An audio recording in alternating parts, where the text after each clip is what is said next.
Tantor Audio, a division of Recorded Books, presents Shattered Love by Stacey Marie Brown. Narrated by Eva Kaminsky. Chapter 1. My body floated and spun, rolling as if I were strapped to the wings of a wounded bird, plunging to the harsh terrain below. For one moment it was beautiful, like I was flying, soaring high and free. Then I dropped from the sky. Glass splintered, metal crunched and wailed. Pain stole my breath and ripped away my senses like plucked feathers. Then, nothing. No sounds, no taste, no feeling, no me. Only darkness. A month earlier. Jamerson! My name rang down the hallway. I smiled but did not respond to the voice as I opened my locker. Hey. Arms circled my waist and pulled me into the athletic form behind me. A kiss landed on my neck. You still need me to take you home after football practice? I swiveled around in his arms, my 5'4" frame dwarfed by his 6'3" height. I stared up into vibrant, playful blue eyes. My eye color was more steel blue, like an ocean in a storm. Colton Harris embodied the stereotype of the popular boy. Wealthy, gorgeous, a football star in a town where people worshiped the game beyond reason. Everyone in town treated him like a celebrity. The whole team was. And if they won another state championship, I was sure the governor would build a statue in their honor. I didn't help with the cliché. The football star dating the cheerleader. Yeah, my dad had to take the car. I wrapped my arms around his neck. I have cheerleading practice, then I'll come over and wait for you. His full lips spread into a huge smile, lighting up his face. He leaned down to kiss me. And then his lips found mine again. Tonight, we are going to McKee's party. Senior year had just begun. McKee had a lot of parties, but his welcome back to school ones were notorious. Sounds fun? I tipped my head back, and our kiss deepened. I didn't want the year to end. I enjoyed school and my life. Colton, cheerleading, friends, parties. I got top grades, and knew I would be nominated for Homecoming Princess because of Colton. Life was good. Get a room, a guy said behind us, slamming his hand down on Colton's shoulder. Or a shower. And can I watch? Keep wishing, Adam. Colton snorted and turned to his friend. Adam was about 5'8", thin but built. What he lacked in height, he made up for in speed on the field. He had been Colton's best friend since grammar school. The only one watching my girl in the shower is me. I stepped away, my back pressing into the lockers. My gaze darted to the side, embarrassment heating my face. Too bad. Adam grinned. He had one of those huge smiles which encompassed his face, causing an irresistible need to grin back. His dark skin highlighted his contagious smile. He patted Colton again. See you in a few minutes. Heard Coach is on a rampage today after finding out McKee and Speedy got pulled over by the cops last night. Again. Colton groaned and dropped his head forward. In our small town, everyone knew each other. Because members of the football team were treated with celebrity status, I had no doubt they'd been let off with merely a warning. Okay, I'll be there in a few. Adam nodded and walked away. I gave him a small wave. Colton's hands came down on my waist, turning my attention back to him. He reached up, sliding his fingers through my long ponytail. The summer left my normally chestnut-brown hair streaked with golden blonde and caramel. If Coach is in a mood, practice might go longer. I pinched my lips together. I hated not having a car of my own. Colton never had that problem. He came from one of the wealthiest families in the town. He had a brand new car waiting on the day he turned 16. "I'll wait," I shrugged. Colton's phone buzzed, and I couldn't keep a small sigh from rising. I teased him all the time that he had a closer relationship with his cell than me. It was always buzzing, beeping, and singing, no matter what time of day. Everyone wanted a piece of the golden boy. I watched him pull it out of his pocket. "Who is it this time?" His face was unreadable as he looked at it, then shoved it in his pocket. Hunter." Colton brushed a hand over his dark hair. He kept it short and perfectly styled. I wrinkled my nose, a sour taste filling my mouth at the sound of his twin's name. Hunter Harris was someone I tried to avoid at all costs. "I know he's a freak, but he is my brother." Colton leaned his head against mine. "Can you pretend to like him?" "Does he pretend to like me?" Colton laughed. "Fair enough. I am the cuter one." Colton pressed me into the lockers, his hands sliding over my shorts and tank, up to my face. He nuzzled my neck. "You're twins." I planted my hands on either side of his face, pulling up his head. Identical. They were clones of each other, down to the dimple in their left cheek. But even though Hunter and Colton were physical clones, their personalities couldn't have been more different. Colton's looks were GQ, while Hunter's scruff and tattoos would have been more at home in a motorcycle gang. Hunter hung out with the losers, getting high under the football bleachers, if he decided to show up for school at all. He passed his classes because the teachers were afraid of failing him, undoubtedly because his family practically owned this town.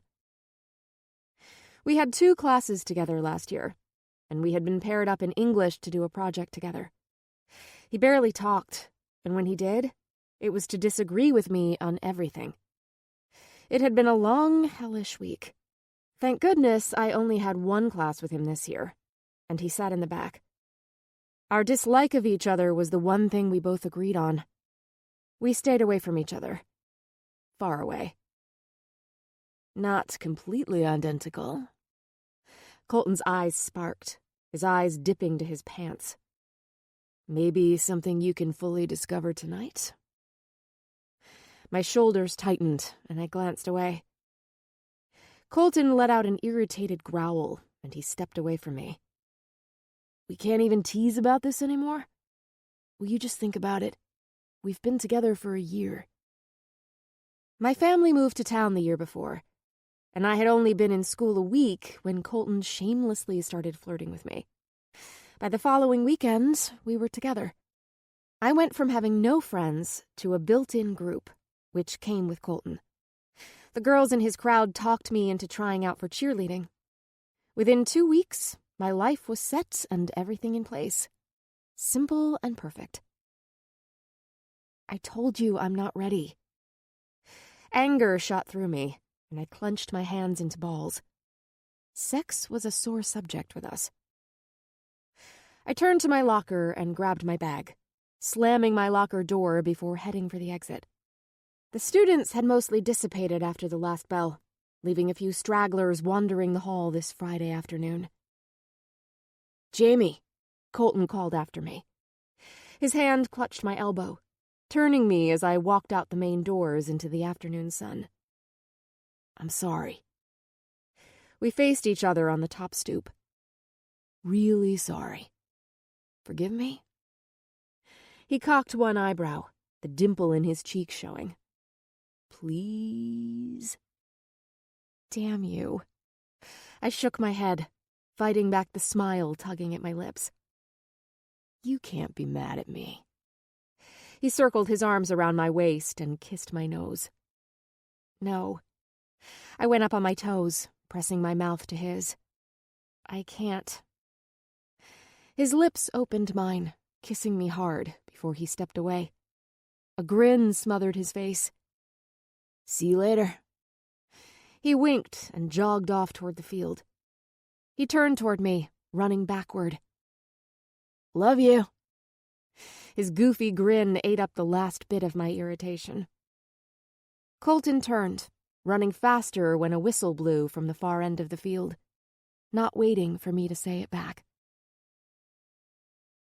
Chapter 2. Voices, low and undisguisable, poked at my comfortable obscurity. The blackness was soft clouds, and I sank into their protective bubble where time, reality, and I were intangible things.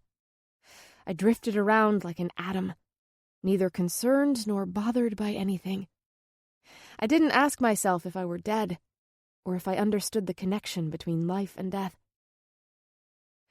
The outer noises prodded me to the surface, the darkness turning from black to milk chocolate. The rich depth thinned out and turned lighter and lighter until I flinched. The light breaking in blinded me. My lids lifted, then closed. A groan came from my raspy throat. Jamerson? A woman's voice broke into my eardrums. Slowly, I tried to pry my lashes apart. They felt like they had been glued shut. JJ? Oh my God. Nurse, she's awake. Blurry objects filled my vision, but cleared with every blink. Then a woman's face was over me. Tears streamed down her cheeks, glinting in her russet-colored eyes. A smile pinned her lips up in a pained but elated expression. Oh, my baby girl. She squeezed my arm, moving close to me. I stared at her. My brain circled around, trying to comprehend what was going on. A basic recognition of the woman followed swiftly. Mom? I croaked. Yes, baby, I'm here. She sat on the edge of my bed. A woman with coffee-colored skin dressed in scrubs came up to me. Hello, Jamerson. You finally decided to join us again. She grasped my wrist, tugging on her stethoscope. Her name tag read Shelley. Your father is going to be happy you're awake. Liquid tumbled down my mother's face faster than she could wipe it away. Your vitals look good, Jamerson, the short, curvy nurse said, her smile warm and comforting.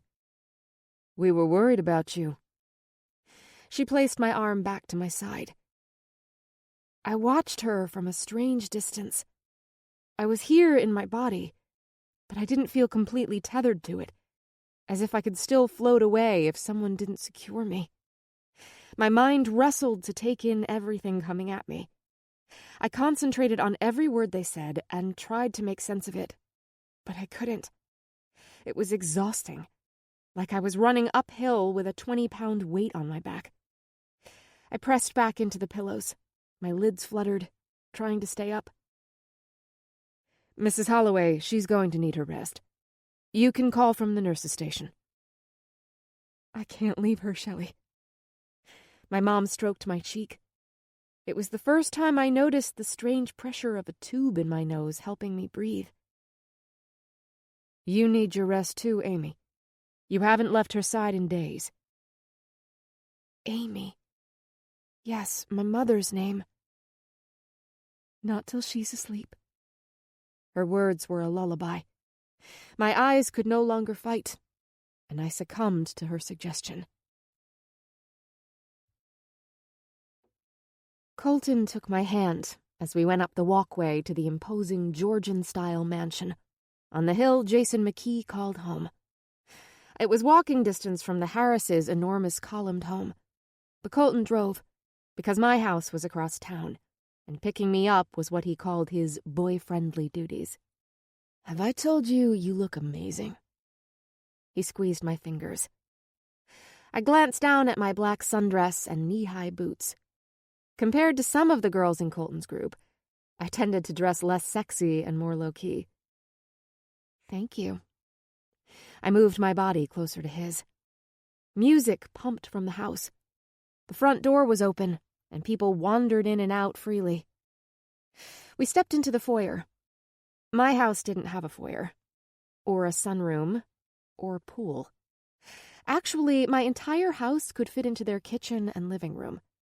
Ours was more of a cottage, but it allowed my little sister and me to have our own rooms, which we didn't have in our last house. My sister recently turned 5, and I was grateful for our own spaces. "Harris!"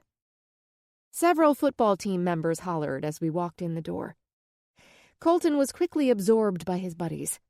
They patted, hugged, and slapped each other on the shoulder like they hadn't seen each other in years instead of a few hours. "Think our captain needs a drink, rookie?"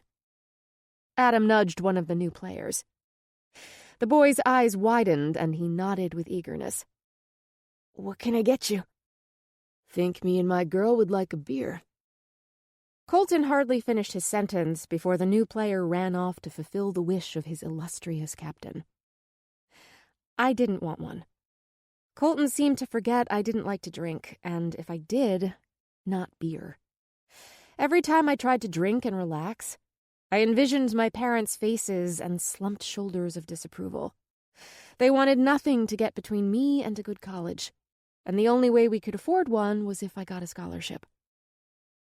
"Love the rookies." Adam flapped his arms wildly, like he'd already had a few. His dark chocolate skin didn't show the rosiness of alcohol, but his limbs were loose and his eyes couldn't focus. "Jamie! Colton!" A girl's voice rang over the music.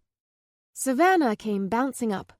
Her long, dark brown hair pleated in a messy, sexy fishtail braid that hung over one shoulder. Her cut-off jean shorts were so short, the pockets hung below. She wore high-heeled boots and a purple, low-cut tank top. Her black, lacy bra was almost completely on display. She was beautiful and captain of the cheerleading squad, and one who immediately adopted me when I began dating Colton.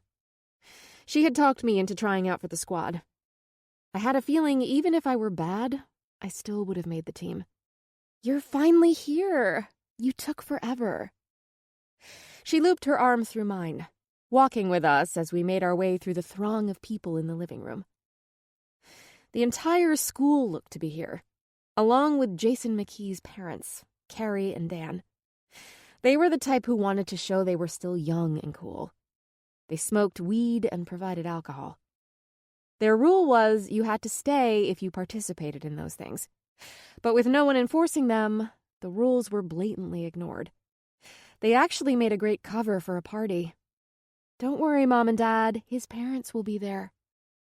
Oh no, there's Carrie. She still hasn't forgiven me for breaking up with Jason. Again. Savannah slipped from my arm and darted for the kitchen, getting lost in the crowd. "Jamerson!" Carrie squealed from the sliding door. She ran up and gave me a hug. She was a tiny blonde, dressed in a turquoise and yellow flowy dress and expensive jeweled sandals. A gold band wrapped around her head. Both she and Dan were the modern, sophisticated hippies. "Oh, and Colton." She hugged him. "How is the season looking? Dan and I have our hotel booked in Florida already." "We have to make state again before we go there, Carrie."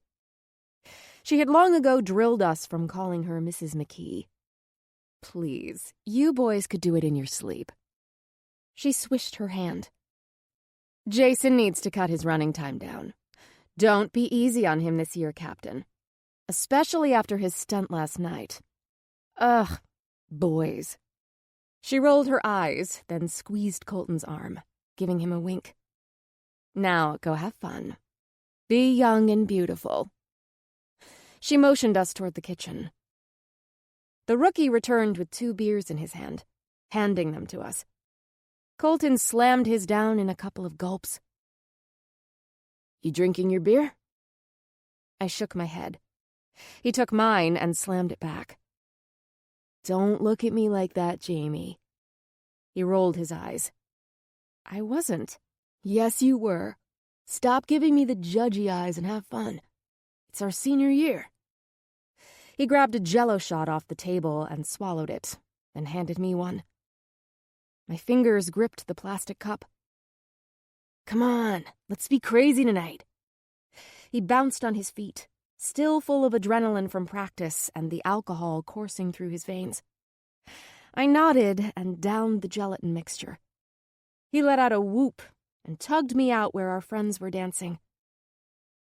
I should have fun. Act my age for once.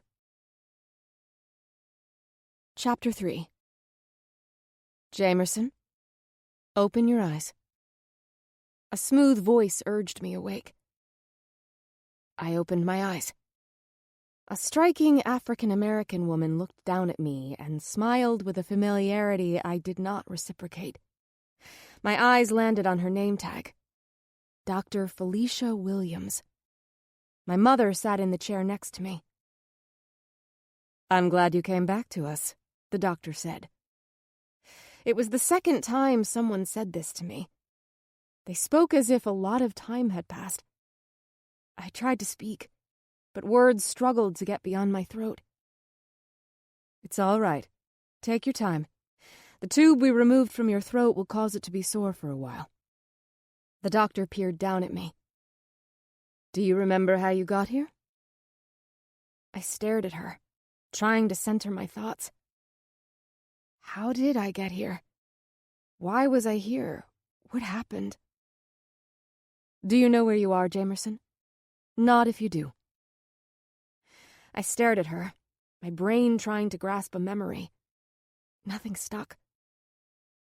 Can't she remember? My mother's voice rose in panic. I'm trying to discover that, Mrs. Holloway. Jamerson suffered major trauma to her body and swelling in her brain. She might experience some confusion, even amnesia for a while. But in case, I'm going to lower the morphine, which could be keeping her memory foggy. Will she be in pain, though? Mrs. Holloway, your daughter is likely to experience pain for some time, mentally and physically. Dr. Williams turned, as though to walk out of the room. I'll give you a few minutes alone before she needs to rest. Staying awake even for a few minutes at a time can be taxing on her system. My mother nodded. Her dark brown, disheveled bun bobbed loosely back and forth. Strain wore heavily on her makeupless face. I sensed pressure on my hand, and I slowly turned my head to see her fingers wrap over mine. Even the small movement was like rolling through sticky oatmeal. Tubes and needles stuck from the veins in my arms, dripping liquid into my system. Tears flooded her eyes as she swallowed. I could see her fighting back the emotion wanting to burst out. Your father keeps missing the times you're awake. I'll make sure you get to see him and Reese next time. She took her brown eyes off mine and glanced at the beeping monitor. They miss you so much. Do you remember me? Your father and little sister? Remember?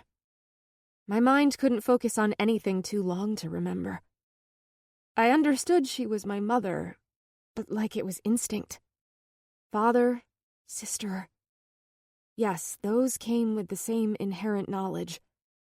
Beyond that, I felt exhausted. Fear clenched my lungs, keeping me from pushing past the wall blocking my memories. Please, my mom whispered. She looked tired, drained. Tell me you remember us. It took all my energy to force my head up and down. I didn't even realize my lids closed, but I heard her sigh. Her hair and forehead touched the top of my hand before sleep claimed me.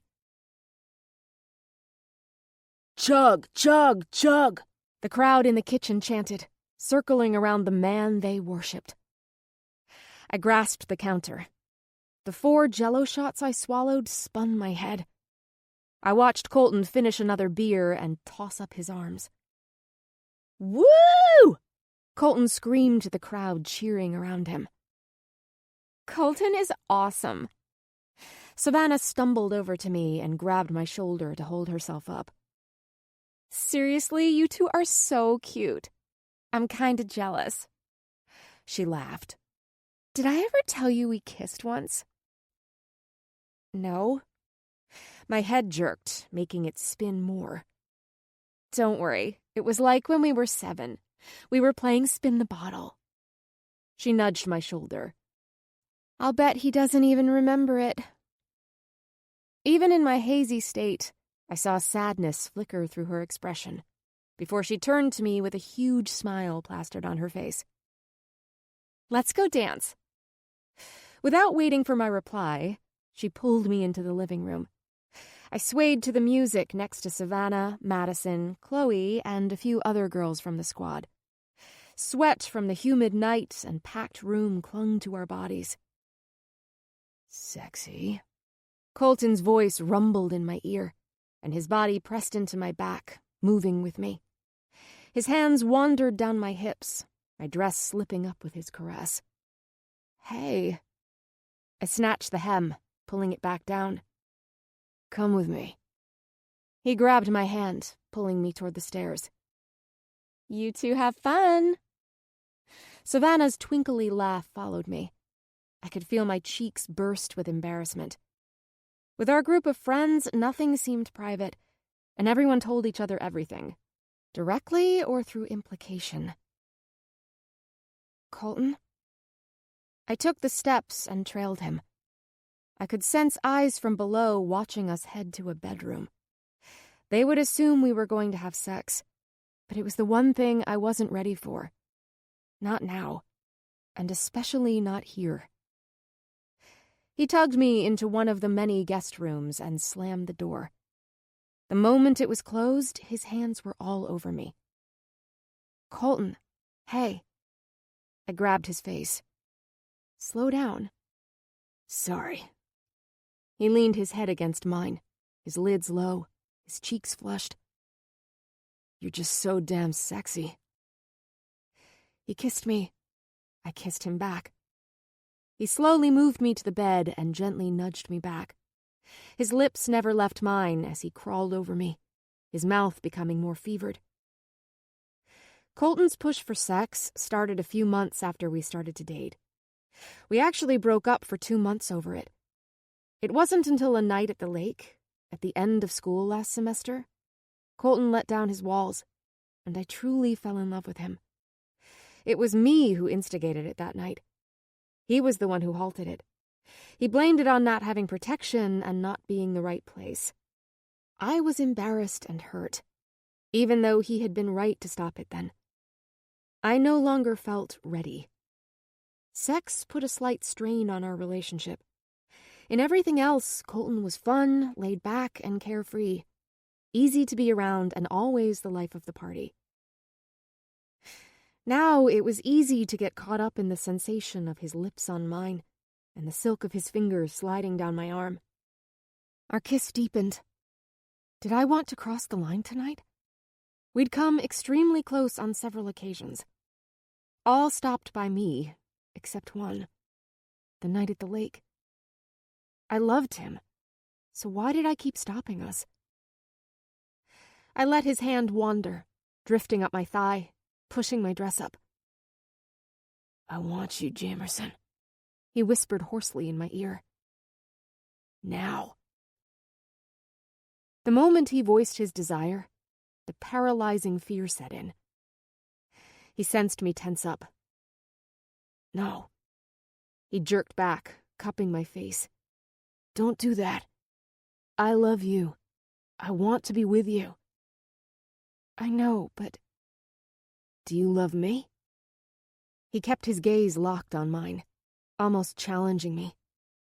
Yes, I nodded, but I'm still scared. He leaned in, barely a breath away from me. There is nothing to be afraid of. He closed the gap, his mouth soft but hungry. You are the only one I see in my future, he mumbled against my lips. I wasn't waiting for marriage or anything, but his words eased the fear our relationship was simply about the challenge of getting in my pants, that once he conquered me, he'd be gone. I'm completely in love with you, Jamerson. This time, my lips found his, pushing past the anxiety eating at me. Fear would never go away no matter what. I wanted to get beyond it.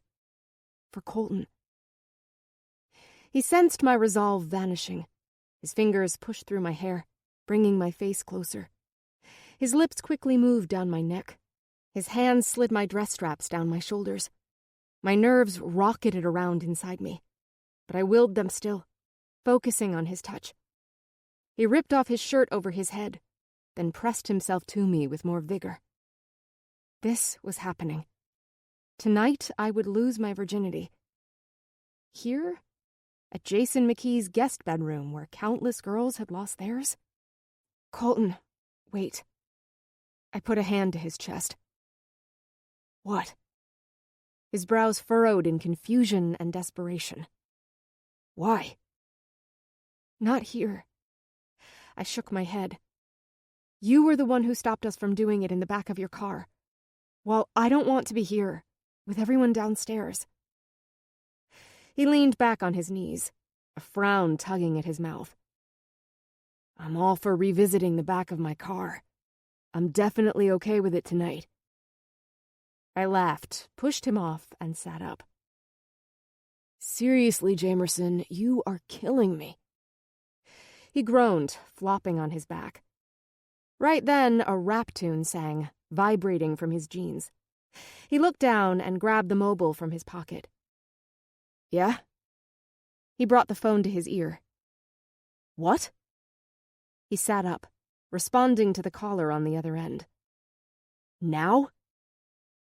I stood and straightened my dress, watching Colton's face line with displeasure. Yeah, okay. I'll meet you outside.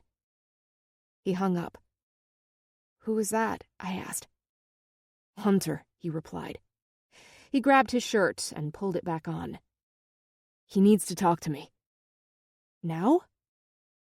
Colton nodded with a huff, his hand dropping to my lower back as he ushered me toward the door. Why? I let Colton guide me down the hall to the stairs. You know Hunter? Some issue he's going through. I knew Hunter as well as I would know a distant cousin. Our paths crossed on occasion after the class project together, and being Colton's twin, I was bound to interact with him. He was unfriendly and abrupt with me. But in the last couple of months, if I did see him, he was an outright jerk. Only because of Colton did I tolerate him. Colton seemed to be constantly running to his aid. I gave him a wide berth. The boy had only two moods, surly and argumentative or silent and brooding. Great, I sighed. What did he do now? Colton shrugged and clasped my hand as we reached the bottom. We worked our way through the throng of people toward the front door. Already done? Jason walked by and bumped Colton's shoulder. Jason was a few inches shorter than Colton. He was blond and pale like his mom, but had his father's strong, square jaw. He was good-looking, but in the typical, almost ordinary way. No wonder she doesn't look very happy. Shut up, McKee. I can please my girl just fine, Colton hollered back. Think you should be wondering why Savannah dumped you, again. Maybe you're not up to par. No, I'm simply too much to handle. McKee wiggled his eyebrows at us and spun back to the depths of the party. Colton turned and grabbed the door. I understood Colton's reaction in wanting to appear like we had sex, but it still embarrassed me. We already fought about it once tonight, so I didn't want to go around over it again. The warm September night relieved us a little from the heat inside the house. The full moon shined down, illuminating the circular driveway and the shadows made by the trees lining it. Colton jogged down the steps, putting his phone back to his ear. The Harris's house was close, and I knew Hunter would walk over. I'm here, a deep voice called from the dark. I jumped, twisting to see a large outline move out of the shadows. His broad shoulders and scruffy appearance gave me an irrational chill. Geez, Hunter, you trying to be even creepier? A goofy smile rolled over Colton's mouth. Just keeping it real. Hunter strolled up, serious where Colton was lighthearted.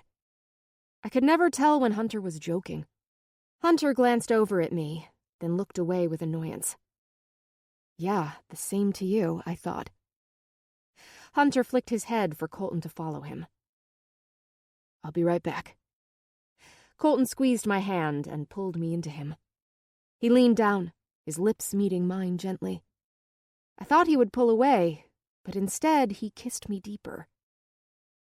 I could feel Hunter watching us. The burning of his stare pricked at my skin. "Any time now," he snarled. I pulled away first, heat rouging my cheeks. "Sorry." Colton grinned, glancing over his shoulder. "Couldn't help it." Hunter clenched his jaw and gave Colton a pointed look. Colton distinguished its meaning, reacted instantly, and joined Hunter on the other side of the driveway. They stood far enough out of earshot, and I could only make out mumbled voices. I casually meandered around the drive, appearing to be waiting for them while I moved in closer. I was curious. Hunter always seemed to be in some trouble. It wasn't surprising. Drugs, fights, reports about being arrested, and even rumors about him having a baby with some one-night stand. Twin or not, it was amazing how patient and caring Colton was, after the countless times his brother called on him to bail him out. Even though Colton was good about never telling me directly about his brother's personal problems, I could figure some of them out. Their voices grew a little more distinct the closer I got. "Now? It's that important?" Colton sighed. "Yes." "Can't you deal with it?" Colton asked, a slight pleading in his tone. "Come on. It's McKee's first party of the year. I'm with Jamerson. Do you really need me?" Hunter grunted, irritation thick in his throat. "Can't you leave me out of this, Hunter?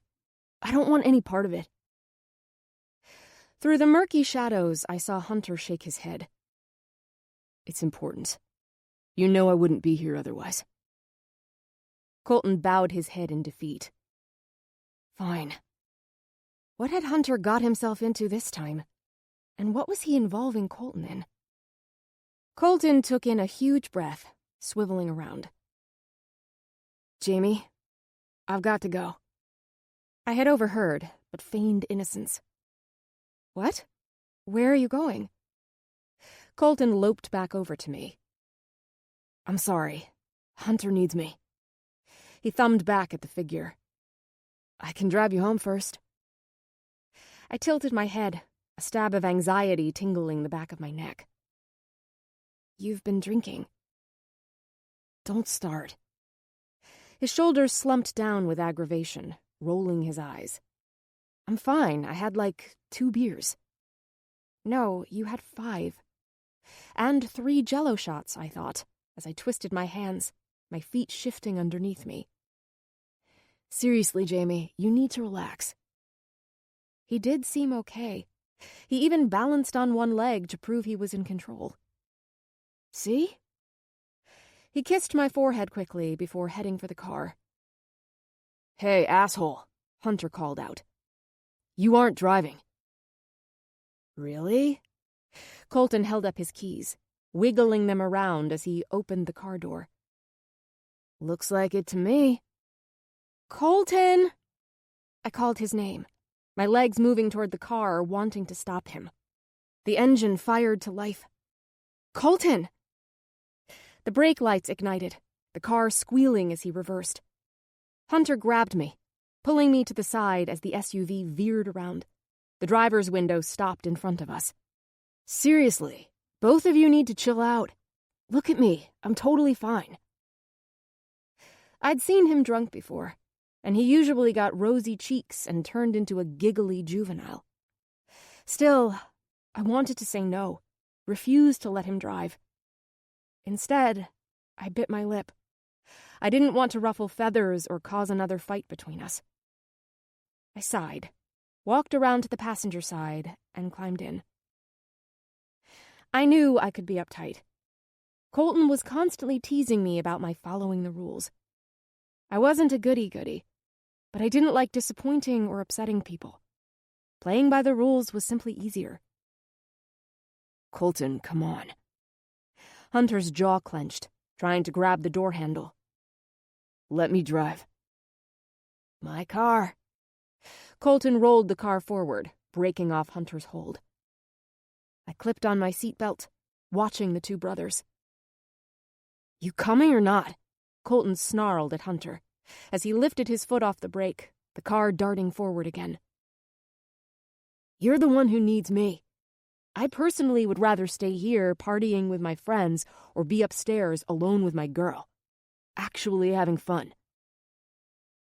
Hunter's gaze darted away, and he rubbed the scruff on his chin. Finally, his shoulder sank with defeat, and he climbed into the back of the SUV. I caught his gaze as he got in, and I turned away. We were both excellent at pretending the other wasn't there. Colton reached over, switching on the stereo. Hip-hop music erupted out of the speakers, blasting my eardrums with jovial beats. "Ugh." Hunter clasped his hands over his ears. "Turn that shit off." "My car, my music," Colton said into the rearview mirror, maneuvering the SUV around the horde of parked cars. He pulled onto the private country road. There were no street lamps, but the moon was so dazzling it reflected off the hood, almost blinding me.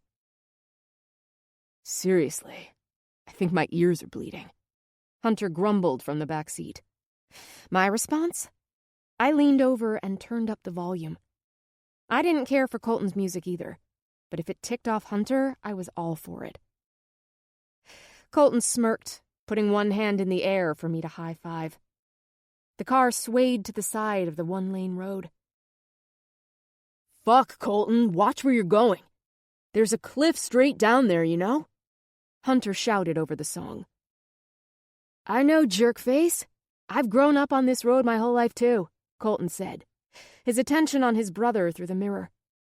The car swerved, cutting near the side of the mountain. "Whoa." Colton corrected the car, cutting around the first curve perfectly. Colton's pants pocket vibrated. He tugged out his cell, and his gaze darted to the screen. Right then, lights from a car cut around the corner. "Colton!" My hand grabbed for the steering wheel. He slammed on the brakes, yanking the wheel out of my grip, curving us head-on into the vehicle. The other car skidded across the rocks, slamming into our SUV and denting my side of the car with a piercing crunch. Like a carnival ride, we flew and flipped through the air. A scream tore from my lungs as we smashed back down, sliding and rolling down the ravine. I felt the nauseated sensation of not knowing which way was up, as if I had just climbed into the washing machine and put myself on spin cycle. The seatbelt cut into my stomach and shoulder as it held me in place. Colton stayed suspended in the air as the motion of the car turned, but the moment the roof made contact with the ground, he crashed into it with bone-crunching force. The car continued to roll and slide down the mountain until it slammed into something. I couldn't see what. All around me, metal twisted in agony. Then everything suddenly stopped. Silence. Nothing. Chapter 4. My eyes popped open as I gasped awake with a wail. The blockade usually keeping my memories at bay crashed into me, drowning me. Laughing, kissing, Colton's smile, Hunter, lights, screams, bones crunching, darkness. "Jamerson?" A voice spoke from the door. A figure stood silhouetted in the doorway. My throat tightened, memories of the night, the accident. "Hey, honey, it's okay, I'm here." I turned to see my mother running up to me, setting a cup of coffee on the side table. I tried to sit up, but my body wouldn't obey. "Mom," my voice cracked. "Colton?" A film of tears covered her pupils. Lines sank around her eyes. "Where is he?" I could only speak in a harsh whisper. "Is he okay?" My mom's mouth pinched together. She took my hand. "I am sorry, sweetie." An avalanche of dread slid down my throat, lumping in my intestines. The accident was bad, He didn't. No. I cut her off before she could say more. If she didn't say it, then it wasn't true. No. I shook my head violently, the tubes in my nose hissing at the jerky movements. The heart monitor next to me spiked in my ears and sounded like thudding drums, as if it was a soundtrack warning me of doom ahead. Hunter is... Shut up! You're lying to me! The voice I used sounded foreign and strangled. A wild animal wounded and chained up. The tubes connected to me felt like ropes or snakes, alive and strangling. They kept me pinned in place, forcing me to listen and understand everything happening. A wild cry broke from my chest, and I yanked at the needles in my arms. Jamerson, stop! Mom tried grabbing for my hands, but I pulled them out before she could stop me. Beep! The shrill sound echoed off the walls, bouncing back in my face, reminding me this wasn't a nightmare. No, no, no. This can't be real. An image of Colton filled my head. Us sitting on his tailgate, legs swinging, the lake, music in the distance, the look in his eyes as he turned to me. The boy I fell in love with that night. Gone. I started to scream. 3 nurses ran into the room. Their words blended into more noise that strained my nerves. Their hands stopped me from pulling out more of the intrusive needles and repressing binds. The one thing I understood was I needed to flee the truth heading my way, to outrun it and hide. My hands obeyed the need to escape, but my legs wouldn't move. I bit my lower lip with a grunt, all my focus on my legs, shrieking for them to move. Another wave of sickening dread gripped me, and sweat trickled down the back of my neck. Why weren't my legs moving? It took me a moment to realize I was adding to the noise, as my wild grunts and wails vibrated and volleyed in the space. Calm down, Jamerson.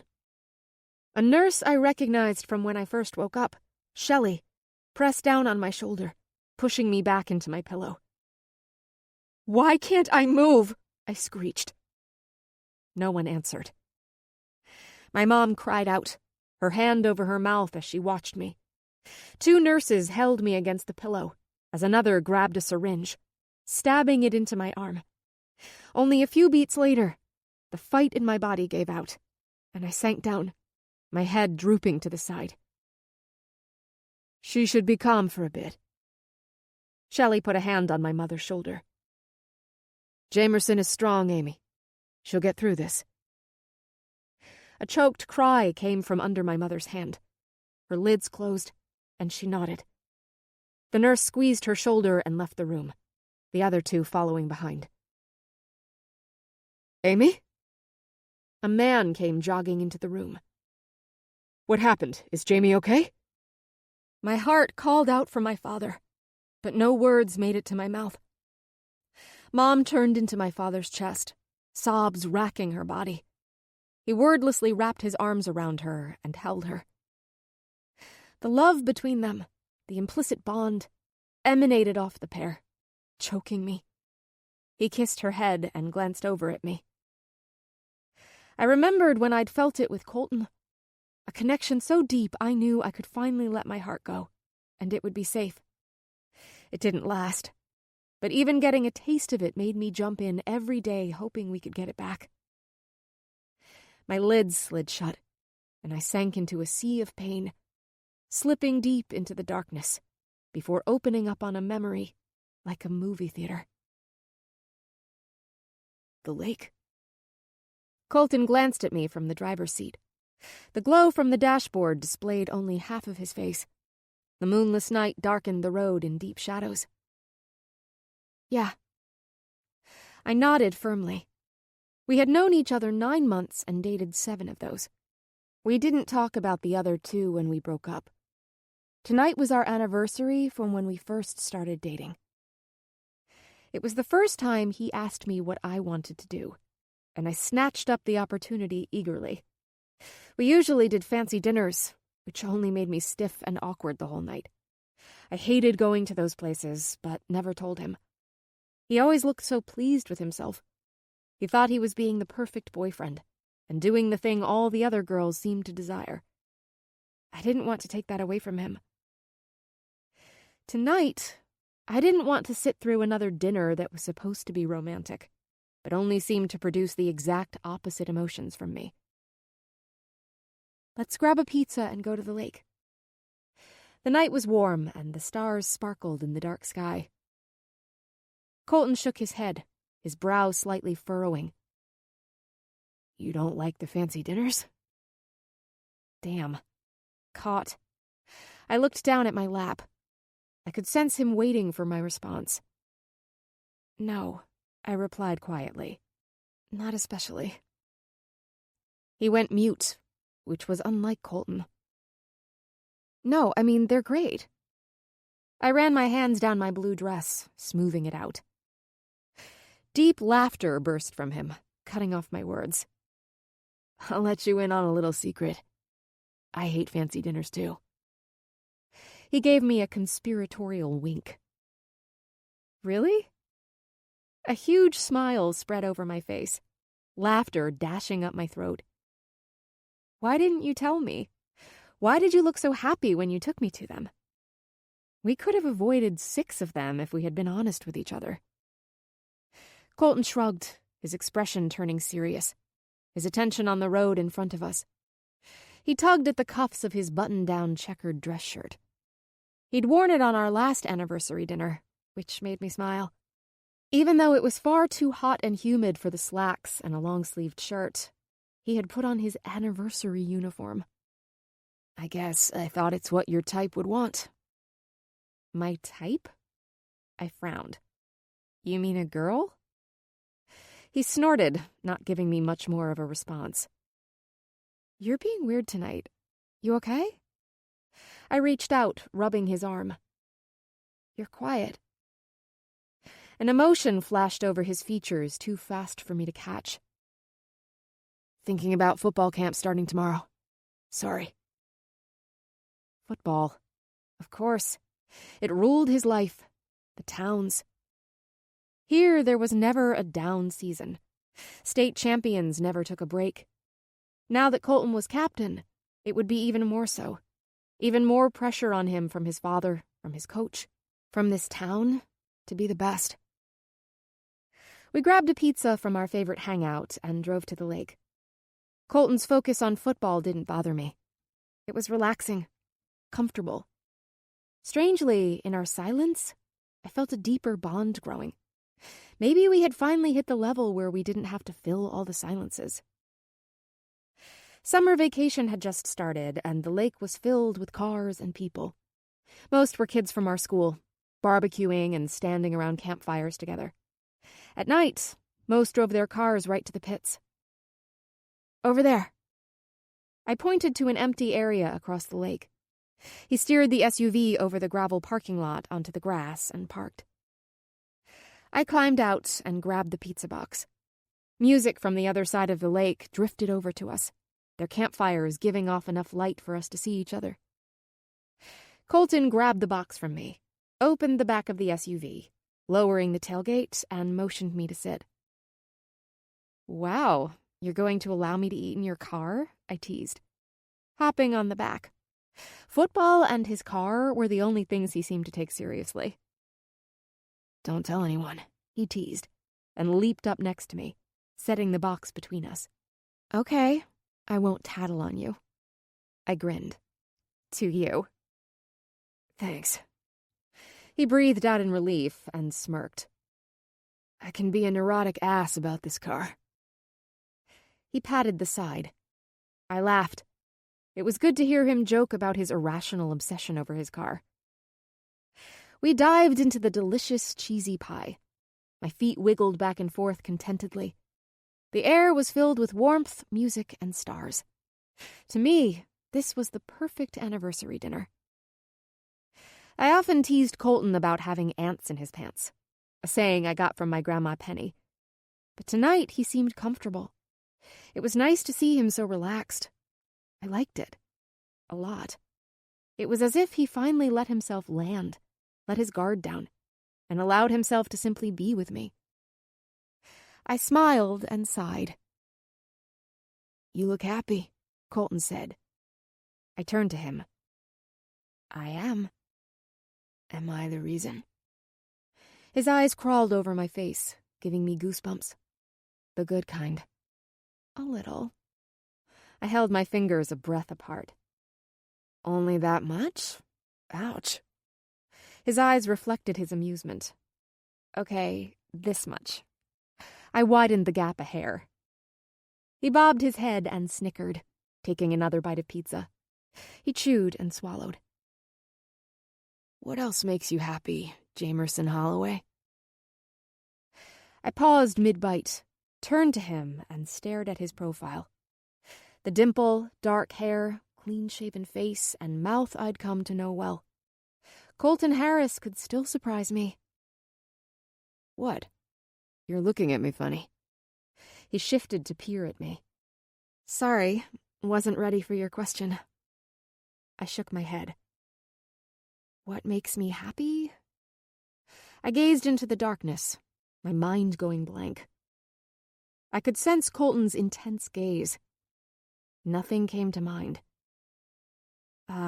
Wow. That's sad, isn't it? "Cheerleading, school?" he prompted. "Yeah, of course, cheerleading. I can't say school makes me happy, but I like getting good grades. Makes my parents happy. I guess friends, family, a great boyfriend." I smiled at him. "The usual. I'm a simple girl." His blue eyes lasered in on me. "I think you're wrong there. You are anything but simple. And I don't think any of those things actually makes you happy. You say it because it's what you're supposed to say." I jerked back. It was as if someone peeled away my facade and saw deep into my soul, where I hadn't even acknowledged all the hidden layers. Shock lodged in my throat, along with the dense, humid air. It was the first time I realized Colton saw more than he let on. He was silly and fun, but he also had a deep, perceptive side. I wasn't prepared to be so easily read. I stirred uncomfortably. A hiccup of tension dropped between us. Colton's signature goofy smile bobbled on his mouth. "Except for the boyfriend. I know I'm great." I smirked.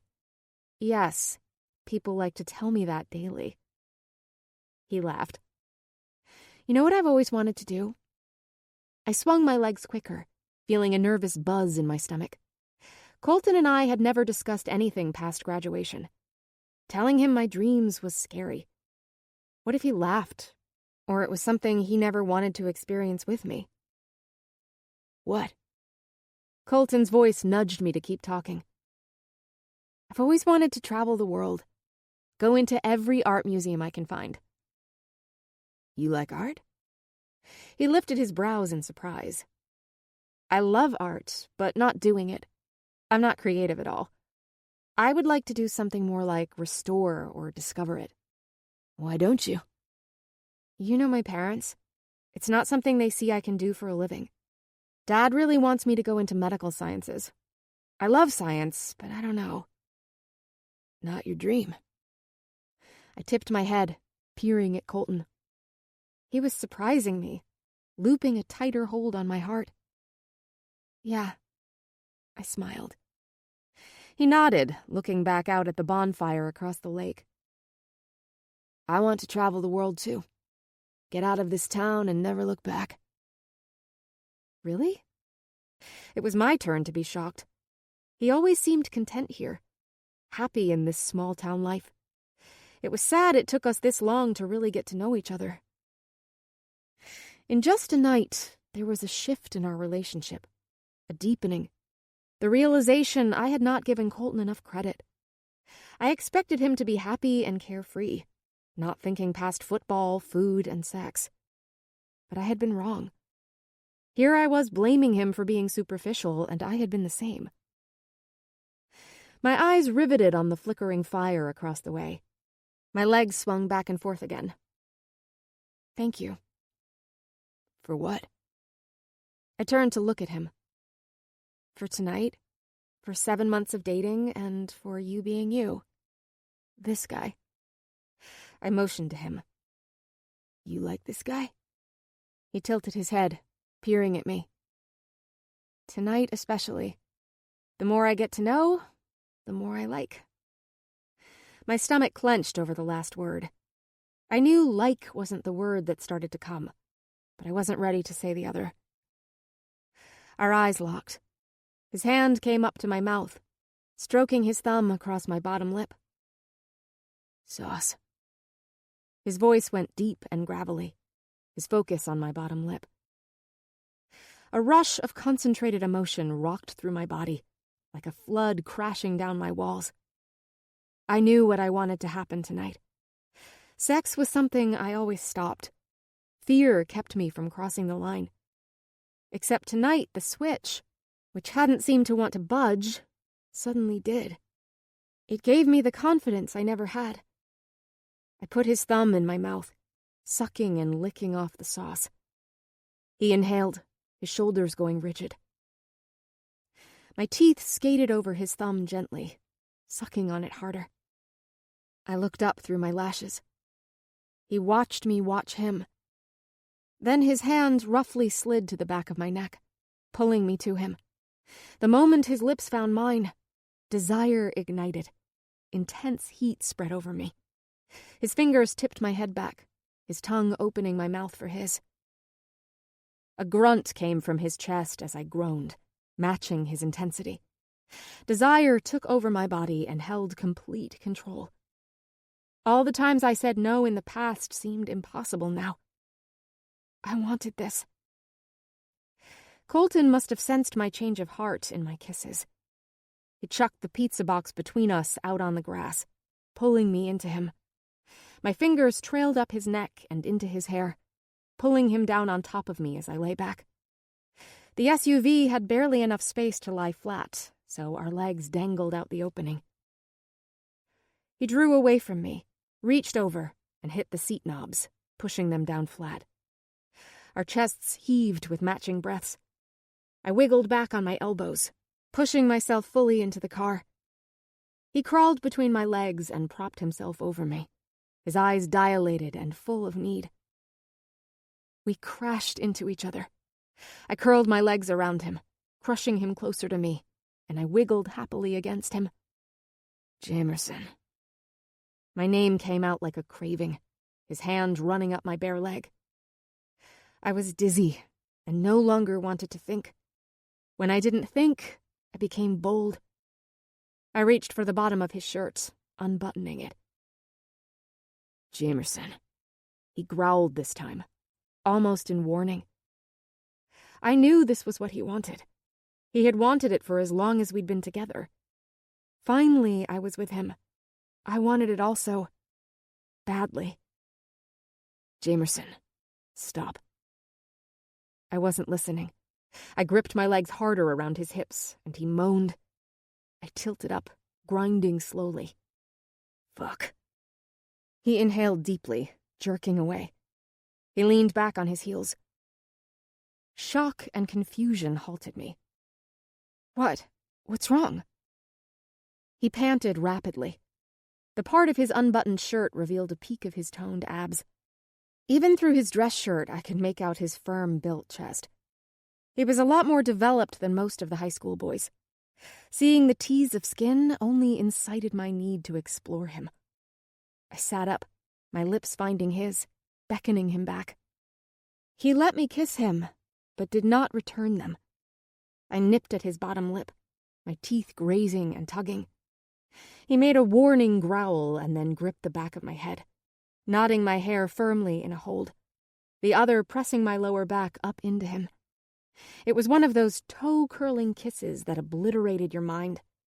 He breathed me in, consumed me. I was no longer even in this universe. He laid me back, our mouths hungry and demanding.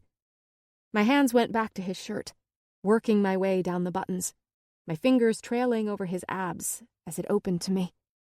I wanted to experience his bare skin against mine. I wanted nothing between us. I started to slip his shirt off his shoulders before a strange sound came from him, and he leaped out of the truck, pulling his shirt closed. "We can't do this," he mumbled, running his hands through his hair. "Why?" I sat up.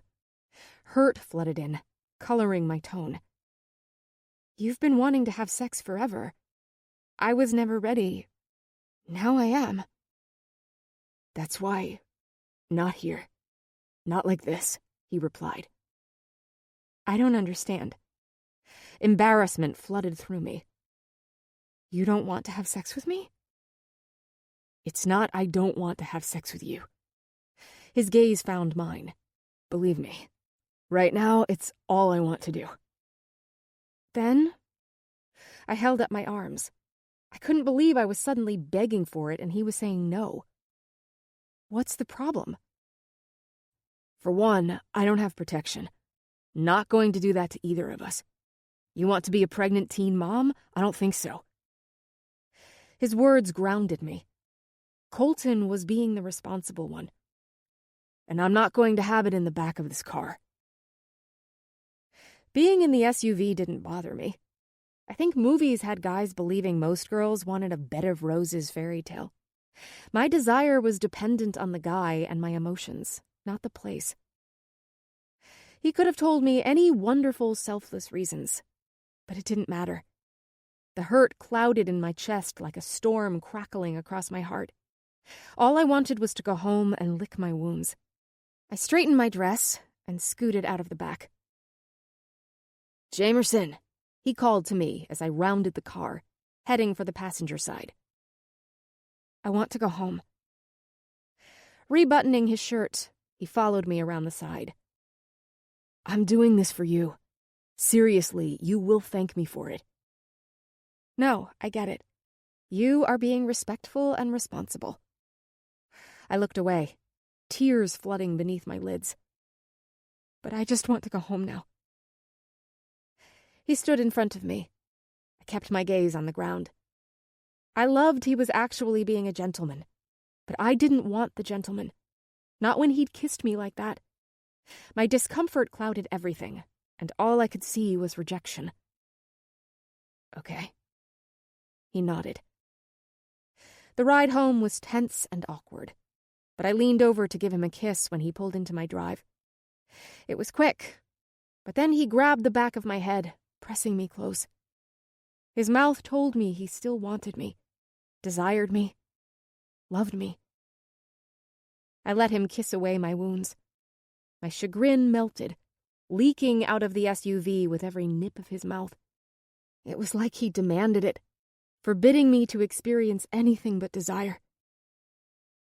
"I love you," I mumbled against his lips, the words spurting out before I even realized it. Colton froze, jerking back. Oh, God. What did I do? Humiliation came flooding back in the car, dropping down on me, painting me a deep shade of maroon.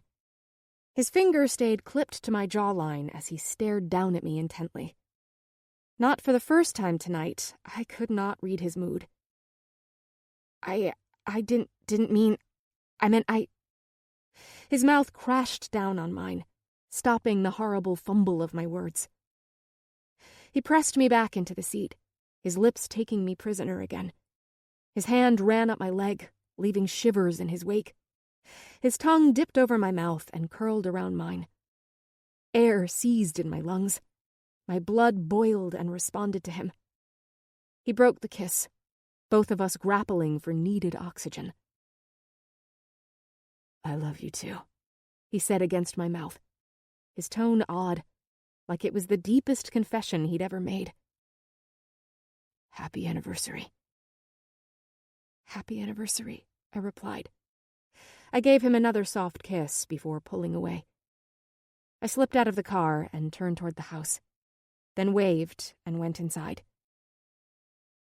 Besides the sex-gone-wrong part, it had been the night I'd always wanted. No matter how much he pressured me with words, when it came down to it, he didn't want me to do anything I wasn't truly ready for. Colton could drive me nuts, but he was deeper than people thought. He actually saw me. Tonight, something changed for me. I smiled to myself. I knew I had officially fallen completely in love with Colton Harris. Chapter 5. When I woke, the room was dim and the hospital still and quiet. My father slept in a chair in the corner, his chin against his chest. He seemed to have aged since I last saw him. He looked pale and exhausted even while he dozed. He was unshaven, his light brown hair messy. I knew underneath his closed lids were the same steel blue eyes as I had. I took after my mom in height and body frame, 5'4" and petite-boned, but most everything else was like my dad. Noah Holloway was extremely handsome, only 38, young for having a 17-year-old daughter. My mom was a year younger than Dad. My parents had just met in college, my mom still a freshman when I came along. I don't think they ever wished they didn't have me, but I knew if they could do it over, they would have waited. A lot changed because of me. Dreams, hopes, all put on the back burner to support the sudden family. It was the reason why my sister arrived long after me. She came when they really wanted to start a family. We moved here so my father could take an assistant athletic trainer job at the university 45 minutes away. It paid minimally, but he hoped the prestige of the college football team would lead to bigger and better things.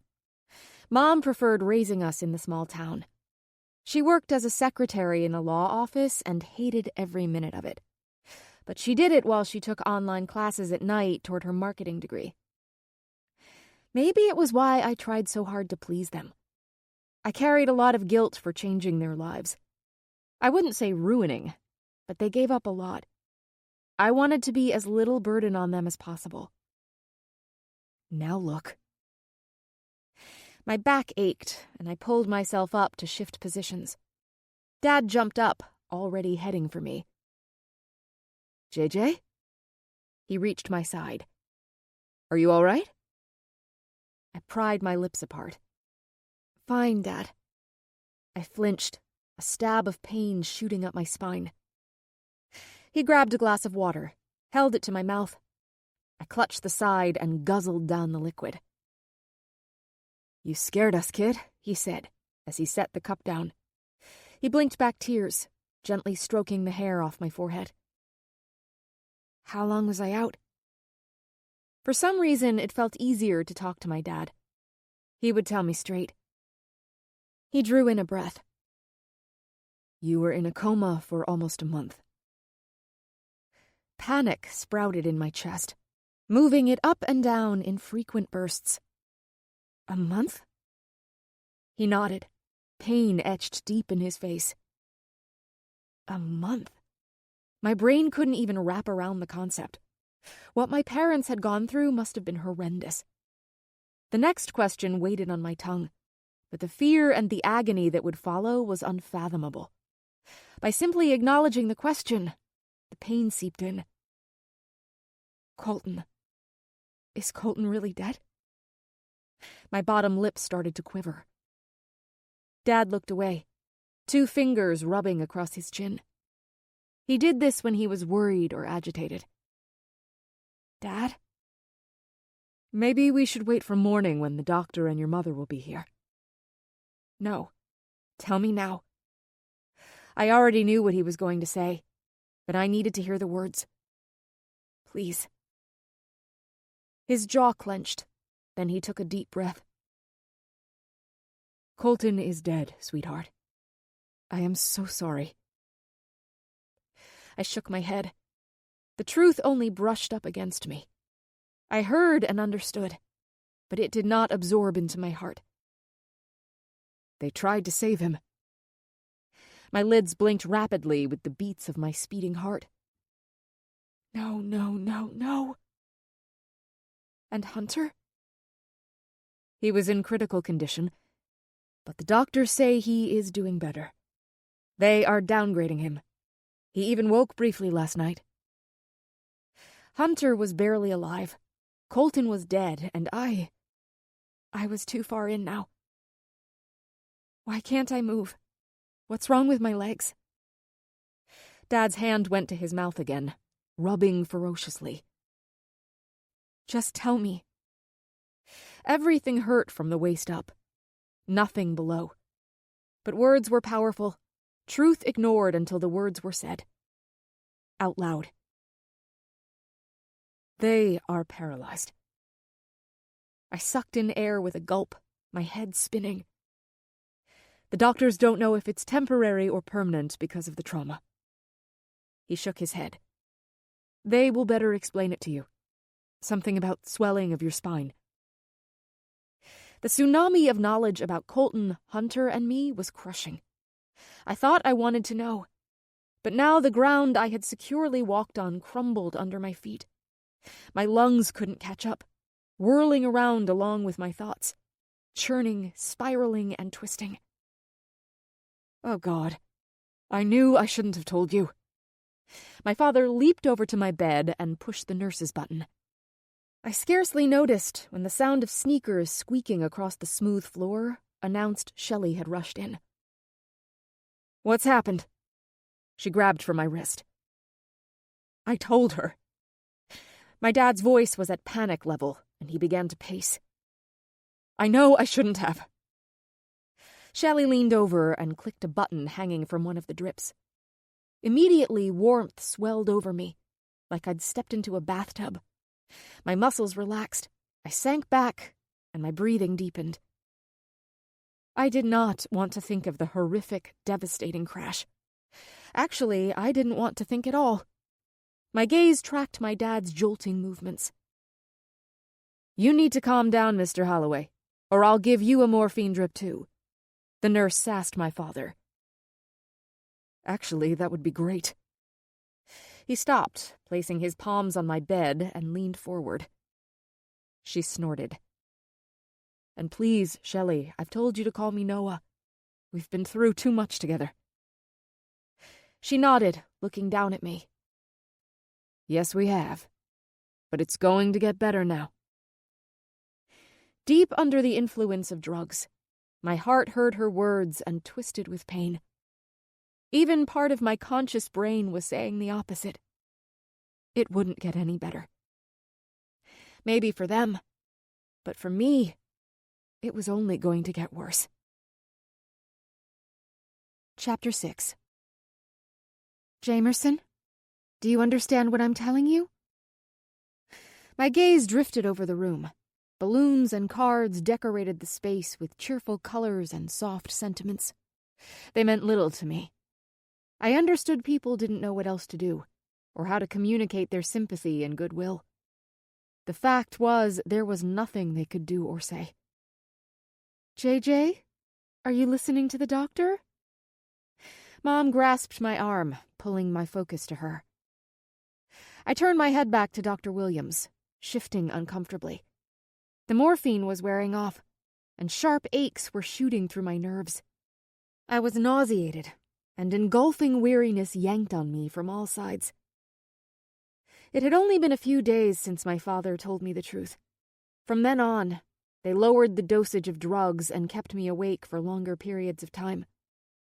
Morphine had numbed my emotions and my physical pain enough so I could handle being conscious. Now, sober consciousness left space for Colton to pop into my brain. The ache was so cruel and torturous I couldn't breathe. Drug-induced sleep was my only relief. But then the moment I opened my eyes, his face would appear, and the agony returned to me all over again. My thoughts bounced between the loss of him and my legs. The nurses worked with me every day to move them, but nothing happened. Today was the first time I felt a tingling in my right foot. My mom ran and got the doctor, who poked at it and took x-rays. The swelling in your spine is going down. This is a good sign. There is no physical barrier to you walking again, the doctor continued. Great news, doctor. My dad spoke from the other side of me. Both Mom and Dad were here today, as my sister was in preschool till 1 o'clock. It was great news, but I seemed numb to good, like I was being held underwater by the bad. I think you should start getting sensation in your legs soon." I stared at my hands in my lap. They had removed the air and food tubes. They left the one that kept me hydrated, and for a couple more days, the morphine drip. But I could only click once. I tried. "I appreciate you have been through a lot, more than any of us can comprehend." Dr. Williams cleared her throat. "But I need you to concentrate on getting yourself healthy. The mind is a powerful thing. It can block you from making progress, physically or emotionally." "You mean don't think about my dead boyfriend, right?" The words spilled from my mouth before I realized it. "No, of course not." "Jamerson, that was not what she was saying." Mom frowned, more embarrassed I had talked back to the doctor. It was exactly what they wanted. For me to forget I would never see him again, to feel his lips, to hear his laugh. Dad told me they held his funeral a few weeks after the accident, while I was still in a coma, and he was buried in the Harris's family plot. Colton had once told me he hated his family already had a burial plot. It freaked him out. He also loathed the thought of being entombed underground. Trapped. He would despise being interred there. Another thing I should forget. Rage I never experienced before exploded in my chest, impaling pieces on spikes, tearing until all I saw was red, terrifying me. I bit down on my lip, trying to swallow back the emotion. "Do you understand, Jamerson?" The doctor gripped her clipboard, her head tilted to the side.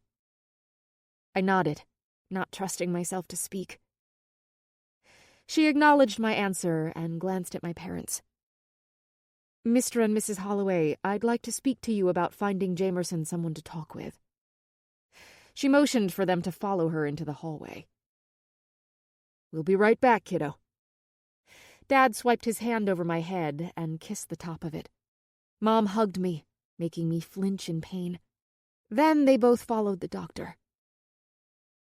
I sat in the room with pink and yellow balloons and flowers, appearing as the sweet girl I had always been. Inside, I screamed and wailed with agony and fury, wanting to tear every pretty card in half, crash the vases against the wall, and stomp on every balloon. Inside, I was a mess, and filling with darkness. "Come on, Jamie. A couple more steps." The nurse, Shelley, encouraged me to go farther. During the week, sensation had returned to my legs, along with the pain. Nurses had started to work with me every day, building muscle and flexibility. Agony flooded my senses, and I had thrown up several times when it got to be too much. The muscles down my back sent daggers of torture, sizzling every nerve like it was twisting in a fire. It burned, it ached, it spasmed. By the end of the second week, I was back on my feet. Barely. It was still faster than the doctor expected. My knuckles were white as they gripped the back of the wheelchair. The deal was I had to walk to the water fountain down the hall, get a drink. Then the nurse would wheel me back. The exhaustion, pain, and work it took for me to walk the corridor was depressing. Not too long ago, I could have done backflips down and not even have been out of breath. But I was walking. And alive. "A few more."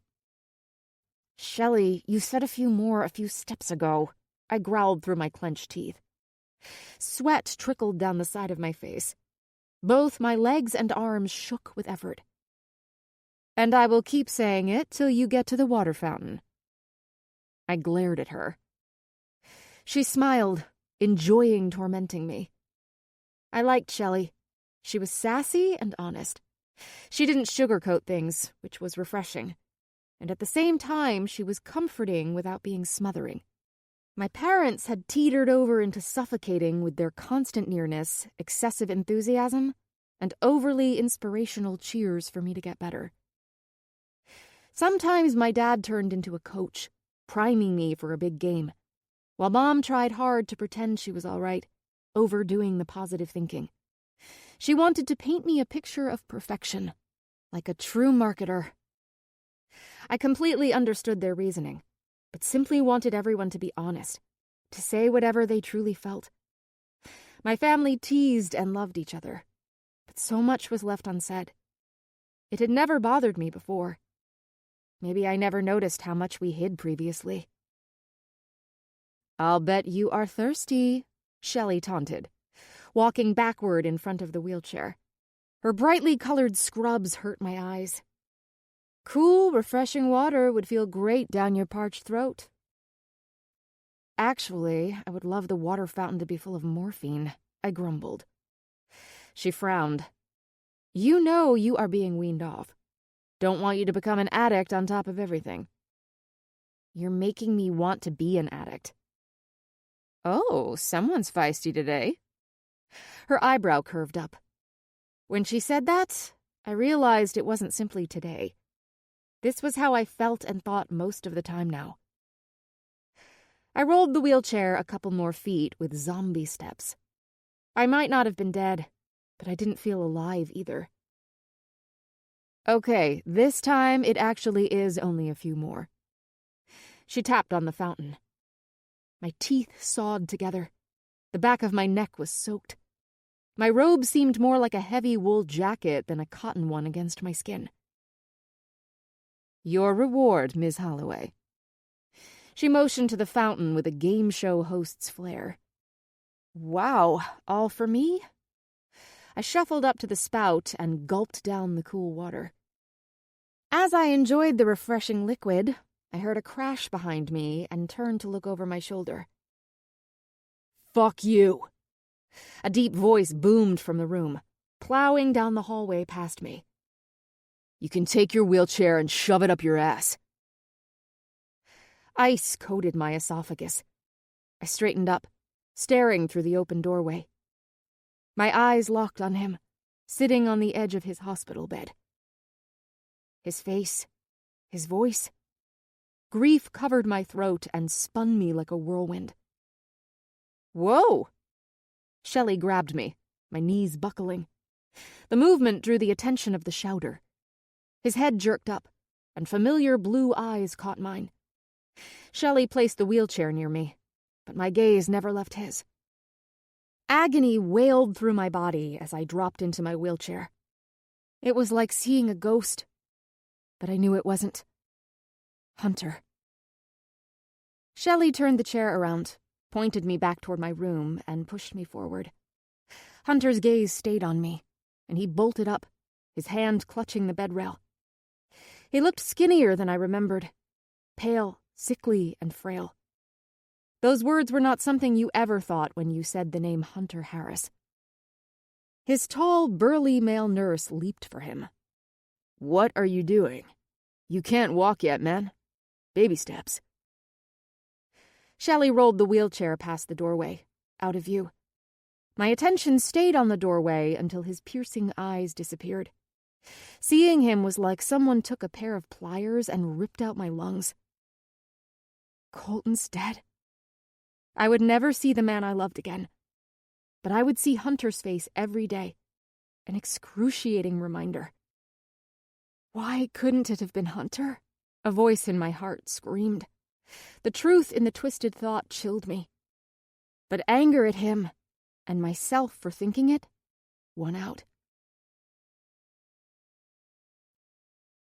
During the next several days, Shelley and I made the same journey often.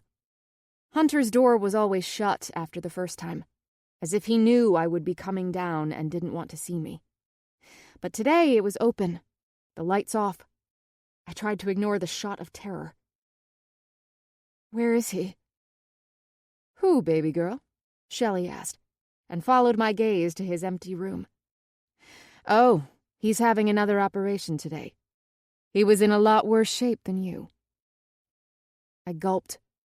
Terror halted my steps, the sudden sensation of being abandoned. I was startled by a flash of fear that Hunter would leave me all alone. Whether or not we liked it, we were linked. Will he be all right? I hope so, You guys are young and have already gone through so much. Shelley sighed. He's a fighter, just like you. I believe he will come out of this. She patted the wheelchair, telling me she would wheel me back. Take a seat, baby girl. No. I wagged my head back and forth at her gesture. I want to walk back. A handful of steps down the hall, and I fell back into the wheelchair, defeated and huffing. Shelley pushed me forward. You don't see the incredible strength you have inside. I hope one day you will. I rolled my lips together, pushing back the bile rising in my throat. It was the second time today I walked down the corridor, and my body told me in the language of aches it had had enough. I could swear the passage had been extended since earlier in the day, the distance to the water fountain growing farther away. This time I was on my own without Shelley or my wheelchair. Mom had finally left for the night, or rather, the nurses had kicked her out. The quiet hospital wing was in night mode. Only a few nurses were on duty, who attended emergencies or persistent button pushers. I would be unchallenged on my quest if they didn't walk by and catch me. At my speed, the journey didn't look promising. My determination pushed me through the pain, and finally, with glacial steps, I reached my destination. The door was open, and a dim glow of a nightlight outlined a figure lying in the bed. A ragged sound, the air filtered through a tube in his throat, filled the room. I wasn't sure why the need to see him overpowered my aching and lack of energy. I was curious, but I hadn't thought to ask anyone if his operation went well, or if he were all right. I needed to see for myself. My legs wobbled, and I planted myself on the edge of his bed. Arrows of grief drove into my heart. All I saw was a scruffy Colton sleeping. I felt at any moment his eyes were going to pop open. Then I'd be on the receiving end of the familiar smile when he saw me, charmed by the sparkle in his blue eyes. He would bounce up and tackle-hug me. A sob spurted from me, and I slammed my hand over my mouth. My shoulders started to shake, and I covered my face. Tears battered at the wall, but they stayed back. But a howl of pain broke free instead. I curled over my lap, trying to hold back the onslaught of anguish. A hand touched my back. I sat up with a jolt, looking over my shoulder. Hunter's blue eyes watched me, his hand slipping off me, dropping like a stone to his side. You're awake. It came out accusatory. I didn't like him seeing me a mess like this. He opened his mouth to speak, but it closed along with his eyes. Pain carved a grimace into his features. I knew that look. I leaned over and clicked his morphine button and waited. His face relaxed, and he exhaled. Thank you. His lids flickered open. Don't thank me yet. They took mine away. I might be stealing yours on the way out. He blinked. A barely-there grin hinted at the side of his mouth.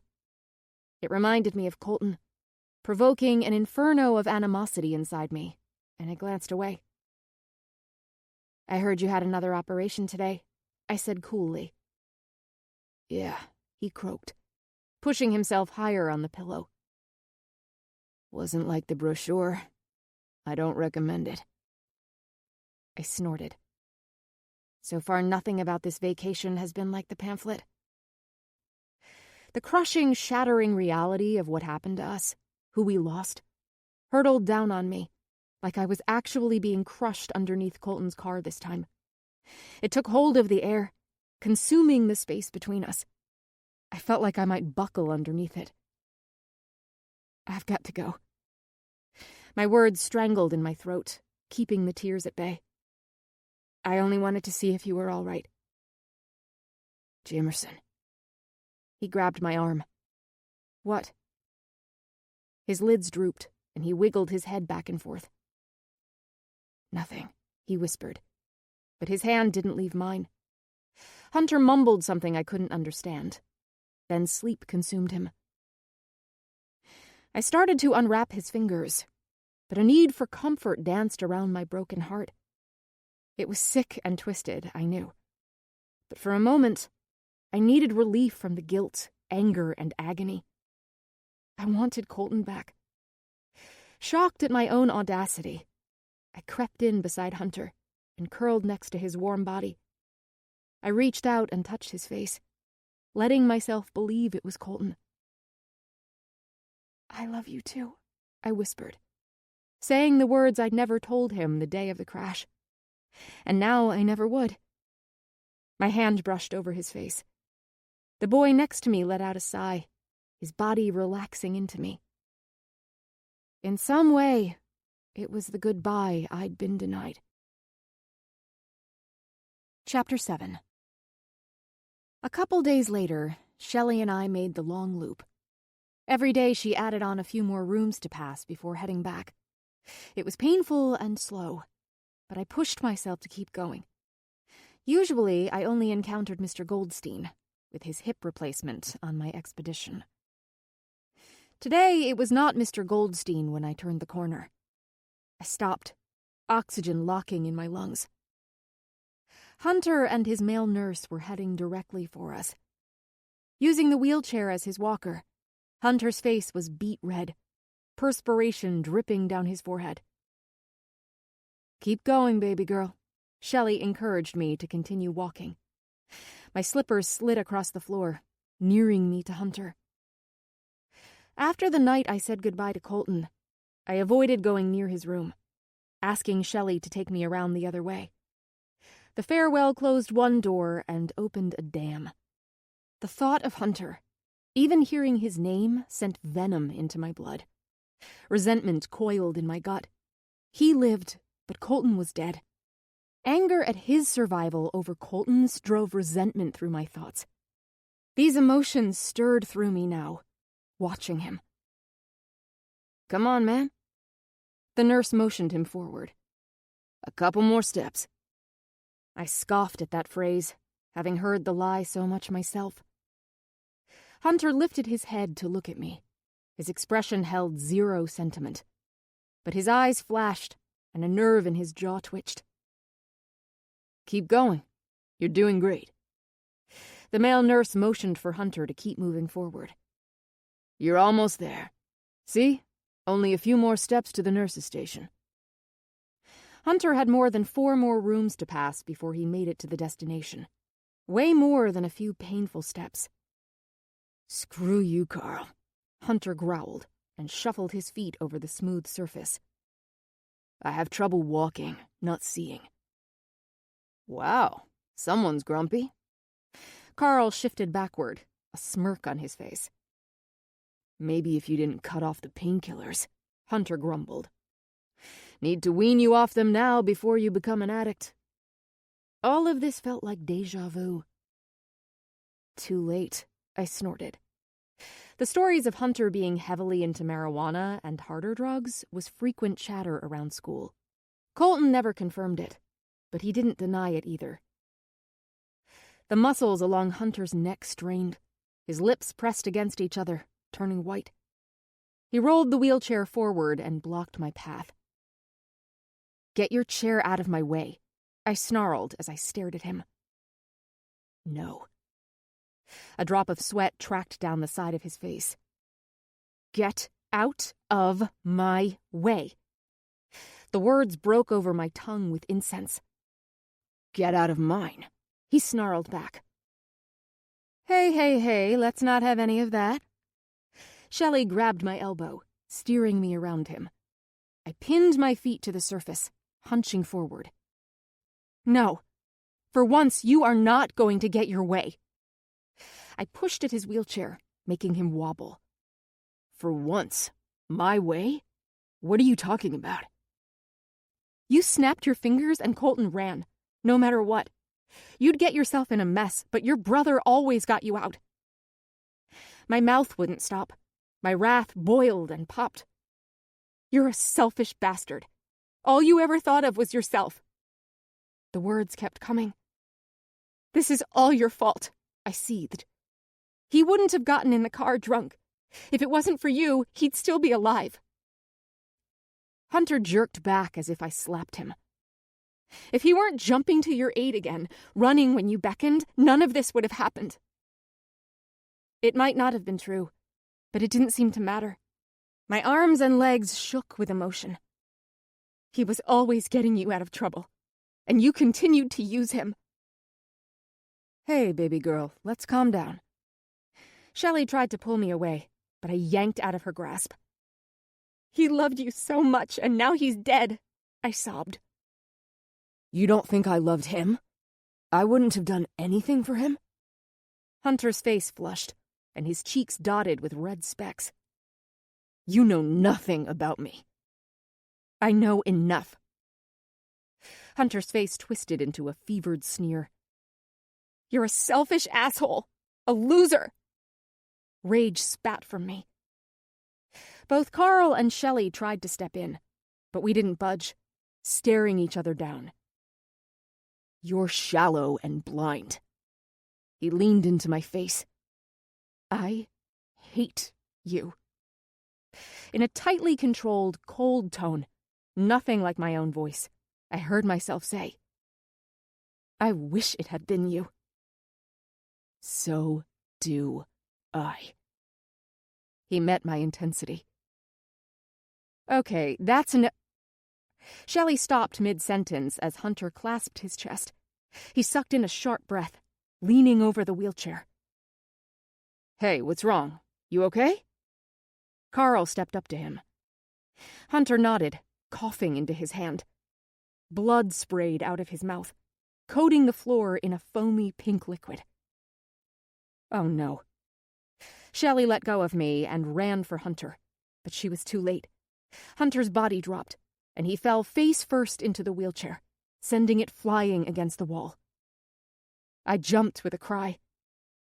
He started convulsing violently as more foam pooled around his mouth. Help!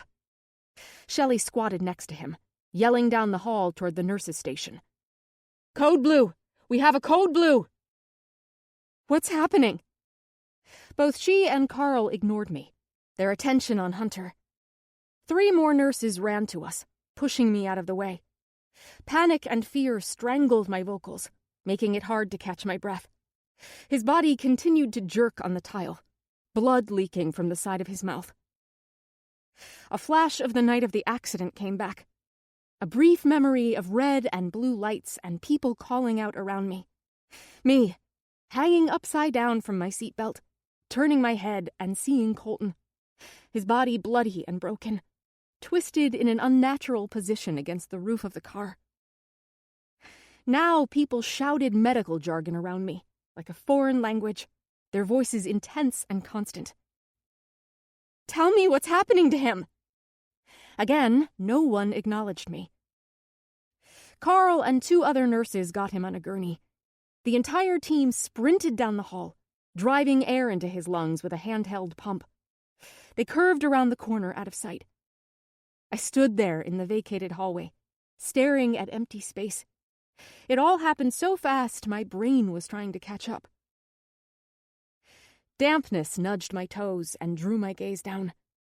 Blood stained the front of my cream slippers, dyeing the tips of them like an Easter egg. Guilt saturated me like the blood on my feet. I just told him I wished he was dead instead of Colton, and now he might be. What kind of person was I? The anger pouring from me was like nothing I had experienced. I was a stranger to myself.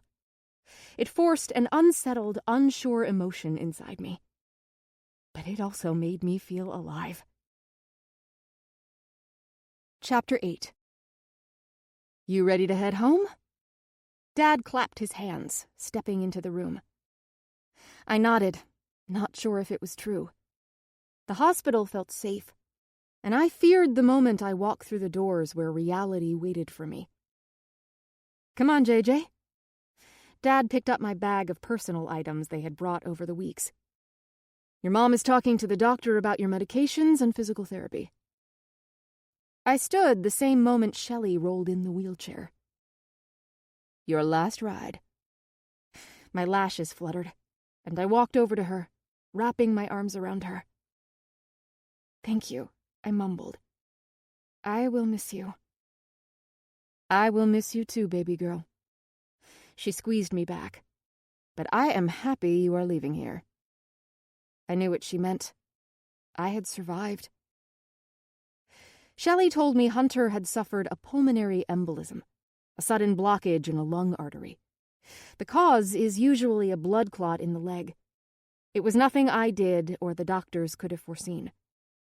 It didn't make me feel better, especially learning that during the 3 days since the event, he had been heavily monitored to make sure he didn't fall into another coma.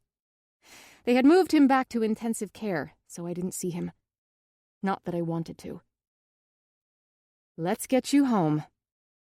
Shelley pulled back, nodding toward the wheelchair. I climbed in, and she pushed me forward, my dad following behind. "Hey, sweetie." Mom came trotting up, a huge smile on her face. "How are you? Are you ready to go home?" Of course they would ask me this, but I already cringed against the onslaught of dealing with the same questions over and over once I left these walls. I smiled, and she clutched my hand, walking next to the chair. Dad ran forward, wanting to have the car ready for me at the curb. We made our way downstairs and out the doors. Our family Subaru idled in front. "Keep me updated." Shelley turned to my mom, but patted my arm. "I've gotten attached to this one." "We will, Shelley." Mom engulfed her in a hug, her voice wobbling. "Thank you for everything. We couldn't have gotten through this without you." During the weeks of my coma, they had gotten to know her well. Shelley had helped them through all the hours of not knowing if I would wake up. Shelley came around and assisted me from the chair, as Mom dashed forward and opened the back door. Once I was in and belted, Mom gave Shelley another hug and climbed into the passenger seat. Dad pulled the car away, and I waved at Shelley. My gaze never left her till we rounded the corner. I faced front, taking a deep breath. Fear of what was ahead of me shredded my intestines. I had always known what was ahead of me, my life and future planned out. Now, nothing felt sure. I floated like a balloon, with no clue where I was going or how I felt about anything. Mom rattled on, trying to keep the energy up in the car, but I mostly tuned her out, watching the houses rush by. Deep reds and oranges colored the leaves, falling from the trees like raindrops. The warm summer weather had changed into crisp autumn as I slept. As we turned down our street, Mom interrupted my thoughts. "Everyone is here waiting for you. They're excited to see you, to have you home again." My back went straight. "Everyone? What are you talking about?" Dad glanced in the rearview mirror. "Just a few people to welcome you home." What?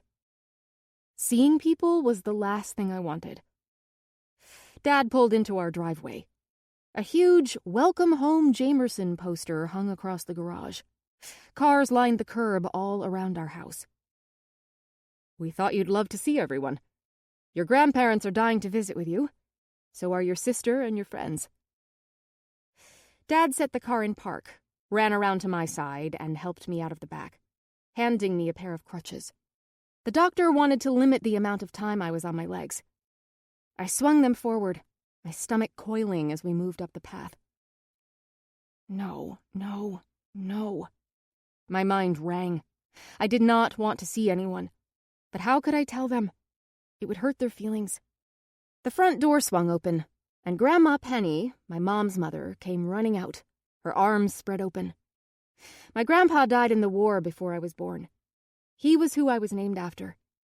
She lived in Connecticut, but came down when she could. Dad's parents were right behind her. Grandma Nessa and Grandpa T lived in the college town where my father worked, only 40 minutes away, to my mother's dismay. Jamerson! Grandma Penny's arms encircled me, pulling me into her. My other grandparents surrounded me and embraced me the moment she loosened her grip. JJ! My little sister, Reese, came sprinting from the house. Mom grabbed her arm before she barreled into me. Normally, I would lean over and pick up her tiny 5-year-old body. She was the smallest in her kindergarten class. Reese was a duplicate of our mother. With her round face, light milk chocolate eyes, and dark brown hair, she was adorable and could get away with manslaughter if she tilted her head and smiled big enough. Or pouted. "Whoa, little one. What did we discuss?" "Not to jump on JJ." Exactly. The moment Mom let her go, she came smacking into my leg, clutching it furiously. "Reese!" I wobbled on my crutches, biting down against the pain, and ruffled her hair. Then I leaned over and kissed her head. "Missed you, JJ." Her dark eyes swelled with tears, and her lips trembled with emotion. "I've missed you to the moon and back." It was a little saying we had with each other. I nuzzled her a little more before straightening up. Behind my family stood kids from my school, my friends, Savannah, Jason, Adam, Chloe, and my entire cheerleading squad. Also, family friends and some of our neighbors were here. They all smiled with too much teeth and earnest eyes, looking as awkward as I felt. They waited for me to talk first. I took a breath and forced myself to look up at everyone. "Hey, guys. Thank you for coming. It means a lot to me." The lie fell from my mouth. A steady stream of people hugged me and smiled at me. I said either thank you or I'm good a dozen times over. I was a robot, my real emotions locked way down. No one actually wanted to hear the truth. I was alive and walking. Sort of. I needed to focus on that. It was a little chilly, but Grandpa T had the barbecue going out back, laden with hamburgers. Drinks, snacks, and condiments were spread over the kitchen counter and dinner table. Music played softly from the TV. People milled around talking.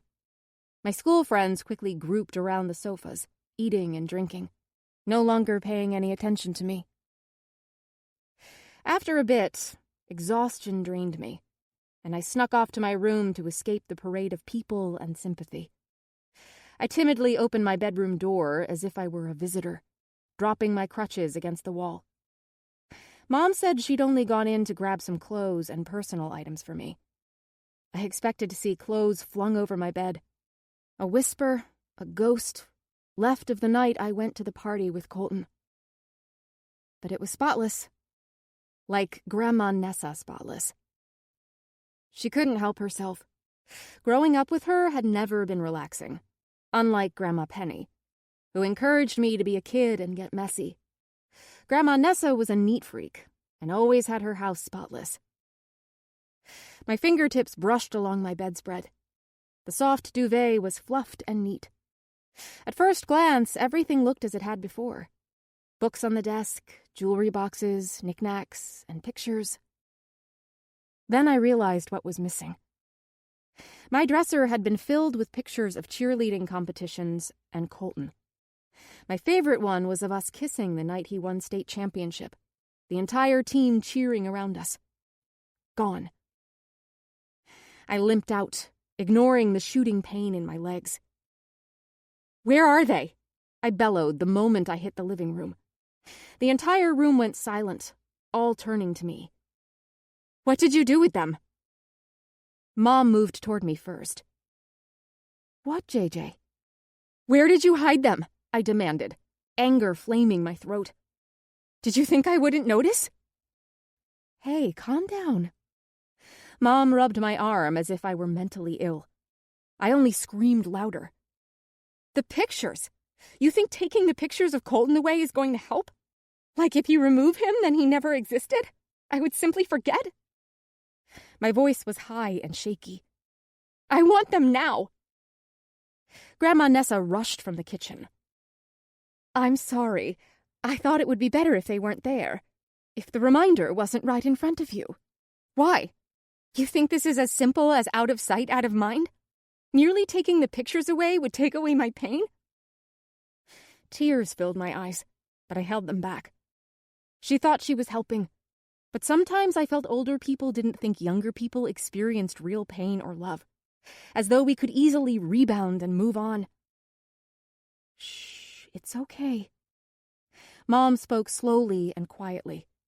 They were not used to seeing me angry or vocal. Ever. She thought she was helping. Grandma Nessa will put them back. I took a breath, my gaze roving over the room. Everyone stared. All my friends on the sofa gaped at me wide-eyed, glancing at each other with a she's losing it look. Grandma went to the cupboard in the hall and brought out the pictures and proceeded to my room. I followed behind, the gawking silence burning into the back of my neck. Mom helped me to my room. Grandma Nessa was already placing the photos back on my dresser. There, exactly where they were before. She fretted with their placement. I'm sorry. I never meant to upset you. I know. I stared at the framed, candid shots. Grandma Nessa came over and gave me a squeeze. I suddenly felt embarrassment for my outburst. It was so unlike me. Can I have a moment? Mom nodded, then kissed my head. They both swiftly left. I made my way across the room, standing before my dresser. My hand reached out, trailing over Colton's face. His smile, his bright blue eyes, his dimple. I clasped the frame to my chest. It was like a semi-truck unloaded pounds of wet concrete on top of me. My knees buckled, and I slumped to the floor with a sob, holding the picture to my heart. I understood intellectually Colton was dead, but the hospital was a strange limbo where I didn't have to accept the truth, where real life stayed outside. A bubble.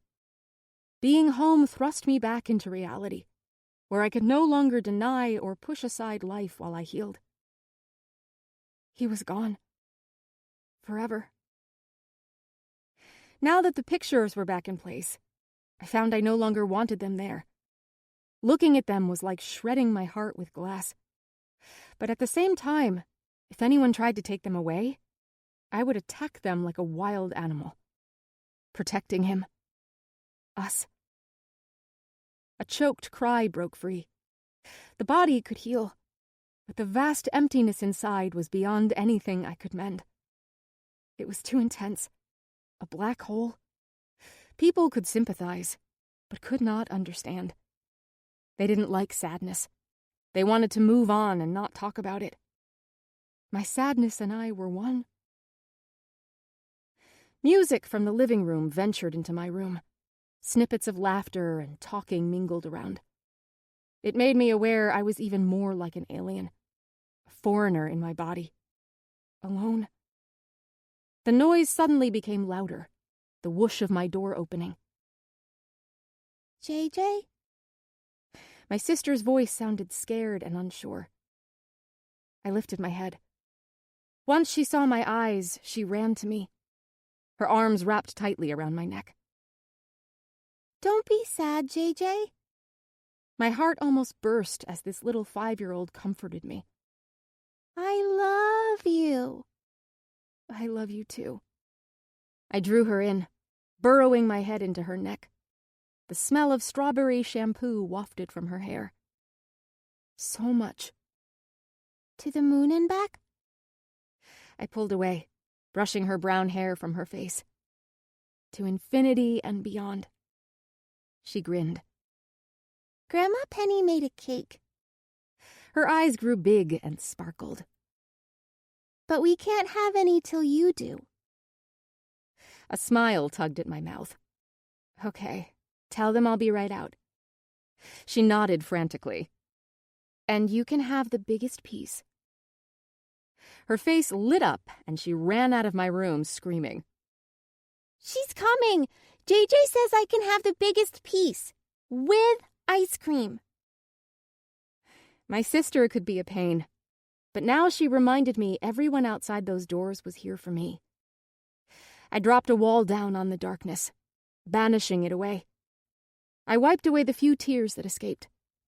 I I felt they were counting on me to make them feel better, to reassure them I was all right. I pulled myself up, setting the picture back on the bureau. I rubbed at my cheeks and brushed my hair before grabbing my crutches and turning, heading out to my get-together. I smiled, hugged, and consoled. And I did it well. Chapter 9.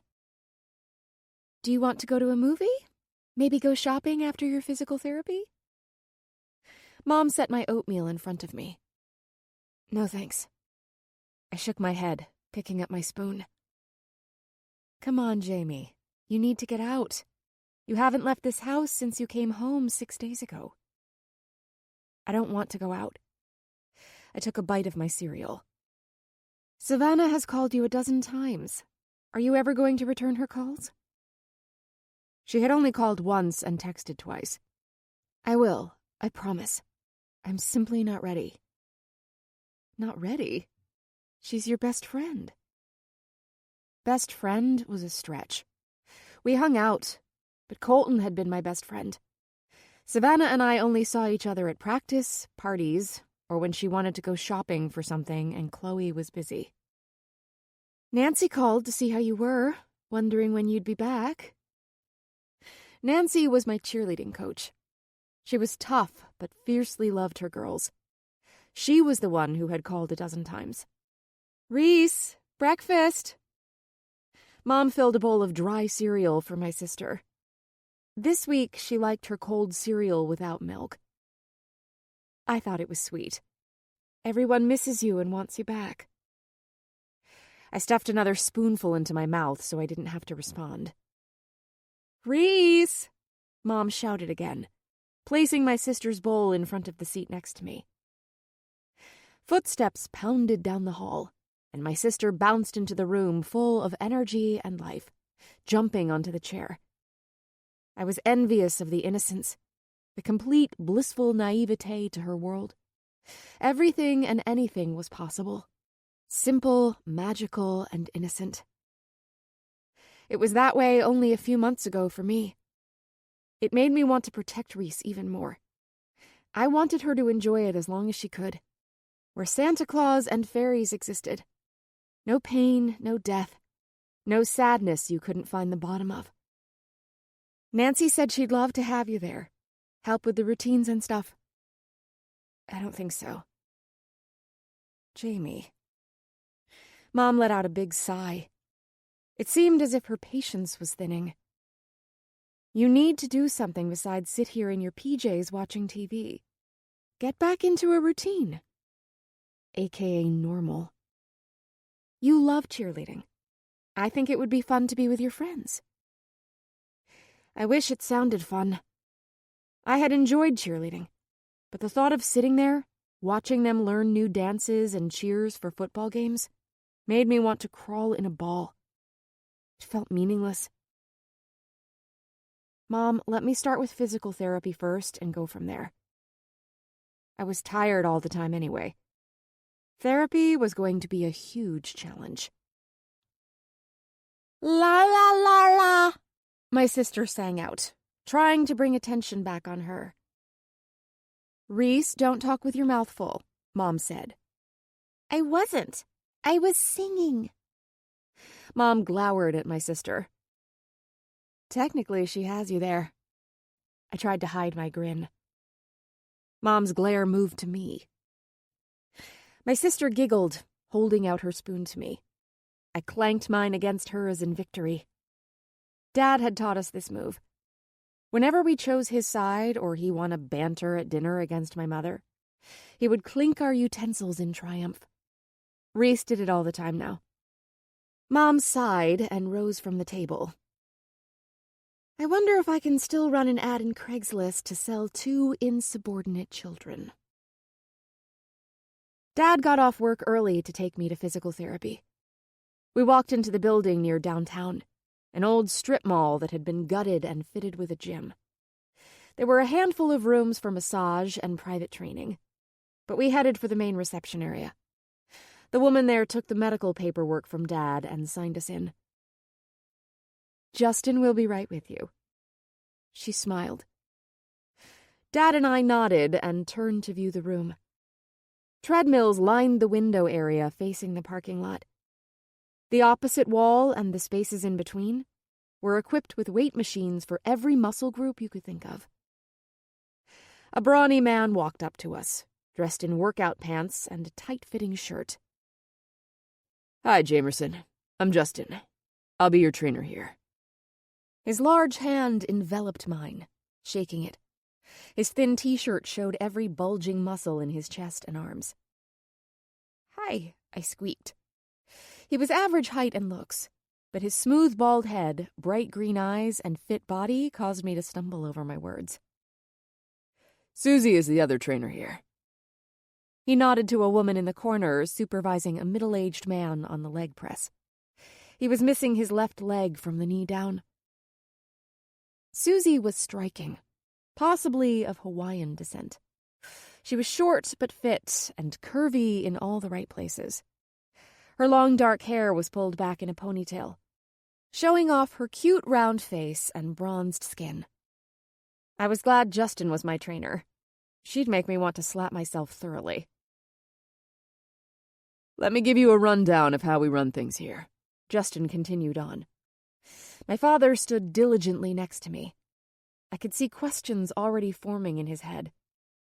His job gave him too much knowledge of what I would be going through. We work with each client for an hour and a half. 45 minutes is with us. The other time is stretching and working on machines with a partner. We think the healing process has a lot to do with your mental state. My father nodded at his statement. And we've noticed over the years, clients have mended faster mixing with other people going through the same thing. Do you have any questions? My father opened his mouth, and I sighed internally. I agree being around others helps, but I'm more curious about the routine you have to get Jamie back on her feet. That is very crucial. I feel mental outlook is the most important, Justin said politely back to my dad. I agreed with him. Dad was used to football, where men pushed their bodies to the extreme, without the psychological stuff.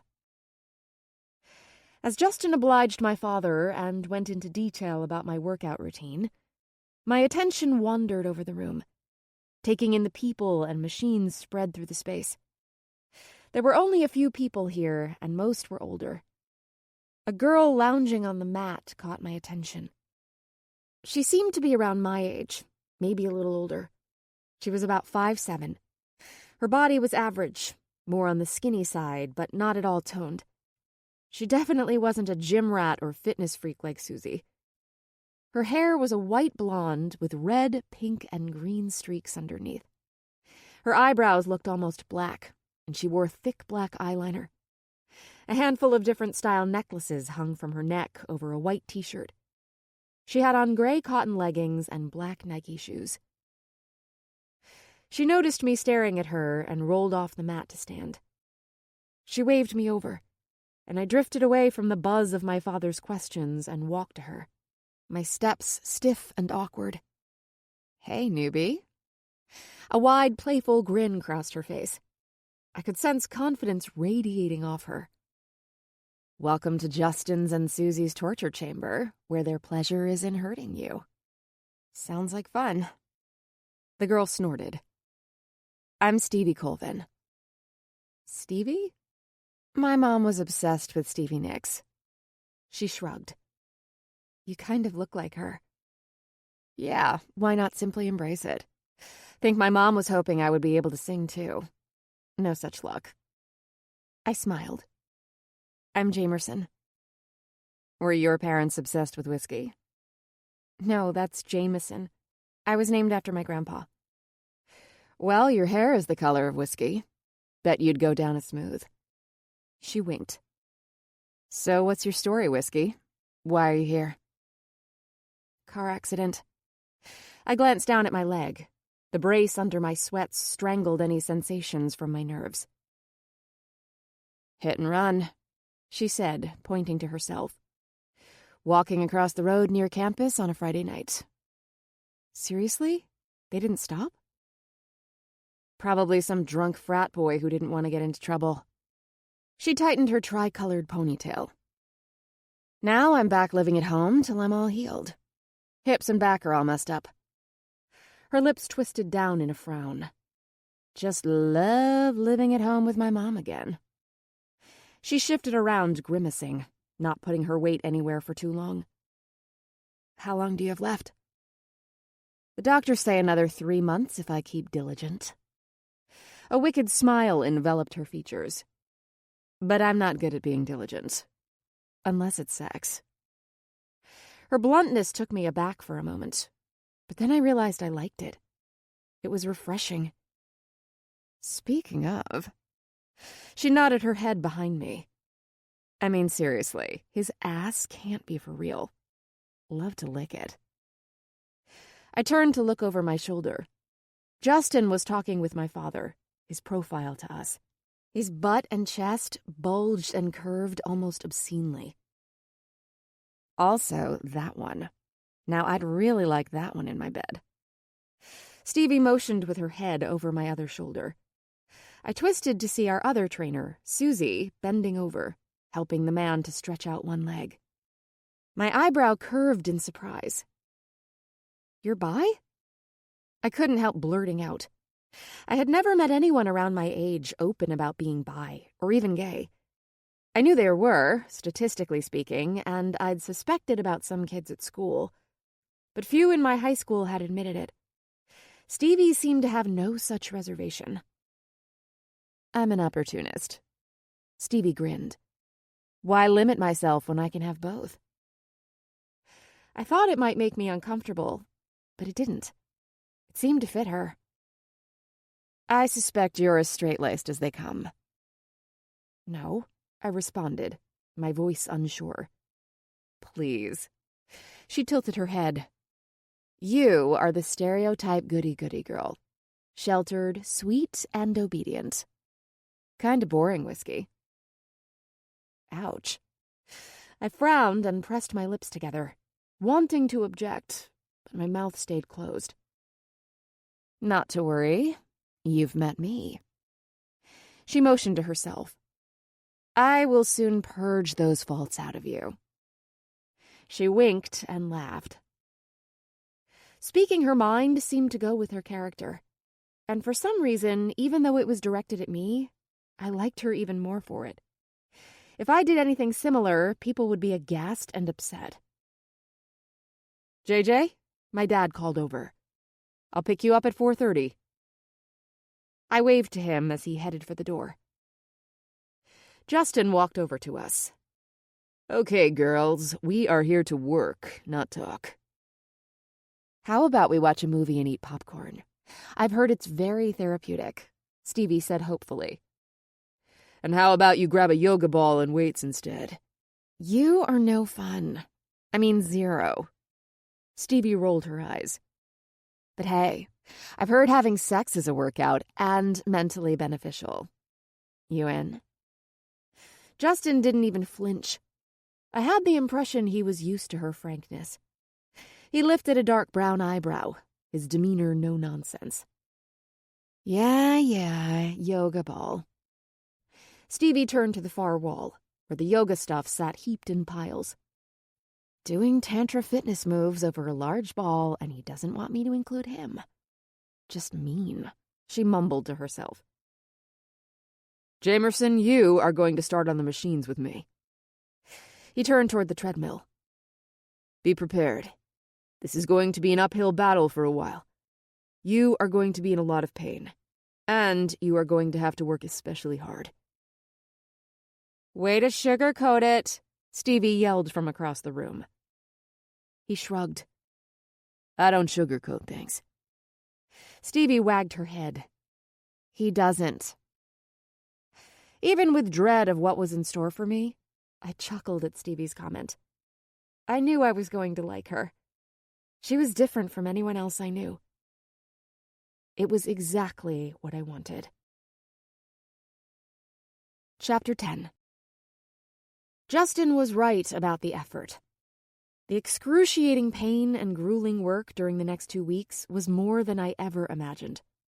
I hadn't thought about how hard the simple act of walking on a treadmill, or lifting minimal weights with my legs would be. I also hadn't expected the unbelievable exhaustion from ordinary activities, the nightmares, which tore me from my sleep at night, and the feeling of being lost in a giant sea of people where I used to fit in and belong. The one thing saving me was Stevie. She brought humor back into my life. On down days, when I felt the happiness was a far-off dream, she would help me get out of my funk. She pushed me to keep going. Justin and my doctors say I'm getting better. I will be able to return to school next week. I breathed through clenched teeth as Stevie pushed down on my back, folding me over my legs. It hurt like hell. Only half days at first. Ugh, Whiskey, that sucks. She patted me on the head. So glad I'm out of high school. College is much better. Though taking this semester off means more mommy and daughter time, which compels me to want to go with you next week. Not even living with your mom could make you want to. I stretched to touch my ankle briefly, not able to hold it for long. Yeah, you're right. High school was awful. One time was enough for me, especially in this tiny town. Stevie had graduated before I moved here. She'd been at art college in New York before her accident.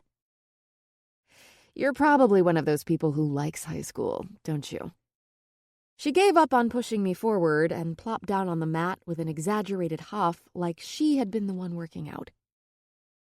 Don't make me hate you, Whiskey. Not after I've invested this much time in corrupting you. I did. Before. I wiped the bead of sweat from my hairline. I'm not sure of anything anymore. That gives me hope. She nudged me with her shoulder. Then her head snapped to the door, hearing it squeak open, mine following. Hunter's tall figure stepped into the room, halting my lungs. His hair was messy, his scruff thick around his face. He wore a dark gray hoodie and long blue and white basketball shorts. Knee braces covered each leg, crutches stuffed under his arms. My heart twisted and began to pound. Would I ever get used to the initial sight of him? Lose the sensation it was Colton? Then the heart-wrenching disappointment when I realized it wasn't? Hunter Harris, right? Justin walked over to him, holding out his hand. Hunter shook it, his gaze lifted and caught mine. His blue eyes flashed, lids narrowing. The world blurred around me. All I could see was his intense glower. I reciprocated. I hadn't seen him since the incident in the hallway when he almost died at my feet. Emotions swirled between us. Anger, hate, blame, guilt, resentment. Is anyone else joining you? Justin leaned around him, peering down the hallway. Hunter's attention broke from mine and moved to Justin. No. Okay, well, let's get started then. Follow me. He motioned for Hunter to shadow him across the room. Hunter's crutches swung forward and clipped the ground, his feet skimming the surface as he ambled after Justin. He held his head perfectly straight, as if he were trying not to look over at me. Okay, what's the deal, Whiskey? Stevie leaned over to me, her eyes wide, glancing between me and Hunter. Besides him being seriously sexy as hell and some strange vibe I'm picking up between you two. I felt the heat in my cheeks prick and start to flush over my face. That's Hunter. I took in a shaky breath, swallowing the lump in my throat. The twin brother of my boyfriend who was killed. He was in the car too. Twin brother? Identical. Holy shit. Stevie's mouth dropped open. This is like a soap opera. All we need is some amnesia and him thinking he's the other twin, till the end of the season where the big twist is revealed. My lids flickered in annoyance. Yeah, okay. I might be spending too much time on the sofa watching TV. You think? Not much else to do at my house. This is my life, not a soap opera. I wrapped my arms around my better leg, trying to pull it up. It was still stiff and uncomfortable. And we've never liked each other. I mean, we can't tolerate each other. Now Colton is gone. We no longer have to play nice. Hate is a funny thing. Stevie glanced between us again. All I see is heated friction between you two. Gross, Stevie. A surge of irritation sizzled up my spine. My boyfriend's dead, and all you can joke about is friction with Hunter? That's twisted, even for you. Nothing is too twisted for me. Hunter is not someone I want in my life. He's bad news. Constantly got Colton to help clean up his mess, needing to be bailed out of trouble all the time. It's the reason Colton got in the car that night. Why he is dead. No. Your boyfriend is dead because he was stupid and drove drunk. Without a seatbelt. A sad, too common cautionary tale which never seems to be learned. I let him do it. I could have tried harder. Been stronger. I stared down at my hands. Neither one of us stopped him. It's our fault he is dead. No. You can't control other people. Only yourself. It's not your fault or his. She lifted her hand at Hunter across the room. Everyone is always so busy trying to find someone to blame, or a reason to make themselves feel better.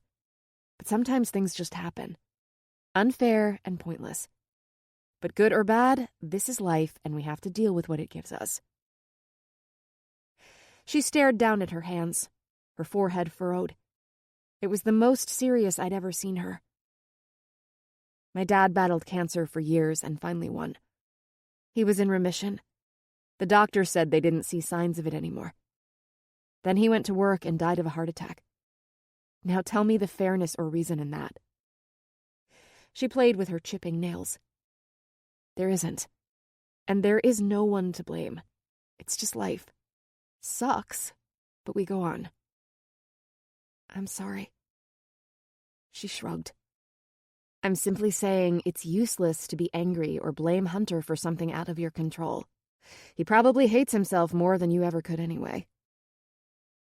I glanced over at Hunter. Irrational anger still simmered up my throat, looking at him. Even if Stevie was right, my ire didn't budge. This is why I don't give myself limits and try to live life to the fullest. You never know when your number is up. She used me as a brace as she pushed herself to her feet. Speaking of that, I'm gonna go see if Susie does home visits. I could use more one-on-one time. Stevie winked and walked over to the dark-haired trainer, putting the weights and bands back in their designated spots. I couldn't stop the amused grin pulling at the edge of my mouth. I could never be as daring or forward as Stevie, but she made me look at life differently.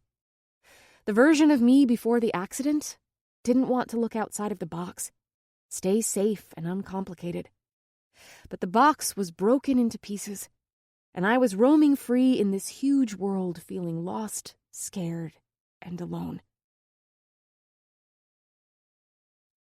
Stevie, your turn.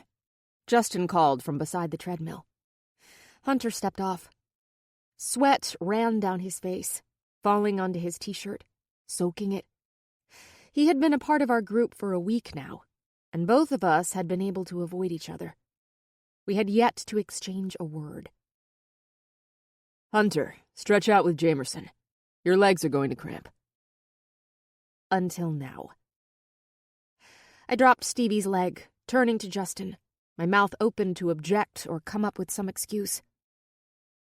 I can stretch out by myself.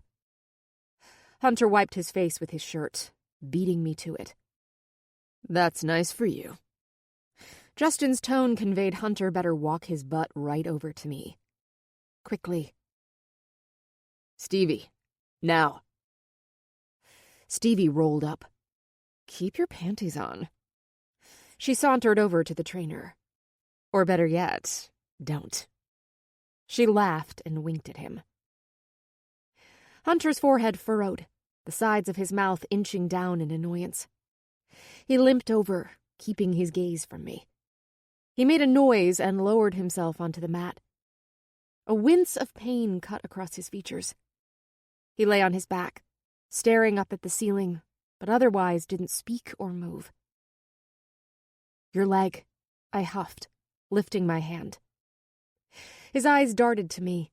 More lines descended down his brow.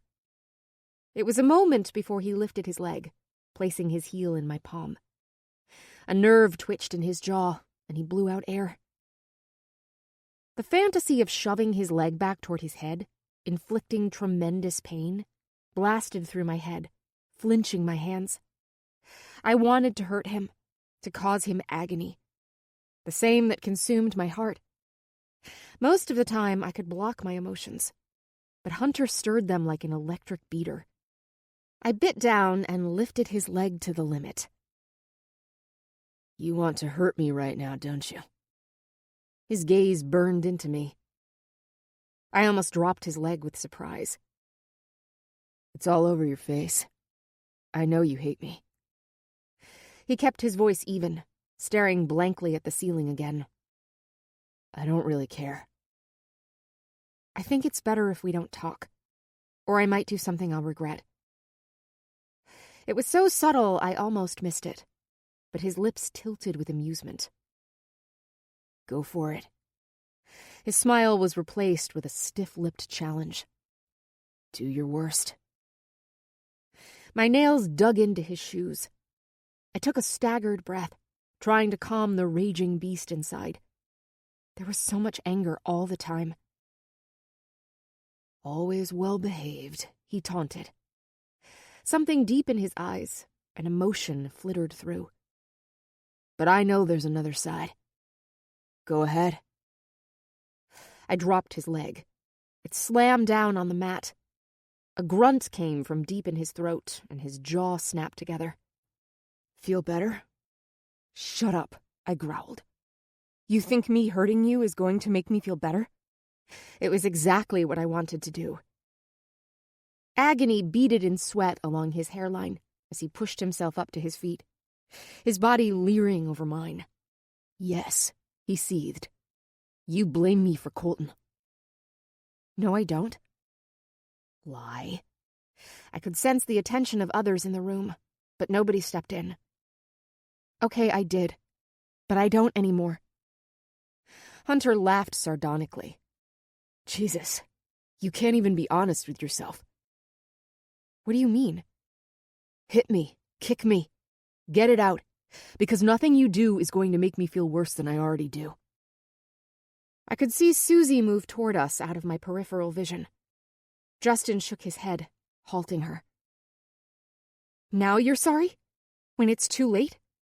My hands fisted in a ball. "You didn't seem to have any problem using Colton when he was alive." Hunter's shoulders stiffened. "Is that what you think?" "Yes!" I screamed. Even with the memory of how our fight ended last time, I couldn't stop the hate from leaping back out. If he were still alive, would you feel so horrible? No. You'd continue to use him to bail you out, and he would have let you.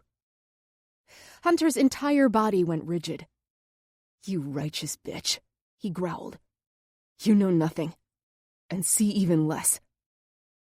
My fist smashed into his chest. "I see you just fine, asshole."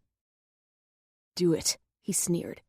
"Let's see if you feel better, or if it puts me in the grave instead of Colton." I struck out, hitting his chest over and over. Hunter clenched his muscles, taking every blow, until energy leaked from me, turning my punches into soft taps. I let my arms drop, leaned over my legs, and gulped in staggered breaths.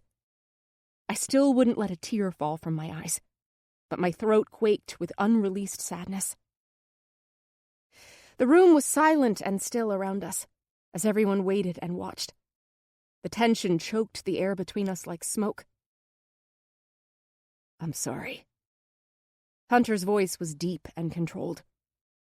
"But if it makes you feel better, I hate myself more. No matter what you think of me, I loved my brother. And there isn't a moment goes by I don't wish he was here. Or I could take his spot. For everyone's sake." Hunter swiveled around and hobbled for the door. When the door shut behind him, a mass of loathing clogged my esophagus. For myself. No matter what kind of person Hunter was, he had lost his brother, his twin. That level of pain had to be unbearable. Stevie was right. Blaming him didn't bring Colton back. It only left me feeling emptier inside. Chapter 11. I lifted my backpack over my shoulder and closed the Subaru door.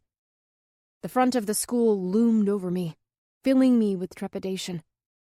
I turned and grabbed for the door handle, the automatic locks bolting down with a clank and impeding my way back to security. My eyes flashed up to my father's. He shook his head, lowering the window just enough I couldn't reach through. "You have to go back sometime. Might as well be today." "Tomorrow, I promise. I'll go tomorrow." I only needed one more day, or a week, of not having people staring, whispering, and asking if I was okay. "Tomorrow is already Friday." "Yeah, works for me. The day after is even better." They wanted to start me off slow, with a couple of half-days, but next week I'd go back full-time. "Mom will pick you up after lunch." He ignored my pleading. "She thought you might enjoy spending time with your friends." No, she wanted me to spend time with them. I wanted to go home and hide under my covers. Inhale, Jamie. You can do this. I bit down on my lip and turned back to the school, giving my dad a little wave over my shoulder. He pulled away quickly, probably afraid I'd change my mind again. My shoes hit the stone steps, my legs slowly taking me to the main entrance, aching with each tread. I clutched the railing, pausing for a breath. I refused to bring my crutches, not wanting the extra attention. I was already regretting it. My eyes flickered to the main entrance. People moved around me and shuffled through the front doors. Suddenly, memories besieged me. Colton kissing me on the steps. The countless times we had walked hand in hand through the front doors. I clutched my chest. I couldn't stop from looking over my shoulder at the football field. A lacy mist hovered over the green lawn, rays of early morning sun reflecting off the fog. He would never play on that field again. Or any other. Sadness stung my eyes. I finally crossed the entrance threshold, sweat tickling my brow, and stopped. The familiar hallway lingered before me. It was exactly the same. Ghosts of Colton occupied every inch. Recollections of his voice calling my name down these hallways reverberated in my head. Gazes burned into me, following me through the hall to my locker, like I was some freak experiment in a jar. I swallowed and took a deep breath. My cheeks burned and my throat itched, thickening with the thought that Colton wouldn't be here to save me, to happily take the attention off me. The first bell rang, rousing the sleepwalking students from their stupor, looking like electrocuted zombies. "Jamerson!" Savannah's high-pitched squeal jolted me. The brunette beauty dashed straight for me. Her eyes roved over all the people gawking. "You're back!" "Hey," I greeted her as she crashed into the locker next to mine, ignoring the boy trying to get into it. "Hey," she repeated, emphasizing the word dramatically. "All I get is hey? Why didn't you tell me you were coming back today? This is exciting." Exciting is not how I would classify it. Gut-wrenching, awkward, sad, uncomfortable, and strange, maybe. "I'm glad you're back. We've missed you so much at cheerleading practice. You're coming today, right? Coach will be happy." She flattened back into the locker, playing with the ends of her long hair before she flung it over her shoulder. The speed with which she talked spun my head. Her buzzing energy now made me feel as if I kept getting hit by a drive-by. "Oh my God, everyone is staring at you," she whispered loudly, glancing around. Her mouth twisted in a frown, but her eyes glinted with excitement. She liked the attention any way it came. "Move along now." She swished her hand at the people, directing it mostly at the boy standing next to her. I'm trying to get into my locker," the boy stuttered, pointing behind her. He looked to be a freshman and clearly intimidated by her. "So?" she replied. I slammed my locker, grabbed her arm, and pulled her away. She glared at the boy over her shoulder, but quickly turned the moment we stepped away. "There is so much to catch up on. Jason and I are back together. Well, at least this week. Carrie is all excited and wants to take me shopping." Savannah rolled her eyes. "Okay, what else? Chloe is seeing this college guy. He's so hot. I'm going with her to a party this weekend. Do you want to come?" I shook my head. "You should. There will be so many hot guys there." She winked. Savannah had no clue how insulting and hurtful she could be. Did she think I could easily get over Colton's death and look for another boyfriend? "Madison still has the hots for Adam, but he's into a cheerleader at our rival school." She rattled on. I was barely listening, my focus on trying to walk to my class without either collapsing or having a breakdown. The pain in my body was nothing compared to my heart. At least Savannah didn't ask many questions, mostly talking about herself and her drama. We got to the doorway of my class. "I'll see you at lunch. Glad you're back." She drifted away, waving over her shoulder. "I'll tell Coach you'll be there later." I didn't even try to argue. It was pointless. I inhaled deeply and took a step into the room. Colton had been in my first and third period classes. Today, I had to get through them without noticing the empty seat next to mine. I pinched my lips together as I walked into the room.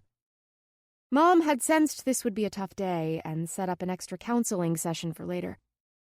I didn't want to go. The counselor would only force me to relive this, talk about it. I didn't want to do either. I wanted to be left alone. "Good morning, Jamerson." My English teacher, Mr. Foster, nodded at me. "Good to have you back." I nodded and moved toward my seat. My gaze drifted to the vacant desk beside mine. I settled down in my chair while students ran in as the final bell rang, filling the seats around me. I tried not to keep glancing over at Colton's vacant spot, but my gaze drifted against my will. When I turned to look, Colton sat next to me, a goofy smile on his face. "Hey, babe." His playful voice sounded like honey to my wounded heart. I jerked back with a yelp, closing my eyes. When I reopened them, the space was empty. "Jamerson?" Mr. Foster called my name. "Are you all right?"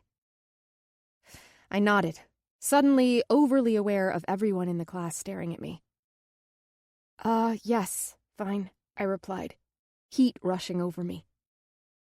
Mr. Foster didn't look convinced, but he accepted it. "All right, class, attention back up here. I hope you did the reading because we are having a pop quiz." The class made a collective groan. "Except you, Jamerson. You can take it later if you'd like." I shook my head. "No, I'll take it." It was on a book I had read 3 times already for pleasure. Most rolled their eyes at my decline. I was ahead of everyone in most of my classes, especially health and science. Dad encouraged me there. It annoyed my friends when I did extra credit even when I didn't have to. It was all for college, to make sure I got in. To where and for what, I didn't know. I'd never thought that far ahead. The rest of the morning went by in a fog, my body a shell yearning for Colton, who was only there in spirit, loud and strong. Pictures of him, football trophies in the cabinet. His memory saturated everything I looked at. There was even a sign-up sheet for a potluck to raise money to add a memorial for him next to the football field. At lunch, I thought I kept seeing him out of the corner of my eye. It made me jumpy and distracted. Not that I had to be attentive to the crowd I sat with. The boys talked about the away game on Friday. The girls whispered about the party Chloe's new boyfriend was having. I stared out the window, watching the leaves flitter and glide to the ground, coating the sidewalk in oranges, browns, and reds. I'd never felt so alone. I had considered this group my friends, but without Colton, I realized I was an outsider. I understood what they talked about wasn't silly and boring to them, but I couldn't seem to pretend I cared now. Did I ever? If games, school, and cheerleading were important before, why did they so easily become nothing to me? Since the day I woke up, all I did was question myself and see myself from a different point of view. And so far, I didn't like what I saw. This realization created anger and restlessness. Did I even know who I was? It seemed like all I did was play a role. Be the good daughter, student, and girlfriend. I did it to make people happy, to not make waves. But now none of those felt like they fit me. Losing Colton unraveled me, leaving me broken and stripped down to nothing. But how could you put yourself back together if you didn't know who you really were in the first place? How was it? Mom pulled Grandma Nessa's silver Mercedes out of the school parking lot. Dad drove our only car back and forth from the university. Our town was small and quaint enough that Mom usually biked or rode the bus to work. Having one car with 3 eligible drivers was becoming a huge issue, especially lately with all my appointments and training. Grandma Nessa let us borrow her car. Fine. Her mouth pinched. Can you expand? It was fine. Jamerson, she sighed. What do you want to hear, Mom? Classes are the same. Everything else was horrible. Why was it horrible? Wasn't it nice being with your friends again? I glanced out the window. She wanted the best for me. I realized that. But I sensed if I said anything about how I actually felt, it would upset her. She didn't know how else to help me get through this. My friends, cheerleading, getting back to a routine was how she thought I would get better. Those things seemed to be making it worse. I hated being like this. I had never been the disgruntled teenager, but the emotions inside were too strong for me to fight.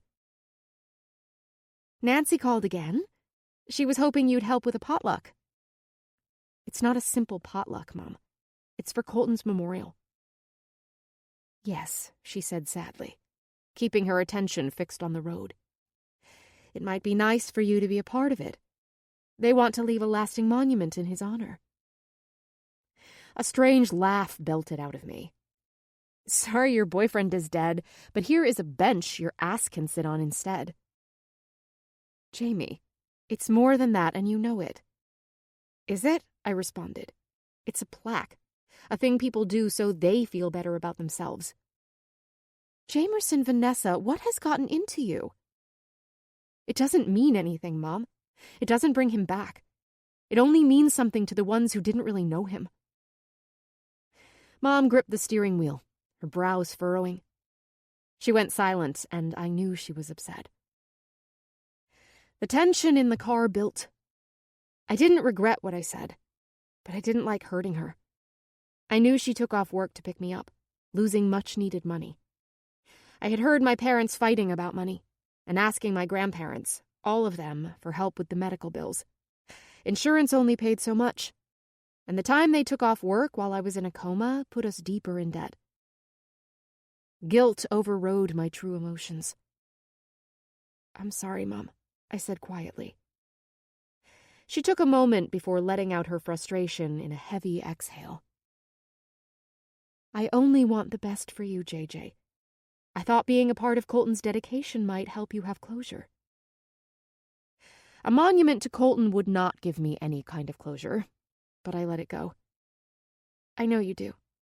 Of course, I'll help with the potluck. We drove into the parking lot of my therapist's office.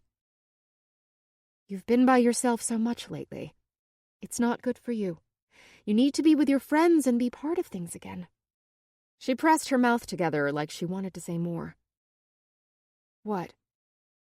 She stirred, licking her lips. Maybe it would help if you visited Colton's grave. I still hadn't visited the place where he was buried. I wasn't ready to go there. He haunted me enough here. No, I replied sharply. No, I can't. Not yet. I got out of the car. Helping with Colton's memorial was one thing. Visiting his grave was another. I wasn't ready for that step yet. Okay. She nodded, watching me get out. She leaned over to peer at me. While you're here, I'm going to run to the store and get something for dinner. Your sister wants pasta. Again. Mom rolled her eyes. My sister was in a pasta with butter phase. We had it a lot. I'll be here when you get out. Okay, thanks. I closed the door. Mom hit the automatic window on my side. I'll also call Nancy and say you're going to help out. Maybe in the next couple of weeks you can start going to practice. At least be there. Sure, I said, when all I wanted to say was no. As she drove off, it felt as if I were strangling the girl inside, the one who had been there the whole time but was ignored. The new version of me wanted to rise, but the more I put on the old skin, the more she was silenced. I was at a crossroads. I could either quash this new me and return to what they wanted me to be, or I could let her come out. The problem was she was angry, strong, fierce, and not looking to pacify people. I was terrified of her. Chapter 12. The weekend passed in a cloud of tension. I had more tiffs with my parents than I had in my entire life. The moment I recognized this new fierce girl inside, she would not sit in the background and stay quiet. My sister had a strong personality, stubborn and spirited. I liked that she was gutsy and determined. A pain sometimes, but overall I loved her more for it. But I started to watch my family with her, how they responded to her, laughing and enjoying her fierce personality. Yet the moment I said something bold, they stared at me like I had grown 4 heads and gave each other pointed looks, secretly communicating their displeasure or fear at my actions. Frustration at home spread to school, taking over through the week. I sat in class twitchy and impatient, staring out the window. It all seemed stupid and pointless. My knees bobbed, waiting to escape the room, to get far away from here. By the next Friday, I wanted to implode. The only thing saving me was seeing Stevie during the week. Those were the few times I laughed or felt relaxed. Hunter had missed the week's session, and I was curious what happened to him, but didn't ask. Coach Nancy and Savannah had both bombarded me that morning with potluck ideas. I said yes. To what? I had no idea. I didn't care. Ms. Holloway. Mr. Kisner, the short, stout, uptight math teacher, called to me. Today, his deep yellow sweater made his round belly look like a jar of mustard. I would like your attention up here. I sat back in my seat, staring at the board. He continued with his lesson. I was ahead in this class, too. Everything he talked about I already knew. It made me want to knock my head against my desk, hoping the painfulness of the class would lessen. I wasn't naturally smart. I worked hard. But what was I working so hard for? I hadn't even thought about colleges, except the ones my parents wanted me to apply to, or where Colton might be going. Jesus, Jamie, who does that? What an idiot I had been. Planning to attend a college because of a boy? I hadn't even cared what school. It's pathetic. I waggled my head in disgust at myself. I was honest with Colton the night I told him of my dreams to travel the world, visiting museums and absorbing life in different places. Paris, London, Florence, Bruges. All sounded amazing. I had read in one of the college pamphlets they had a school abroad program. The thought excited and terrified me. That level of freedom? To not have my parents anywhere near me? To be able to do anything I wanted at any time in another country? I could hear my Grandma Penny whispering in my ear to jump, live my life. If Colton were still alive, I would have pushed the thought away. I would have followed him to college, not venturing out of his world. He was no longer here. My tether was broken, and it scared me to death. But for the first time, the fear was a little exhilarating. The rain over the weekend left the leaves on the ground wet and soggy, and I stared at them, creating abstract art in the deteriorating foliage. "Miss Holloway!"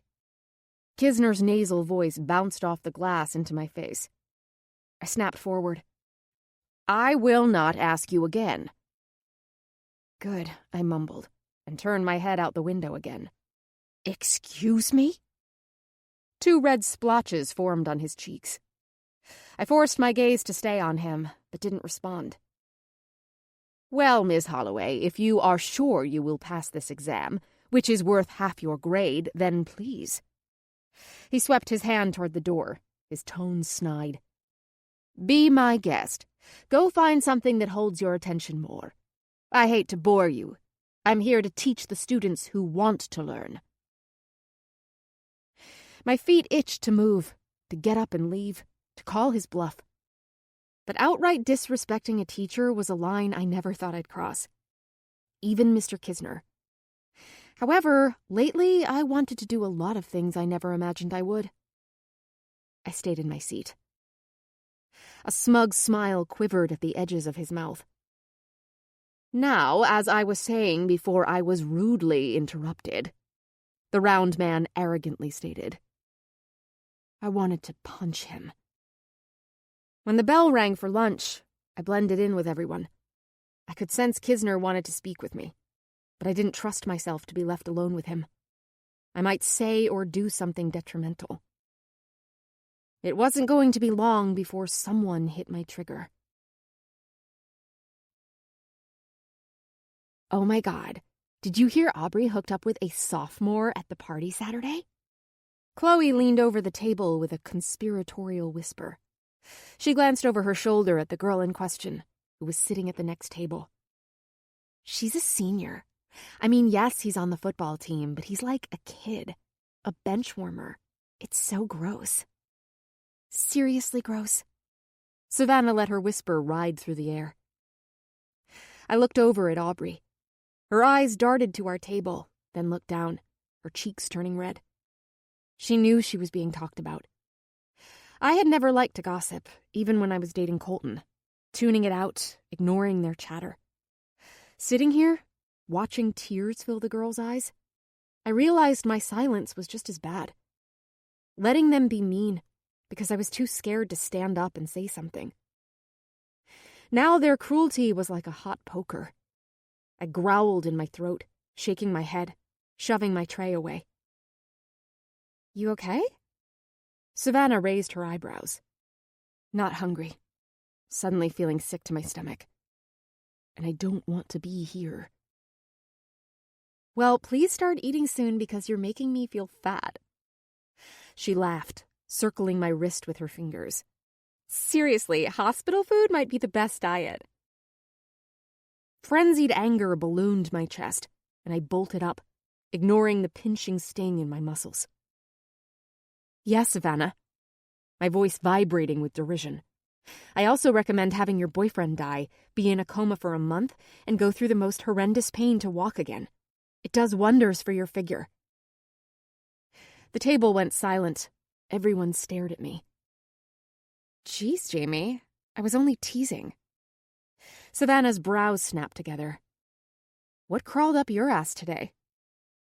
"Teasing. Right." I whirled around and left the cafeteria, needing air. My limp pulled focus and boiled more heat under my skin. I pushed through the doors and down the hall, breaking through the back exit toward the football field, gulping for air. Why did I react like that?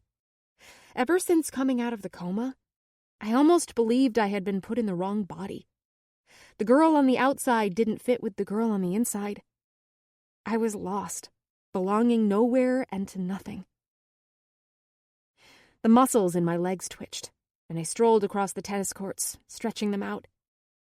Lately, I preferred to be by myself than in the overcrowded cafeteria. especially with people I was supposed to consider friends.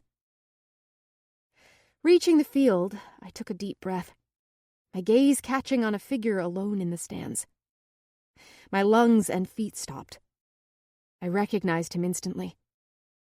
Hunter stretched out at the top of the bleachers as he leaned back onto the railing. His crutches lay next to him. He's back at school? It had to be his first day back. We had 5th period together. I would have definitely noticed his return. He was alone, which seemed odd. He usually hung around his 2 friends, Jones and Megan, who still attended this school. Most of his friends didn't. All of them were the anti-school types. The tattoo, lip rings, metal music, smoking in their cars during lunch, doing the minimal work to pass kind. Never a group I had cause to associate with. I took a step forward. The reasons to turn around and walk away completely outweighed the ones to keep walking. But I didn't stop. It took me longer than normal, and my breath was short, determination keeping me going. I awkwardly climbed the steps and strolled down the aisle where he was. Hunter kept his head forward, not acknowledging my presence. I sat down on the bench, cold and slightly damp, leaving a gap between us. Some of the football players were on the field, showing off for a few girls clustered on the edge of the field, giggling and pretending not to notice the boys checking them out. We both stayed quiet for a while. He finally let out an exasperated sigh. "What are you doing?" "I don't know." I shrugged. "Aren't you supposed to be with the cheerleaders and popular crowd? Not hanging around the bad guy on the bleachers?" "Yeah, I should." I rubbed my hands over my jeans, warming my muscles. "Then why are you here?" "I told you." I slipped him a glance. "I don't know." His baseball cap blocked his eyes. A light scruff covered his face, framing his strong chin and defining his full lower lip. I looked away. We both pretended to watch the action on the field, but I was overly aware of his presence beside me. It was suffocating and strangely comforting. Maybe I don't belong in that crowd anymore. I kept my head forward, going back to his first question. "I don't belong anywhere. I thought you might be the one person here who would understand." He stayed quiet. "Ever since the accident, nothing is the same, and I can't pretend everything is fine like they want me to. Friends, teachers, counselors, my parents, they had 2 months longer to mourn. They are ready to move on." Bitterness darted in and out of my words. I'm not. He didn't move an inch, but I felt him, more palpable than the air surrounding me. And some stupid memorial is not going to help. He snorted as if he concurred. I see things differently now. What I thought was fun is now meaningless to me.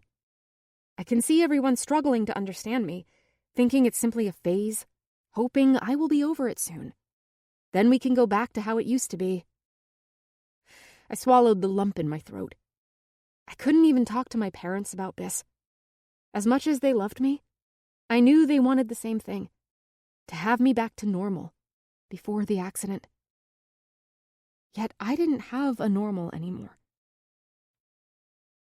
I miss him. Every day.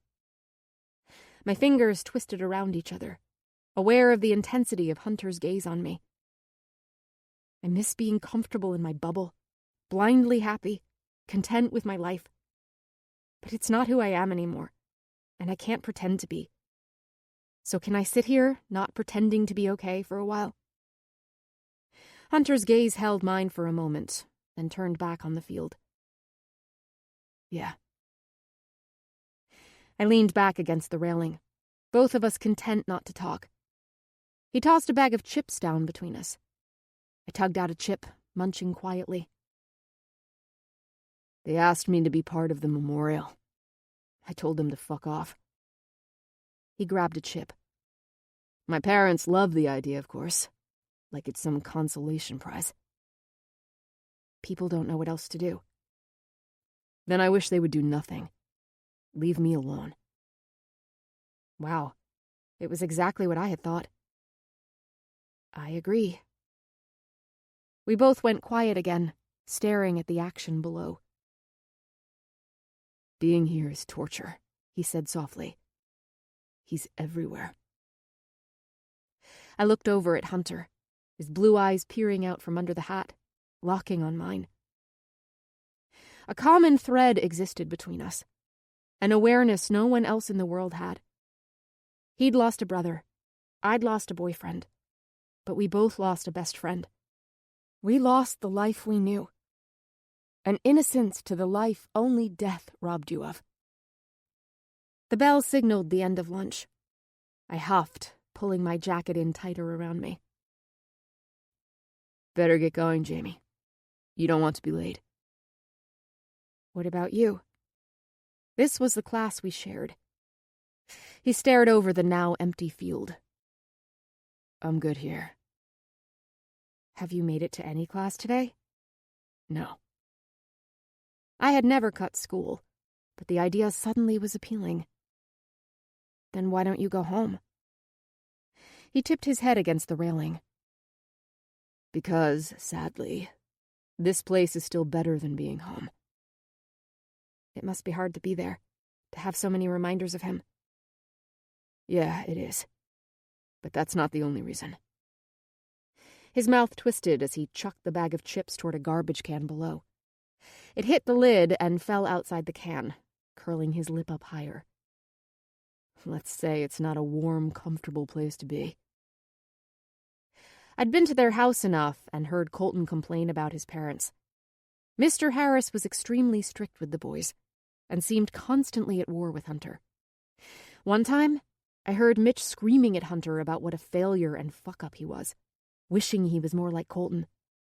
Julia sat there, letting the abusive words hammer down on her son, without lifting her eyes from her manicure. I went home feeling disgusted. No matter if Hunter was a screw-up or not, it was awful to hear a parent talk to his son that way. Mr. Harris was also tough on Colton, but in a different way. It was always about football, pushing Colton to be better. Mr. and Mrs. Harris came to every game, and the one time I saw Mitch hug Colton was when our team won the state championship.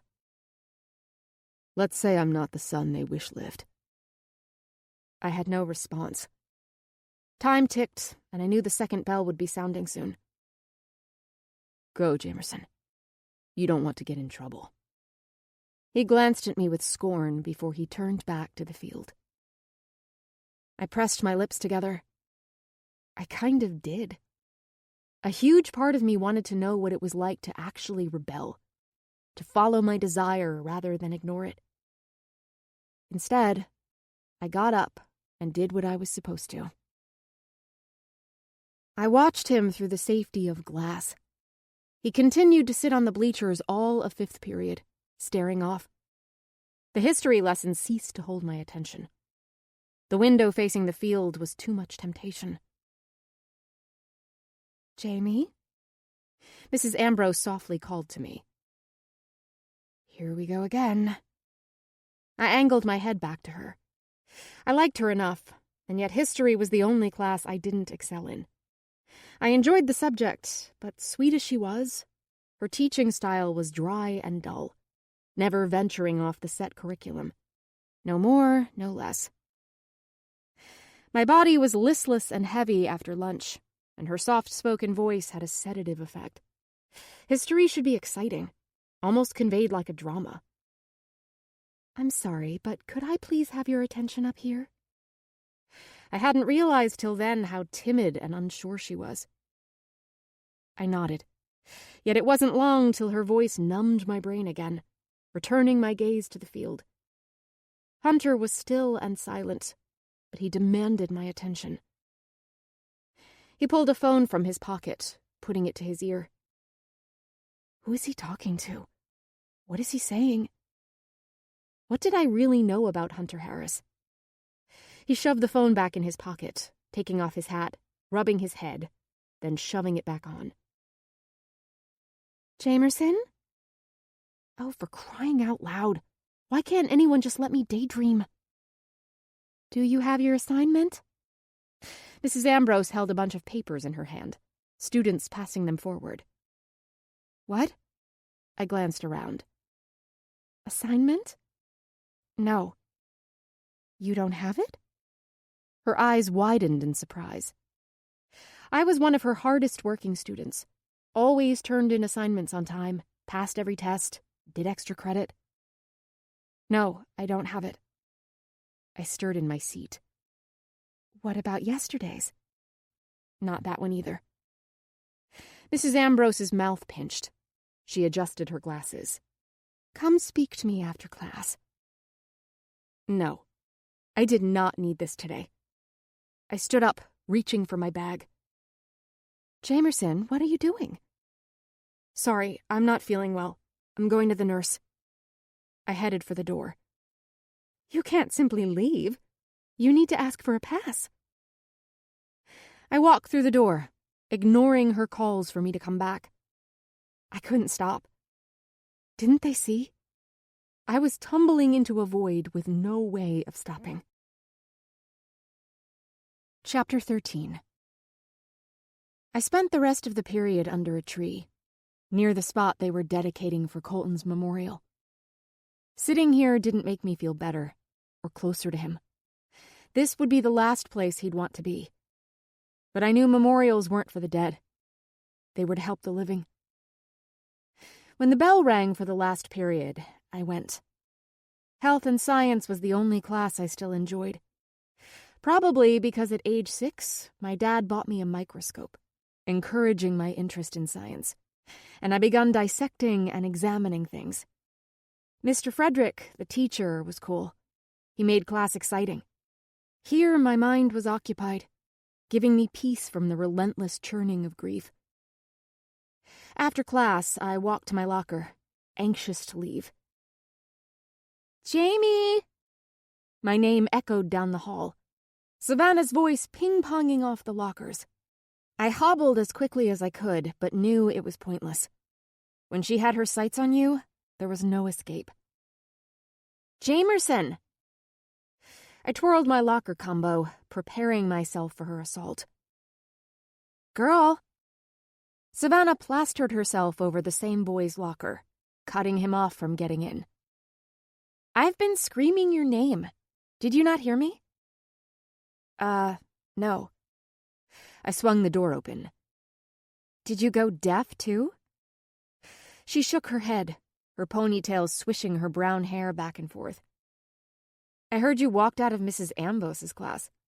Not that I haven't thought of it before. She's so boring. Where did you disappear to at lunch? You just got up and left. You're not mad at me or anything, because I was only joking. No, I lied. I forgot I had to meet with Mr. Foster for extra credit. I'm still behind. Her hazel eyes narrowed and she leaned back, tipping her head to the side. Students moved around us, retrieving their items. Funny, because Adam said he saw someone who looked like you in the bleachers with Hunter. I couldn't say I had been invisible being with Colton, as he had not been the fade-in-the-background type. But now the spotlight was on me, every move under scrutiny and judgment. Nope. I shoved my math book in my bag, shaking my head. Not me. Adam must have been mistaken. Good. Savannah rolled her head to me, her shoulders dropping in relief. Because even though he was Colton's brother, he's a weirdo. Hot, but a total future felon. She scrunched her nose. And plus, hanging out with his twin like he's some replacement model, it's definitely creepy. Savannah was not known for keeping her thoughts to herself. But unlike Stevie, hers were nasty and gossipy. At one time, I found her amusing. That had ceased. Honesty was one thing, but Savannah could be downright cruel. You coming to cheerleading practice? We're doing some final tweaks on the fundraising potluck. It was set for Sunday evening, and I knew I should be at this meeting. My locker slammed with a clank. No, I can't. Savannah rolled her eyes. I have physical therapy. I could even sense the lie hanging between us. She knew it was on Wednesdays. Justin had to cancel Wednesday and reschedule it for today. Savannah pressed her lips together, slowing her energy-filled strides to walk with me. Whatever. She waved her hand back and forth. Then please tell me you're going to Jason's party? My mouth barely opened. Please, Jamie. She linked her arm through mine, leaning her head on my shoulder. You have to come. Chloe is going out with her college boy, and I have no one to go with. Gee, thanks. Actually, you have no choice. She giggled and bopped ahead of me. I'll pick you up at 9. She hopped away like an Energizer bunny. The more she bounced, the more I felt energy being sucked from me. The last thing in the world I wanted to go to was a party. At that house.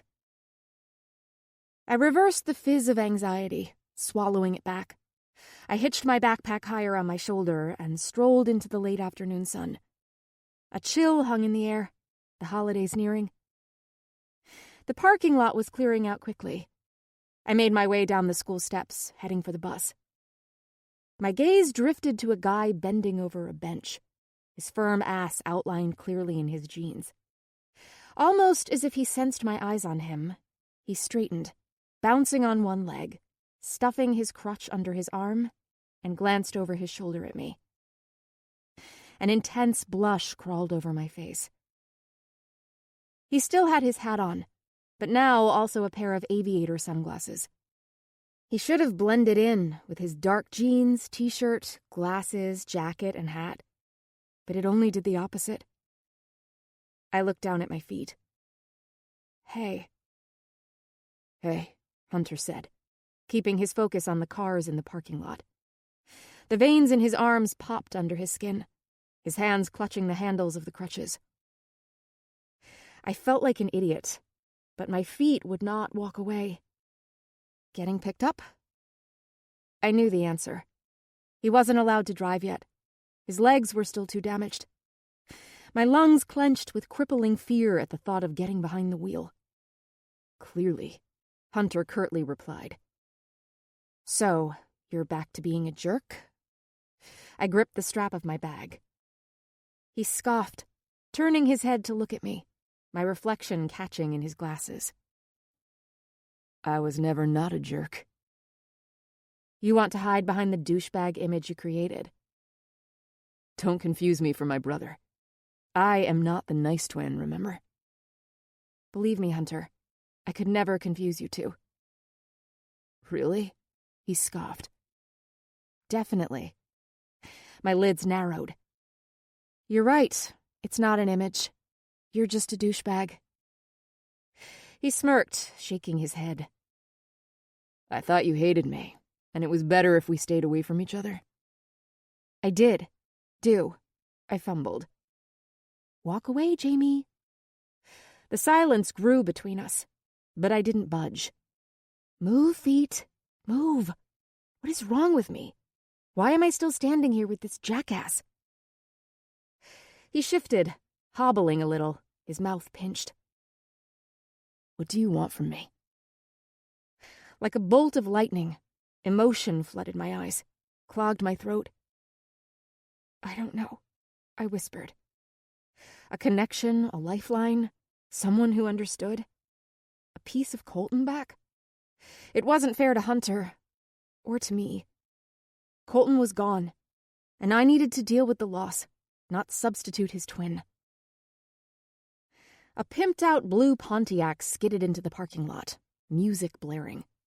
The engine roared, rolling to a stop in front of Hunter. I recognized the driver as one of Hunter's friends, Doug. Colton called him Dropout Dougie. He dropped out his senior year 5 years ago and worked as a mechanic downtown ever since. You say I don't know a lot. Maybe you need to figure it out before you try to look for me for answers. Hunter grabbed his bag off the bench and limped to the passenger side door. Doug peered over his glasses at me and smacked Hunter when he got in the car. "You're leaving her standing there?" Doug motioned to me. "And you call me an idiot?" I could only hear Hunter mumble the words brother and girlfriend over the loud music. Doug shrugged. "She's still hot." He threw the car into gear, tearing from the parking lot, leaving me alone. Waves of embarrassment, anger, and disappointment rolled over me. I was furious at Hunter, at life. Mostly I was mad at myself for reaching out to the one person I knew would bite my hand off. There was a big sign, and I ignored it. It only did what was in his nature. I was an idiot.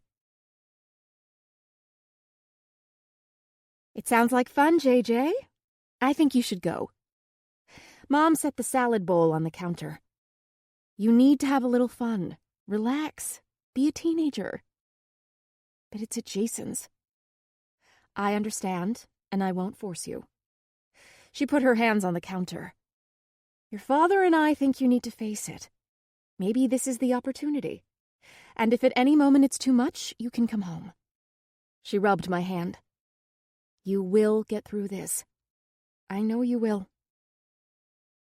Her last words seemed more for her than me.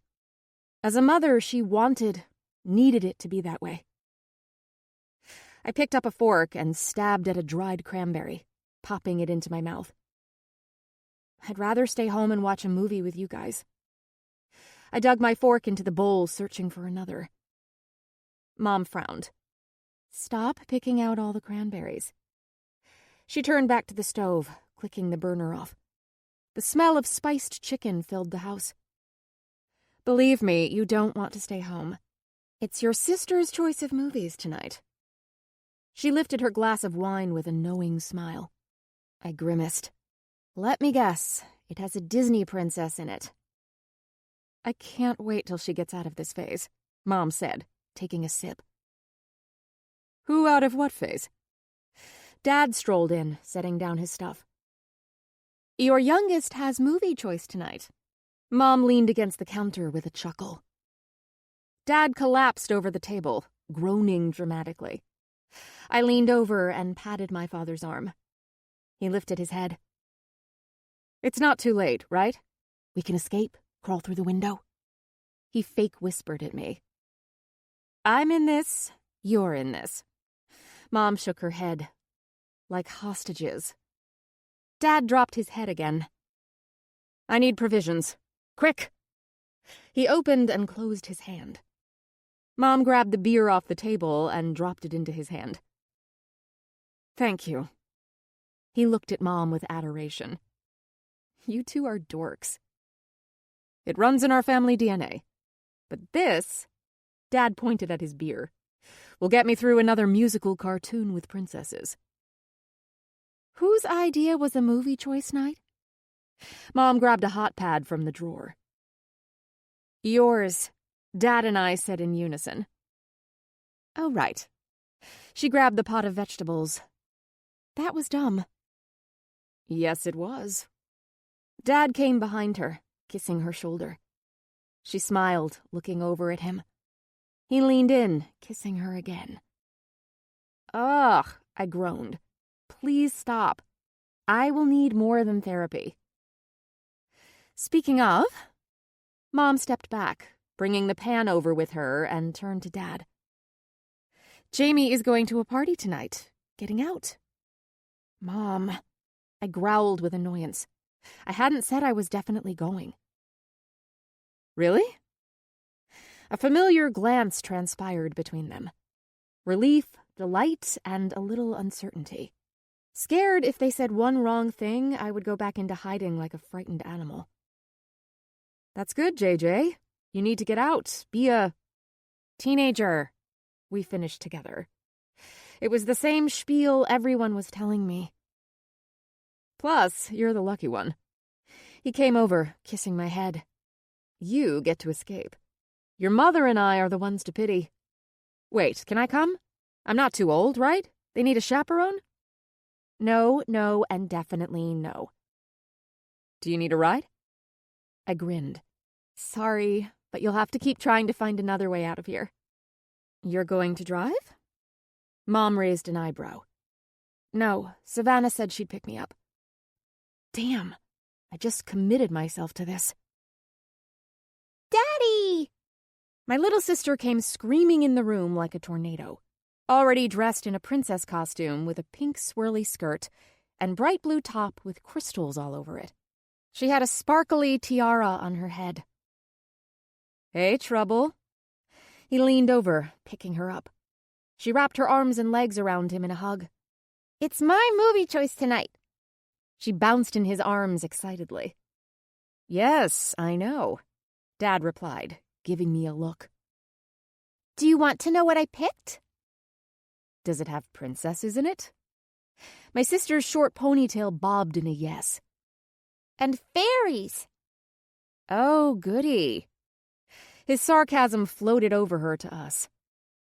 Lucky you, I mouthed to my mom, getting up from the stool. So jealous.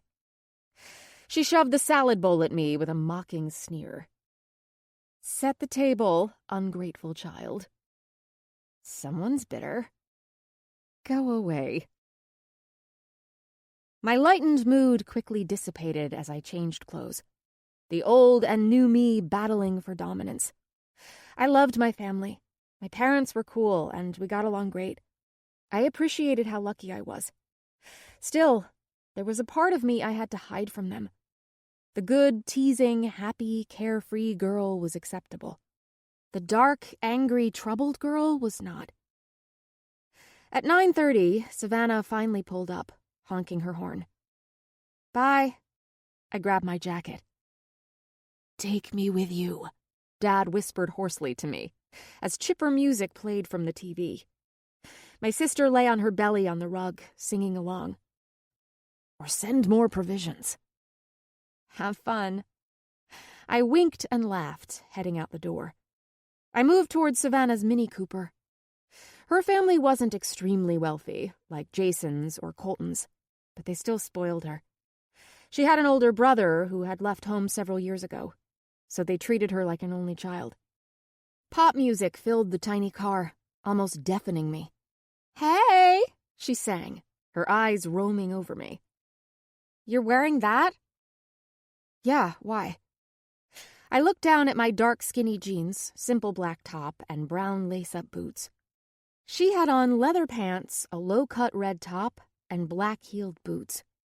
Her hair was ironed straight, her eyes smoky. Oh, no, it's fine, she chirped, and put the car in drive. My knuckles went white, gripping the handle as she tore down my street. The music kept us from having to converse, but any gap in the song she filled with her dilemmas. Seriously, I don't know what to do. The college guy from the party last weekend keeps calling me. Tell him you have a boyfriend. Her forehead wrinkled. It was not the answer she was looking for. I mean, he's really hot and an extremely good kisser, but it's like, stop stalking me. I focused on the outlines of the houses zipping by the car. Jason is being needy also, so who knows? I might dump them both and go find myself a real man. She giggled naughtily. You should have gone last weekend. The party was awesome. So many guys. She turned up the road to Jason's house. My nails dug painfully into the armrest. The car curved around the windy corners. I gasped for breath. Savannah didn't notice my panic and sang along with the music. All I could hear was screaming. My screaming. Twisting metal, crunching of bones, sirens, flashes of red and blue, voices. She whipped the car around the mountain at full speed. Stop, I whispered, my voice not able to find itself. She didn't hear me. Please stop. The Mini Cooper rounded the corner, passing the turn where we had gone off the road. Strands of caution tape were still tangled in the branches. Air barely twisted through my ragged lungs. Ugh, I hate this road, she complained. Part of me wanted to laugh. The other wanted to cry. She hated this road? Did she not appreciate the significance of it to me? The fact I hadn't been here since the accident? What it must be like for me? Did she perceive anything but herself? The beast of anger rolled up my esophagus, wanting to lash out. Her shallowness never bothered me much before. I merely accepted it. This made me only see how shallow I had been. Were we friends? Not really. We never talked or shared anything substantial. I wouldn't trust her with my secrets, which should have told me enough. She pulled the car up to McKee's huge house. Music was pumping. Kids milled around. It was exactly like every other Friday here. Nothing changed. Everything and everyone was the same. Except me. I wanted nothing more than to go home. Savannah jumped out of the car. I climbed out slowly and stood there, trembling. Her heels clicked up the path. Then she finally noticed I wasn't beside her and looked back at me. "Come on." My head moved back and forth. "I need a minute." She frowned with confusion. "What? Why?" "I need a moment. I don't want to walk in by myself." She folded her arms, irritated. "Are you kidding me?" She walked into the house all the time. However, because it was a party, she didn't want to look stupid coming by herself. Was that all I was to her? A body to stand next to her so she didn't look like she was alone? I slammed the door, but instead of following her up the path, I turned the opposite way. "Jamerson!" she yelled. "Where are you going?" I continued to walk. "Fine. Nice friend you are." Her shouts fell on deaf ears. She knew everyone there. She would find a replacement for me the instant she walked into the house. My feet kept moving down the drive. Facing your fears was one thing, but coming back here? It was too soon. The night of the accident was still too vivid. At least, the party was. My brain had trouble with the moments after we got in the car. Bits and pieces came to me in staggering detail. The time on the clock, the reflection of headlights in Colton's terrified eyes, the weightless sensation in the air. Other moments, the bigger ones, were water through my fingers, an impression, an echoing of sound, flashes of light, the taste of copper in my mouth. It was stupid to continue. There were no street lamps or sidewalks, but I couldn't stop. The spot didn't merely call me, it impelled me. A few cars passed, heading to Jason's.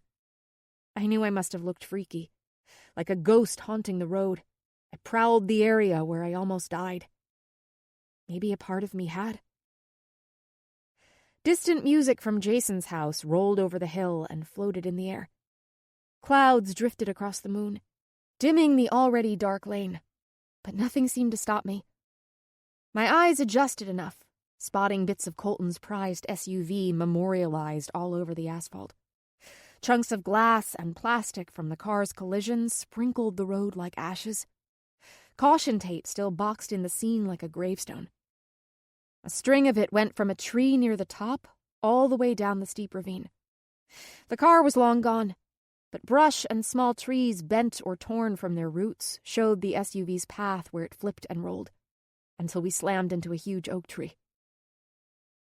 My arms tucked in around me, protecting me from the panic and sadness jumping around inside. Tears still did not come. "Colton." I gasped for breath, not realizing I had stopped. The more air I tugged in, the more I seemed to need. I clutched at my chest, bending over. The sound of crickets and faraway music fused, sounding sharp, then drowning under the sound of my heart thumping in my ears. "Colton!" A guttural scream tore from my throat, raw with agony. I couldn't stop saying his name, hoping my pain would be powerful enough to bring him back. A surge of hip-hop music came down the road from the house like nothing had happened. Suddenly, my sadness shifted, crawled up my back and around my throat, and coated my chest with burning rage. All I'd been hearing about was what a terrible accident it had been, what a loss to our community. No one talked about the fact he had been drinking, They didn't want to think their prince was flawed, that he would do something so foolish. The thought of losing the state champion captain to drunk driving was not possible. Carrie and Dan said they weren't aware he had been drinking, that they made sure all the kids stayed at their place if they did. What a lie. Fury at them, at the party going on behind me, the kids still drinking and driving because they thought it could never happen to them. And Carrie and Dan continued to let them. "You stupid idiots!" I bellowed into the cool night air. "You're supposed to be the adults, the responsible ones." Bitter fury scalded my lips. I flung my arms around, anger building in my muscles. "And why did I let you? Why didn't I speak up and say no?" I picked up a rock and threw it at the yellow tape. "Because I didn't want to upset you, to start another fight. I hate I wasn't strong enough to not be afraid to piss you off." Wrath at my weakness, at Carrie and Dan, at Hunter, at Colton's stupid decision rocked through me. If I did, would you have left me? If I continued to not have sex, would you have dumped me again? I didn't even know what I was saying anymore. Rage tore thoughts from my head and spewed them at the dark hole at the bottom of the basin. Somewhere in my mind, I was aware of the light flooding the right side of my face. But it was part of another dream, another realm my body was in. I continued to scream at Colton, my voice going raw. "Jamerson?" The shadowy outline of a body leaped from a car. I ignored the person, too lost in my fury. Air fought to get into my lungs. They were riddled with pain and anger. Anger at him for leaving me, making me see the world harshly, to see and feel nothing but darkness, for missing him so much, for dying, and because I lived. I bent over, scooping a handful of gravel and bits of his car. "Fuck you, Colton, you stupid, thoughtless moron," I bellowed, chucking it down the ravine. Warm tears trickled down my cheeks. "Why couldn't you have lived?" "Jamerson, stop." I grabbed at more pieces of his car's broken headlights, hurling them down with the other ones. "You told me to relax. I was being too uptight. I'm fine. I had like 2. Well, who was right, huh? Are you fine now? No, you are dead." I gasped for air. "You left me." My throat shredded with my rage. "I hate you." I knew I didn't, but I was so angry, so hurt. Blaming him seemed to be the only way air would get back into my lungs, allowing me to breathe. "Jamerson, stop." A hand grabbed my arm, finally snapping my attention to the person next to me. I looked up into Colton's face. It was as if my anger and pain brought him back from the dead. I wanted to believe it could happen. He could come back to me. I needed to allow myself the fantasy, even for a moment. But I couldn't. And the harsh truth crumbled me. I fell against Hunter's chest, leaning against him like I had no bones left in my body. It went against everything I felt about Colton's brother. But right then, I didn't care. He stiffened, but when I didn't move away, he put his arms around me, holding me securely to his chest. "Why did he have to die?" I whispered against his shirt. He was warm and solid. "I don't know." "I let him. I didn't stop him." I sniffed into his t-shirt. "Why didn't I stop him? He could be alive right now." "I think that every day."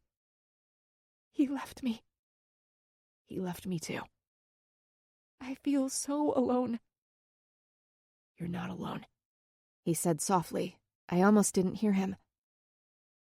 I crushed my lids together briefly, allowing another moment of feeling like I wasn't drowning before I pushed him away. Hunter's arms dropped. We both stood there. My tears left a trail across his t-shirt. The outside world came hurtling back to me, causing me to be extremely aware we were not alone. I glanced over Hunter's shoulder. His friend Doug was in the driver's seat, watching us. No need to ask how they found me. Doug must have been taking him home. Chagrin warmed my cheeks. He had witnessed my breakdown. For some reason, Hunter seeing me didn't bother me. But Doug did. Thank you, I mumbled, wiping my eyes. My feet took a few steps backward. The last thing I wanted to do was go back to Jason's. But I wanted to get away. From Hunter, from Doug, from myself. I better get back. Hunter's lips turned down, looking over the hill to where the McKee's residence was. A hard-thumping bass danced in the air. Do you want to ride home? My first reaction was to say no, to get far away from him. But the idea of spending the rest of the evening following Savannah around, pretending to have fun, sounded like absolute torture. To have Carrie squeeze my hand while Dan gave me some cheesy platitude. Tonight I would scream at them, letting them know how I felt. It was partly their fault, and they were allowing it to happen again. Even Colton's death didn't stop them from wanting to be cool instead of responsible parents. I shoved my hands into my coat pocket, staring over at the Pontiac. Actually, yes. Hunter nodded and turned toward the car. His limp was severe without his crutches.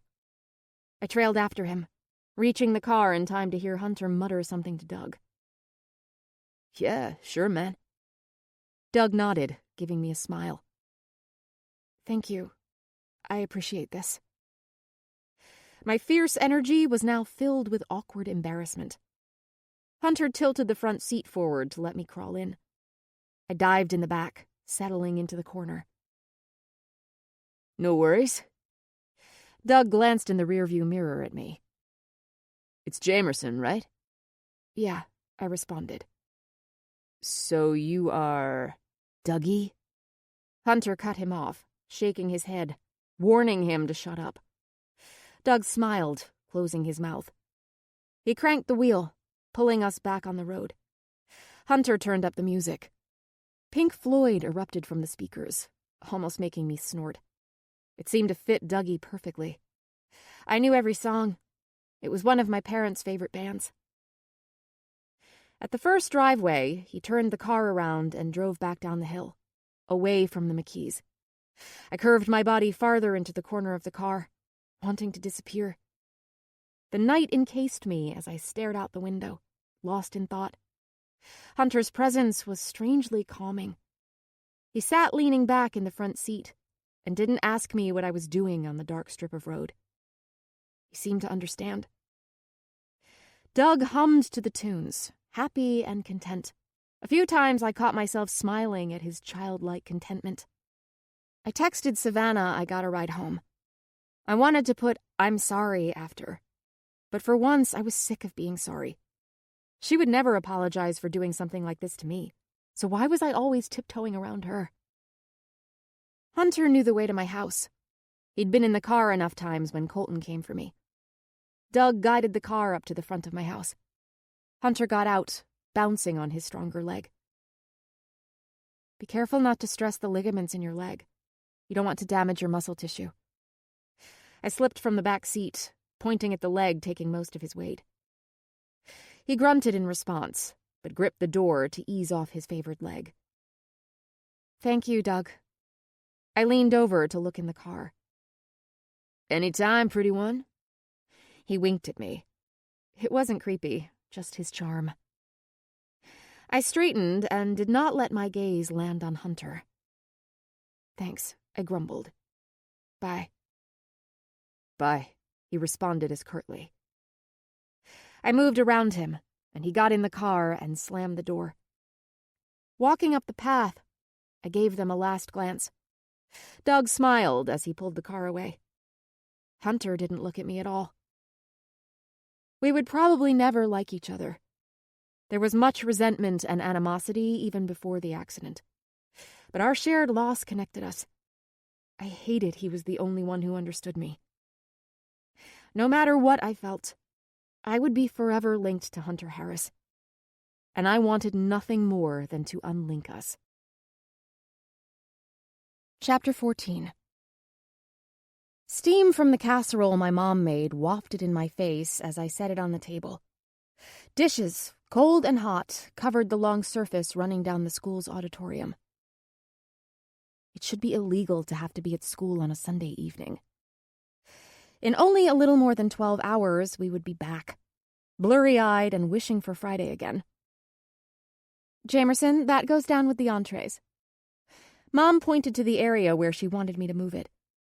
Since I had fallen short on my duties to organize the potluck, Mom made sure I was on the list for setup and breakdown. An auction was to be held after the dinner, where the wealthy people in town offered prizes for other wealthies to bid on. Why didn't they hand the money straight over to Mr. and Mrs. Harris and call it a day?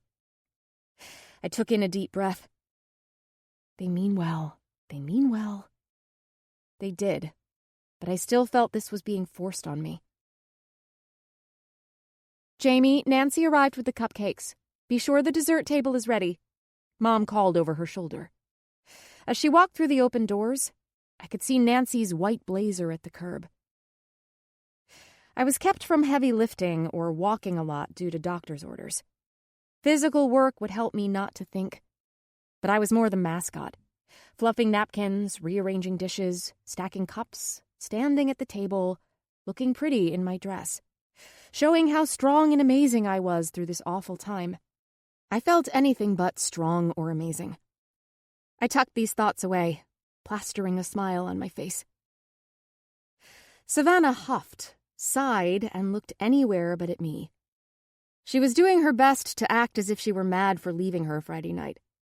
It was all for show and wouldn't last long. She could hold a serious grudge, but I could tell she wasn't really angry. The moment she walked into the party, she was probably surrounded by dozens of her best friends and barely noticed my absence. The more she observed I wasn't responding with apologies or asking for forgiveness, her demeanor shifted toward me and she started to smile at me. Her ruffled feathers were falling back in place. I went over to the dessert table, fanning the napkins. Again. When two people entered the cafeteria, people all around moved toward them. My head jerked up to see what was going on. Mitch and Julia Harris walked through the door. He was in his mid-50s. She was in her 40s. Both impeccably dressed, as always. Julia had the same dark hair and unnerving blue eyes her sons had. She was tall, lean, and elegant. Julia's congenial demeanor always came off a bit fake, like she was playing a part.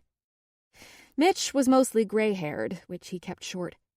He was tall like his boys and had hazel eyes. Colton and I dated for almost a year, and I saw his parents maybe a dozen times, mostly at games. They were barely ever home. Mr. Harris was usually gone, flying to New York or Chicago for business. He was merging his construction company with another and expanding into building high-rises. Julia went with him, leaving the boys in the empty house alone. Colton used to joke that Tulia, their maid, was more like their mom than Julia ever was. His dad owned several construction companies, and his mother, Julia, came from old money. Her family was connected to firearms, going back to when we were fighting for our freedom from the British. They lived in this small town because Mr. Harris's ancestors had founded most of this town, and because of the football team. I also thought Mitch enjoyed being the extremely large fish in a small pond. Seeing them was another poke at my heart. No matter what I thought about them, they'd lost a son. I could not begin to fathom their pain. They greeted everyone graciously, smiling softly as people tried to convey their sorrows. Julia took everyone's hands, squeezing or touching their arms, consoling them. An image of Colton and I popped into my mind. If the accident never took him from me, I realized this could have eventually been us. My entire personality before the crash was like Julia. Had he picked me because I reminded him of his mother? Passive and easy to mold? My fingers gripped the table. What if following in his father's footsteps meant taking a wife who would shadow his mother's? Oh, holy shit. I was the perfect candidate. A complete people-pleaser who didn't want to upset anyone, always working my world to fit around his. My lungs clenched. My heartbeat pounded in my throat, hinting at another panic attack. The truth was suddenly so clear, so real, it spun my head. I would have been her. I would have let myself become her and not even given it any thought. When would I have looked at my life and realized it wasn't mine? Julia may want and like this life, but I didn't. Was I always this passive? When did I stop thinking about what I wanted and instead did what made others happy? Jamerson, Mom hissed, waving me over to where the Harrises were. Her look told me, "You are being rude. Get over here now." I limped over, my new epiphany rolling around my intestines, making me sick. "Are you okay?" Mom clasped my arms with her hands. "You seem cold and you look pale." "I'm fine." Jamerson. Julia's smooth voice sailed over to me, along with the woman herself. "Mrs. Harris." Please, I think we are past formality. She took my hand. Call me Julia. Julia. It sat wrong on my tongue, and knew I'd probably never call her it again. I had known her for a long time, and she had never asked me to call her by her first name. They were decent enough to me in front of people, but in a reserved, critical way. I got the impression they didn't think I was ever good enough for their perfect boy. It is good to see you. The same compassionate smile pulled at her mouth. Colton would be happy you are a part of this. No, he wouldn't. He would think this was the biggest joke. He'd be bored out of his mind at all this. But if it had been me instead of Colton, he would have stood here, nodding and smiling. Hunter, on the other hand, would probably tell everyone here to fuck off. He already was, by not showing up. At this moment, I wanted to do the same.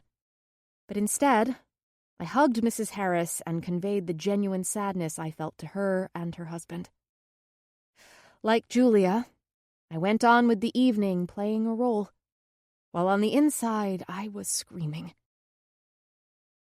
The lights dimmed, and a screen lowered behind one of the football mothers who volunteered to lead the auction. Images of Colton popped up in back of her, playing football, as a child holding a football, looking so happy. He and Hunter as adorable, dimpled babies laughing in their baby pool. The two of us at the state championship, kissing. One by one, more pictures rolled over the screen. Candid moments of different times of his life. "Let's start the bidding at $500. She was trying to create sympathy, to boost the amount of money people would donate by using Colton's images. Marketing at its best. All for a piece of metal with his name on it. They weren't even using his name for a football scholarship or something useful. Just a hunk of rock to pat themselves on the back, thinking they are such giving people. I bolted from my seat, ignoring my mom's whispered, "Where are you going?" My dad held Reese on his lap, so couldn't stop me from slipping by. The cool air hit my lungs, dimpling my flesh. This was the most alive I'd felt the whole evening. I walked around the building, wanting to get distance from the people inside. It didn't surprise me when I realized I was heading for the football field. They could have their dedicated spot under the tree. I was going to the place where Colton would have wanted to be. The parking lot lamps provided enough light to see where I was going, but enough darkness to stay out of sight. I rubbed at my arms, my sweater back in the auditorium. Lost in thoughts, I made my way to the middle of the field. Had enough? A deep voice drew my head up. "Holy crap!" I yelped, my hand clutching the base of my throat as I jumped. The shape of a man lying on the ground at center field stretched out in front of me. Had to speak up before you actually stepped on me. Hunter's voice rumbled. "You scared me." I dropped my hand, moving slowly to him. "What are you doing?" What does it look like? Yeah, fair enough. It was exactly what I was going to do. It's where Colton would want to be. I hesitated for a moment. My conditioned response was to move away from Hunter, but I was starting to despise these knee-jerk reactions. In my skater-style dress, I inelegantly plopped myself down next to Hunter, then laid back. The grass was damp, the night air chilly, but I relaxed into the earth, staring at the stars. "Did you go in?" I asked. "No," he responded.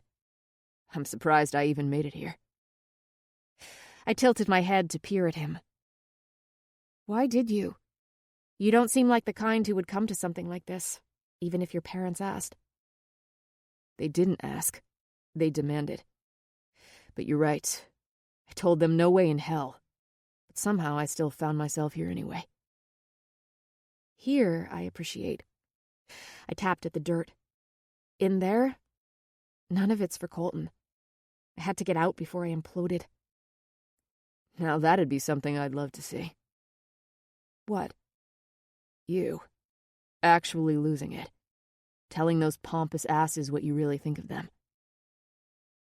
I stared back up at the sky. "You don't have to keep pretending." He stuffed his arms under his head. "Pretending what?" "That you're all right." Our conversation on the bleachers Friday came back to me. No one wants to know the truth. Teachers, friends, my parents. I'm not even sure I do. He made a noise in his throat. They are trying to be understanding, but I can tell they want me to be magically better, to get past this. I know they don't mean to, but it makes things worse. Like something's wrong with me because I'm not healing fast enough. We both stayed quiet, taking in the starry peace above. "I haven't been to his grave yet," I blurted out. Until this moment, I hadn't realized the shame and guilt I bore for not going. I feel awful I don't have the strength to go. Not yet. He was quiet, and I thought he wasn't going to say anything, but finally he replied. "I've tried several times, but I haven't quite made it there either," he admitted quietly. "But it's only his body. This is where Colton would rather be." True. I felt relieved at his confession. I wasn't alone in my resistance. I rubbed at my bare arms, the clear night holding no heat of the day. "Cold?" "A little." I sighed. "I'm not ready to go back there. Think they'd notice if I never came back?" "Probably." "Yeah." I had no desire to return. You know who I wish was here? Stevie. She'd have no fear telling these people what they can do with their memorial. Hunter chuckled. "I have no doubt." "I swear she's one of the few people getting me through this. I adore that girl." "And she adores girls," he snickered. "Oh, are you jealous?" I knocked my hand into his chest, then quickly brought it back. "No. I know she still ranks my ass above yours." Laughter shot out of me. It was true. Stevie had listed Hunter's third. Maybe, but Susie's and Justin's still rank above yours. "Gives me a goal in life." I snickered, the smile on my face seeming foreign, especially around Hunter.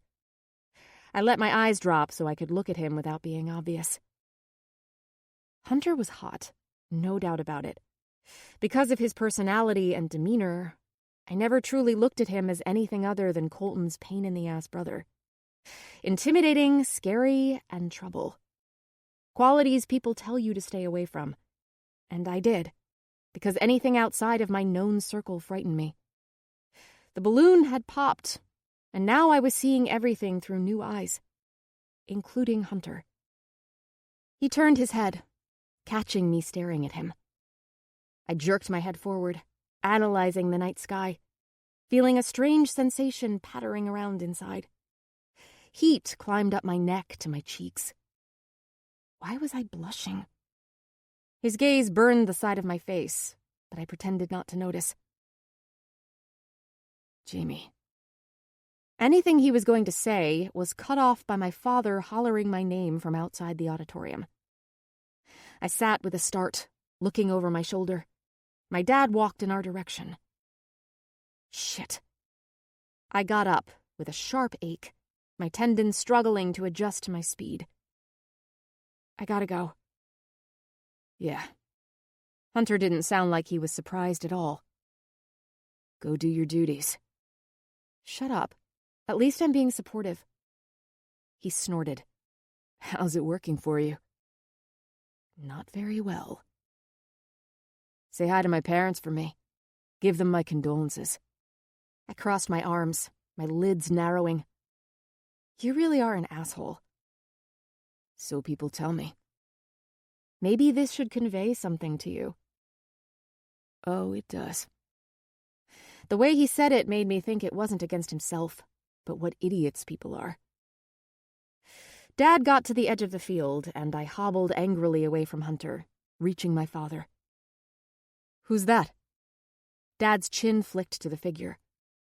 No one. I pushed past him, heading back for the auditorium. That's Hunter, huh?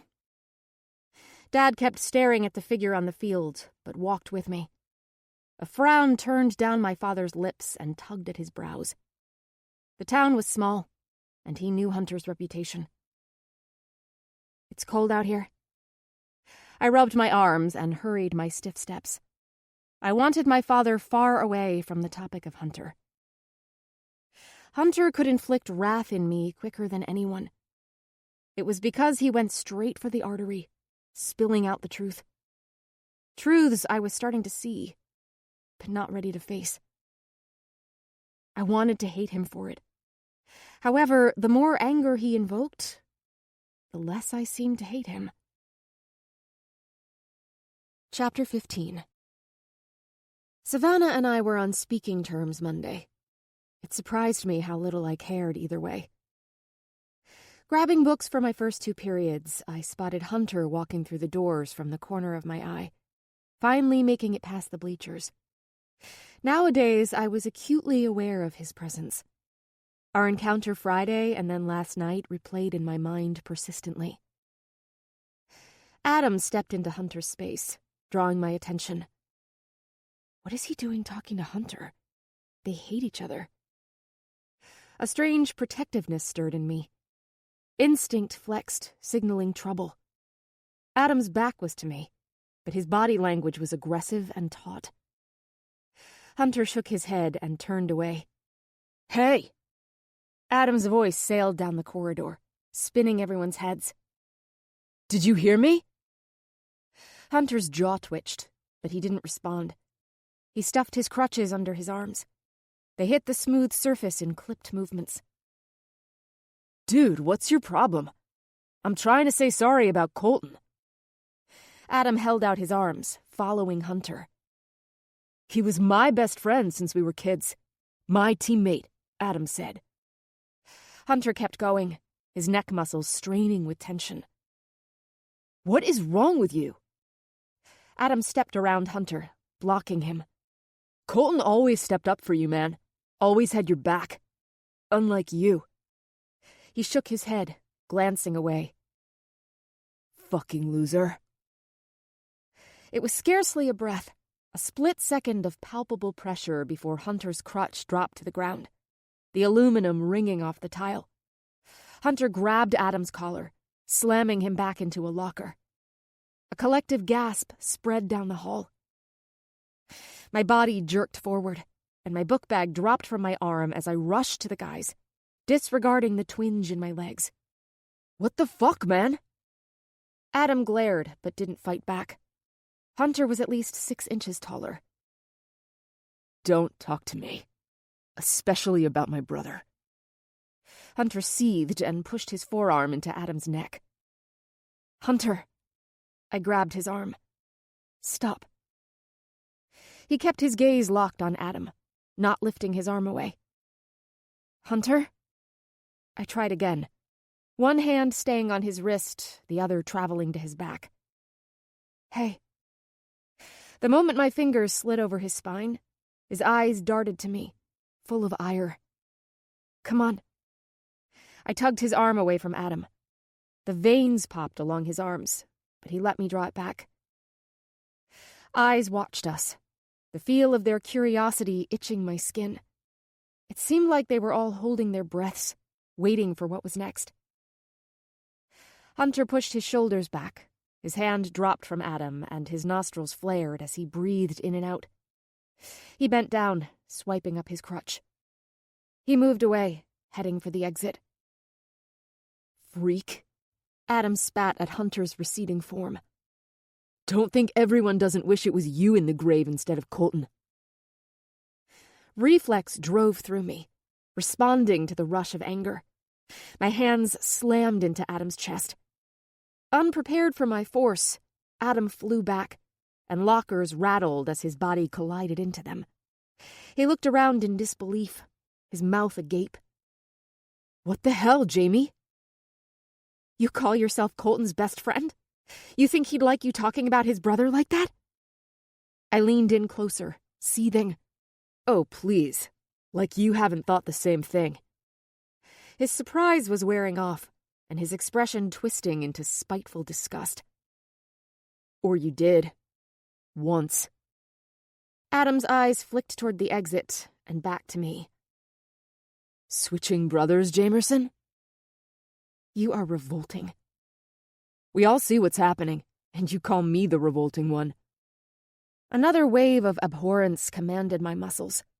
My fist struck his face. Pain exploded in my hand as my knuckles knocked against his cheek. What the fuck, bitch? Adam grabbed his face. I hadn't hit him hard enough to do much of anything but startle him. I probably did more harm to myself than him, which pissed me off. My hand hurt, but my adrenaline was pumping too high for me to take real notice. It felt good. My skin prickled with life, my heart pumping wildly in my chest. Jamerson. Hunter's deep voice called out, but was mostly lost behind my rage. All the anger I'd stuffed down, released. Adam shoved me, and I came barreling back for him like a bop bag. Jamerson. This time the voice did not belong to Hunter. It was a woman's. Stop right this instant. The principal, Victoria Matlin, marched up. Deep creases lined her forehead. Strands of gray peeked through her nicely coiffed shoulder-length hair. She was taller than me, and the shadow of her form reflected down over me. Jamerson, I said stop, she demanded. I dropped my hands, backing away from Adam. Now, can you tell me what is going on? Ms. Matlin placed her hands on her hips. She started it. Adam pointed at me. This crazy bitch attacked me out of nowhere. What? Adam, I do not want to hear that language. Principal Matlin cut me off. But it's true. She went crazy. He sounded like a 10-year-old kid tattling on his sibling. Jamerson? She turned to me. Adam and I glared at each other. I knew he wouldn't get in trouble. The football boys never did. And the whole school would just back up his theory. She did, a girl hollered out. I saw the whole thing. And it began. Yup. I nodded, my gaze still locked on Adam. I attacked him. Principal Matlin's lids narrowed, trying to decipher if what I admitted was true. The bell for the next class rang. She cleared her throat, deciding on her next move. Adam, I want you to go to class. I will talk with you later. A smug smile hinted his mouth. Sure thing. All of you need to get to class. Now. Before I start handing out detentions. She hollered at the onlookers. They immediately jumped, grabbed their stuff, and headed in the location of their rooms. Jamerson, I want you to come with me. She motioned for me to follow. I nodded, complying, and seized my abandoned backpack on the way. Her heels clicked down the hall. I trotted behind her, glancing over my shoulder at the exit where Hunter had stood. It was empty. I couldn't fight my disappointment and annoyance. Here I was sticking up for him, and he didn't even stay around. What had I expected? And why did I stand by him? What made me lose it like that? Have a seat. Ms. Matlin motioned to the chair across from her desk. She strolled around, settling herself in her seat. I sat down. I should have been scared or nervous.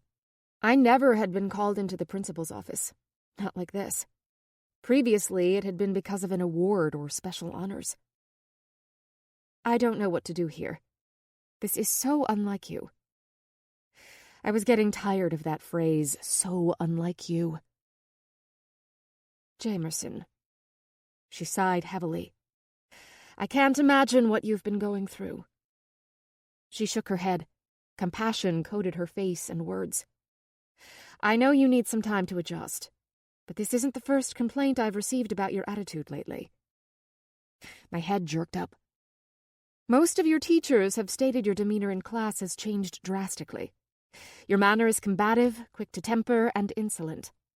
You stare out the window and don't participate in class anymore. You don't turn in your homework, you walk out of class, talk back, and are disruptive. It was all true. She sat forward, clasping her hands. Again, I recognize you have been through a horrific, tragic incident. However, this is not the way to deal with it. I lifted my chin in defiance. And now attacking a student? Isn't Adam one of your friends? Friend? At one time I would have said yes, but he never was. He was Colton's friend. Can you tell me what happened? I pinned my lips together. No way I would snitch or tell her a simple insult had me flip out so badly. She exhaled with frustration. Jamerson, I am really worried about you. Empathy sat in her eyes. I don't want to punish you. You are a good student, and I'm aware you've been through a lot. However, I also can't ignore this and hope it will go away. She sucked in air between her teeth. I'm afraid I'm going to have to notify your parents. You're going to tell my parents? I scooted to the lip of my chair. Seriously? This was another first for me. I'm sorry. She slanted her head. I don't see any other way. You are going through a lot of pain right now. Everyone deals with it in their own way. But I have to step in when it is affecting other students and teachers. And most of all, you're hurting what you worked so hard for. She sighed. You are failing, Jamerson. You are one of the brightest students we have here. I can't sit back and let you not graduate or lose your scholarship because you are not acting like yourself. She meant well. I understood that. But I was still annoyed. I was tired of people telling me how they thought I should act and be. I will be contacting them today. She looked over at her desk phone. I hope you see I have your best interests in mind. Yeah, thank you. I stood, swiping up my backpack. Is that all, Principal Matlin? She bowed her head. For now. I gave her a curt nod and hurried out the door. I did understand her reasons, but I couldn't fight the boiling rage seeping in. My feet led me down the hall and through the doors. I sucked greedily at the crisp early December air. I let my head fall back and closed my lids for a moment. Clouds blocked the sun's rays from warming me, and I wrapped my arms around my body. It was only a moment before my skin prickled, the sensation of someone watching me. I opened my eyes, gazing around. Hunter leaned against the hood of a car, his arms crossed, his face like stone, but his blue eyes flashed with heated anger. Like a magnet, I moved down the steps to him. My defenses rose with each step. I stopped in front of him, my silence challenging his. He scoffed, waggling his head, looking off in the distance. What were you thinking? What? I said. He zeroed in on me, his attention razor sharp. What were you thinking? I took a step. I was sticking up for you. Well, don't. He leaned toward me. We were only a few feet apart. I could sense his rage bursting off him. I can take care of myself fine. Hurt, embarrassment, frustration, and rage bristled under my skin. I felt like I should have been in a cartoon, where steam actually came out of your ears. It's what I thought friends did for each other, I said deep and evenly. I was wrong. I won't make that mistake again. He inhaled air through his nose, bringing his face even closer to mine, fury billowing off us. He rolled his jaw, his eyes dropping for an instant to my mouth. Kiss me. Kiss me now. I jerked back as the thought bounded around my head, tapping at my muscles to act on. What the hell, Jamerson? Ew, you did not mean it. A surge of shame rippled over my soul. How could I even think it? That's disgusting. It was because I missed Colton. That had to be the reason. He sucked in his breath, looking away. He leaned back against the car. We can't be friends. Why not? What was happening to me lately? I had no filter anymore. Your world, your friends, don't mix with mine. He kept his focus on the school building. And you definitely shouldn't speak up for me. Is this Hunter logic? No, it's high school. He folded his arms. It's better if you stay away from me. The sounds of the PE classes out on the field drifted over to us. We were probably being watched right now. We weren't friends before. Why should we be any different now? Are you serious? I exclaimed. You don't think what we've been through kind of changes things? Does it? He twisted his head back to me. Would you be seen with my group at lunch? Walk in the halls next to me? Hang out on weekends? He shook his head. Only in movies would our worlds be able to mix. Stick to your own kind, Jamerson. You will be a lot happier in the end. He pushed himself off the car and grabbed his crutches. Excuse me? I responded. Stay with my kind? Now who's sounding like the snob? And how do you know what will make me happier? He moved around me, heading for a black car in the parking lot. It was then I noticed someone was in it. His friend Jones sat in the driver's seat, smoke swirling out the window. I was pretty sure it was not a cigarette. I don't. That's the point. He moved for the black Honda Civic. The paint had a matte finish, rendering the car tougher looking than a sedan usually was. Stickers of skulls, pit bulls, and other emblems decorated the sides and back window. Bye, Jamerson. I popped with fury, trailing after him. Of all people, I didn't think you would be telling me what to do or who I should be. He grabbed the car door, swinging it open. He threw his crutches hastily in the back, looking to get away from me. It was like a bucket of ice water. I stopped in my tracks. Screw you, Hunter. He shuffled himself into the low-riding car, a strange look floating over his expression as he shut the door. The car roared to life, loud music pounding the air. You are right about one thing, I bellowed over the noise. We aren't friends. We aren't anything. I whirled around, my limp carrying me away at a disappointingly slow speed. The Honda burned from the parking lot, its blaring tunes screeching along with the car. It was like someone punched a hole in my chest and filled it in with more anger. I wanted to say Hunter's theory was wrong. I would totally be seen with him and his friends. But would I really? How long before the ridicule of everyone dominated me, forced me to turn my back and get in line? We liked to pretend it could be different. And movies loved to show opposites attract, and the popular kid could fall in love with the nerd. It was bullshit. It didn't happen in the real world. The power of our peers in high school ruled. Humans by nature wanted to belong, to be accepted. I used to be no different. Was I now? The thought of going back to that group, being a follower again, scraped against every nerve I had. I glanced at the front of the school. I pulled out my phone and dialed. Hey, Whiskey, what's up? Stevie's voice sang out after the third ring. I need to escape. Now. Can you come get me? You're in luck. I need a reason to get out of this house. I could hear Stevie's mom talking behind her. Mom, I'm on the phone. The woman doesn't stop talking. She is driving me batty. Stevie sighed. I could hear her eyes roll from here. I'll be right there. Chapter 16. My parents were understandably upset after Principal Matlin's call. But instead of yelling or grounding me, they were quiet, simmering in their dismay.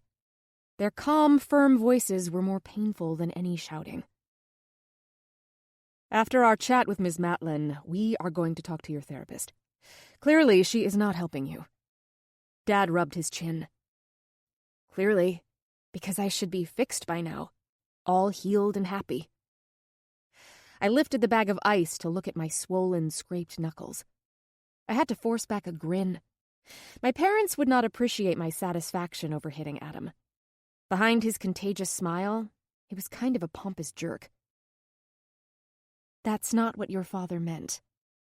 Mom sat down in the chair across from the dining table from me. We realize you are in a lot of grief. It's going to take a while to heal, but Jamie, a fight at school?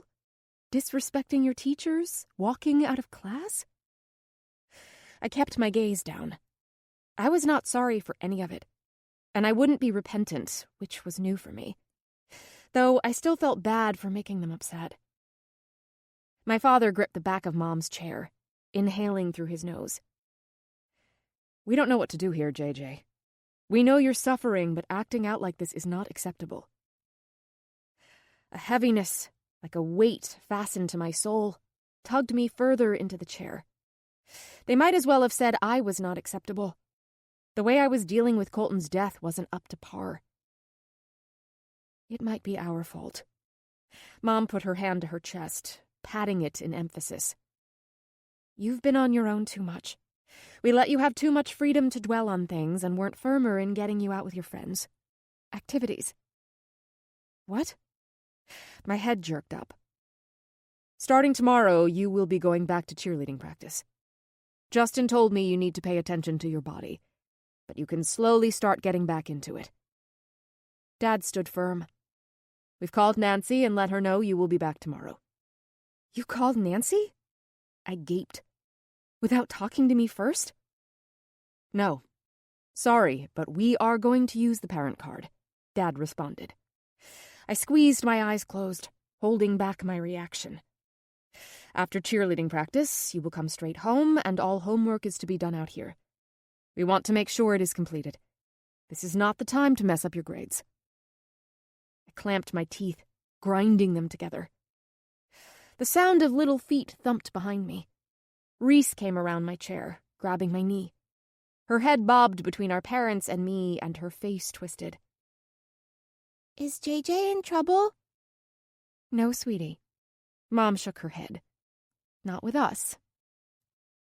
I wanted to laugh, but instead I tossed the bag of ice to the side and grabbed Reese's hands, pulling her attention to me. You want to play Candyland till dinner? Her eyes widened, nodding. Go get it ready. I dipped my head to the media console in the living room where we stored the games. I get to be red. She ran for the cabinet as I stood up. Jamie? Mom said my name. I glanced over my shoulder. I'll bring my homework here after dinner. I walked away, heading for my sister, who sweetly dumped decorated cards and bright gingerbread men on the floor. The next day, Savannah didn't meet me at my locker or acknowledge me when she walked by. It was obvious I hadn't been fitting in since I returned. But yesterday, when I picked Hunter over Adam, it finally pushed me over. No matter that Adam was a dick, it was the axe to my group standing. When lunch break came, my innards were so wound in knots I couldn't even think about food. I stepped into the cafeteria, my gaze darting over to my usual table through my lashes. For show, I grabbed a sandwich and a drink and turned around, staring at the bustling room. I wanted to leave, to run outside and keep going, but I had nowhere to go. Hunter had made it clear he was not my friend. Maybe if I apologize to Adam and brush it off, make it a joke?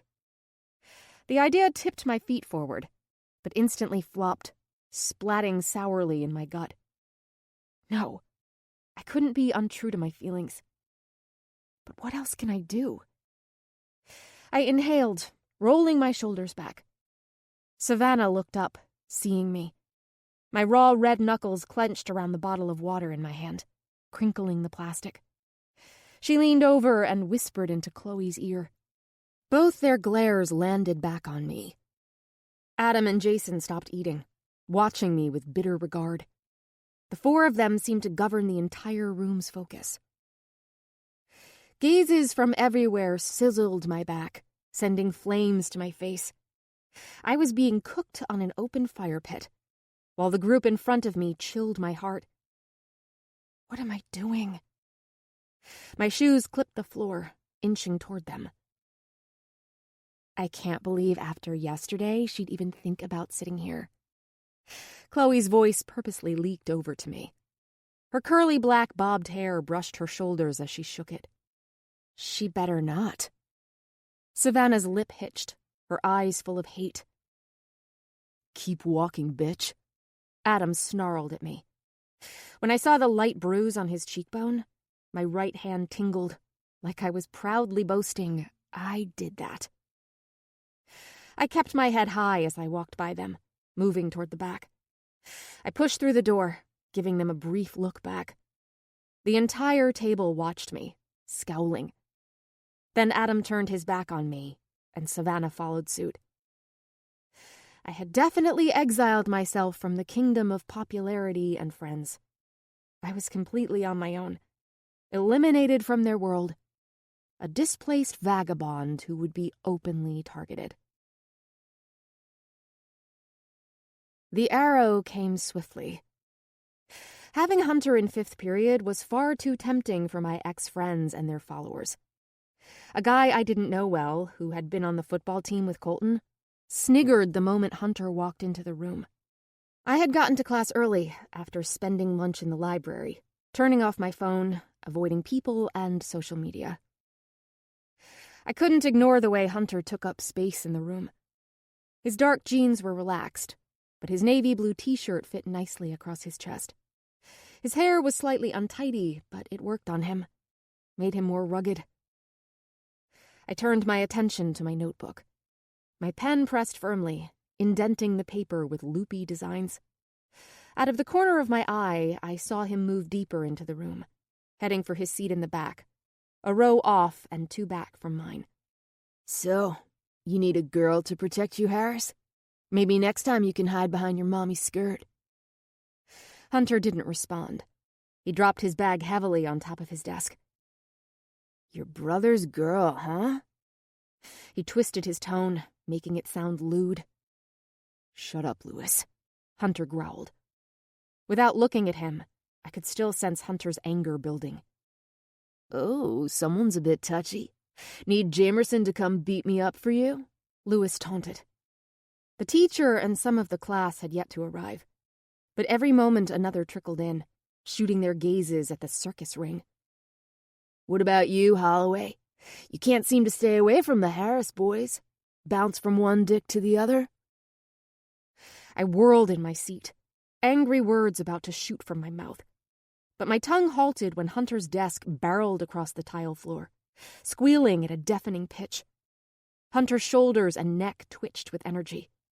He moved amazingly fast to Lewis and slammed his hands on his desk. Lewis was a linebacker, not a small guy, but Hunter's broad shoulders dwarfed him as Hunter leaned over.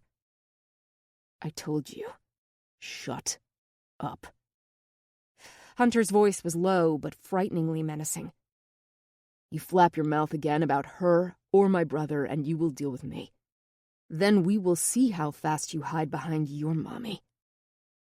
Hunter grabbed his stuff and walked to the door before Lewis could respond, running into Mrs. Ambrose. He pushed past her and disappeared around the corner. "Hunter, where are you going?" Mrs. Ambrose called after him. "Hunter!" Her cries fell on deaf ears. The bell rang for class to start, but Hunter was lost in the swarm of tardy students. Mrs. Ambrose's brow drew down, and she sighed before shutting the door. "Okay, everyone, it's pop quiz time." She planted her papers and bag on the desk. She told us about it yesterday, so not really a pop quiz. But still, a chorus of groans rippled through the room. With the attention moving away from me, I stared out the window, watching a tall figure move across the lot, his limp a distinctive characteristic.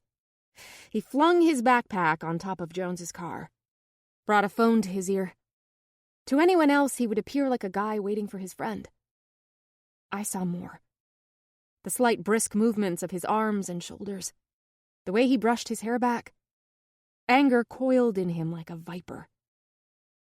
And maybe I recognized it because I felt the same. Mine was aimed at Lewis, my ex-friends, but especially at him. Hunter left me to fight this war on my own. I couldn't run away, but he had the liberty of ducking out and letting it pass, while I stood on the mound ready to battle. Even if I knew I'd lose, I wanted to be strong, finally stand up for myself. A guy in a flat-rimmed baseball cap sauntered toward Hunter. Jones and Hunter clasped hands in greeting. Jones was average height and lacked the toned muscle like Hunter.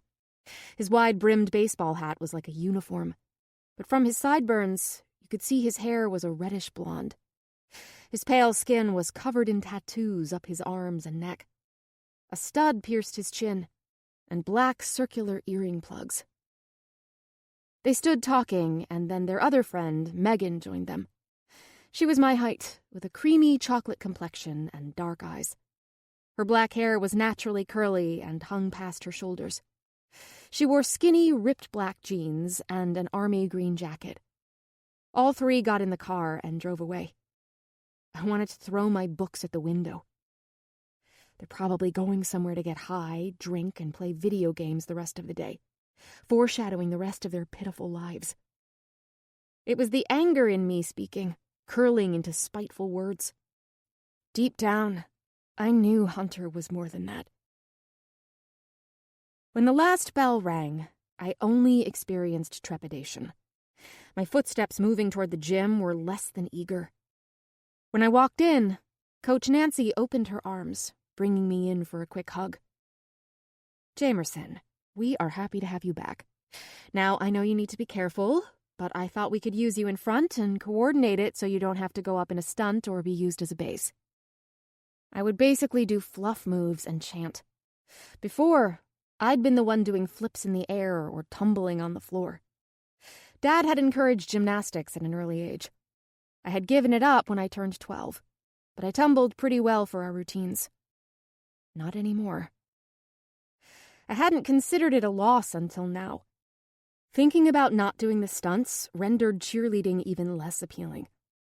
The other draw had been being part of the group, the popularity, the friends, and the unspoken expectation that the captain of the football team should be dating a cheerleader.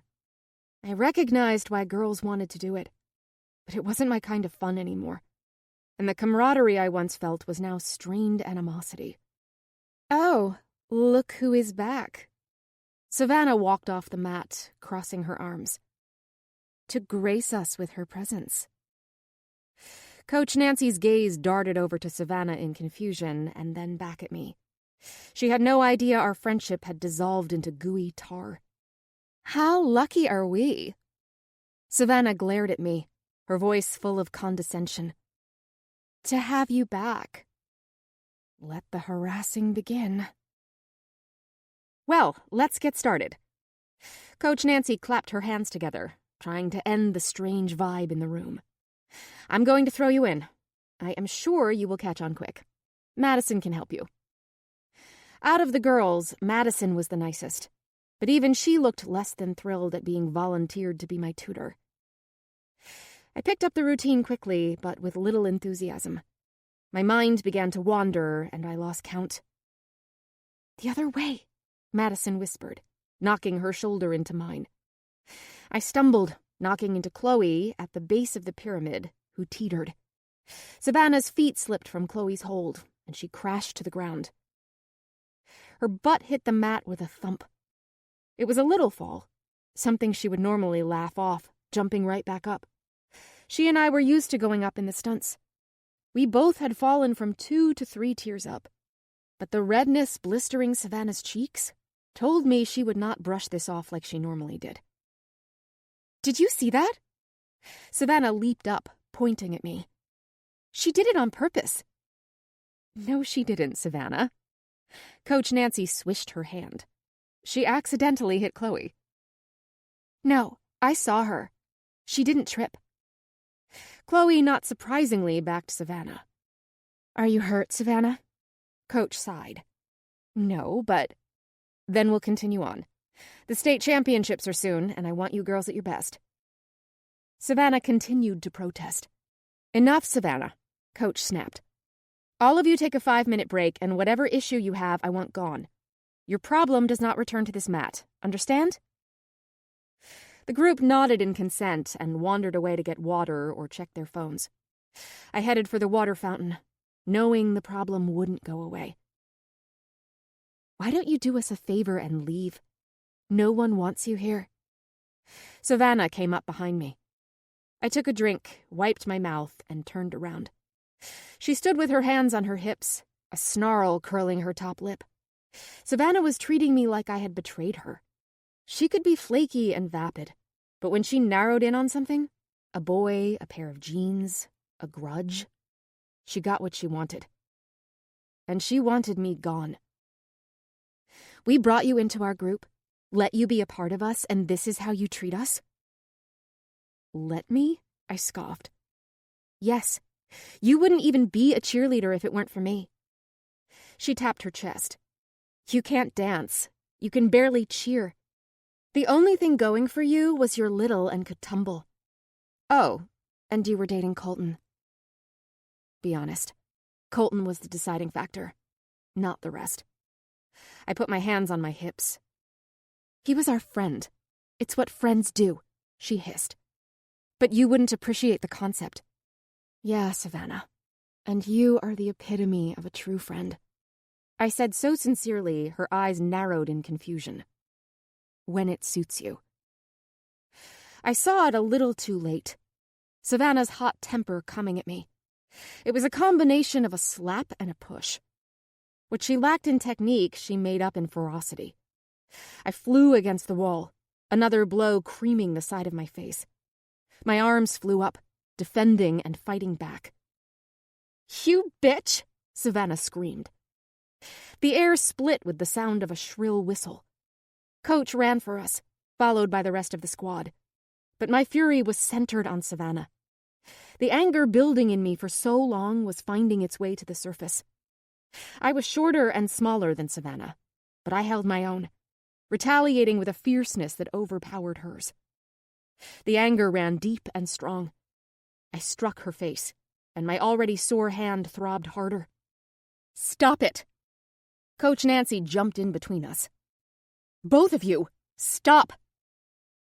Savannah got one more smack in before Coach divided us, her hands held up, holding us back. Both Savannah and I breathed heavily in and out. "What is going on?" Coach exclaimed. "You two should be ashamed. You're friends." "No, we're not," Savannah said coldly, touching her cheek with a flinch. "Why are you here anyway?" Savannah yelled, still held back by Coach's arm. "You don't want to be, and we don't want you here." "You're right," I spoke. My lips stung. I reached up, and my fingers came away wet with blood. "Whatever is going on, I will not accept this behavior on my squad. At all. Now start talking before I decide to suspend you both for a few weeks. Possibly from the state championships if our team achieves it." "You can't do that." Savannah gaped at Coach. "I can, and I will." We all knew it was an empty threat. Coach could not do without Savannah. On the other hand, They had gotten used to being without me and built routines without me. I was frivolous. What am I fighting for? The threat of being suspended sent relief down my spine. If I wanted to stay, this should have scared me into wanting to fight for it. But it didn't. Quite the opposite. What am I staying for? To make my parents happy? To do what people expect of me? I patted at my bleeding lip and stepped back. Coach Nancy's hand dropped, her gaze landing on me. I don't want to cause tension in this squad. I think I should leave. No, Jamie, it's not. I held up my hand, cutting her off. I'm sorry for disappointing you, Coach, but I quit. I think it's for the best. The whole room stood still. Even Savannah seemed stunned at my sudden resignation. I turned to leave, but Coach grabbed my arm. Jamerson, I don't want you to quit. We can work this out. I don't think we can. When I smiled, a burst of soreness rocked my cheek. But it's not about that. You should have a girl who wants to be here, who dreams about being on the squad and will give everything to it. And you are not that person? No, I'm not. I pulled free of her grip, walked over to the bleachers, grabbed my stuff, and left the gym. No one spoke or tried to stop me as I left another piece of my old life behind. My mother still had my grandparents' car, but it was my dad who was going to pick me up on his way home from work. He wouldn't be back in town for another hour. I texted him I no longer needed a ride, omitting the reason why, and jumped on the bus. Our neighborhood had a bus stop at the end of the road. Wearing practice shorts, sneakers, tank, and light jacket, I shivered in the cold while waiting for the bus in front of the school. I bundled my coat tighter around me and hooked my bag over my shoulder, dipping my chin inside the warmth of my jacket. Whoa, someone got into a tussle. The bus driver gaped at my face as soon as she opened the door. You look too sweet to be getting in a fight. Looks can be deceiving, I retorted, making my way down the aisle to an open seat. My mind replayed what happened, reliving the rage and relief. I was glad I finally made my decision about the squad. It was done, and there was no going back. Anger at Savannah still bubbled in my veins, keeping me from capturing the scenery as the bus toddled through downtown. Businesses closed at 5 in our tiny town, and most were dark. Night came early this time of year, and the moon already dangled in the sky. The bus slowed, then stopped. A familiar strip mall building, with a reconstructive fitness and therapy sign on the door, drew my attention away from my internal thoughts. Most days it was open till 8 or 9, for all the people who had to work or go to school. This week they had closed for Thanksgiving break, giving their hard-working employees a full week off. I assumed to see it dark and closed.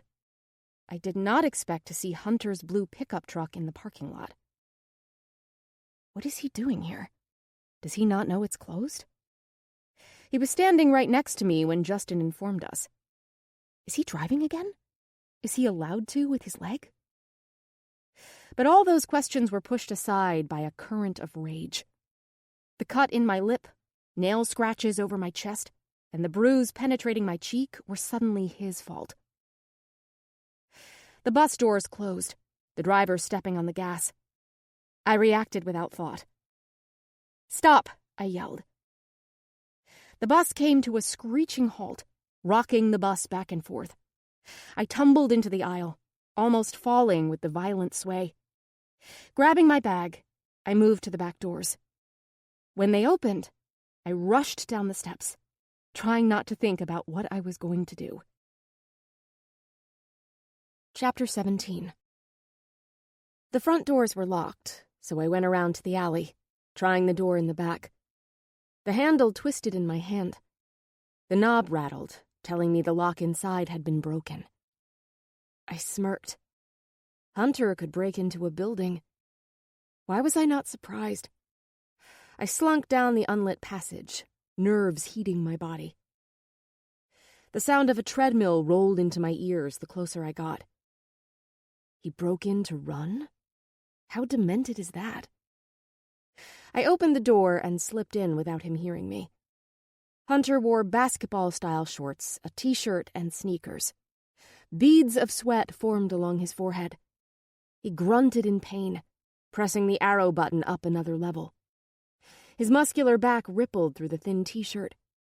The ass Stevie loved to ogle flexed as he pushed his legs harder. Everything about him sent thunder into my lungs. You are a coward. Shit. Hunter jumped, twisting around to see me.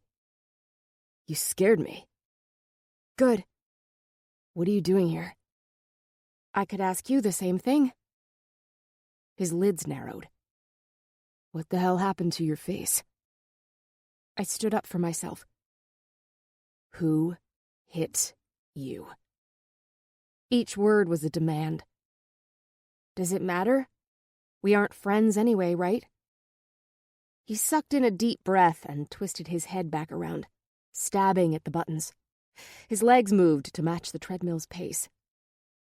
Like I said, you're a coward, Hunter Harris. I'm a what? He slammed the stop button. A coward. I marched up to the treadmill. You accuse me of not having the guts to be seen with you, when it's you who has the problem. He grabbed onto the rails, whipping his head to me. I'm the one with the problem? Yes. I bobbed my head. He gave a derisive laugh. You think I don't want to be seen with you? I think you imagine yourself all sacrificing and doing the right thing for me, when in reality, you are taking the easy way out for yourself. You don't stand up. You hide. He twisted fully to face me, peering down. His large frame dwarfed mine, but I didn't let it bother me. Or at least, I tried to appear he didn't intimidate me. It's what you do. Disappear into the background because it's easier than standing up. His eyes flickered anger. You know nothing about me, he seethed.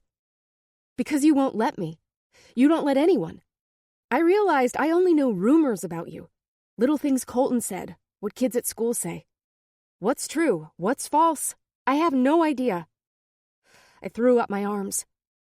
I appreciate not wanting to talk to just anybody, but me? I pointed to myself. If anyone could appreciate what you're going through, it would be me. Not even you would understand. Why? I slammed my hand on the handrail. Why wouldn't I? Hunter growled something under his breath and faced forward again. I am doing you a favor, Jamerson. He hit the start button, and the treadmill jolted forward again. My fist curled in a ball and dropped to my side. He punched at the up arrow, his limp growing more apparent the faster it went. Fine. I nodded more in defeat than in anger. It might have been selfish, but the loss of our insignificant friendship made me even more volatile and unbalanced and alone. I stepped away, fixed on the exit. I heard Hunter's hand slam down on the panel, the machine speeding up. He growled and hit it over and over. I glanced over my shoulder. He leaned forward, his features strained as he struggled to keep up with the speed. I should have kept walking, let him harm himself. But with Hunter, I acted first, thought later. Years of my father's wisdom about conditioning and muscle therapy had absorbed into me.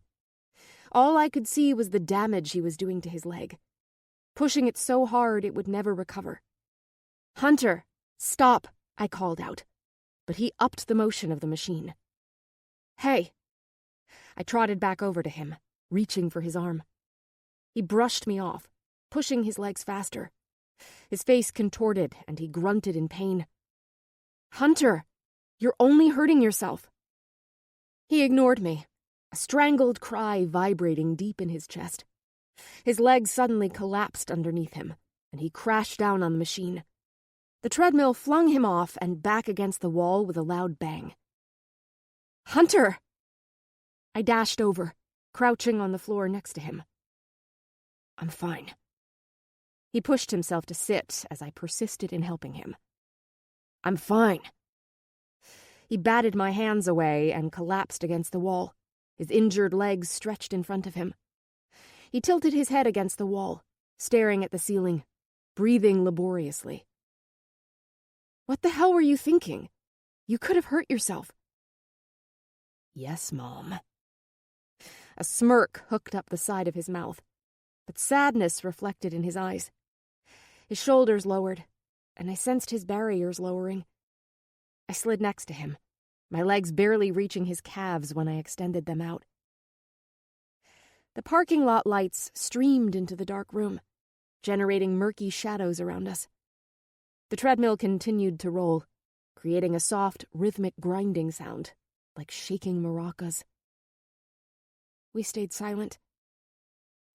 As intense as Hunter could be, being here with him was the most real and centered I felt all week. I didn't have to fake being happy or being all right around him.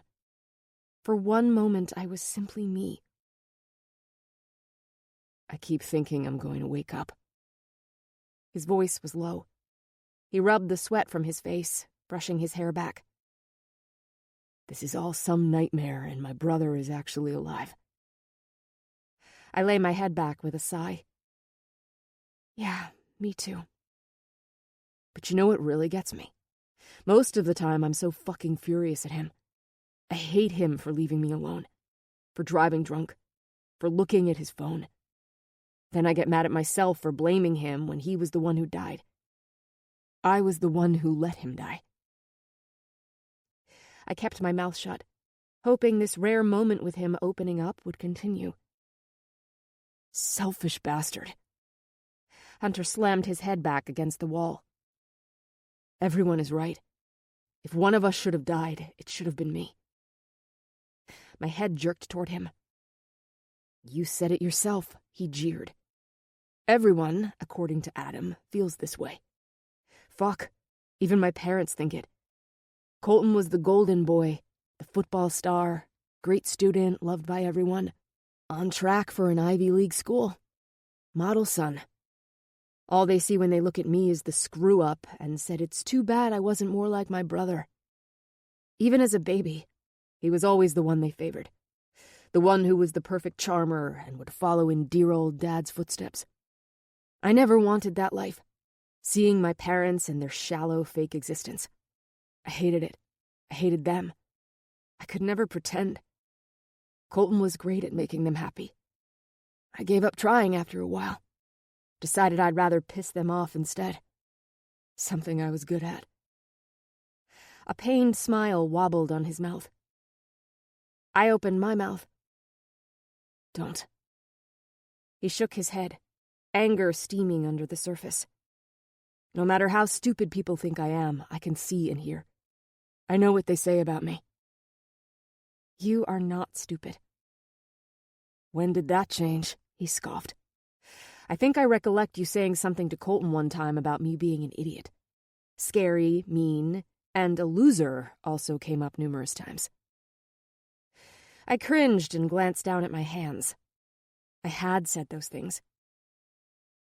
When I recall the times before the crash, it's like watching a movie of another girl, someone who was happily one-dimensional. I am no longer the same girl. "Do you wish you still were? The girl you were before?" I exhaled slowly, finding my words. "No." I shook my head. It's like before I was living with blinders on. I didn't even think about the possibility of seeing more. But now that I have, even if it's painful and cruel, I don't want to go back. Hunter nodded in understanding. "And I'm sorry for calling you those things. None of them are true." I kinda liked being scary." He dropped his head over to look at me, grinning. I smiled, turning my face to his. His gaze found mine, and a zap of electricity fired through my system. He quickly looked away. "Little secret. I'm not a druggie. Never done any of the hard stuff. The rumors he was a user and seller were rampant in our school. He never once tried to change this notion of him. And I've only smoked pot once and hated it. Not my thing. Then why do you let people think that? He angled his face to me. Like magnets, our eyes went directly to each other's. Shame pitted heavy in my stomach as my eyes drifted down to his lips. I wanted them on mine. Colton's ghost was there, but it didn't scare me away from Hunter like it should have. Because I don't care what anyone thinks of me. His gaze dove deep into mine, holding me hostage. Then why tell me? With you, I suddenly seem to care. His stare grew more intense, his eyebrows lifting slightly. He raised his hand and grazed my cheek with his knuckles. I flinched. Who did this? He whispered. His fingers dropped to my split lip, skating over it gently. I felt my lungs lock down, my heart thumping in my ears. Savannah. The answer barely came up my throat. I quit the squad tonight. Jamie, get up. Go.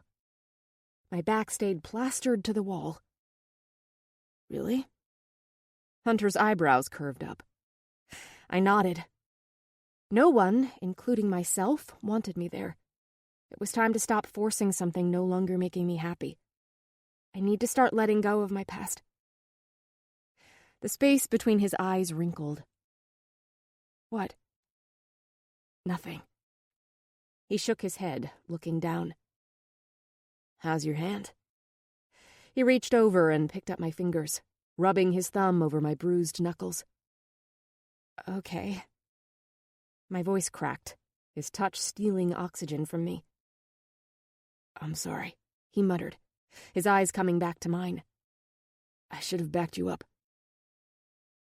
Soft light from the window shadowed the side of his face to his mouth, reflecting his blue eyes. Something I had never seen in them before caught me. Want. Heat flushed over me, tingling my skin. The yearning to lean in, to taste his lips, devoured me, stealing my reflex to breathe. What do you want from me, Jamerson? I don't... No. He cut me off, leaning in. He licked at his bottom lip. What do you want? Why did you come here? I was entranced by his mouth. Because I'm an idiot. He seemed to be getting closer, and my voice went husky. Because I can't seem to stay away from you. There was a pause. Then his mouth crashed down on mine. It was like lightning zapped through me, sizzling the blood in my veins. The sensation of his lips hungrily moving against mine sent desire through me in a fevered swirl. Yet it was mixed with grief, hate, blame, guilt, and anger. We weren't so much kissing as consuming each other, trying to forget our bottomless pain. His hands slipped under my jaw to the back of my head, his fingers gripping roughly into my hair, loosening my ponytail. My hair fell down my shoulders, and he tugged me closer with a primal desperation. My lips parted, opening my mouth to him. A low rumble vibrated his chest. The furnace in my blood flamed my desire to feel more of this, of him. It consumed me with a wild, ruthless sensation. For once, I didn't analyze the consequences. I simply acted. I pushed forward onto my knees and crawled onto his lap, straddling him. My nails raked through his hair, needing to pull him even closer to me. He nipped at my bottom lip, tugging it. The tickle of his scruff rubbed along my jaw. He opened my mouth wider, his tongue circling in with a tantalizing flick. One hand stayed in my hair, pressing me closer into him. The other skated over my shoulders, pushing my jacket off my shoulders. I wrenched it off, my mouth never leaving his. Once my hands were free, they went to his cheeks and into his hair. Anything to bring him nearer. It was like a simmering fire turned on full blast. Every nerve was highly aware of his hands roving over my skin. Before tonight, I had kissed 4 boys, counting Colton. None of them made me feel like this. I had enjoyed making out with them. A lot. A few times it had almost led to more, but I easily stopped it. Fear always won out. Tonight I had no such emotion. Hunter was like nothing I had experienced. The desperation and desire for him was like a monster I couldn't control. Something that took hold of me and burned out any thoughts or apprehension. I wanted him. I let myself be consumed by the need. His rough palms moved under my tank top, skating over my sides. Tingles erupted over my skin, and I moaned softly. He was hard against me, and it felt amazing. I wanted more. I ground into him, and he sucked in a harsh breath. His hands gripped my hips, and he flipped me over on my back, quickly crawling between my legs. His warm mouth found mine with a force. I wrapped my legs around him, wanting him close. Inside. My hands yanked at his running shorts, pushing them down. I slipped my fingers under his boxer briefs, drawing him nearer to me. He growled my name and ripped my tank top over my head. With every touch of his hands or lips, my skin became more sensitive, yearning to remove all the barriers between us. "Hunter," I whispered in his ear, conveying to him what I desired. I didn't want to think or be responsible or feel guilty. Being good and afraid ruled the girl before. Now I wanted to feel, to be alive, live the life I almost lost. Drown myself in euphoria where no pain existed. He braced himself on one arm as he tugged at the string of my workout shorts, his mouth never leaving mine.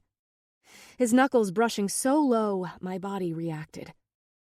I nipped down on his lip, which only enticed his fervor. He yanked harshly at my shorts, inching them over my hips. Yes. Now. The sound of the door squeaked open. A light suddenly flickered into my eyes, and I flinched, looking away. Shit. Hunter jerked back. I turned to see a security guard walking into the room, peering around the room with his flashlights. Hunter yanked up his shorts as he scrambled to his feet, snatching my top, which lay near him. He grabbed my hand and pulled me up, shoving my tank top into my arms. It was too late to hide.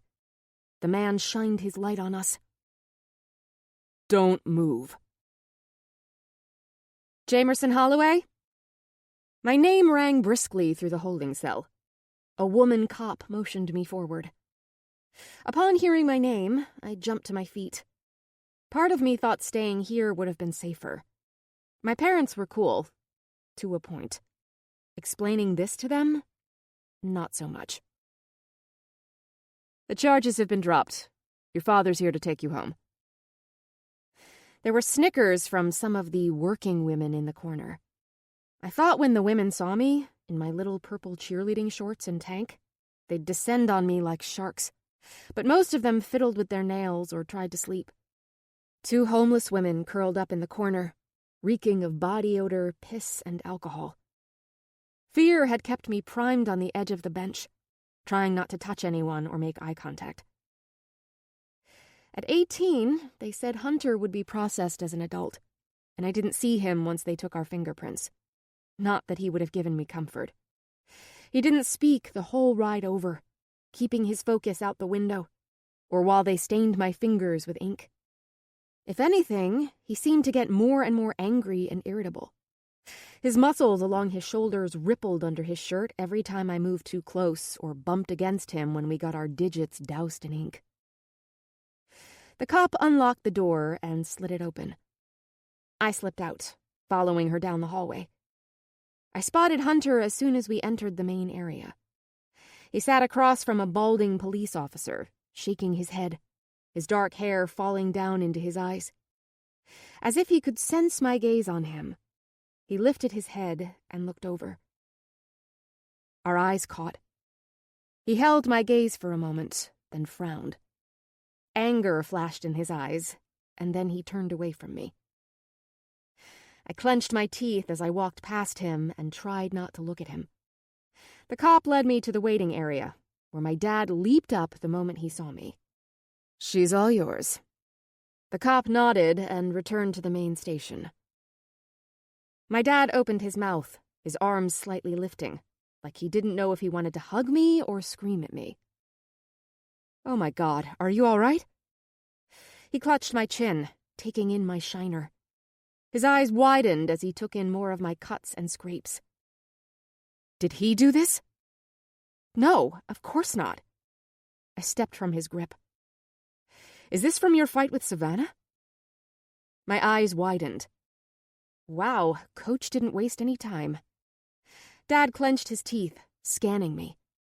In his silence, I could detect the lecture building. Then he opened his mouth.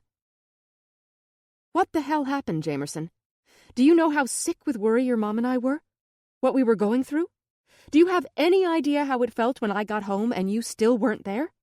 To hear from Nancy that you left school hours ago. We thought something happened to you." He shook his head, bellowing at me. "After almost losing you once, do you know what was going through our minds?" He tapped angrily at his head. "Then to get a call from the police to come get our daughter, that you were caught with a boy, not only breaking and entering, but for indecency." Indecency? I still had on my sports bra and shorts. True, it wouldn't have been long till those things were off, which was why I decided to keep my mouth shut. My dad wasn't stupid, and it would be worse if I tried to make those kinds of points. "I know. I'm sorry." "Are you?" He folded his arms. "Yes. I'm sorry for worrying you." His two fingers rubbed at his chin. Uh-oh. He was upset. "Nancy told us you quit the squad tonight." "Yes." "Is it because of him?" Dad held his hand toward the inside of the police station. "Why are you no longer finding interest in the things you used to love? Is he the reason you quit?" "Are you serious?" I sputtered. "Quitting was my decision. It had nothing to do with Hunter. I no longer enjoy it. Why can't it be okay? Why can't I change without feeling like I am letting everyone down?" "Is it that, though?" Dad's frustration with me echoed in his eyes.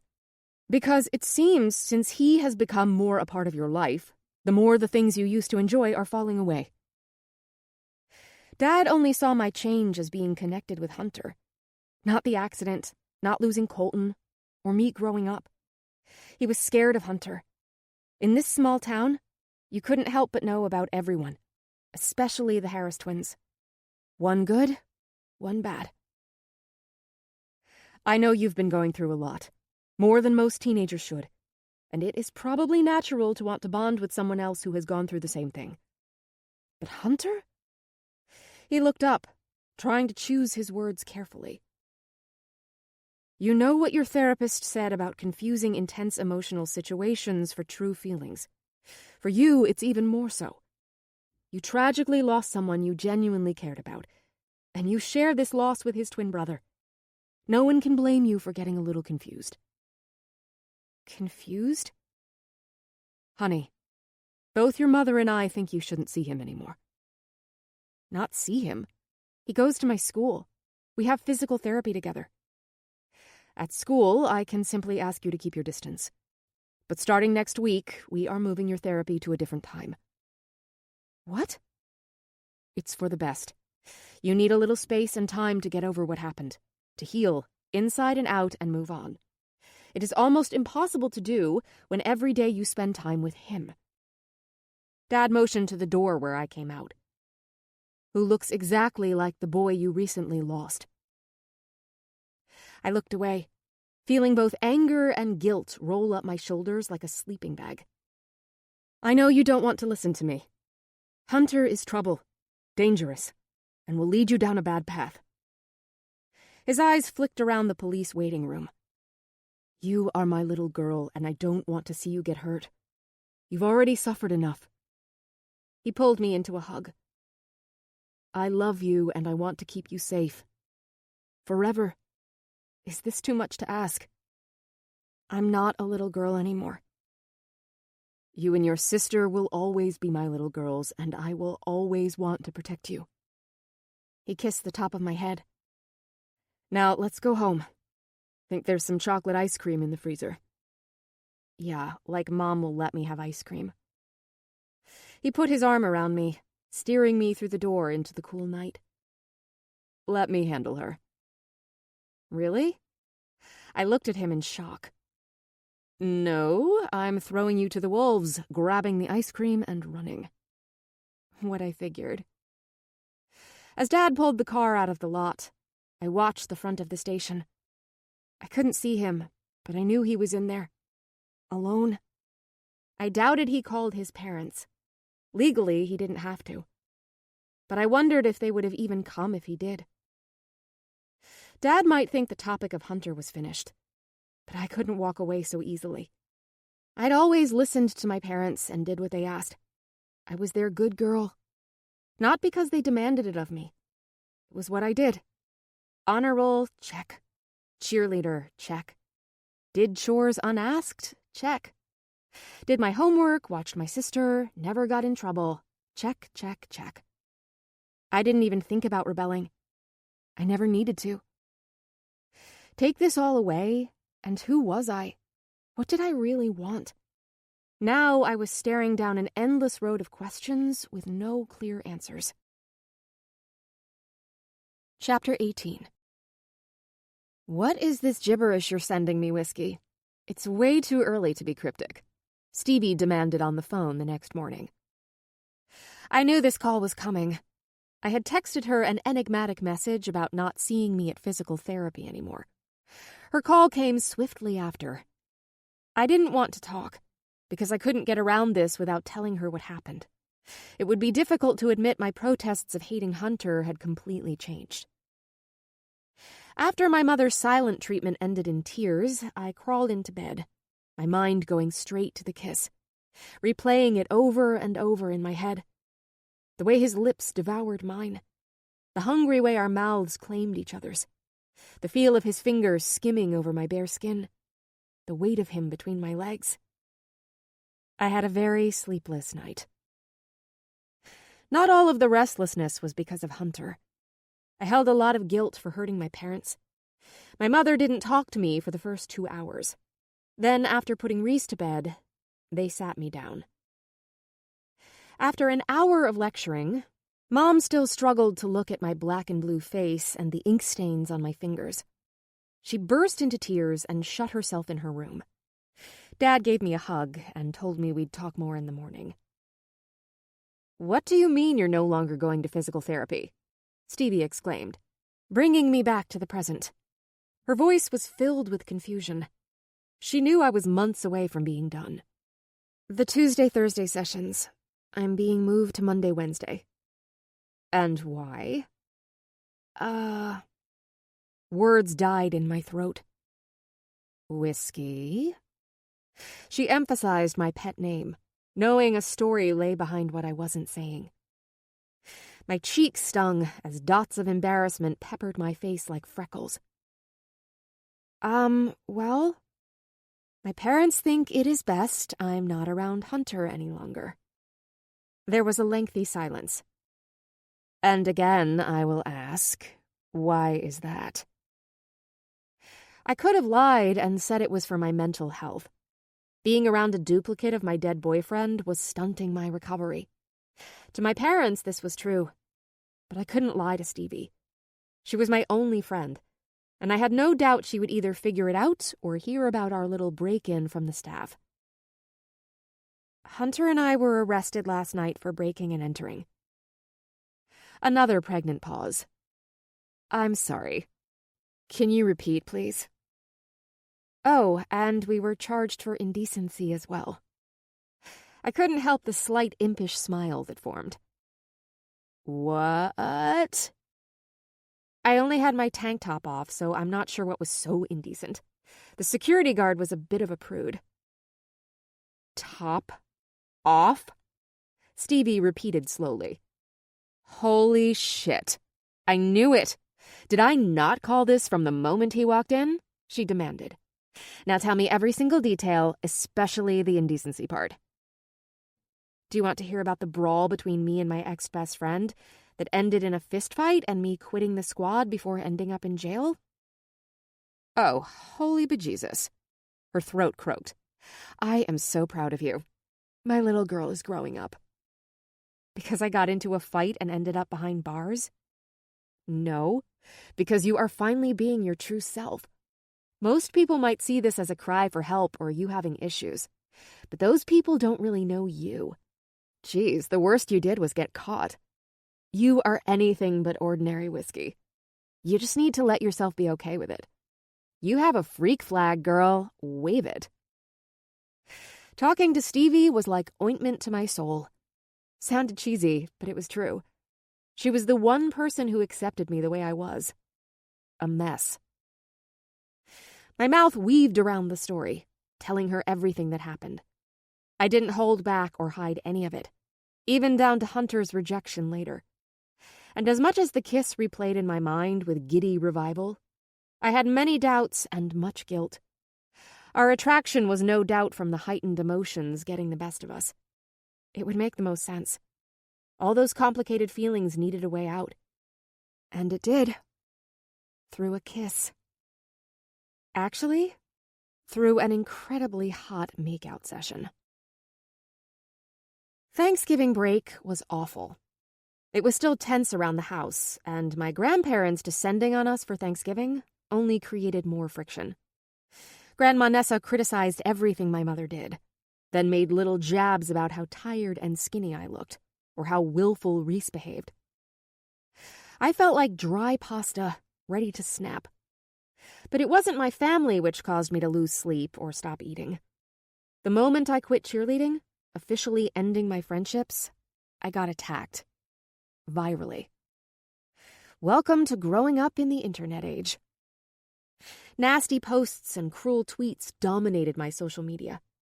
Savannah was the leader, but lots of people I didn't even really know started copying her, displaying mean memes and spiteful tags. It was devastating.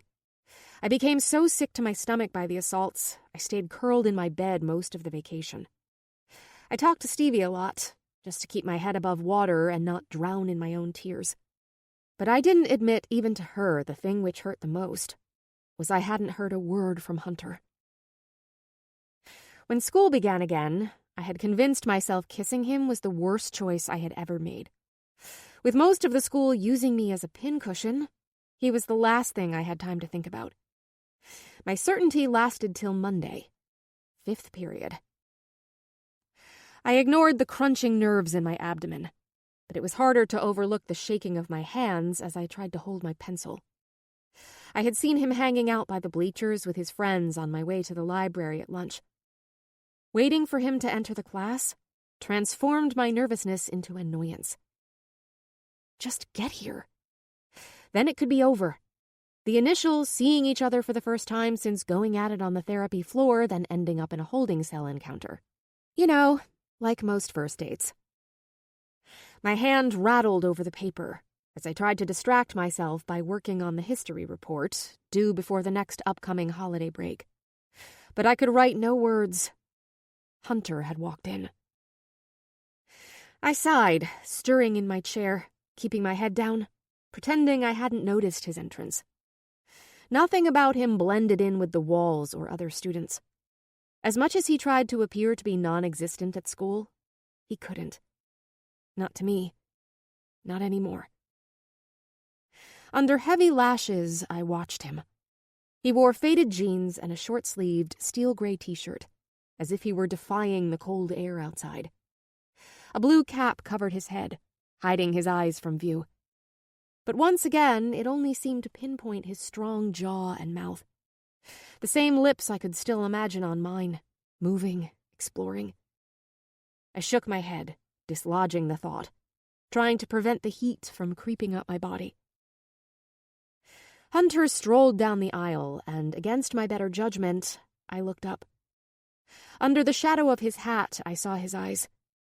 For the briefest moment, his gaze darted to me, but snapped away with quick speed. He pressed his lips together, and his shoulders constricted around his neck. He passed me, dropping his books on his desk, and sat down. quickly opening his notebook and turning all his focus on it.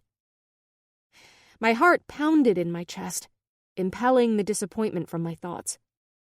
This was what I wanted also, to pretend it never happened and cut all ties with each other. He clearly thought it was a mistake, like I did. Right? My head involuntarily dropped to my desk with a thud of frustration. The moment it hit, I snapped it back up, hoping he didn't see me or think it had anything to do with him. Lately, my emotions had been leaking through and were out there for everyone to see, as if years of keeping them still and under the surface, even when I wasn't aware I was doing it, was no longer a talent I possessed. I tried to concentrate on the class, but Hunter held way more sway than Mrs. Ambrose. He sat behind me, which created a difficulty in glancing his way unnoticed. When my pencil dropped or anyone spoke, I let my gaze fall briefly on him.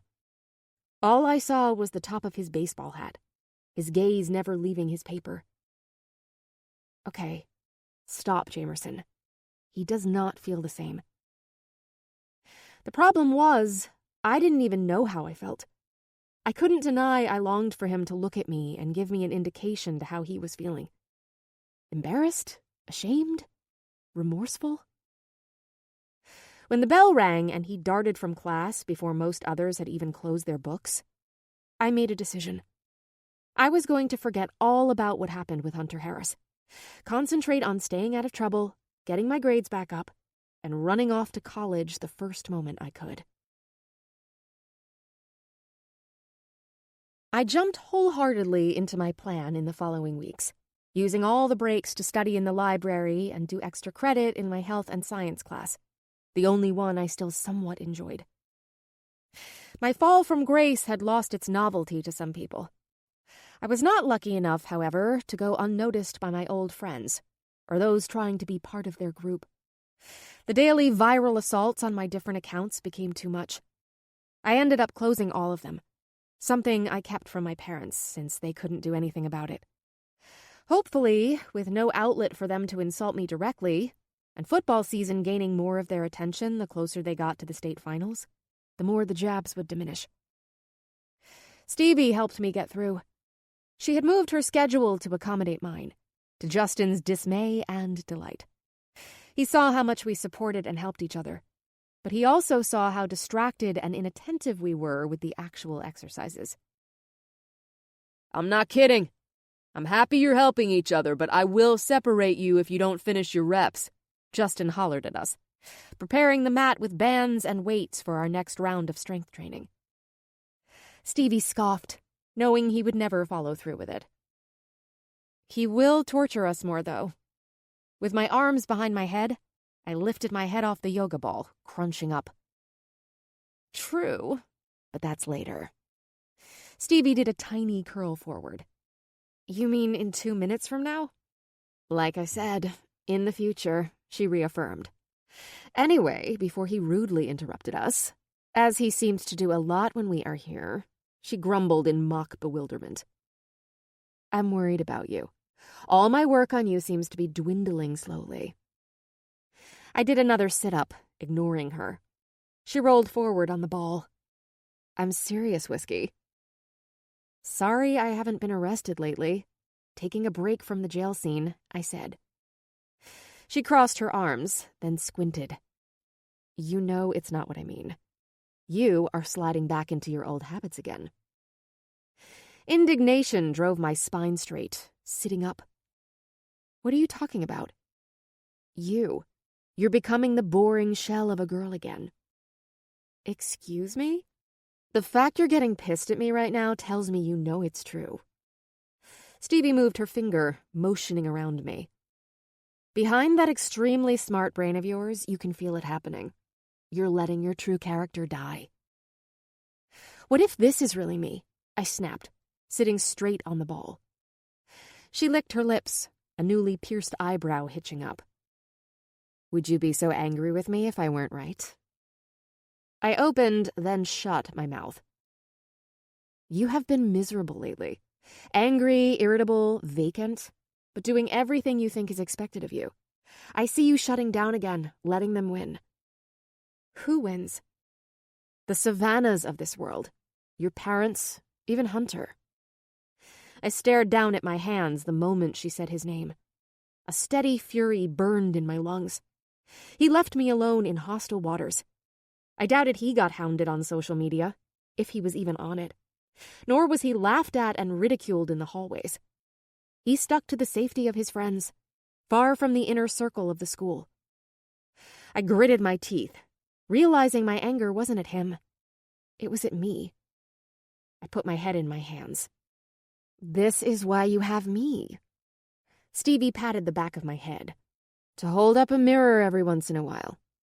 I adore you, Whiskey, but I really love the girl you were becoming. Feisty, strong, living life. She leaned over, wrapping her arms around my shoulders. And can I say, with a really nice ass?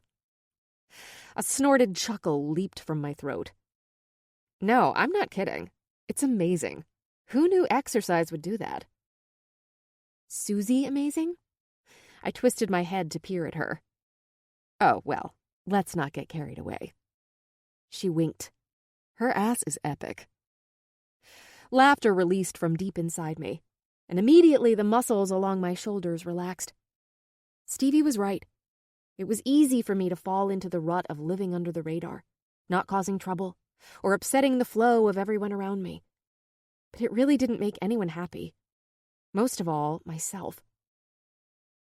Because of this slight setback, you're going with me to a party Friday night. Oh, am I? I retorted with a smile. She nodded. It will be fun, I promise. Chapter 19. Friday was the last day of school before the holidays. The teachers were grinning with elation, and the students were bouncing in their seats. Finals were over, and everyone was ready for the break. When the bell rang, the class moved toward the door like a wave and exploded in ear-piercing laughter and cheers. I was especially looking forward to getting away. Not to have to face Hunter or my ex-friends on a daily basis made me giddy, and I could sense a big grin spreading across my face. Stevie told me to be ready by 8:30. We'd go get something to eat, then head to the party. She said it was low-key, nothing fancy. It sounded perfect to relax and hang out with people I didn't know. No one would know my recent past, or have any knowledge of Colton, or my harsh fall from the inner group. I'd only be a girl at a party. The rain had tapered off to sprinkles by the time Stevie picked me up. Ready to go, Whiskey? She was dressed in black skinny torn jeans, a rocker tank top, leather jacket, and heeled suede booties. Thick black eyeliner embellished her eyes. Her blonde hair, black and purple underneath, was loose and unbrushed. It always fashioned her more like a sexy rocker chick than unkempt. Yup. I slipped on a scarf and coat, disguising a form-fitting black sweater, skinny jeans, and my usual knee-length boots. I curled my long hair, but the damp weather layered it into waves. We grabbed pizza at my favorite spot, and I let myself think of Colton. We had come here all the time. It reminded me mostly of the night at the lake. Around 10, we drove to a house off Main Street, near downtown, at the east end and the lower income side. The place was a small ranch-style house. Clean, but chipping paint and warped wood gave it an antique appearance. Chairs and an old sofa sat on the porch where some people mingled, smoking and talking. Cars of all types filled the driveway and bled into the street parking. 2 were even parked on the lawn. Muffled music pumped from the backyard. This wasn't the type of neighborhood where people would call the cops for loud music. It was a far cry from the party where most of my school would be tonight. It wasn't even a question that every one of my old friends would be at Jason's tonight. Carrie would have it professionally decorated for the last party of the year, because every Christmas to New Year's their whole family left for the Bahamas. It was comforting knowing there would be no chance I would run into anyone from that group. I got out of Stevie's white hatchback Corsica and followed her up the path. How did you hear about this party? I pulled my jacket tighter around me. Sudden nerves scratched at my calm exterior. Going into groups always unnerved me. I used to have Colton as a human shield, and he happily gobbled up the attention. You don't think I still have friends or connections here? She hit her chest as if I insulted her. With you, I don't doubt anything. Learning well. She patted my arm. The crowd here is a little older. I can almost promise you won't run into anyone you know. Now relax and have fun. She wiggled us past the crowd on the porch and walked inside. Immediately, I wanted to peel away my coat. The room was full of bodies, the room temperature close to a sauna. People of all shapes, races, sizes, and hair color milled through the room. The music filtered in from the backyard. Various liquors, beers, and wine bottles occupied the kitchen counter. A bowl of chips and salsa was the only food item on the table. Twinkly white Christmas lights were haphazardly strung around the house. The main space held a sectional and a lazy boy, which were occupied with people conversing and laughing. The front area was packed with bodies, and with an invisible line between it and the open dining room/kitchen, which was crammed with even more individuals. No one gawked, made a snide remark, or whispered about me. It was awesome. "Stevie!" A girl of Asian descent cried from the kitchen, throwing up her arms and waving. She had short-cropped hair, a tattoo on her neck, a nose ring, bright red lipstick, and wore all black except for the Santa hat on her head. She was pretty and petite, with cords of muscles flexing her biceps. She could kick my ass. "Hey, you?" Stevie waved back. "You don't know her name, do you?" I mumbled. "No." She kept her face forward as the girl made her way to us. "She's in my phone as Mulan." I clapped my hand to my mouth, trying to cover my laugh. "You are awful." "Hey, you should be thankful I care to remember yours." "You call me Whiskey." "Yeah, close enough." I snorted. Stevie had a way of constantly making me laugh. "Probably because you're not trying to sleep with me. I actually like you too much to put you in that group now." She winked at me. "Too bad. You could have been fun." "Shut up." I knocked my shoulder into hers.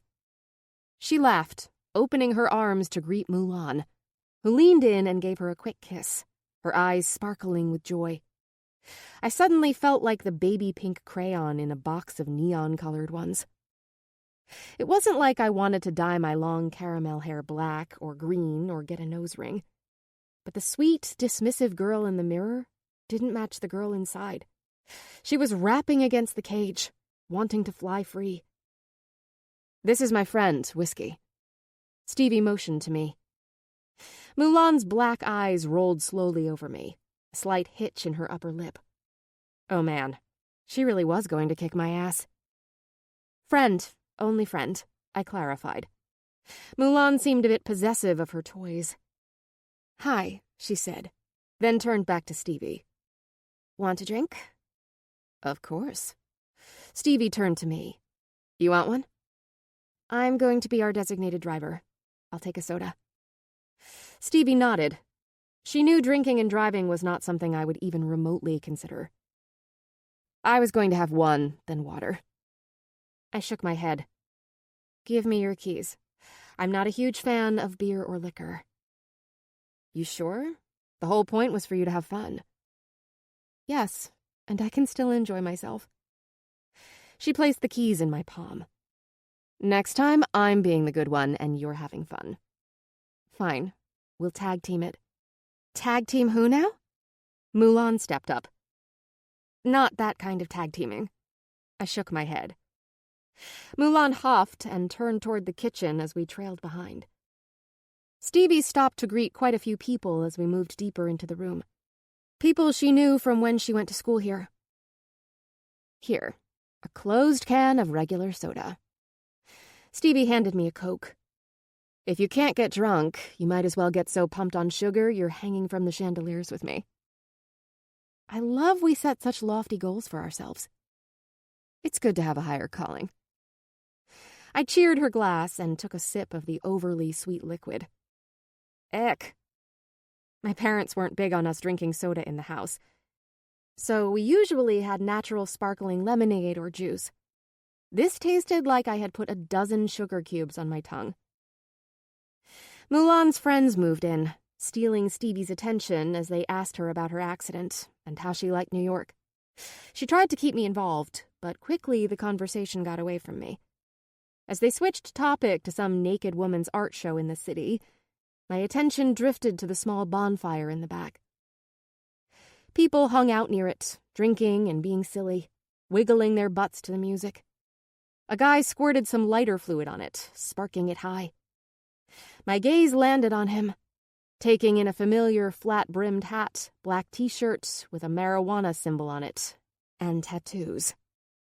I froze. Shit. Jones. Hunter's best friend. Is Hunter here? A bead of sweat lined the back of my neck as my eyes darted over every person I could see. Doug stood across from Jones, throwing in a chunk of wood, a beer in his hand. Oh, no.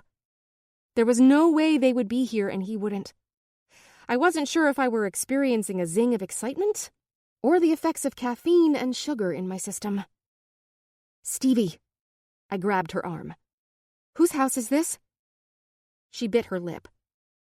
I think his name is Duke or Don or Dom. Doug, I stated. Crap. He's here, isn't he? It was the first time I'd ever seen her look rueful. Stevie, I hissed. I didn't know for sure. I know his friend Dwayne. Doug. Whatever. I know he hangs out with a lot of these people, so I might have figured. She held up her hand. But I didn't know if he would be here, I swear. You promised I wouldn't run into anyone I knew. I said I could almost promise. I rolled my bottom lip between my teeth.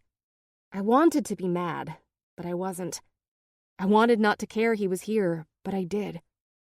I especially did not want to be searching for him, but of course I was. I'm sorry. You mad? I exhaled. No. I personally think you need to talk. Fight, kiss, have sex. I don't care. Just figure it out.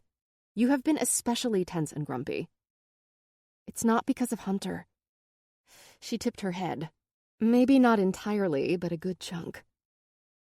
I was terrified, but mostly afraid he wouldn't want to talk to me. We needed to chat so I could move on. Let it go. Go, girl. I'll be here for you when you're ready to leave. Or need to flee from some uptight security guard.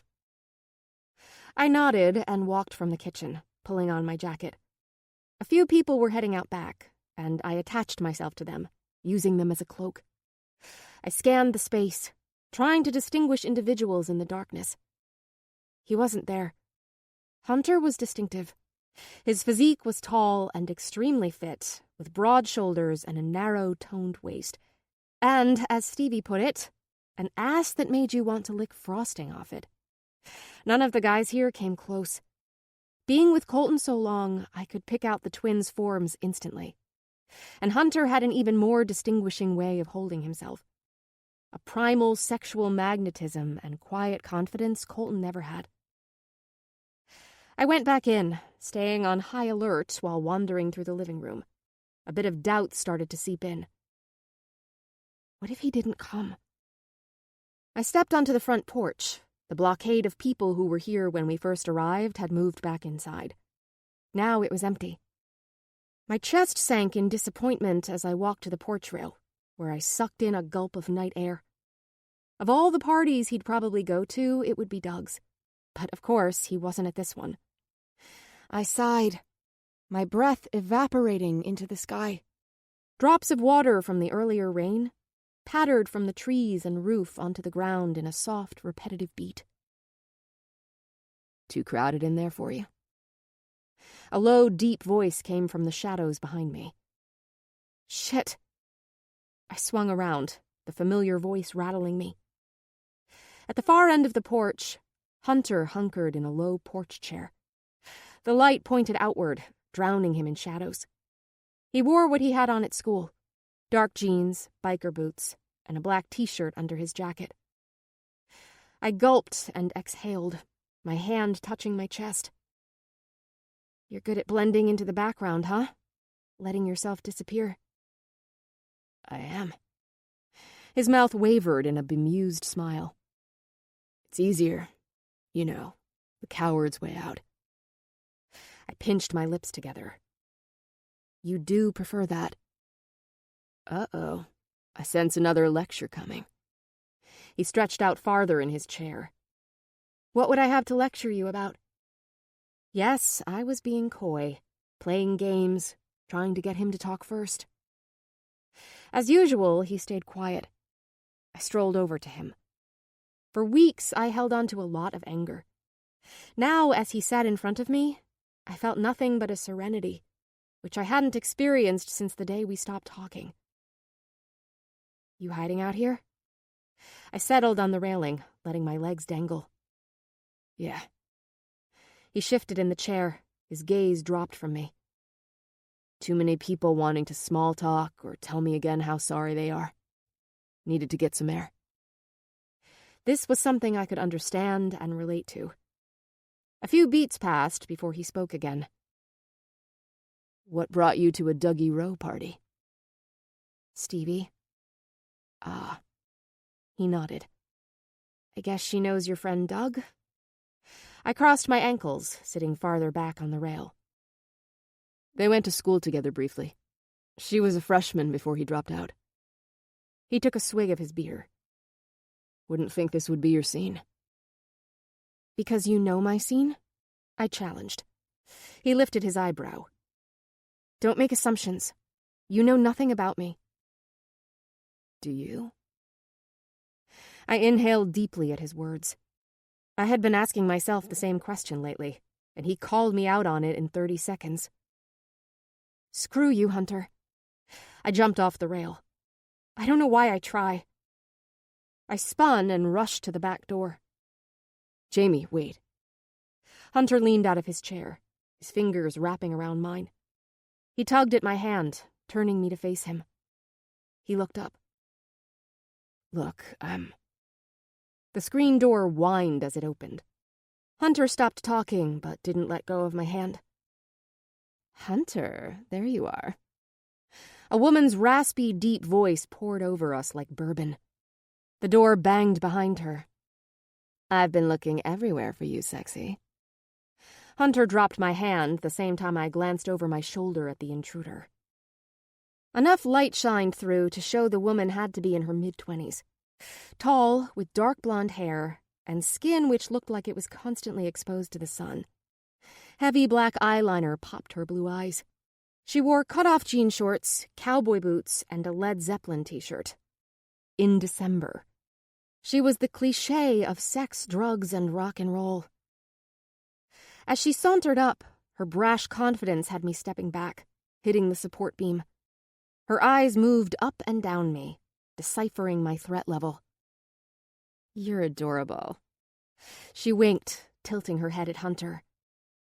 Stay away from this one, sweetie. Unbelievable in bed, but all trouble. He slept with her? When I tried to swallow, it felt like a foot was pressed against my throat. Sonny. Hunter sighed, rising. Did you need something? Besides you? She smiled. I haven't seen you around in a while. Missed you. Been kind of busy. Busy? Is that what he called it? Car accident, coma, finding out his brother was dead, aneurysm, retraining his legs to walk again, kissing his twin's girlfriend, jail. Yeah, busy. I couldn't help but scoff, and his eyes darted to me. Her gaze followed. A crease edged her mouth before she returned to Hunter, clearing her throat to get his full attention back on her. I heard about your brother. I'm sorry. Thanks, Hunter said automatically. His eyes went to mine again, as if to say, see? Sonny noticed our gaze. Well. She grabbed his chin, turning him to her. If you need anything, comfort, from someone who does more than missionary, come find me. Excuse me? My mouth opened before I even realized it, bristling with anger. Here was another person who took one look at me and thought they had me pegged. I was tired of it, and I realized I didn't like her touching him. I stepped into her face. Listen, sweetie, you don't know anything about me. Don't look at me and assume I'm adorable. She was a few inches taller, but my anger didn't seem to notice. Because I'm not. And if you don't back off right now and stop whoring yourself to a man who recently had his world ripped into shreds so you can get laid? I took another step and she stumbled backward, her eyes wide with shock. I heard Hunter say my name, but I ignored him. I'm going to show you how sweet I can be. Sunny blinked, stunned. She shifted up taller, as though preparing for retaliation. Hunter must have also seen it. Sunny, don't, he warned. He reached for my arms and tried to pull me back. I didn't give an inch. Jamie, come on. We're going for a walk. Finally, he tugged me away, leading me off the porch. Sunny and I stared at each other before she smirked. She really is adorable. And you're revolting. Rage tensed my limbs, and I tried to turn back, but Hunter had a firm grip on me. Come on. He kept walking till the house was no longer in sight. Where are we going? I grumbled, shaking off his hold. To cool off.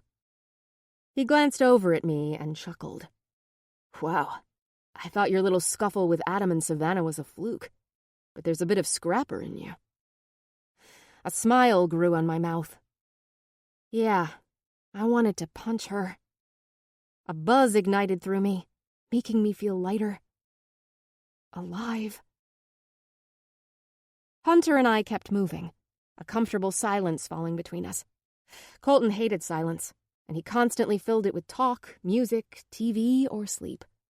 The people he hung out with were the same. As if they were left alone with their thoughts too long, they'd melt.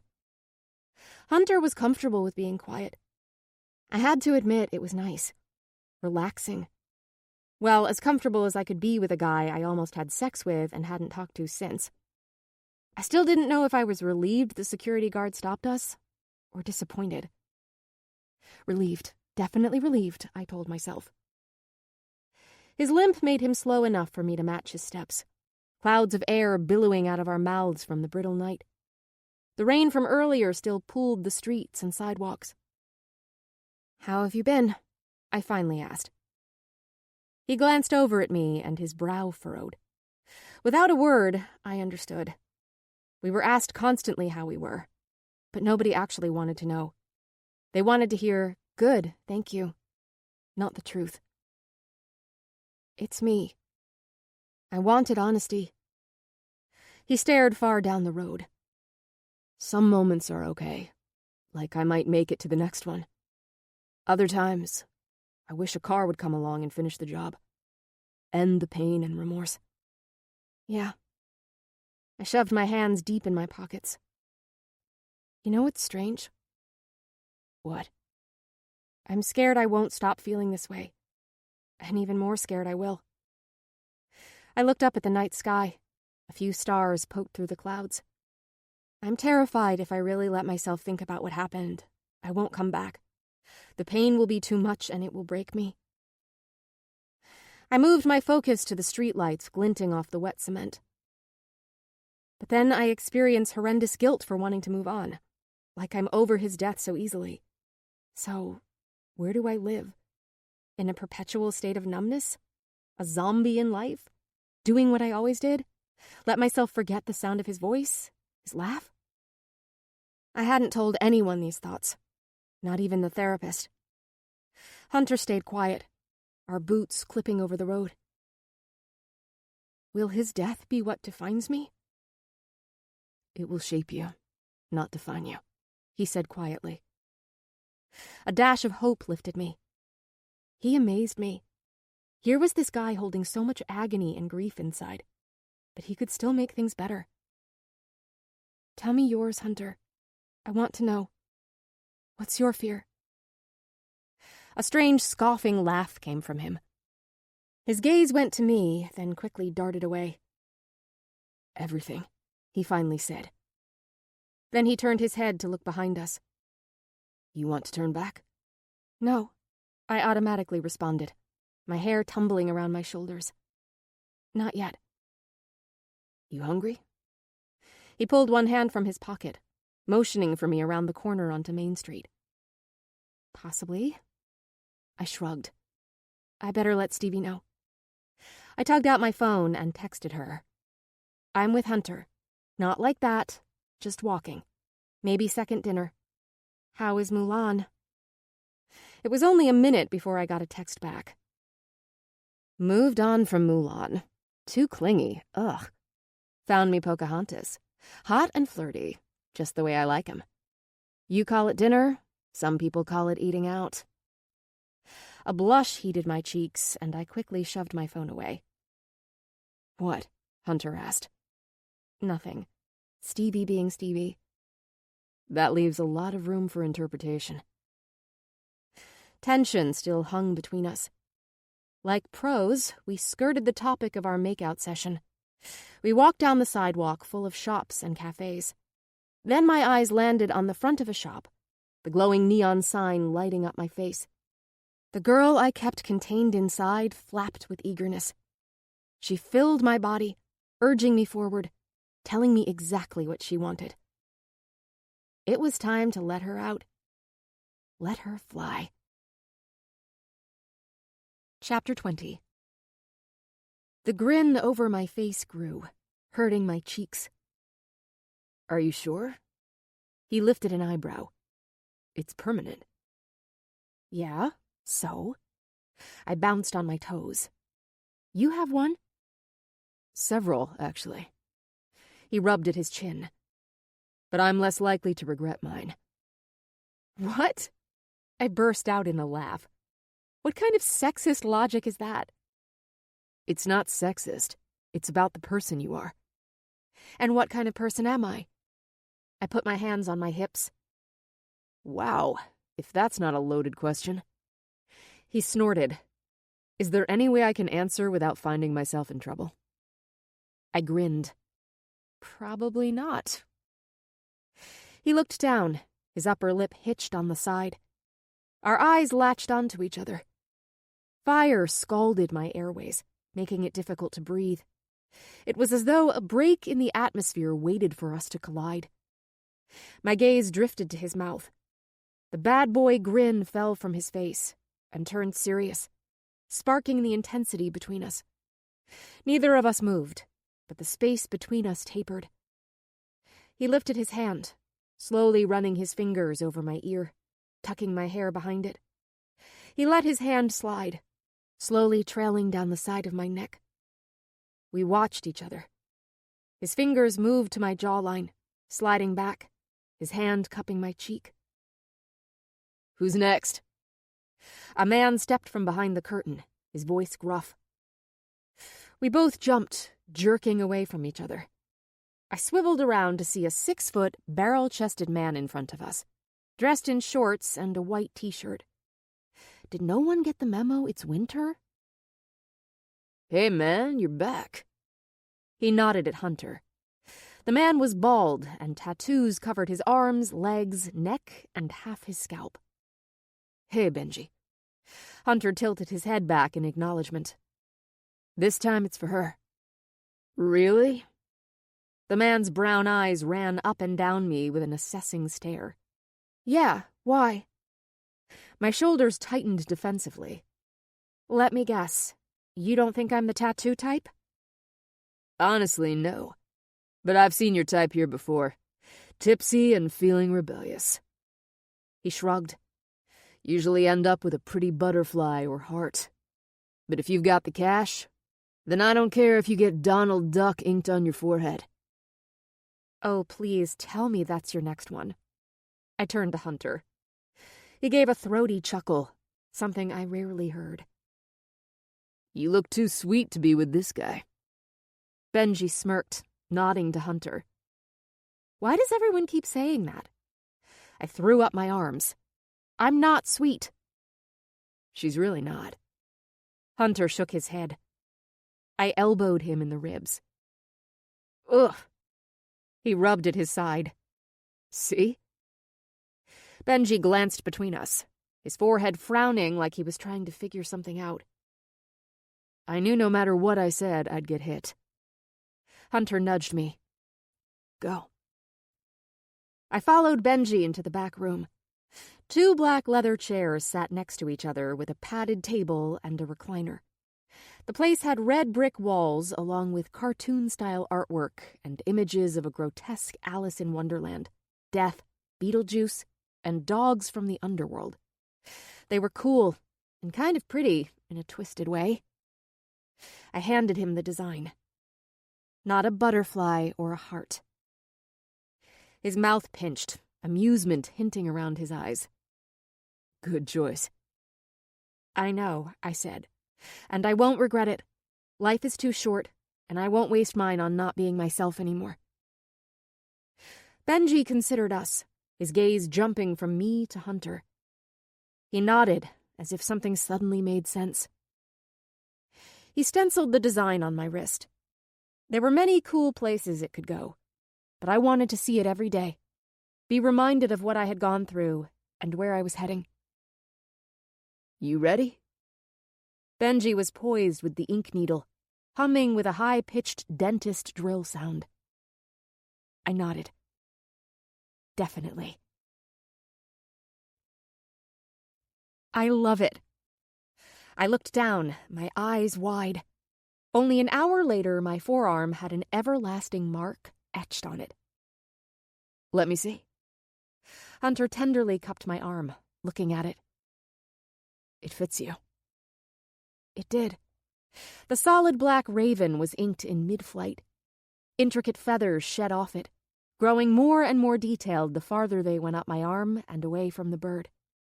It symbolized letting go, casting off the past, the old me, letting the real Jamerson fly free. Benji gave me instructions on taking care of it, wrapped it with cellophane, took my money, and sent me on my way. Good to see you, man, Benji said to Hunter. Whenever you're ready, I'll finish the one on your shoulder. Thanks. Hunter ushered me out the door into the chilly night air. His hand pressed against my lower back. What one on your shoulder?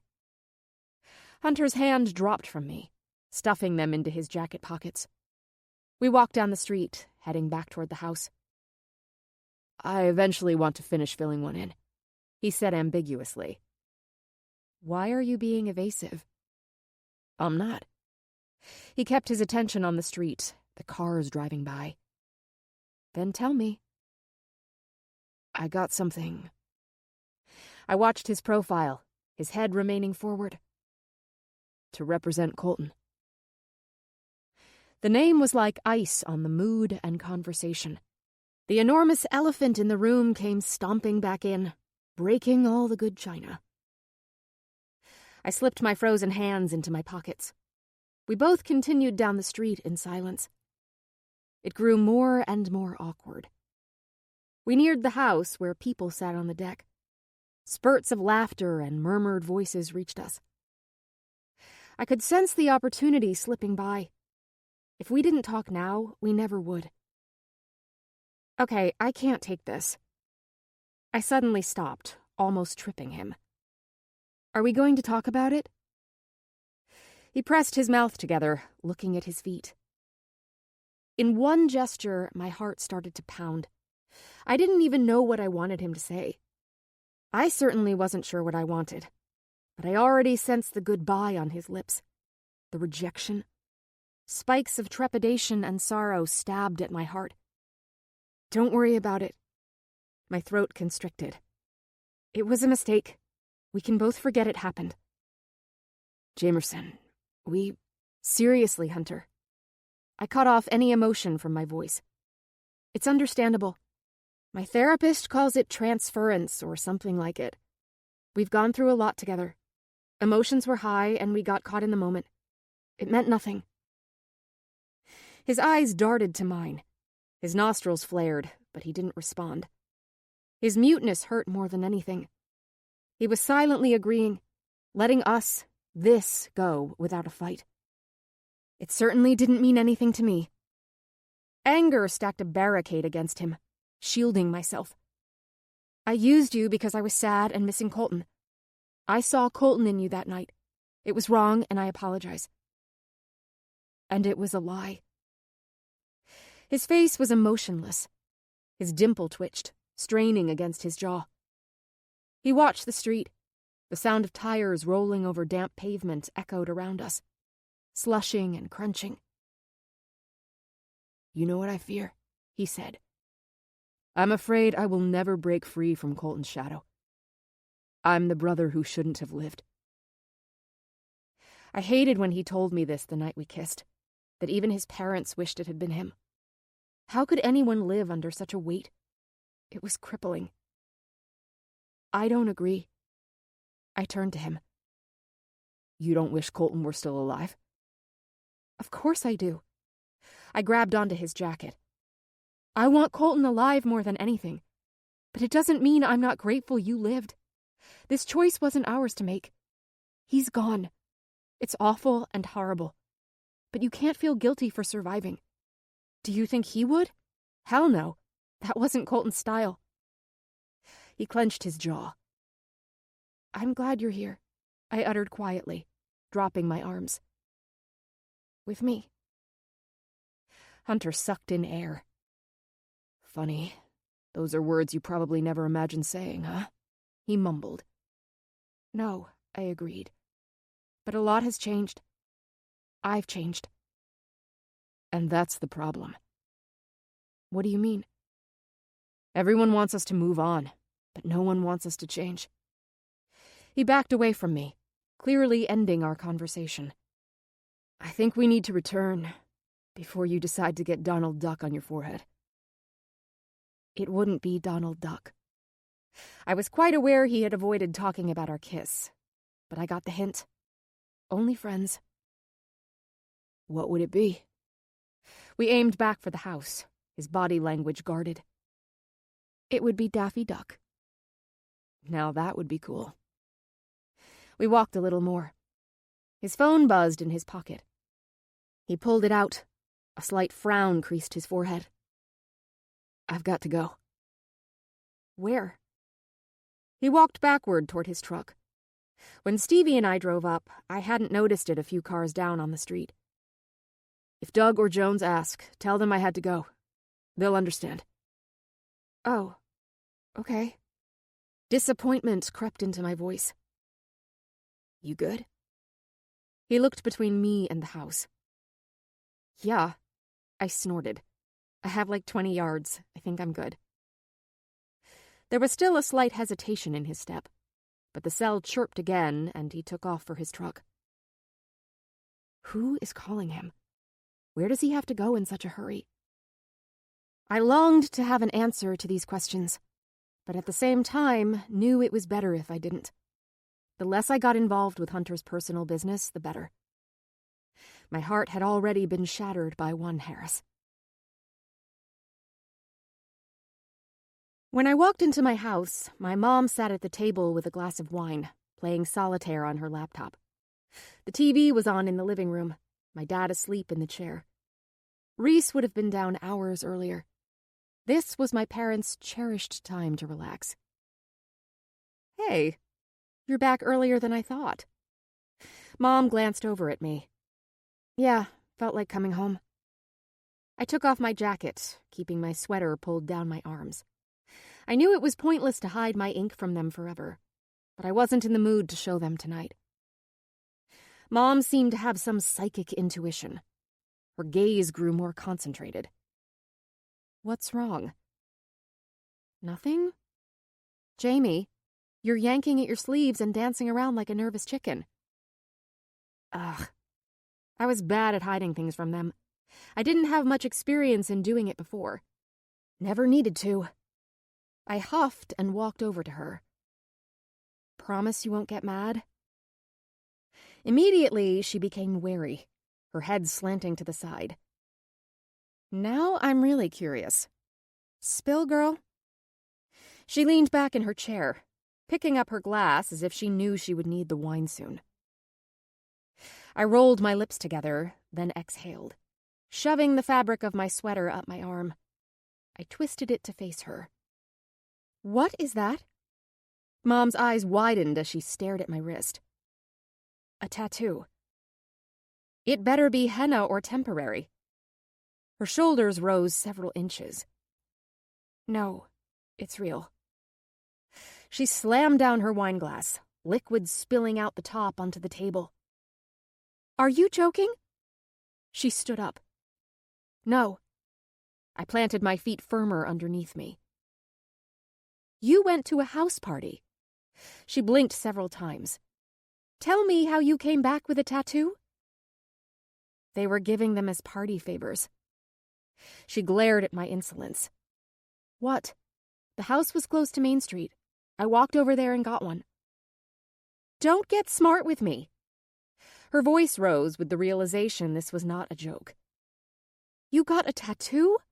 Why? They are permanent, Jamerson.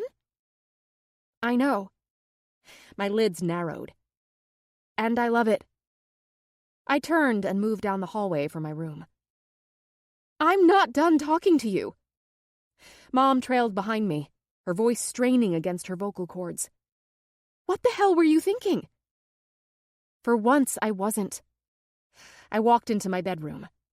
I'm tired of overthinking things. Getting a tattoo is when you decide to stop thinking, she exclaimed, standing in my doorway. It's forever, Jamerson. Do you get that?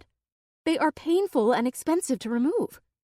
You're acting like I'm going to want to. You will, she shouted. You're 17. This is going to be on your arm when you're wrinkled and old. Is it going to still be awesome then? Yes. I swung around. Because when I'm old and gray, I'm going to remember it was one time I let myself live. Getting a tattoo is living? I stared at my mother. I loved her. We had always been close, but she had stopped seeing me. It was not her fault entirely. I had molded myself that way. No troubles, no surprises. Easy and simple. Dependable and good. That girl was slipping further and further away. What is all the yelling about? My father came up behind my mom, rubbing his eyes. Your daughter. Mom's teeth pressed together. I always became my father's daughter when I did anything out of character. Has gotten a tattoo. What? My dad's eyes widened. Are you serious? Tell me she's kidding, Jamerson. Mom pointed at my ink, then folded her arms in a huff. What were you thinking? Great, you too. Sorry, Dad. Mom's beat you to the "you're going to regret it" speech.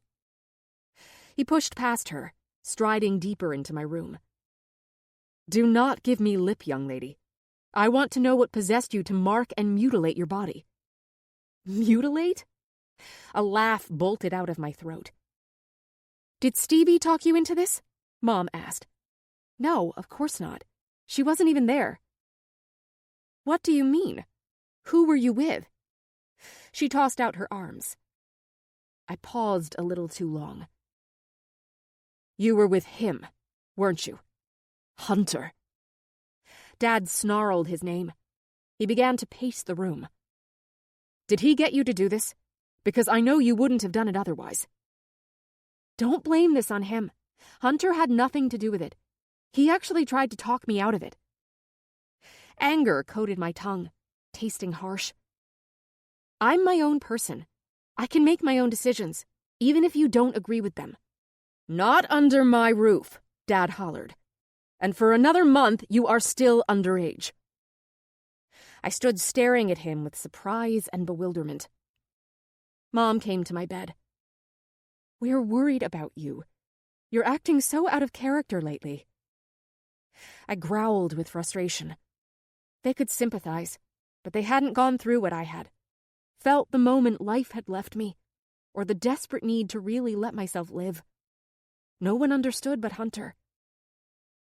Jesus, didn't you do anything rebellious? Smoke pot? Cut school? Those are not permanent. Dad rubbed at his chin.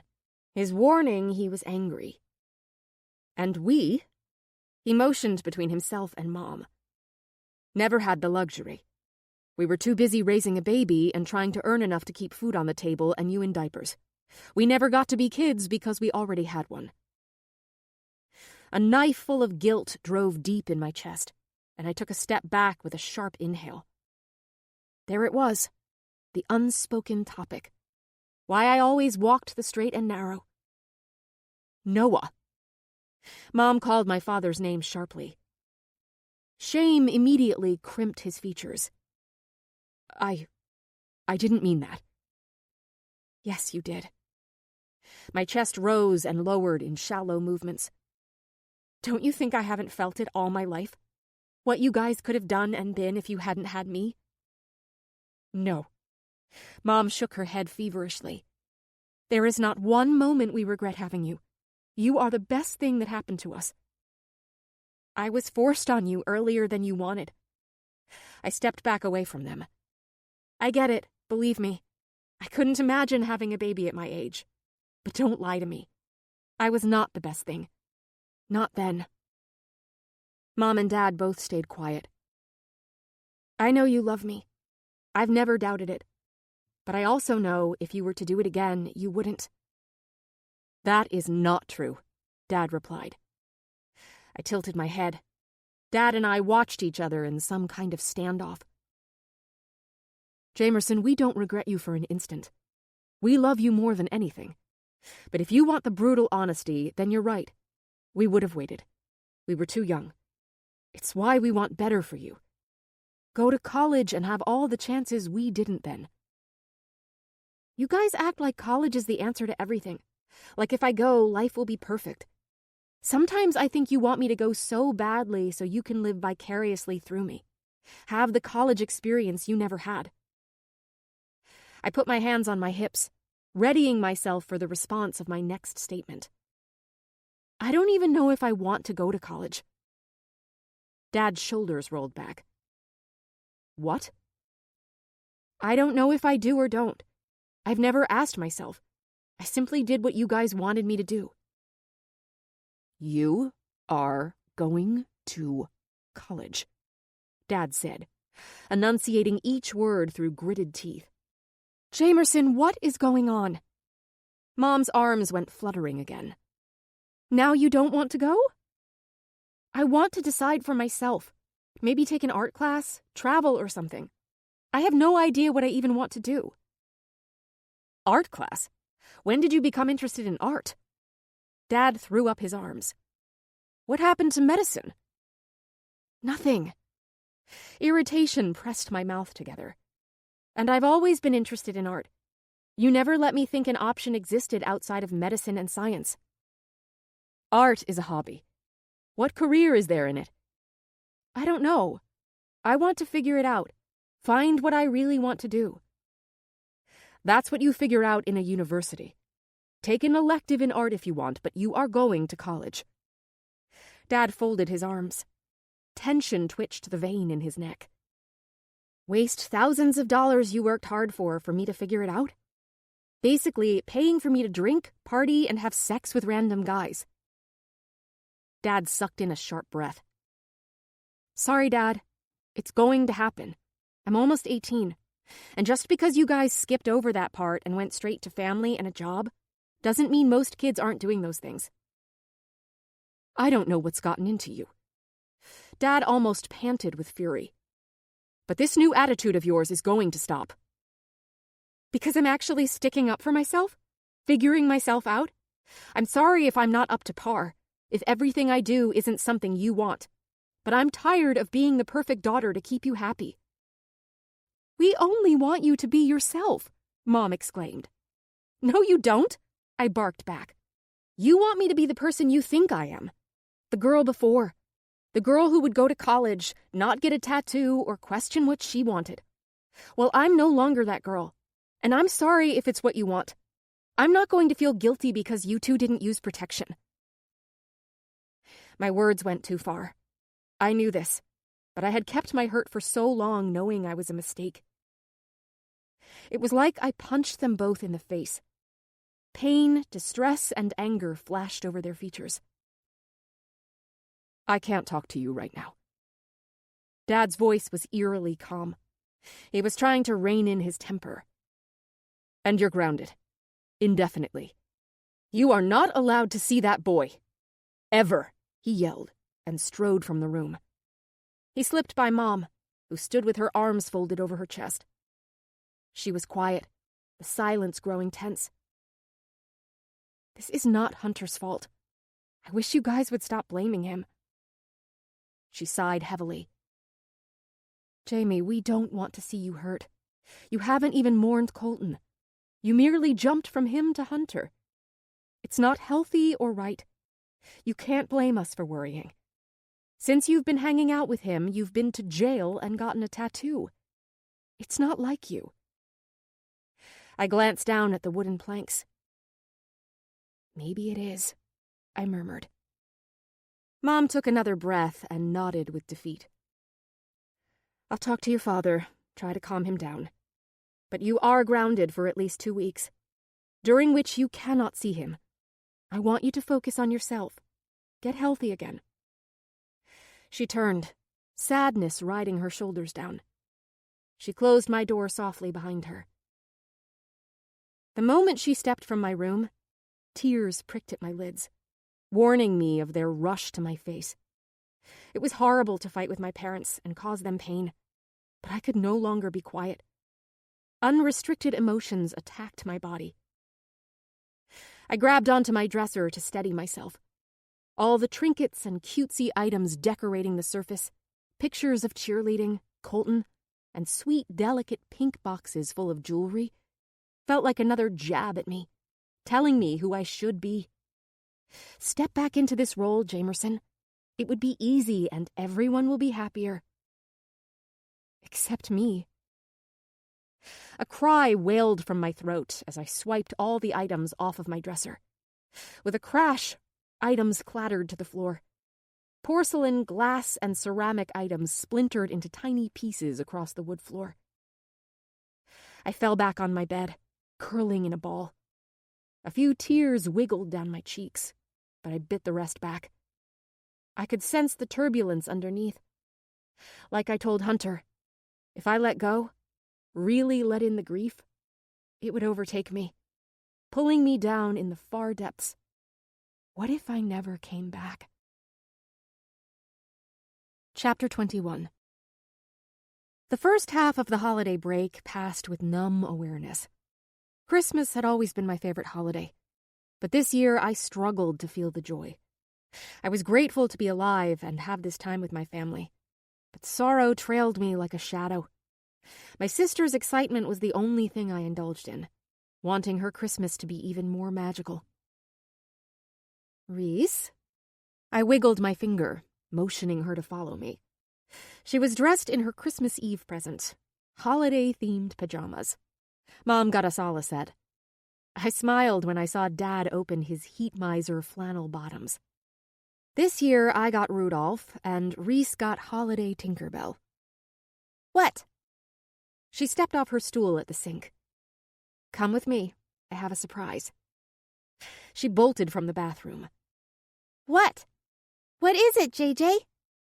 You'll have to wait and see. I turned to my room. I had wanted to do it in hers, but there was no way to keep her out the length of time I needed. She came into my room, inspecting it for a present or obvious surprise. "Sit here." I motioned to the pillows and lantern on the floor. What's that? She pointed. "Sit." I went over and turned off the lights. She stiffened, still afraid of the dark. "Do you trust me?" I sat down next to her. Yes. She cuddled into my side. I laid back and she followed. Then I flicked the lantern. The ceiling burst with white Christmas bulbs and dangling snowflake lights. Ooh, she cried. I hit another remote and another light began to swirl around the ceiling, making it look like it was snowing. Lights glinted and sparkled. It was beautiful. it's so pretty, She whispered. it's magical. It is. I snuggled closer into her. I love you, Squirt. I love you. to the moon and back, she whispered, leaning her head on my shoulder. I love you to infinity and beyond. She tried to fight her sleepiness, but soon succumbed. Her chest rose in even, peaceful beats. Reese? Mom called from down the hall. It's past your bedtime. If you want Santa Claus... Mom stopped, sounding like she was by Reese's bedroom. Reese, where did you go, baby? Soon after, my door opened, and Mom stepped in. I put a finger to my lips. Mom folded her arms, leaning her hip against the door, a warm smile covering her face. It only took her a few beats before she lay on the ground on the other side of Reese. So this is what you were doing all day, Mom whispered. It's beautiful, Jamie. We stared up, watching the lights dance around. What's going on? Dad came to my doorway, then looked up. Wow, this is incredible, JJ. Things had been chilly between my parents and me since the tattoo incident. We hadn't fought about it again, but they got snippy every time they saw it. He walked in and lowered himself next to me. The four of us lay there, Reese's soft breathing fluttering against my cheek. Dad broke the silence. You know there isn't anything we wouldn't do for you and your sister. It's hard to let go. We want to keep you safe. Yeah, I know. Mom reached over Reese and grabbed my hand. We love you so much, Jamie. I love you guys too. Dad grabbed my other hand. I looked down at the hand my dad was holding, the inked bird dancing across my forearm. It was like I could see another feather peeling away, flying free. A smile grew on my mouth. I squeezed both their hands. Merry Christmas. Merry Christmas, they replied in unison. The rest of the vacation elapsed in a fog of holiday gatherings and hanging out with my family. Even when my parents lifted my grounding, I stayed close to home. Stevie and I saw each other a few times. I needed her to keep me sane. She was supposed to be ending her treatment after the holidays, but her mother talked the doctors into another month. I think it was a way of keeping Stevie home. I was grateful since I didn't want her to leave. Therapy, both physical and mental, closed for a week, so I only went twice during the vacation. And after the New Year, one of my Monday sessions was temporarily moved to Tuesday, Hunter's Day, but he never showed up. Not that I was watching the door or anything. Hello? Need a little help here. Stevie groaned and tapped my leg with her heels. I whipped around, heat pinking my cheeks, hoping she wouldn't notice my attention on every person who entered or moved near the entrance. Sorry. I pushed her leg toward the ground. Today was lower abs and back strengthening exercises. Hoping for tall, dark, and sexy to walk in? No, I responded. Too quickly. Uh-huh. Sure. A knowing smile crept over her face. Hey, I don't blame you. The boy's ass is definitely in my top favorites. I miss staring at it too. All I hear is talking, Justin called over. Stevie rolled her eyes and kicked her legs up for me to thrust down. We did it a few more times before she let them flop on the mat, wiping the tiny bit of sweat off her forehead. Whew! Think I've had enough for today. Your turn, Whiskey. Wow, 5 whole leg lifts. Look who's getting sassy. Stevie's eyebrow rose as she brushed her blonde hair off her face. Today, it was dyed black underneath. She rolled to her feet, tightening her ponytail.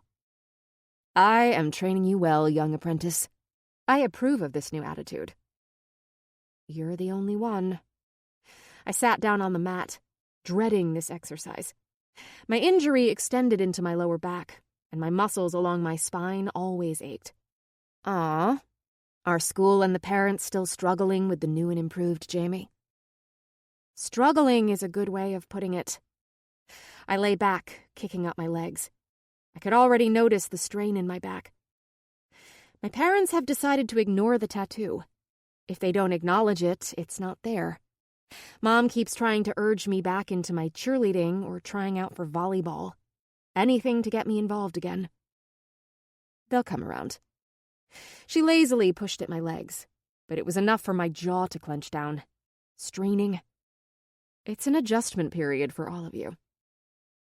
Their secret hope is if they keep me away from Hunter, I will simply forget and move on, like he's a shiny new toy. He would be fun to play with. She winked, shoving my legs down faster this time. I grunted.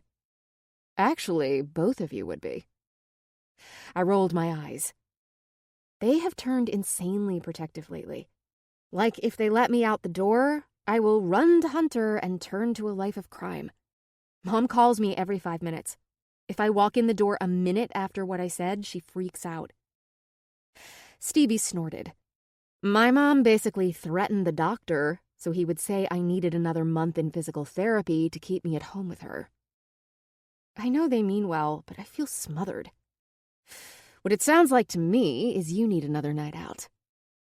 Stevie propped her elbows on the soles of my feet, staring down at me, her eyebrows wiggling. I groaned. It's not a party this time. She held up 3 fingers in a Girl Scout pledge. I promise. Were you even in the Girl Scouts? For an hour. Then I was kicked out. I lifted my eyebrows. Long story, but you're getting off the point. You are coming with me next Friday. If my parents let me. They can't say no because you're with me, not Hunter. They want you to be social again. Well, it's what we will do. I know of the perfect event. They want me socializing under their terms. I folded my legs, placing them back on the ground. They don't need to know what we're doing. She curled down next to me on the mat. What are we doing? A mischievous smile grew over her face. You'll see. Stevie! Justin's voice soared over to us. Get over here. Squat and weights time. He stood with his hands on his hips, his huge chest and legs making him look like a linebacker, ready to plow us down instead of train our fragile bodies. Stevie's mouth twisted in a frown, but she clambered back to her feet, heading for Justin. Oh, and dress warm, she said over her shoulder. Dress warm? You don't like the outdoors. What are we doing? Jamerson, I see the mouth moving, but not the legs. Justin wiggled his fingers like scissors. Give me another 5 sets of 10 and then grab the band and do 10 more. Stevie smiled and winked. I knew whatever she had planned might entail me ending up in jail again. And I couldn't wait. Chapter 22. School started again, but Hunter was rarely there, or at least not in 5th period. When I did see him in the hall, he was usually on the phone or texting, his brows furrowed. Many times I saw him, Megan, and Jones take off in the middle of the day. Dark circles ringed his eyes, and he was constantly rubbing his face and sighing. What is he involved in? Is he in trouble? My instinct was to go to him, to see if he needed help, needed me. But I took all those emotions and shoved them down deep. You can't help someone who doesn't want it. Before getting to know him better, I was sure he was dealing drugs or something else illegal. There were countless times he called Colton or Colton canceled on me because of Hunter. A perpetual need to be bailed out of trouble. He told me he didn't take drugs, but it didn't mean he wasn't selling them. Something was definitely going on with him. Everyone had a dark side. I just didn't know how deep his went. Did it scare me? Yes. Did it cause me to not want to be in his life? Not at all. I missed him. Not to fill the gap Colton left, or because we had been through this horrible ordeal together, but him. He made me feel alive in a way I'd never experienced. I had been happy with Colton, content in our little world. I had loved him, but you couldn't base a relationship off one amazing night. All you did was spend the rest of the time trying to recreate it, hoping you'd have the same connection again. I couldn't tell the difference before between loving Colton as a boyfriend and loving him as a friend. Hunter was different. He inflicted a deep passion that was almost consuming. Seeing him spurred my heart and locked my breath in my throat. When he did show up to class, I could sense him behind me. His presence tingled my skin till it was so sensitive I could hardly move. But some things weren't meant to be. I had learned life wasn't fair. It was how you handled the mess and moved on. Sometimes you needed to let it rain on you, let the pieces fall where they wanted. I went back to spending my lunch breaks between the library and the science lab. Mr. Frederick, my science teacher, became accustomed to having me there with him. He even started letting me do research for him on a theory he was trying to prove. Even though I was back to a routine, my outlook was different this time. I tried to listen to my inner voice and do what I wanted to do. Some days I would cut a class and sit out at the bleachers. Other days I would be in the library, looking at art books or learning more from Mr. Frederick. I pushed all the bullshit of school drama in the background and instantly felt lighter. I was thrilled when Friday came. Stevie had been texting me all day with cryptic hints like dark clothes, gloves, black, comfy shoes, black, flashlight. Finally, I texted her back. Either we are becoming cat burglars or you are taking me to some beatnik poetry night without electricity. My phone buzzed. Beatnik poetry is only fun when everyone is nude. Trust me. Knowing Stevie, she was probably speaking from experience. I got another text. Oh, and you're staying at my place tonight. Since I can't be with you tomorrow, we'll have a little pre-birthday slumber party. Saturday was my birthday, but with one friend, who had to go to her cousin's wedding, it didn't seem all that exciting. I would be 18. A ping hit my heart with the realization I had caught up to Colton. As I continued to celebrate birthdays, he would forever be 18. Frozen in time. Colton's memorial was going to be held in early spring, when the ground thawed, and it was a better time to have a commemorative celebration. It felt as hollow to me now as it did when it was first planned. I had been thinking about him a lot. Last year around this time, we had gotten back together. I had the memory of him taking my hand in the hallway for the first time since our breakup, confirming to everyone I was his girl. I remembered thinking he was it. We were in it for the long haul. How lucky I was. Life had its own ideas, taking turns and dives you never dreamed of happening. Less than a year later, Colton was dead. I came out of a coma and learned to walk again, lost all my friends, was off the squad, had gotten into fights, been in jail, acquired a tattoo, and was now fighting feelings for his twin brother. I put my face in my palms. Jesus, you are a walking soap opera, Jamerson. When Stevie picked me up, Mom was still hounding me with questions. You're staying at Stevie's tonight? She folded her arms with apprehension, watching me put on my coat. Yes. Her mother's going to be there? Yes, Mom. You have your cell phone on you? Don't I always? I zipped up my gray, puffy winter coat, grabbing a beanie and slipping it on my head. Mom, relax. Why is this different from any other night I go out? She frowned, letting her shoulders drop. I'm sorry. I'm being nutty, huh? Kinda. I squeezed her arm. Oh, God. She leaned her head into her hand. I'm turning into my mother. I snorted. Grandma Penny? She's not a worrywart. She'd be telling me to go out and sow those wild oats. She wasn't always that way. Mom scoffed. The woman you know now is not the one I grew up with. Grandma Penny was uptight? Are you saying I'm uptight? Mom teased. No. She was pretty strict when I was young. She changed after Grandpa's death. Instead of turning into a sad mourning widow, she decided to take life by the horns and ride the bull. I think that's how she phrased it. And she had. She had traveled the world with her bunco group, bungee jumped, skydived, and took a painting class in Italy. She was my role model. After losing her love, she didn't sit on the sofa or follow any mourning guidelines. She jumped into life with no life preserver. She inspired me to leap with her. A sharp knock on the front door interrupted us. I hooked my overnight bag on my shoulder and leaned over, giving my mom a quick hug. "See you tomorrow, Mom. Love you." "Okay, be safe, and happy early birthday."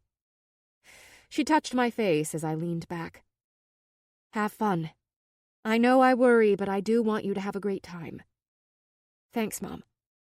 I swung around, opening the door. "Hey, Mrs. Holloway." Stevie waved. "Please, Stevie, call me Amy. Mrs. Holloway is my mother-in-law." Her lips hitched up in exasperation. I looked back at Stevie. Think her expression says it all. Let's go. "Have fun, girls."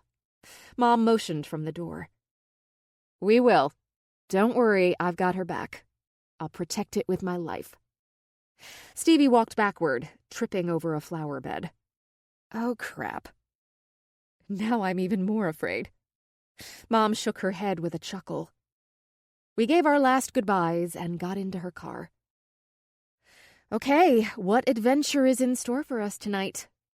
I rubbed my hands together with excitement. Flashlight? Check. I pulled it out. Ski hat? Check. Passport in case we need to run. What? Stevie grinned, putting the car in reverse. The more time you hang out with me, the more you will realize I'm really not kidding. Stevie pulled the car into a large open lot 20 minutes from town. The suburbs had given way to fields and farms. Only an occasional streetlight dotted the road.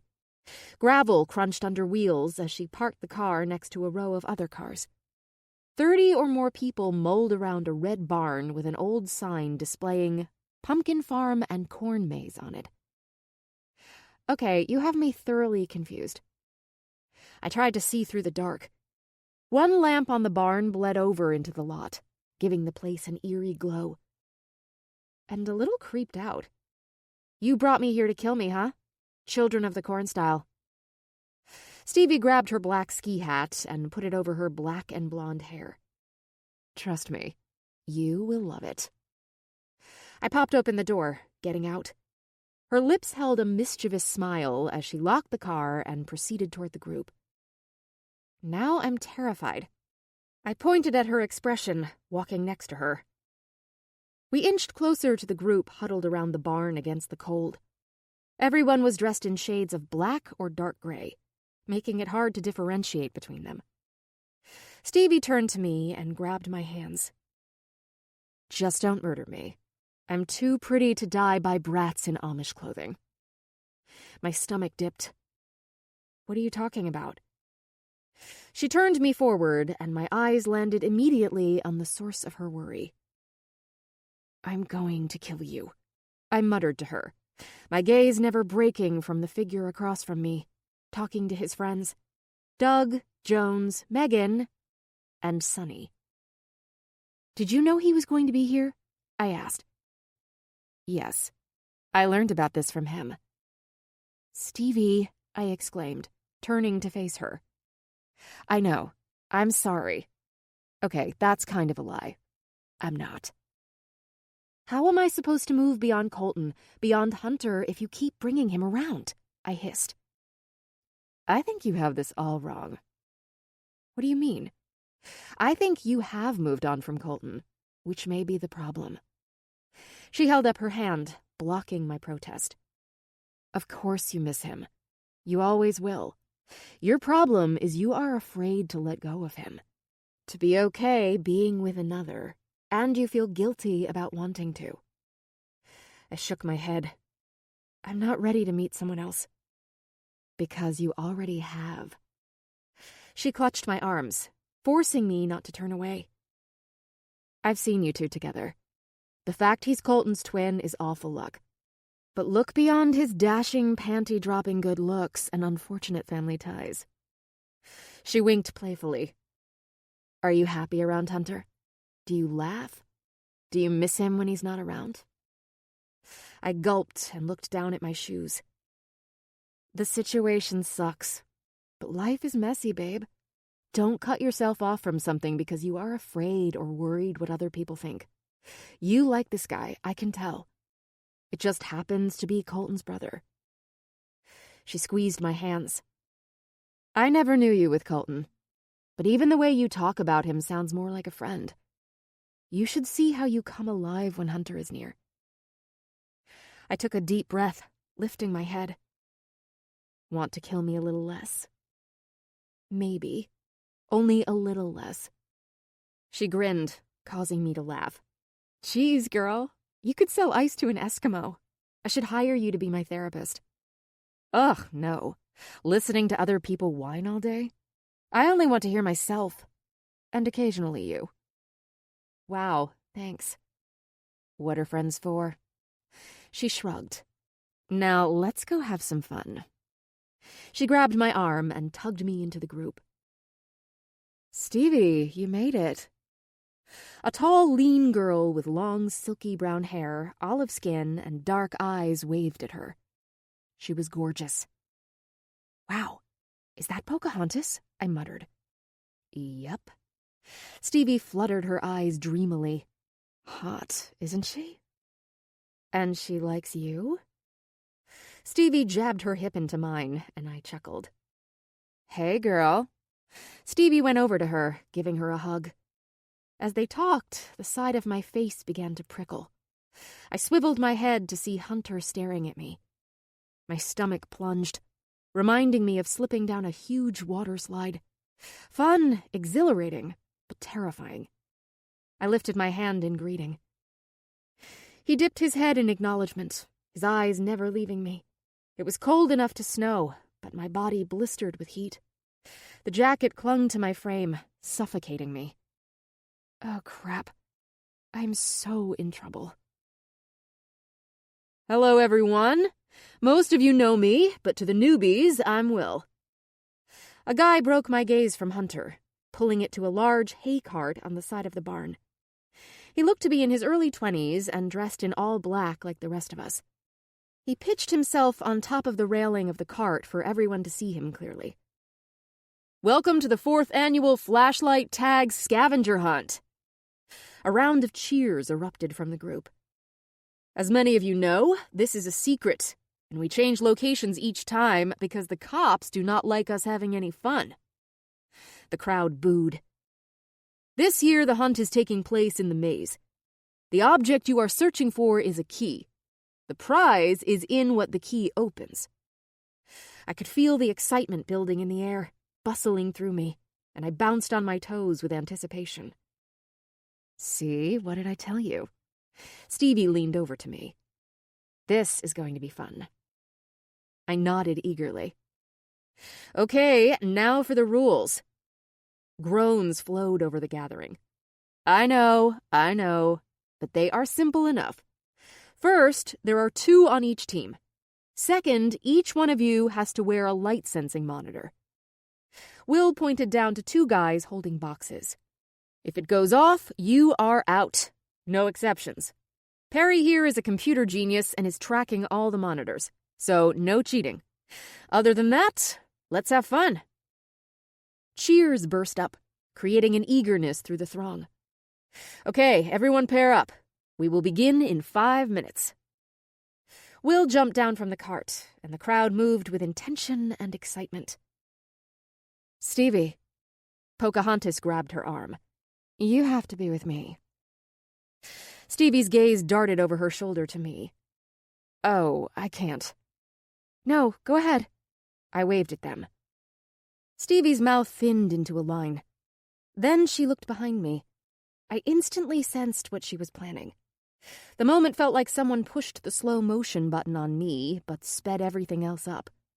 My mouth opened to stop her. Hunter! Stevie yelled. Partner up with my girl, will ya? You know how much I hate physical activity. Well, not all. She gave Pocahontas a wink. Oh God, oh God, oh God. My cheeks scorched with heat as I stood immobile with my mouth partway open. I felt him come up behind me, like his body had minuscule feelers skating over my skin. You got her back? Stevie's gaze drifted over my shoulder at the form behind. Because you know I will hurt you if you don't. You know how much I hate getting dirty or having blood on my clothes, but for her, I will. Think I can handle it. His husky voice vibrated through me, knocking around in my chest. Stevie grinned, leaning into my ear. If the running and exertion doesn't end me first, you have free rein to kill me later. I will take you up on that. I kept my voice even. She gave me a poignant look before turning to her warrior princess. I stared after her, chagrin holding my feet in place. Jamerson. He said my name and my lids shut briefly. Yes? Are you going to turn around? Probably not. His hand slid down my shoulders, clutched my biceps, and spun me around to face him. Hunter's eyebrows arched up to his black beanie in question. I could claim temporary insanity if I killed her, right? Hunter snorted. Anyone who knows her would get behind you. I felt myself relax under his hold, but he quickly dropped his hands from me, looking away. She is definitely not subtle. I laughed. No, she's not. But it's why I love her. I need some non-bullshit in my life. Hunter's lips twisted in a smirk, shaking his head slightly, picking up on the pointed meaning of my words. Stevie and Pocahontas stood next to me. Jones and Doug were on the other side of Hunter. Megan and Sunny were in front of us. Sunny kept looking over her shoulder, shooting me dirty looks. She clearly was not happy with Hunter's choice of partner. Not that he had much of a choice. Damn Stevie. All right, everyone, come grab your monitors. Will beckoned us over. Pairs of people went up, getting an assigned monitor. The computer-savvy Perry was linking our monitors to his laptop. We got ours and moved to the opening of the maze. I pulled my flashlight out of my pocket. You ready? Hunter fished his out. Yup. I nodded, a huge grin taking over my face. Let's do this. Hunter's gaze darted over my face, scouring it intensely, his eyes glinting. I was relieved when I heard Will yell out, Okay, 5, 4, 3, 2, 1, go! People darted in all directions, like shopping on Black Friday when the doors first open. Hunter grabbed my arm and took a sharp turn, slipping us down a narrow path away from the swarm. My feet and heart pounded the frozen earth, fleeing the danger of open space. Thrill fluttered through every inch of me. Watching Hunter slowly jog in front of me turned the flutter into a tizzy of beating wings in my stomach. I could say I was mad at Stevie, but I wasn't that good of a liar. Hunter and I moved through the maze, quickly getting to know each other's signals without talking. The maze was huge and the key was tiny. The chances of any of us finding it were slim. But it wasn't about the prize. It was all about the hunt. We snuck down a long lane, the dried corn stalks frozen in fragile sticks. Hunter suddenly stopped, and I halted my own feet instantly. Shh. He glanced over to me, putting a finger to his lips. I nodded, hearing the low-speaking voices and rustling of feet. We tiptoed to the edge of the hedge. He motioned for me to get behind him as he peered around the corner. Hunter's head jerked back, hiding behind the shrubbery, his arm pushing me farther into the bush. Sounds of gravel broke underfoot and moved closer. A girl's voice murmured. Another girl's, deeper sounding, responded. I could sense them progressing in our direction, choosing our path instead of the other. Crap.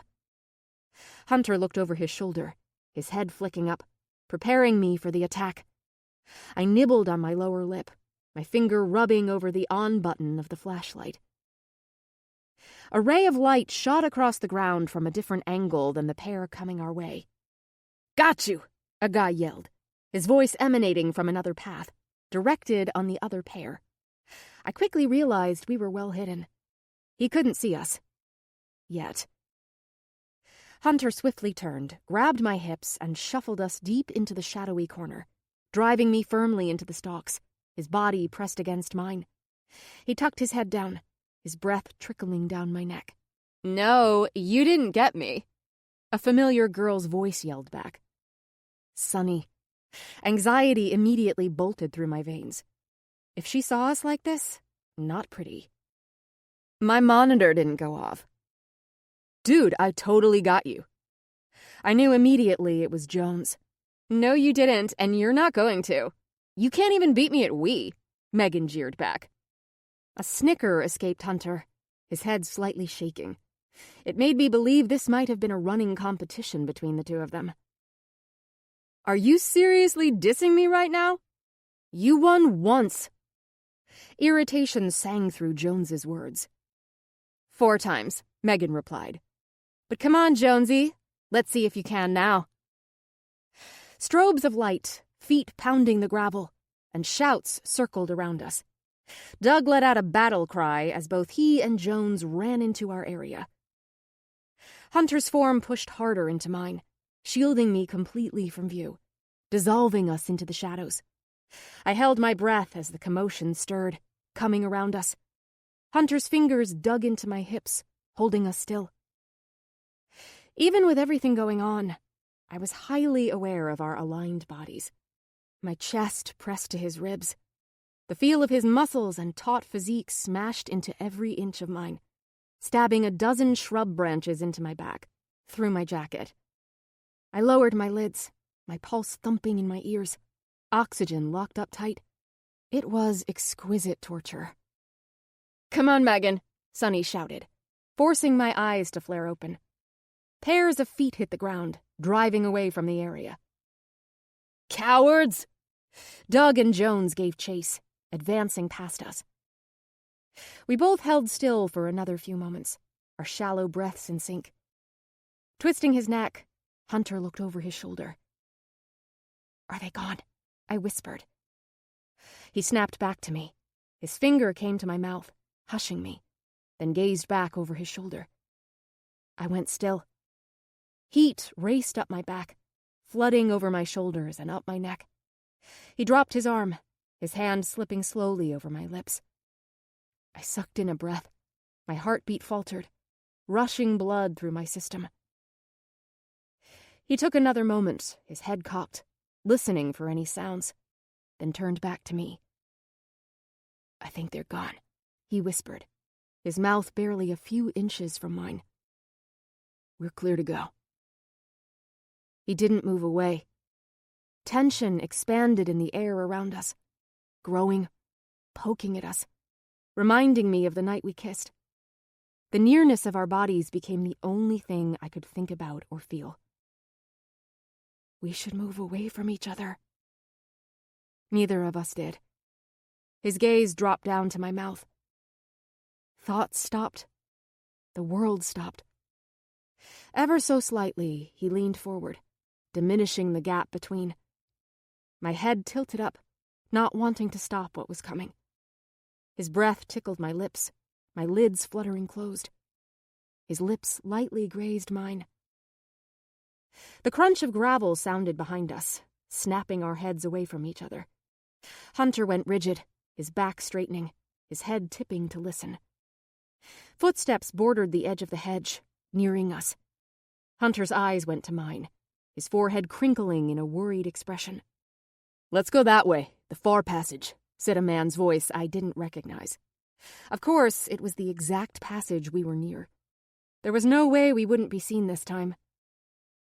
Hunter clenched his hands firmer around my waist. I tipped slightly to the side, seeing two outlines heading our way. Hunter's fingers squeezed me again, trying to get my attention. I met his gaze, his face set with determination. He flicked his head slightly to the oncoming enemies. We would attack. Every step brought them closer to us. Any second they would discover us. I drew my flashlight up, keeping it hidden between Hunter and me. My finger hovering over the on switch while my eyes locked on Hunter's, trying to convey what I was planning. He seemed to understand, because a grin hitched the side of his face. "On 3, he mouthed to me. I nodded. 1, 2, 3. He then twisted his upper half sharply to the side, out of my way. At the same time, my thumb rammed at the button shooting light from my torch. Tag! The beam of light hit the girl's chest, dinging her monitor. Tag! I slid it over to her male partner, doing the same. Both were out. "Damn it!" she cried out, stumping her foot. She was a gorgeous, leggy blonde. Even bundled in a beanie, scarf, and puffy jacket, she looked stylish. Her skin-tight jeans and thin-heeled boots were not necessarily suitable for running around playing flashlight tag at night, but she didn't look like the kind who dressed for comfort. The man swore, throwing down his flashlight, breaking the top off, the batteries spilling out. Someone has a temper. He was shorter than her, and not at all attractive, with his small brown eyes, round face, and pug nose. He had an air about him. You could see it by the way he pinned back his shoulders, held his head, and puffed his chest out so far he might topple over. He was trying extra hard to convey to people he was the shit. He strutted around the space, kicking up dirt. "It had to be you." The guy motioned to Hunter. A huge smile broke over Hunter's face. "Bet it stings, huh, Zach? Can't even beat me here." "Just wait." Zach pointed at him, his chest puffing up. "I won't go easy on you because of the accident." "There'll be no need. You'll still only see the back of my head." Hunter cocked his eyebrow up. His demeanor was always self-assured. Not arrogant, but matter-of-fact, as if he knew something the rest of us didn't. Colton and his guy friends were always goading, taunting, and trying to outdo each other in everything. Hunter never gave that impression, even if his words were saying it. Zach rubbed the back of his neck, mumbling under his breath. "Come on, Zach." The girl sighed, brushing her long, silky hair off her shoulders. "At least now we can go get a drink and slip into the back seat of your car." That seemed to pacify Zach's tantrum.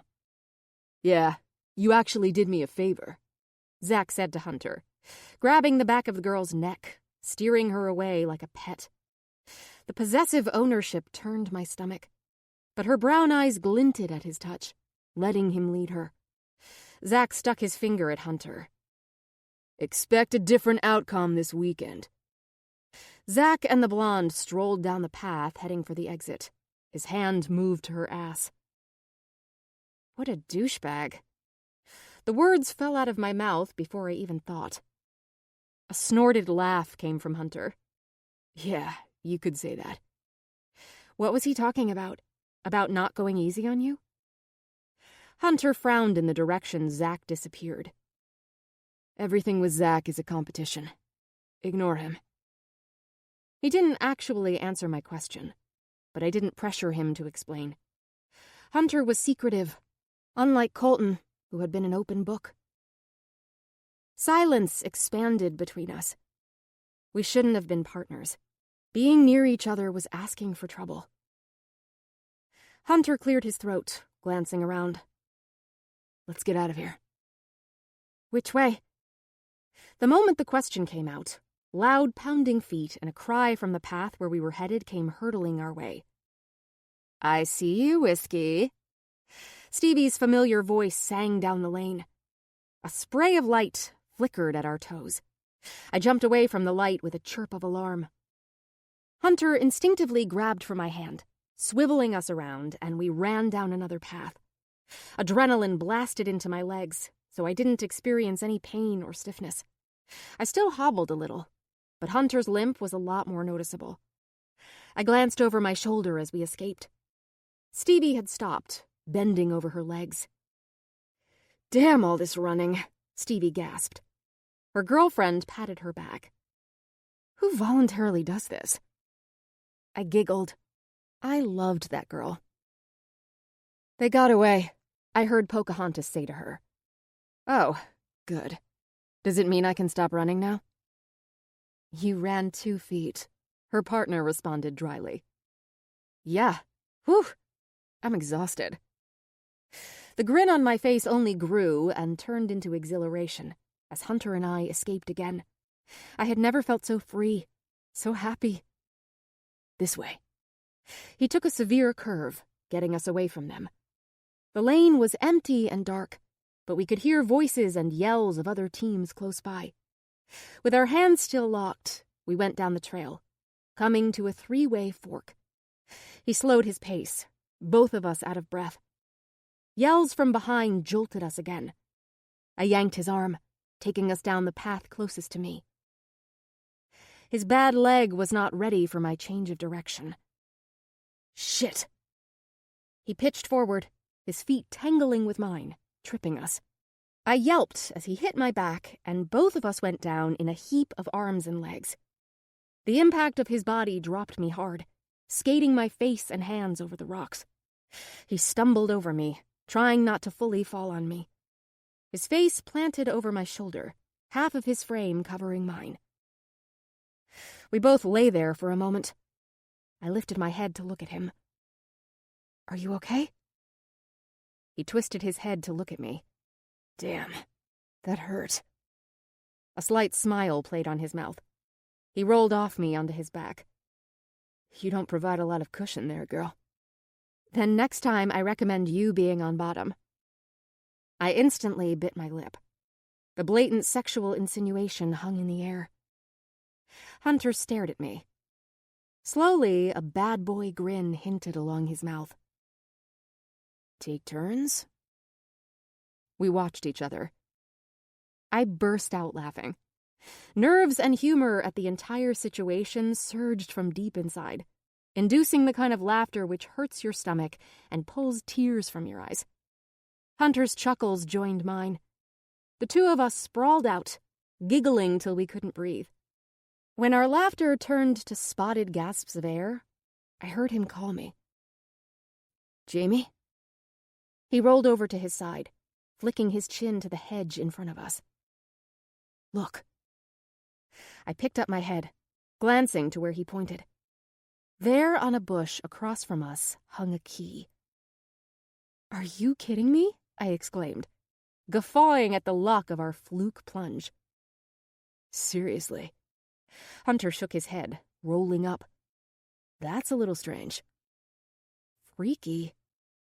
I pushed myself to sit, groaning as my body responded to the fall. Damn, we went down hard. He nodded.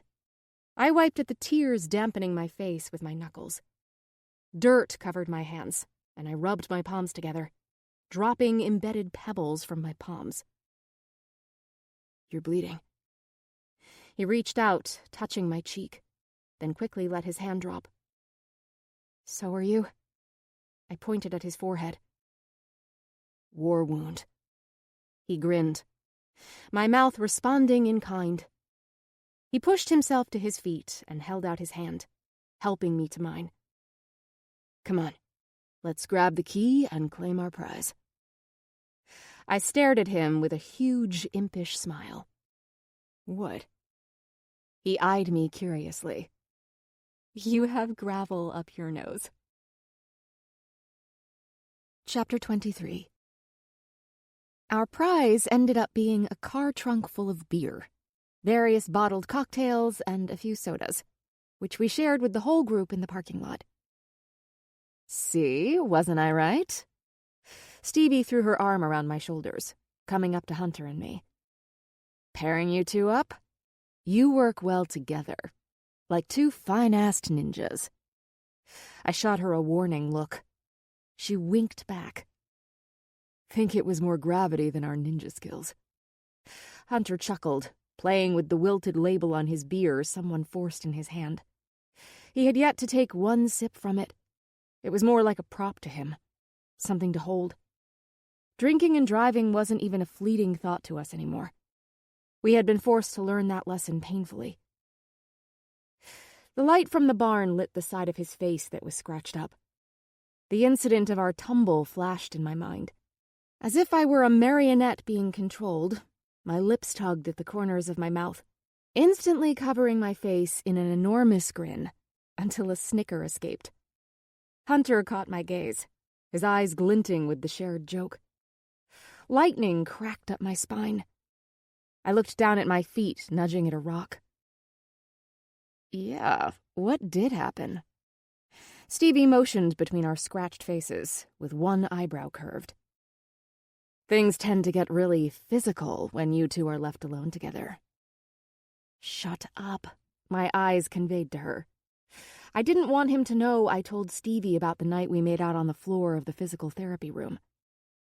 Instead of getting weird, Hunter laughed, nodding his head. It seems so.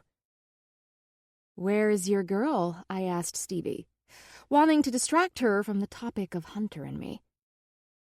Stevie looked over her shoulder, shrugging. Not sure. Uh-oh, trouble in paradise already? It's why I don't bother learning their names.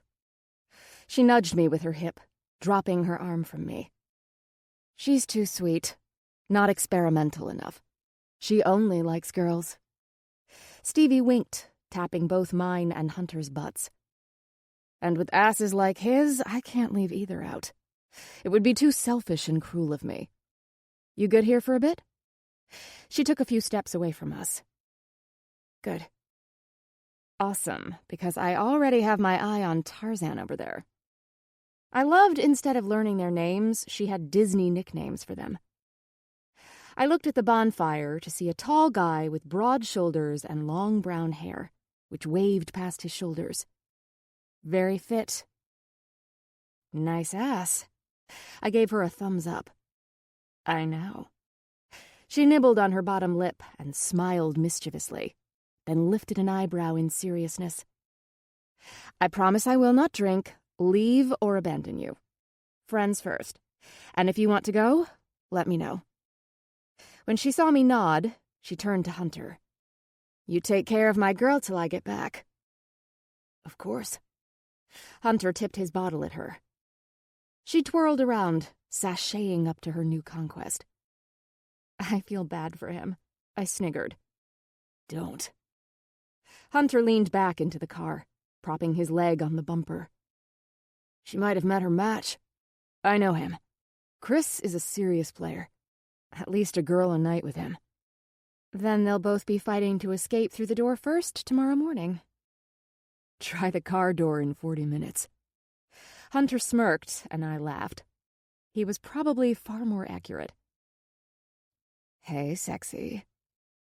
Sunny came up from behind me. At the sound of her voice, my spine seemed to grow spikes. Jamie, he's allowed to talk to anyone he likes.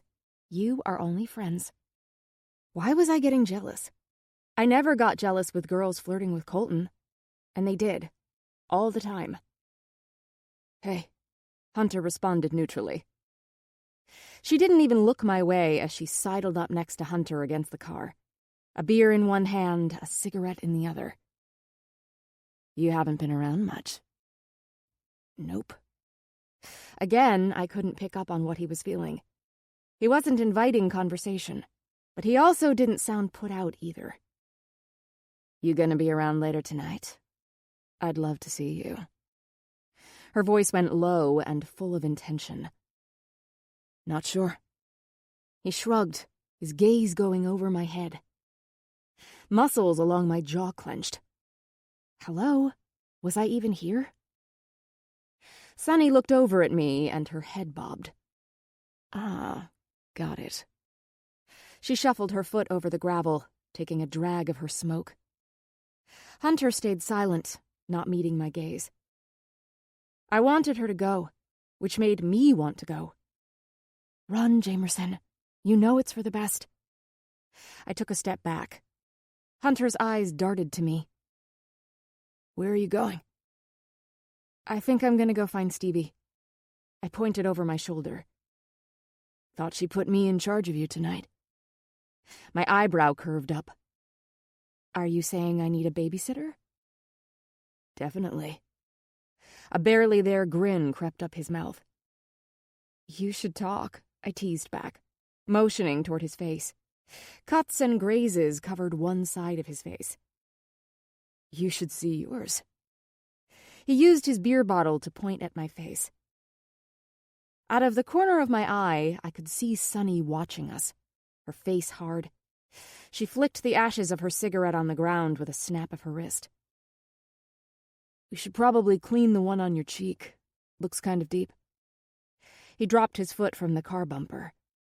I have a first aid kit in my truck. I reached up and touched the cut on my cheek and cringed. Dried blood and gravel coated the wound. Don't want it to get infected. Hunter tipped forward, peeling his body off the car and standing straight. He set down the full beer on the bumper. Truck's down there. He turned toward the end of the lot and glanced back at Sunny. See you later. She flicked her smoke again and looked away. Yeah, later. She did not sound happy. I spun around and followed Hunter. We walked silently together to his car. I desperately wanted to know how he felt about Sunny, if he would be seeing her later, but I would never ask. When we got to Hunter's truck, he opened the passenger door, where he pulled a box from the glove compartment and unlatched it, grabbing a packet of disinfectant wipes. Struggling to open it, he put the corner of it between his teeth and ripped it, spitting out the top. My hand automatically went to grasp it from him, but he ducked it out of my way. Let me do it. You can't see. He stepped in closer, his fingers tapping at my jawline, tilting my head back. My gaze landed on him. He was so close I couldn't focus on him. I gazed over his shoulder, staring at the cloudy night sky, watching my breath vapor in the crisp air. The cool cloth touched my cut, and I flinched. Sorry, he whispered, his brows creasing. It's okay, I replied, then smiled. You'd think I'd be able to handle a little cut, especially after what we went through. His lips pressed together as he continued to clean my cut. One hand gripped my jaw to hold my head in place. It's because we're not expecting such a small thing to cause so much pain. His attention shifted to my eyes, then back on my cut. His Adam's apple bobbed as he swallowed. His words could have meant nothing, but my stomach still rolled with nerves. Tense energy gathered like a dust storm in my chest. Through my lashes, I watched him. His blue eyes held such intensity and depth. You are different from what I thought. My voice came out soft. Really? How so? I could hear a slight mocking to his words. Why do you let people believe those things about you? What things? You're going to force me to say it, aren't you? My lids narrowed. Fine. All the things you've heard me say about you. Failure, druggy, stupid, bad boy, has a baby. This was the biggest rumor of all. I'd tried to hint about it to Colton a couple of times, but he had steered the topic away, and I didn't feel right bluntly asking. How do you know they're not true? He stopped cleaning my wound and stared down on me. My throat constricted, struggling to swallow. Because I know. You don't. Are you sure? I challenged, not sure where the sudden brazenness came from. His eyes locked on me, examining.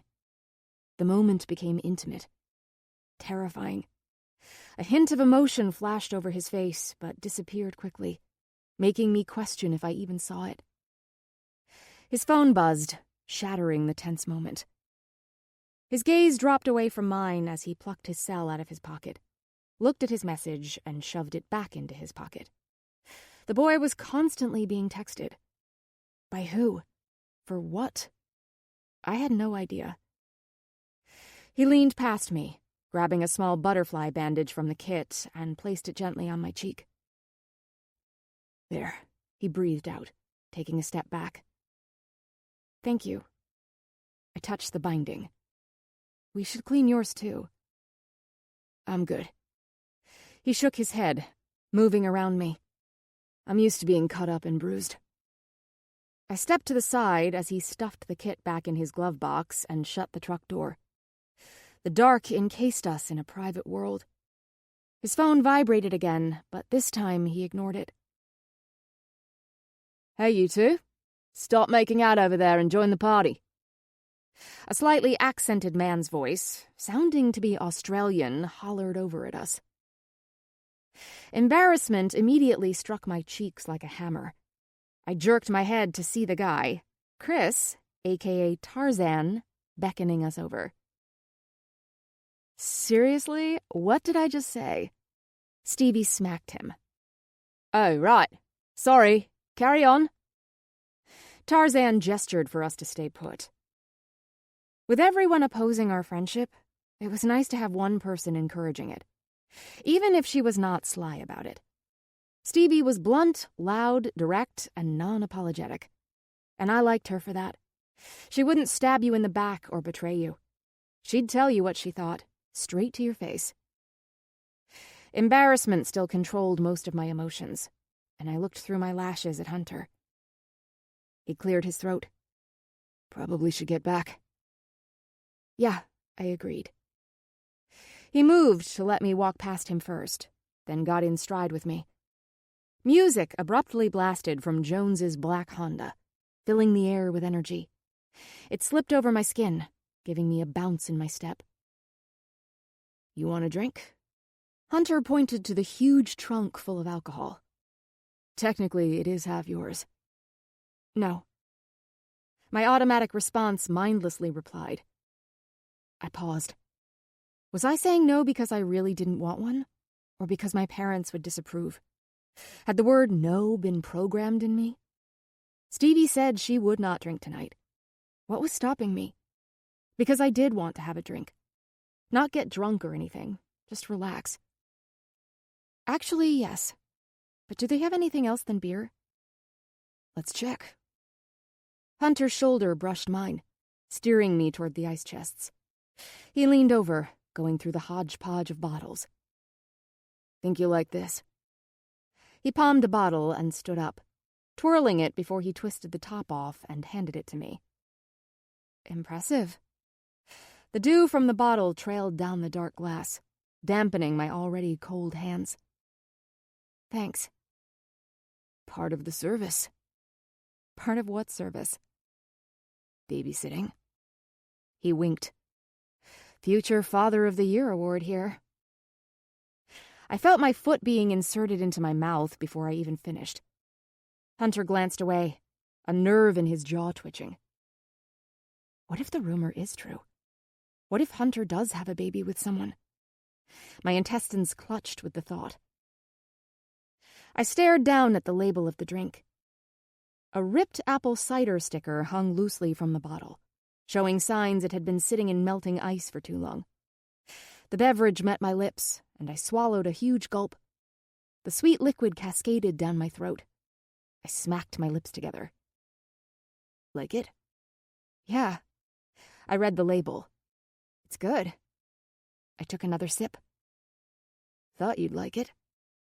We both grinned at each other. I glanced over at Stevie, flirting shamelessly with Tarzan. I was still uncomfortable drinking, knowing Stevie probably would love to be having a beer right now. She liked her flirting along with a cocktail. I'm not drinking tonight. Hunter nodded over at Stevie. I'll get you both home. I'm staying at Stevie's tonight. Well, then I'll be sure you get there. He meant it. I had no doubt we shared the same philosophy on drinking and driving now. For once, don't worry about everyone else. Have fun. I promise I will get you home safe. Hunter made me feel protected, and his gesture was like someone handed me a free pass. An unexpected urge to not think for a moment took over. In a few hours, it would be my 18th birthday, and I wanted to let go. Forget for one night what had happened in the last 6 months. Okay, let's make a deal tonight. I will loosen up if we don't talk about the past or the future. Nothing outside of this parking lot. Only fun, I challenged him. An impish smile bowed up the side of his mouth. Deal. He picked a soda from the chest and clanked it against mine, my grin matching his. He took a small swig of his soda while I slugged back my cider. A tingling sensation warmed my muscles and relaxed my shoulders. How's my girl doing? Stevie's arms slid around my shoulders. Chris strolled up beside her. Good. A smile spread over my face. I see you are following my guidance tonight. I couldn't be more proud. Hunter said he will get us home. Her eyebrows arched up. Oh, did he? Hunter didn't respond, just held Stevie's stare. She turned back to me. I think it's a good plan. Tonight of all nights, you need to get silly. Celebrate. Is tonight special? Chris's Aussie accent was slight, but you could hear it. It's my girl's. I knocked my hip into hers. Because we kicked your ass at flashlight tag. I motioned at Hunter and myself. I hated people knowing it was my birthday or making a big deal of it. I shied away from being the center of attention and only wanted to be the one who planned someone else's party. I normally stayed home on my birthday and had dinner and cake with my family. The cake was usually one Reese picked out. Kicked my ass? Chris thumbed at himself. I don't think so. Come on, Singer. You should be used to that feeling by now. Hunter nudged him playfully with his elbow. Don't be mucking with me in front of the ladies. Tarzan charmingly winked at us, then muttered to Hunter. Wanker. Hunter merely nodded in compliance, chuckling. Boys. Stevie rolled her eyes. It's why I sleep with girls. Wait, what? Chris's face perked up, looking over at Stevie in disbelief and interest. Seriously? She grinned, grabbing my arm. Since the hot piece of ass over here is getting us home tonight, want to get a drink with me, Whiskey? Stevie gave Hunter and Chris a playful wink and led me over to the trunk containing the alcohol. She glanced over her shoulder. Chris stood with his mouth ajar, staring at her. Oh yeah, hook, line, and sinker. She leered, smiling wickedly at him. I leaned over to grab another cider, when a deep siren blared through the cool night air. All our heads glanced down the lot. Blue and red lights began to circle the parking lot, coming in from the entrance. The cops! Someone yelled, cracking a bolt of fear in my chest. Clusters of bodies began to beeline in all directions, running from the patrol. Their sudden movement sparked a panic to jerk my head and body around in circles. We need to get out of here. Chris took a few steps back, talking to Hunter. You and I can't be caught. Not with tomorrow night. Hunter instantly reached out, grabbing my arm. Come on. He nodded to his truck. This is the police. Stay where you are. A deep man's voice shouted into the night. Yeah, right. The four of us ran, our feet hammering the ground. The last thing I wanted was to call my parents from jail. Again. Swirls of people, lights, and cars created a buzz of confusion and chaos. Dirt from the vehicles peeling out dusted the air with a thick haze, quickly dividing the four of us. I searched around frantically. Hunter! I screamed. Scurrying bodies blurred around me. The cloud of dust created faceless figures, like a tornado of ghosts circling around me. Hunter! A hand darted through the hazy whirlwind, interlacing with mine. Don't let go, Hunter ordered, tugging me through the maze of people. Whiskey? Stevie's voice hollowed over the commotion, her tone anxious. I could barely distinguish her as she moved farther away from me. Stevie, she's with me, Hunter hollered back.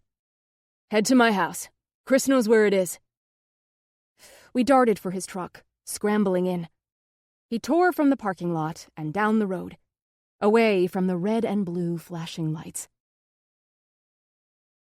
Chapter 24.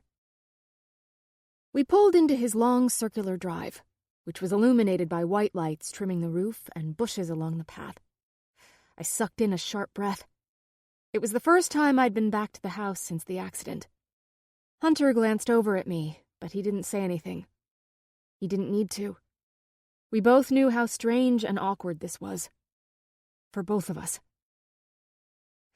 He parked by the garage, and I trailed after him to the house. No one's home, if you're worried about seeing my parents or anything. Alone with Hunter? My stomach jumped for completely other reasons now.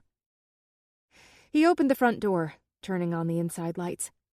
The familiar large foyer glowed with a buttery radiance from the elaborate chandelier above our heads.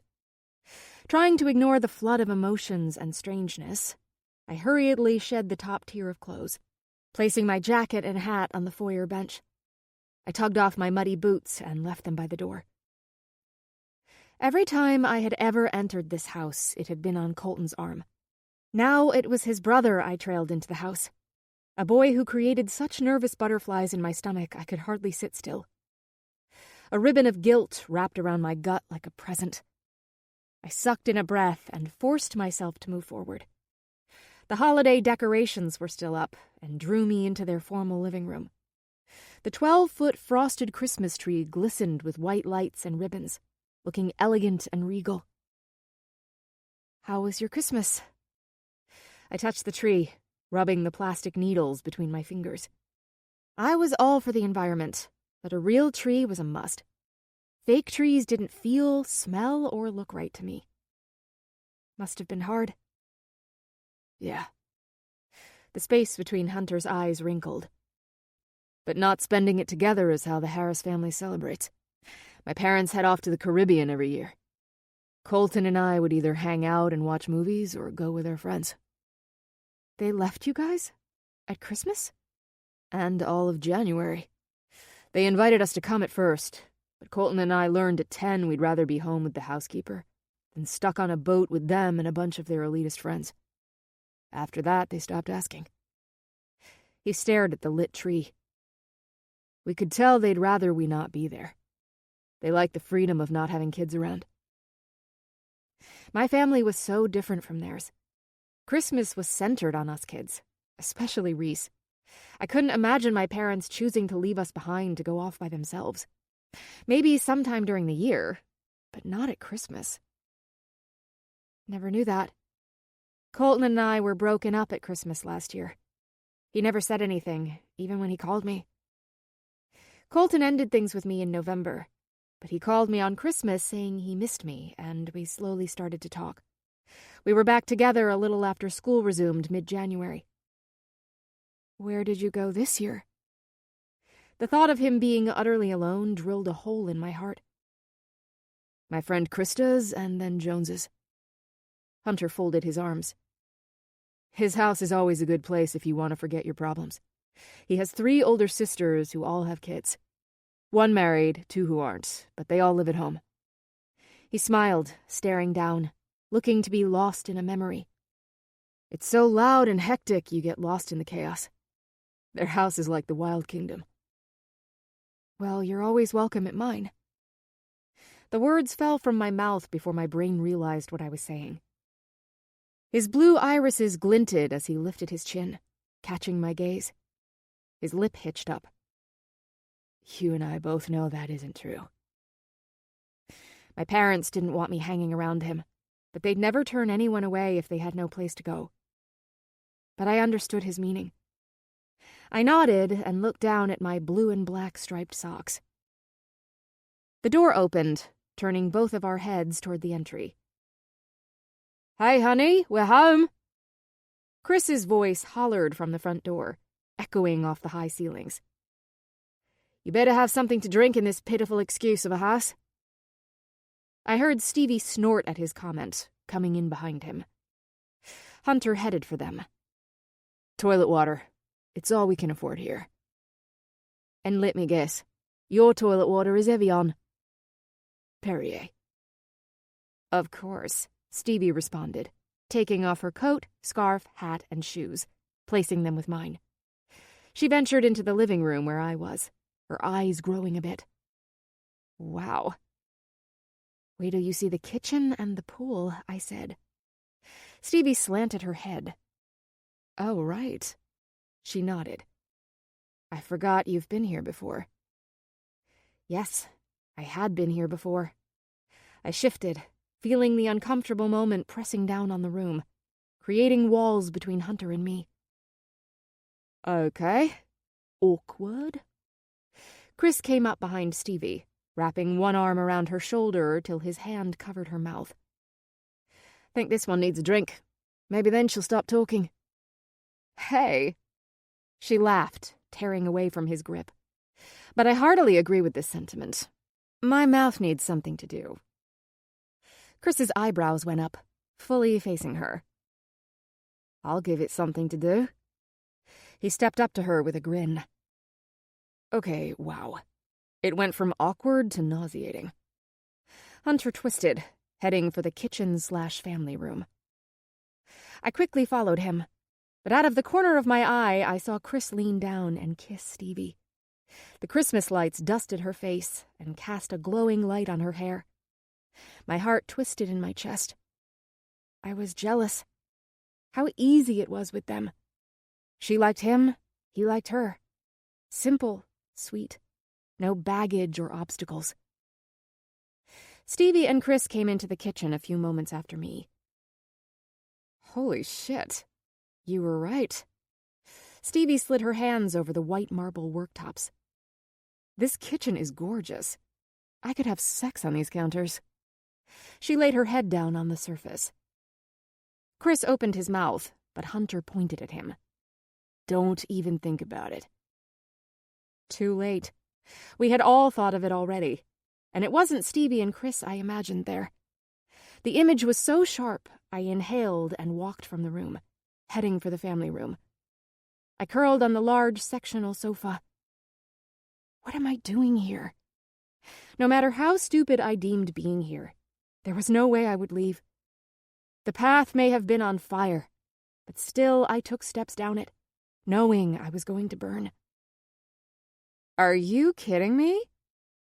Stevie went to the sliding glass door, looking out on the deck and pool area lit with path lights. The waterfall cascading into the pool and hot tub blazed with underwater lights. Hunter gave them each a beer and came over to me, handing me a bottle of cider. Thanks. He nodded and moved to the other side of the couch, putting as much space between us as possible. How about strip we? Chris jumped over the back, bouncing on the cushions. No, Hunter and I said in unison. You guys are no fun. Chris looked back and forth between us. Normally, you are all for it, Harris. What's up? Denial of sexual tension. Stevie came behind Chris, going straight for the hot button. Speaking of, he grabbed her and pulled her over his shoulder onto the couch. Stevie squealed and squirmed, brushing her hair back into place as she sat up. Chris stretched out his long legs, watching her ruffle her hair. And though he didn't make a move to touch her, his eyes said enough. Hunter and I didn't look at each other, but I could see him shift in his seat. All right, let's play a game. Stevie clapped her hands. By the time we finally decided on a bowling drinking game, Stevie and Chris were barely paying attention. It quickly lost its interest for all of us. Show me where the bathroom is? Stevie grabbed my hand, pulling me from the room. I knew this had nothing to do with her needing me to show her. Stevie was not the kind of girl who went to the bathroom in packs, unless she wanted to talk. I took her to the one on the first floor by Mr. Harris's office. She closed the door and sucked in a breath. What? I folded my arms. Is this okay with you? She nibbled on her lower lip. I mean, are you okay with staying here tonight? Do you want to go? Because I totally will. A snicker cracked from my throat, and I turned to the mirror, peeling off the bandage from my cheek. I love you, Stevie, but leaving is the last thing you want to do. I caught a glimpse of her in the reflection. A soft smile, one I had never seen, snaked across her face. No, but I will. She placed her hand on my arm, bringing me back around, I will always pick you first. The sentiment hit me, careening into my heart. My arms circled around her in a tight hug. Thank you, I whispered. Sadly, friends like her were rare. I'd hold on to her with all I had. But yes, I leaned back. I'm fine with staying here. Her face grew into a bigger grin. I don't know what it is about Tarzan. She fanned herself. Thought of myself as more of a Jane kind of girl, but damn. I think you've met your match. I winked and grabbed the doorknob. So have you, Stevie replied. I briefly squeezed my lids together, but continued to walk through the door, not responding. Chris was strolling down the hall as I came out, pretending to appear lost. Oh, is that the bathroom? He pointed, progressing to the door I exited. You're not sly, Chris. I shook my head, moving past him. Chris had been here before, and he knew Stevie was still in there. I quickened my steps so I wouldn't hear anything coming from there. When I got back to the family room, it was empty. I stood, suddenly lost and alone. A picture of the family when the boys were young sat on the shelf. They looked happy, but I knew appearances could be deceiving. I looked fine on the outside, but was a complete mess inside. My response to Stevie was not merely because I knew she wanted to stay, but because I did too. For Hunter. Fear struck like lightning at the awareness. I had a sudden longing to be near Colton, to feel safe, remember my feelings for him, and to forget the ones for Hunter. The path to his room was automatic, but I was aware of every footstep up the stairs, apprehension weighing down my heels. I pushed the door open, flicking on the light. The stab of pain behind my eyes was instant. Everything was exactly like I remembered it. The walls were adorned with football memorabilia, and his desk covered with school books and comics. His king-sized bed against the wall had the familiar green comforter on it. A shelf above his bed held pictures and trophies. It wasn't the fact it was decorated the same. It was the realization it was exactly how he must have left it before he came to pick me up that fateful night. The shoes he wore to school that day were kicked off right at the foot of his bed. The t-shirt he had on hung over his computer chair. His backpack on the seat. His gym bag with his practice uniform still inside by his dresser. It seemed at any moment he would walk back in. I could almost imagine him coming from the shared bathroom connected to Hunter's room, rubbing his hair with a towel, with a big goofy smile on his face at seeing me. I could even smell his shampoo. I wrapped my arms around my waist as I walked deeper into the room. My eyes latched onto the picture above his bed. The one I gave him after the state championships as a gift. The same one I had in my room. The one of us kissing. I reached up, pulling it off the shelf. I pressed the frame to my chest, swallowing back the surge of grief. My legs caved under the agony, bringing me down on his bed, letting a few tears escape. I felt Hunter even before I heard him come into the room. It was like his presence brushed at my skin, leaving snail-like trails over me. I stared at my feet, wiping the evidence of my sorrow away. "It doesn't get easier coming in here," he said quietly. "My parents haven't touched it since his death. I think they keep hoping there's been some mistake and Colton will walk back through the door." I glanced up, watching him step into Colton's room. "It took me a while to come back in here after I returned home. When I did..." Hunter rubbed his forehead, letting his sentence trail off. "About a month ago, dear old Dad and I had it out when I'd had enough of the immortalized shrine." He came up, standing over me, looking around. His football gear and socks are still in his gym bag. How fucking sick is that? I lowered the picture still flattened against my chest, staring at the happy faces. God, we look so happy here, clueless to what was ahead of us. "You were." Hunter grabbed the picture from my hands, looking at it. "It's not a bad thing. We were all naive and innocent once. But there is a moment when life forces you to grow up. Most don't have to go through something like this, but we all grow up. Loss is a part of life. I stared at him in complete wonder. What? He lifted his gaze away from the picture, handing it back to me. Nothing. I took the frame, shaking my head. You two couldn't have been more different. Tell me about it. Hunter chuckled. Except for our stellar good looks. Ah, there's Colton coming out. I laughed. We were opposites in most things, but it worked for us. He wasn't simply my brother, but my twin. It's a special bond. We may have had separate groups and lives, but I loved the guy more than anything. I would have done anything for him. I tilted my head, thinking about the numerous times Colton ran when Hunter called. And he felt the same about you. Believe me.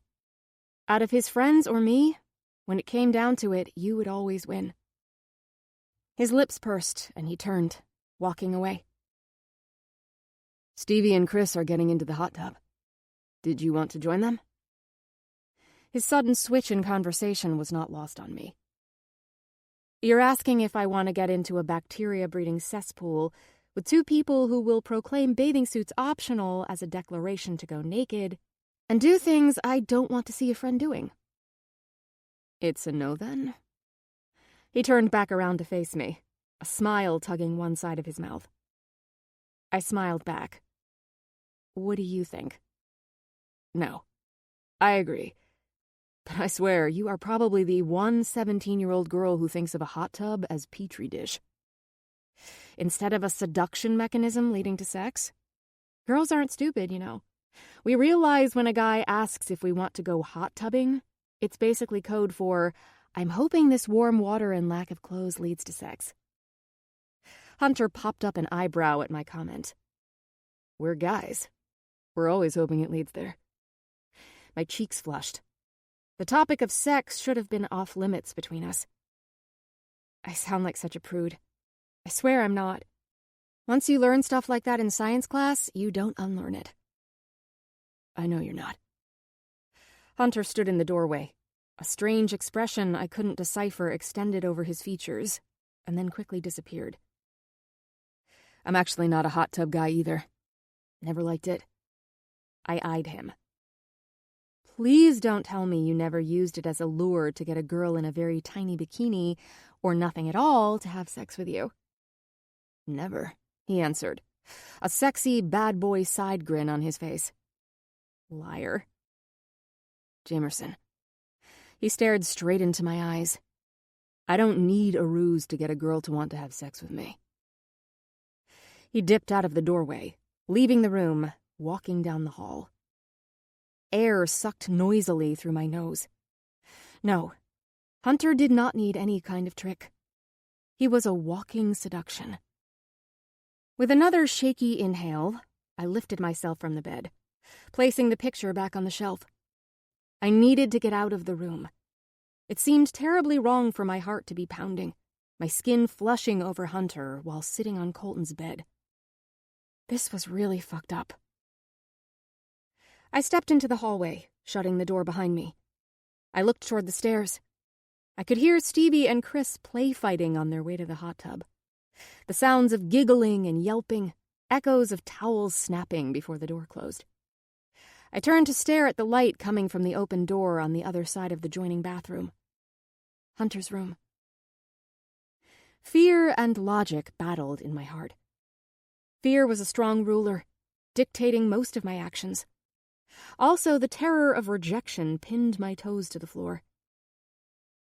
Grab the bull by the horns and hold on tight. Grandma Penny's voice sounded through my head, making me groan and laugh at the same time. I knew this wasn't exactly what she had in mind, but I was going to live by Grandma's philosophy. It took her losing someone to see how precious life was. I didn't want to look back and realize I let these times go because I was scared. I don't know if I walked to his room with any thoughts past getting to the door. All I knew was I wanted to be around him. I didn't want to think beyond that. I landed in his doorway, resting against it, searching around his space. I had briefly been in here before, looking for Colton, but hadn't lingered. The room was designed identical to Colton's, down to the huge walk-in closet and large bay windows. But unlike Colton's, Hunter's room was void of any trophies or football memorabilia. It was actually empty of anything personal. On the wall with the entrance to the bathroom was his king-size bed, donned with navy and gray bedding. Plain wooden nightstands framed the bed. On the other wall was the walk-in closet, a workstation with a top-of-the-line computer and flat-screen TV. No pictures, posters, or objects gave it personality. My attention was quickly ripped from the lack of items on his walls to the lack of clothing on his body. He strolled out of his closet, stripped of his long-sleeved Henley, his jeans dipping low and holding a t-shirt. Several tattoos inked his back and down his side, but it was the one scrolling up his arm to his shoulder which captured me. It was a beautiful dragon, the tail of the beast wrapping down his bicep. The most beautiful part was the work around his shoulder. The neck of the dragon split in half, two heads curling on either side of his shoulder, looking at each other. Twin dragons. But one of them had a number 22 scrolled on the back of its neck. Colton's football jersey number. It's beautiful. I swallowed the lump in my throat. Thanks. Hunter reached up, running his hand over the markings. Benji just finished filling it in. Hunter touched the number on the dragon's neck. Even if he's not here anymore, Colton always will be a part of me. I don't stop being his twin. I pressed my lips together, the emotion in his voice reaching my heart. I stared at the details of the tattoo, but my gaze slipped slowly to his torso, greedily taking in his toned abs and the deep V indentation hinting above his jeans. I heard him snort, and I lifted my gaze, realizing he'd caught me ogling him. Sorry. I looked away, but quickly glanced back through my lashes. His torso was meant to be stared at. Trim and muscled in all the right places, but not bulky. Less bodybuilder, more swimmer. Sorry for what? I shifted my weight, my mouth opening. I mean, is that even fair? I motioned to his chest. Are we competing? Hunter lifted his brow. Because if we are, then it's only fair I see you topless. I blushed, trying not to think about his retort. It's just mean. What, you do like 2 sit-ups to get those abs? Hey, I work hard. I do at least 5 before eating a whole pizza, he teased. Bastard. I gave him the evil eye. How do you know my middle name?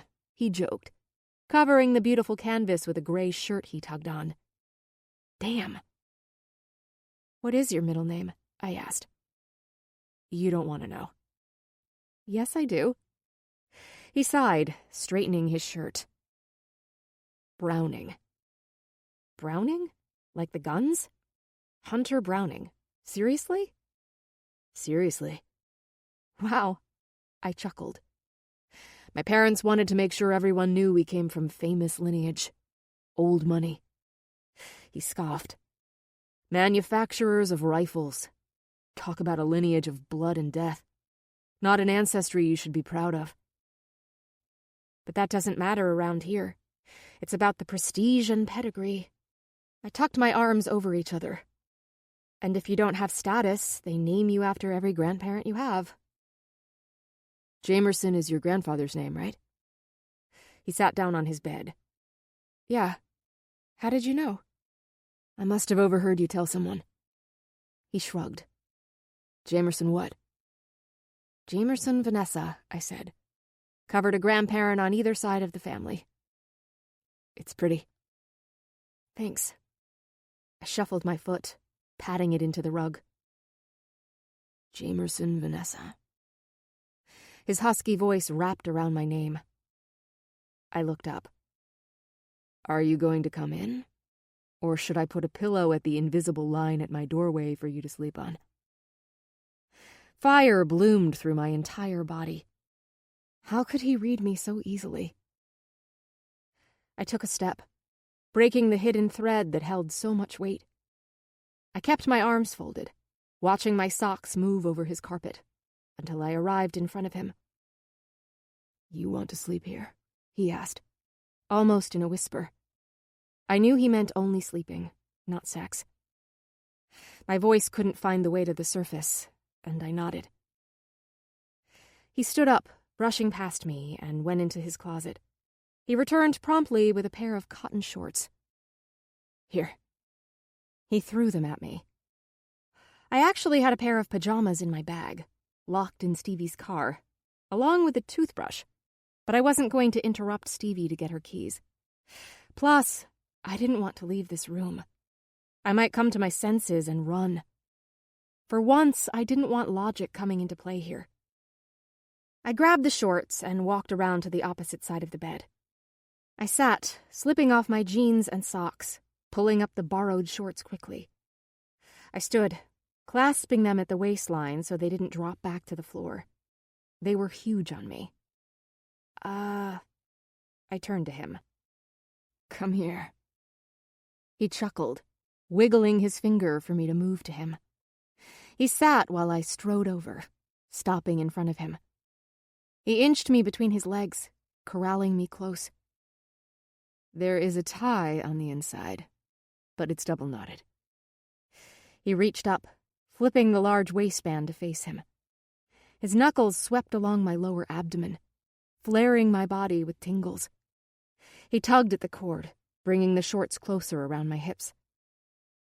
Standing there between his legs, his breath and fingers tickled the skin across my stomach. Every sense was on overload. The side of his hand skimmed below the band on my underwear, and I felt all my muscles tighten. I struggled to breathe properly. How could he affect me so much? But he seemed calm and at ease. "There." He finished knotting the string, his hands going to my hips. "Thanks." A frog croaked, dying in my throat. "What are friends for?" He stood, his hands still on me, but dropped them the moment he was fully on his feet, moving around me. "Friends. Right." He clicked on the lamp at his bedside, then walked over to the door, closing it and turning off the main light, dimming the room to a shadowy glow. I crawled on the bed, plopping myself in the middle. Don't think, don't think. I repeated over and over to myself. Why is your room void of you? It holds nothing personal. He walked back to the bed. "Because this place isn't home to me. It's where I live sometimes, but it's not my home." Where is your home, then? A sudden sadness for him, the lack of family who supported and loved him, washed over me. "Not sure I really have one," he replied. "But I'm the most relaxed at Joneses, Doug's, or Krista's." That girl's name again. Who is she? What did she mean to him? I hated being jealous. It wasn't something I dealt with much before. Hunter seemed to raise this possessive beast in me. He sat at the end of the bed, the hum of a zipper, the swish of fabric being pulled off. I bit my lip. He stood and leaned over to turn off the lamp. The boxer briefs type. The room went black, and I blinked, trying to adjust my vision to the darkness. A glow from the twinkle lights outside leaked through his blinds. His outline moved, pulling back the covers. The bed indented with his weight. "Scoot over." His voice was low as he nudged me over. He seemed so relaxed, as if this was no big deal. It probably wasn't. He undoubtedly had girls in his bed all the time. I was the one making it an issue. But I wasn't just any girl. Like he wasn't just any boy. And this was anything but a boy and girl sleeping in the same bed together. Innocent as it could be. It wasn't. I crawled to the top and slipped under the comforter, sinking into the pillow. Every move Hunter made settling in was like an injection of adrenaline to my system. He stretched his legs, bumping into mine. "Sorry," he mumbled, letting his head drop to the side. Not used to sharing. Kind of a bed hog. You have a king and you're bitching about room? Mine's a double and that's luxury to me. I had a twin till last year. I turned on my side, facing him. And until we moved, I had shared a room with my sister. Harsh, he teased, folding his arms under his head. I know, right? He tipped his head farther to the side to see me, the light outside reflecting off his irises. I could learn to share. I gulped. Did he mean what I thought he did? He angled his head toward the ceiling again. Having a twin brother, you get used to sharing, or fighting over everything. He usually won, and I was fine with it. It never bothered me. There were only a few things I knew I could never share. What? He didn't answer, but shifted to his side facing me, laying his head on the edge of the pillow. His mouth was only an inch from mine, and his breath fanned down my neck. Oh my God. Thoughts in my head hit the pause button.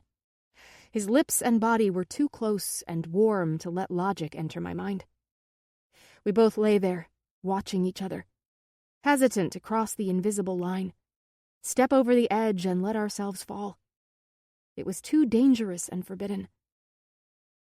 How silly it was to keep putting myself in situations like this and feigning innocence. I knew what I was doing. Even going against what I thought was right, I still found myself lying in bed next to Hunter Harris, wanting more. His body beckoned me to touch it, to feel the ripple of his muscles under my fingertips, the warmth of his skin beneath his t-shirt. I balled my hands into fists, the desire overpowering my senses. What? He whispered, causing my lids to flip back up. I hadn't even realized I had shut my eyes, squeezing them like I was in pain. Nothing. Is this too weird? Or uncomfortable? No. I shook my head. Actually, it was, but not for the reasons he was hinting at. I feel safe here. He continued to stare at me, not embarrassed or bashful to blatantly watch me. Colton and I had a staring contest once. He lasted for 10 seconds before blushing and laughing like a schoolboy. I hadn't thought about it then, but true intimacy probably scared the bejesus out of him. Now I was the one blushing. He moved his knee, and his skin rubbed against mine. I swallowed, almost choking over the thickness in my throat. He reached out one finger, tracing the tattoo on my arm, tucked under my head. He didn't say anything, but let his hands speak instead. He pressed his lips together, outlining the last feather before drifting to my cheek. My heart thumped so wildly in my chest I was sure he could hear it. His thumb patted over the cut on my chin and skimmed my bottom lip. I had the consuming need to let my tongue wrap around his thumb. "Kiss me," a voice cried inside me, flooding my face with more heat. It was like he heard me. He tilted forward. His hand gripped the side of my face, his eyes watching me with reservation, like he was waiting for me to stop him. I should have. This was foolish and wrong in many ways, but I knew I wouldn't. I wanted this more than anything. His gaze on me changed, narrowing in on my mouth. It burned with want as he pulled my face closer. This is happening. It felt like forever, but finally his lips touched mine. His fingers held my face still as he brushed his sensually over mine. The feel of his mouth was like someone fired a flare up my spine, halting oxygen in my lungs. He nipped my bottom lip, tugging and sucking it, slamming fire through me. I moved in closer, my leg hooking over his hip. His hand slipped up the back of my neck, gripping my hair roughly as his mouth came down on mine with ferocity. A strange noise came from me, my leg clutching him tighter, pulling him into my body, kissing him back with matching intensity. A rumble came from his chest. rolling me on my back as he moved over me, fitting perfectly between my legs. Oh, Jesus, he felt good. Hunter's hand glided up my side, drifting under my shirt as his kiss deepened. Buzz. His phone rattled the nightstand, making us break apart. Seriously? Now? I hated his phone. He pulled back, staring at me, then at the phone. He swore under his breath and moved off me, picking up his mobile. He tapped at the screen, reading. My gaze went to the clock on the side of his bed. 2:14 a.m. Who would be texting him at this time? Sunny. The answer was quick. She was probably hoping he had gotten rid of me by now and was looking for a late-night hookup. Or was it this Krista he spoke of? Insecurity, guilt, embarrassment finally decided to show up, feeding off the silence and awkwardness between us. Hunter grumbled and rolled to the edge of the mattress. What's wrong? He pinched his lips in a thin line, shaking his head. I have to go. What? I sat up. He grabbed his jeans off the end of the bed, pulling them on. Where are you going? I'll be back. He tipped forward, snatching his shoes. He shoved his feet in his boots and laced them. Are you serious? It's 2 a.m. This wasn't the first time he had left me, running to whoever was texting or calling him. This took me back to the numerous nights Colton and I were hanging out and Hunter would call, dragging Colton away from me. Was he a drug dealer? I know. I'm sorry, but I have to go. He stood, tugged on a hoodie, and moved toward the door, his eyebrows pinched. Hunter? He gripped the doorknob and glanced back at me, eyes softening as his eyes slipped over me. Don't move. I'll be back later. I promise. He slinked soundlessly through the door and was gone. Flabbergasted, I sat gaping at the door. What was he doing in the middle of the night? He was secretive and cryptic about his life. Besides his close friends, I was one of the few who saw beyond his reputation. But I had been looking hard, and he was still a mystery to me. I flopped back on the pillow, my hand rolling over my mouth, still feeling the sensation of his lips on mine. Holy crap. We kissed. Again. But then he left. My hurt and embarrassment wanted me to get up and leave, but a stronger desire to stay here in his bed won out. Stevie would go if I asked, but I didn't want to do that to her. She seemed to be enjoying Tarzan, possibly a little too much right now. Another reason I did not want to look for her. These were all excuses, all reasons to snuggle deeper into his comfy bed. My nose drifted over the sheets, smelling his scent. Stop. Jamerson, now. You are only friends. Friends who kept kissing. My mind went around and around, with examples showing there was nothing between us except the bond of Colton's death, the comfort and desperation to find someone who understood. When finally the cocoon of his blanket silenced the voices, taking me away to sleep. Chapter 25. My lids blinked open. A beam of light slammed them back shut. A soft groan escaped my lips, and I rolled away from the brightness, digging my head deeper under the supple blankets. It was so comfortable it was like floating on marshmallows. I wiggled in farther, pressing against something firm, warm, smelling amazing, stirring emotions and desire. A hand slipped through the covers, landing on my hip, pulling me in. The gentle caress of his body against me flooded memories of the night before into my head.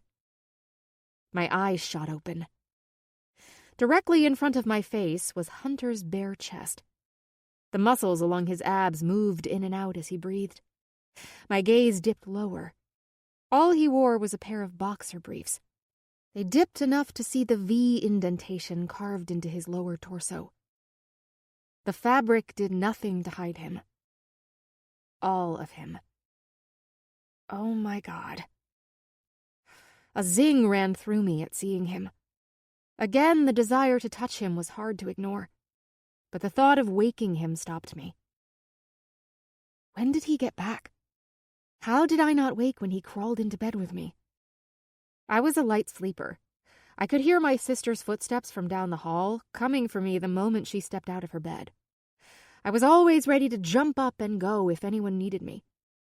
But sometime in the night, Hunter crept into bed, almost naked, without my notice. Every detail of the kiss came back, but the daylight twisted it into a tarnished dream. It rotted in my stomach as visions of Colton popped into my head, his face twisted with disgust and hurt. How could you, Jamie? My twin brother? Hunter stirred, his fingers sliding under the shorts I was wearing and up my thigh. The punch of energy soared over my skin. I gnashed my teeth together. Why did he invoke such exhilaration through me? Why him? It could have been anyone. A boy I met at a party or standing in line getting coffee. Why did Hunter have to be the one who could ignite the blood in my veins? He was the one boy I shouldn't want. The one I couldn't have. What was wrong with me? I should be repulsed. Why did the thought of stripping off my clothes, feeling his bare skin, his body moving against mine, cause my heart to thump, ripping desire through my system? I rolled away, sitting up. He jerked awake, his head popping up. Are you okay? His voice was husky, full of sleep. Sexy. Yes, fine. My mouth felt like cotton balls, stuffed with something that died. He closed his eyes, laying his head back down. His face was free of conflict, relaxed and comfortable. Gorgeous. I rubbed my head in irritation. When did you get home last night? I inquired. When I really wanted to ask, did you sleep with Sunny or Krista, then crawl back into bed with me? Damn. When did I start sounding like a jealous girlfriend? He grunted, not answering my question. His lids fluttered open again when I slipped off the bed, and he glanced over his shoulder at the clock. It's only 7, Jamie. He rubbed at his forehead. Go back to sleep. My feet patted over his soft rug. I need to head home. After I brush the sewage out of my mouth? You need to go home now? His eyebrows curved up. Yes, I thought. Because the longer I stay here, the more likely I'm going to do something extremely stupid. Something I won't be able to take back. Soon. I shrugged, heading into the Jack and Jill bathroom. I knew from past visits they had a ton of disposable toothbrushes in the bottom drawer for guests to use. Guests? A voice in me sassed. You mean an overnight visitor like Sunny or Krista? I grabbed one, longing to dispose of the awful taste in my mouth. I brushed vigorously. My mood coiled tighter than a gnarled barbed wire fence. I needed to go for a run, kickbox, do anything I could to forget how his body and mouth felt on mine. Footsteps stopped at the door, and I glanced up, looking at him through the mirror. My lungs contracted. Still only in his boxer briefs, he leaned against the jamb, his arms crossed over his chest, watching me intently with a slight amused lift to his lip. His hair was in disarray and made him sexier than anyone had the right to be. He looked nothing like any other 18-year-old boy at school. He had grown up fast, developing in body and mind before the rest. Even the crowd he hung out with was older. He seemed way too mature and advanced for someone like me. Everything about him frightened me. Nerves I never experienced before rocked me, shaking the foundation, especially when he looked at me so attentively. My eyes lowered, and I moved away from the sink, throwing the toothbrush away. I could still sense his eyes on me. Hunter had the knack for staying silent. observing. Right then, I longed for Colton's endless yammering and thread-like attention span. Hunter was intense. Bottled energy flicked off me like sparks, and I could feel me fluttering around the space with no direct intention. Stop. I fingered the snarls in my hair, wrapping it up in a hasty bun. Stop what? That. I motioned to him, staring at me, making me feel. My tongue couldn't find the words to complete the sentence, not ones that wouldn't insinuate something. Making you feel what? He tipped his head against the door. He was calm and direct. His confidence made me want to get away. I went for the exit, and he stepped in my way, blocking my path. It was as though he was challenging me, daring me to confess. There was no way I would utter any of my thoughts. Move out of my way, please.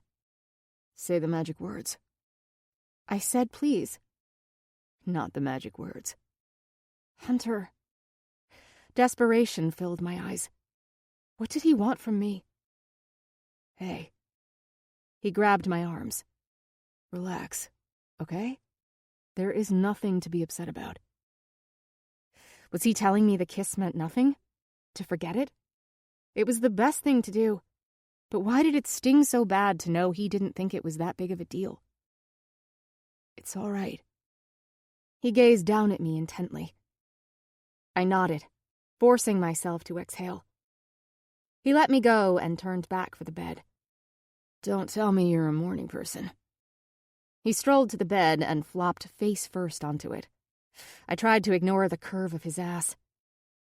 Kind of, I admitted, hesitantly following him. We kissed. No big deal. Why am I so uptight about being in the same bed as him? I'd slept next to boys before. Colton and I had fallen asleep together several times. Why did this seem different? Comes with having a little sister. Reese has yet to sleep past 7:30. Hunter groaned. I'm gonna have to beat that out of you. I went to my side of the bed and crawled back on. Oh, really? Yes. He turned his head on the pillow toward me. I don't think so. A mischievous smile plucked at my face. He lifted one eyebrow. His eyes darted to my hand as it moved. Don't think about it. I bolted to my feet, grabbing a pillow and creamed him as he reached for my ankle, yanking me back down. I yelped and laughed, the bed bouncing as I dropped down. You just declared war. He grabbed his pillow, getting to his feet, bouncing. I quickly rebounded, clutched my weapon, and swung. He countered, and I twisted, the cushion hitting my hip. I quickly darted to the side, jumping off the bed. Out of bounds. Who says? I countered. War has no rules. He grinned, jumping off the bed, charging me. The moment he got close enough, I struck him, knocking him to the side. I veered around, trying to get back to the bed. An arm darted out, encircling my waist. I shrieked as he easily picked me off the floor. I squirmed against him, trying to break free. You started it. Now you must face the consequences. He tossed me back on the bed. But let me warn you, I always win. He grabbed my foot and started to tickle it. A half-laugh, half-cry broke from my throat. Stop! I kicked back. Not fair! I didn't say I won fairly. He smirked. Remember, war has no rules. If I weren't being tormented, I would have been more aware of him, mostly naked, wrestling on the bed with me. But I didn't really notice. Nope, not at all. Stop, please! I laughed painfully.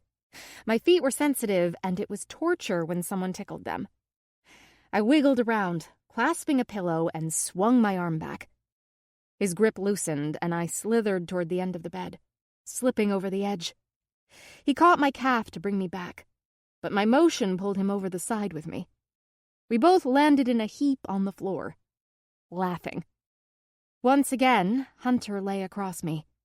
This time I was on my back, looking up at his beautiful mouth. We really are dangerous. Hunter turned serious, his eyes roaming over my face. Yes, we were. In so many ways. Friction strained the air. I wanted him to kiss me. Badly. An emotion flickered across his face. Before I could make it out, he sucked in a deep breath through his nose and pulled back off me. He sat back, thrusting his spine against the bed. His form was rigid, like he was warning me to stay away. His eyes tracked me as I slowly sat up, his face expressionless. He inhaled and looked down at the floor, tapping his knuckle absently against the area rug. We can't do this. He was right.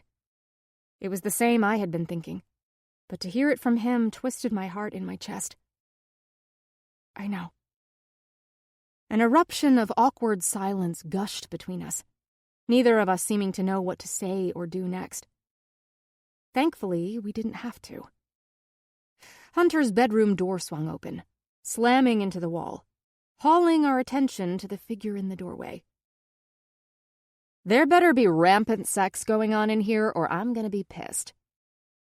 Stevie stood in the doorway, only in a t-shirt and underwear, rubbing her eyes and yawning. Seriously, who makes this much noise at this ungodly hour? Especially when I am hungover. Her hair was in knotted disarray, her eyeliner smeared, and her pale complexion looked even more sallow. Somehow, she still pulled it off. What are you two doing? She blinked, taking in the pillows scattered around and one still in my clutches. Oh my God. Did I just step into a teenage boy's fantasy? Are you guys pillow fighting? Hunter pushed up, sitting on the edge of the bed. If it was a teenage boy's fantasy, it would be a room full of women pillow fighting. In lingerie. Wow. It actually sounds an awful lot like my teenage fantasy. She put a hand on her hip, then motioned to us. But this one works too. Chris came up behind her, putting his hands on her waist. You get in there, Hunter comes out, and I'm all for it. He leaned down and kissed her passionately. She smiled at him wickedly. You might get your wish. Hunter and I looked at each other, our eyebrows curved in dual shock. Neither one had run for the door yet? Can you check outside to see if the huge birds in the sky resemble pigs? I pointed to the window. I'm scared, Hunter said, his eyes wide in mock fear. Me too. I'll deal with you two. Stevie broke away from Chris, pointing at both of us. But in like 5 minutes. She pushed Chris back down the hall. 10, Chris yelled over her shoulder. They both disappeared. This is a first. Hunter stared after them. Chris never sticks around for the morning. As far as I heard, Stevie didn't either. Maybe they did meet their match. I guess anything is possible. Hunter's gaze landed on me. Yeah, I guess it is. I smiled shyly back. Crap. I was really, really in trouble. Chapter 26. Stevie pulled up to my house, and my gaze landed on an unfamiliar red Jeep Wrangler, parked next to my grandparents' Mercedes in the driveway. We still had their car on loan. Something my mother noted every day when Grandma Nessa would call to see how everything was going. Whose car is that? Stevie nodded at the Jeep. I have no idea. I shook my head. Maybe one of my dad's co-workers or something? Stevie already lost interest and riffled through her bag next to her, pulling out a card. Happy birthday, Whiskey. My heart dipped with softness, taking the card from her hand. Thank you, I uttered quietly. It's a card. Don't get all emotional. It's my favorite present so far. Your only gift so far. She snorted. Well, unless you count me. Be honest, I'm your favorite present ever. True, I said honestly. I looked back at her and saw spots of blush dotting her pale cheeks. Open it later. Stevie waved me off. I don't want emotions all over my car. Ruins the interior. I grinned, pulling her into a huge hug. I love you. Yeah. Get out of my car now. Her grumpiness didn't fool me. Someone's unhappy leaving her boyfriend behind. I dropped my lip in a fake pout. Not my boyfriend. She glared. Uh-huh. Sure. I saw you this morning, and when we were leaving. Someone's smitten. Out. Now. She pointed out the car. I laughed and opened the car door, sliding out. And you have no room to talk, Missy. When I get home tonight, I'm getting a play-by-play of what happened with you and Hunter. I told you, nothing. Hunter didn't bring up the kiss, not once. His "we can't do this" comment told me what I needed to know. I was going to play it like it never happened as well. Better for everyone. Yeah, it looked like nothing this morning. She winked. I hope they play We Are Family or Celebration over and over at the wedding, and everyone forces you to do the Macarena with them in a conga line. Stevie hissed, jerking back. Oh, you're evil. Learned from you. I smiled. Have fun tonight. Stevie groaned. Please let me spend it with you instead of pretending to have manners and wear a dress. You actually pretend? You're right. I don't. But because I'm family, they are forced to invite me. She put the car in drive. They love it. I spice things up. I'll call you later. I slammed the door at the same time she sped away from the curb, tires screeching. I strolled up the path to the front door. The voices from the kitchen reached me the moment I walked in. I recognized my Grandma Nessa's strained voice calling to my sister. Reese, don't eat with your fingers. You use a spoon. I snorted. Good luck with that. Reese had decided a few weeks ago anything entering her mouth would happen by way of her fingers, including cereal, which she was eating with milk again. It was a battle my parents quickly gave up, realizing the more they fought her on it, the more she did it. She'd grow out of it in another week. But Grandma Nessa was old school. Manners and etiquette, even by a 5-year-old, were a must. I forced on a smile when I heard my grandmother sigh with frustration. Hey. I came around the corner, dropping my bag on the floor. My grandpa and dad sat at the table eating coffee cake, something my grandma probably brought over. My sister sat on her knees on the chair next to Dad, picking out loops of cereal and dropping them into her mouth, milk dribbling down her face and the front of her pajamas. Grandma Nessa stood over her, holding a towel. Mom hovered by the coffee machine, staring at it like it was the lone thing holding her sanity together. Hey! Dad mumbled over a mouth of pastry. It's the birthday girl. Jamerson, you're home early, Mom chirped, a relieved smile covering her face. Reese scrambled off the chair and ran to me. Happy birthday, JJ! She giggled. I swung down, picking her up. Thank you, Squirt. Birthday. She laughed, her dark eyes sparkling. Get it?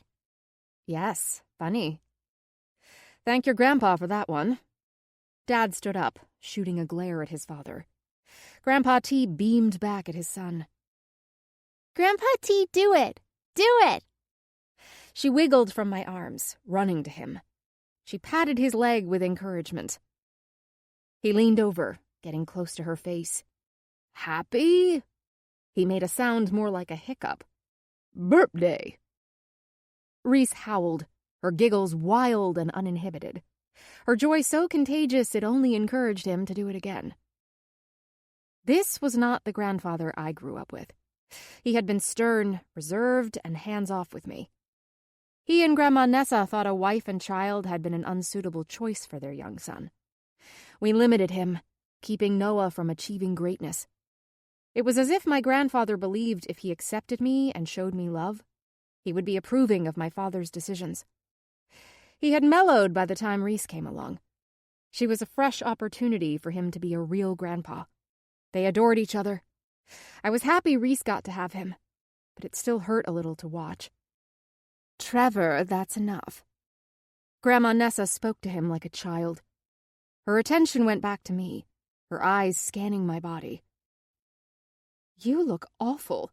Did you sleep in your clothes? Happy birthday to me. I smoothed down the front of my shirt. I had changed shirts, but this one was wrinkled from being balled up in my bag all night. No. Did you and Stevie have fun last night? Mom advanced toward me. I could feel her wanting to stand between me and her mother-in-law. Yeah, I nodded. What'd you do? A recollection of rolling around the bed with Hunter this morning played out in my head. I felt my cheeks heat up at the image. Hung out, played some games. Nothing big. I wasn't lying, technically. What happened? Mom touched the new cuts on my cheek. Tripped. Again, technically true. No big deal. I gestured my thumb toward the front door to change the subject. Did you guys get a new car or something? Is that how you got here? I asked my grandparents. My grandma's face lit up with excitement, at the same time annoyance fluttered over my mother's.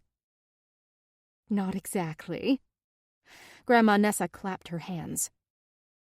You know how your grandfather is good friends with the mayor and plays golf with him every Sunday? She motioned dismissively at the man still playing with Reese. Well, his brother owns several car dealerships.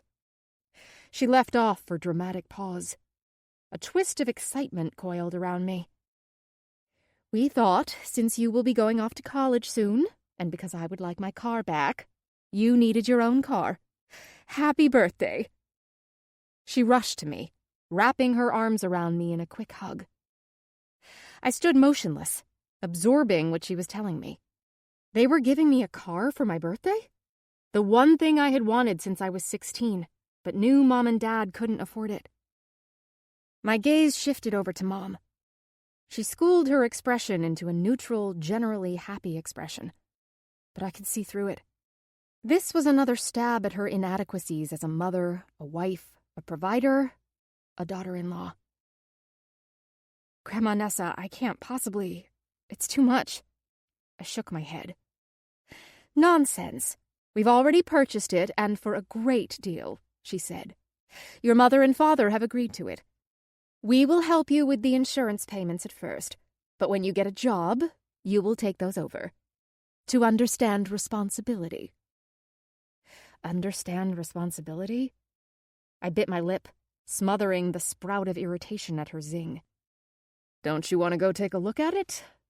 Dad stood, holding up his hand, a set of keys dangling from them.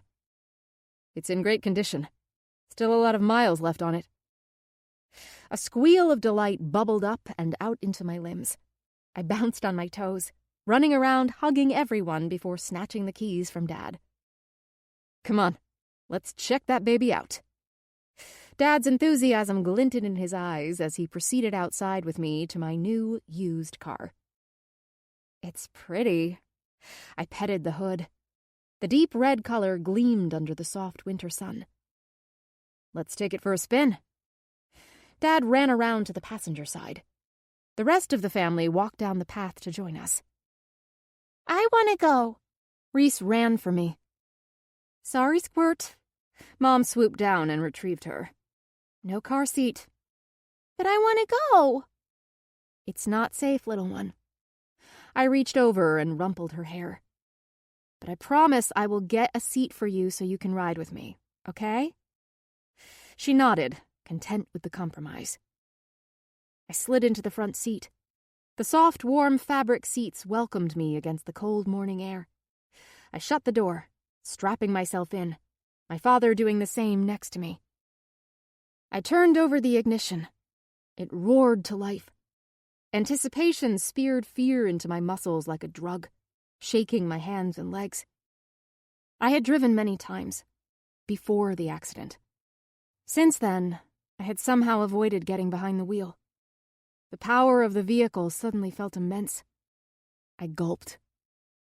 "Let's go." Dad tapped his hand on the console eagerly.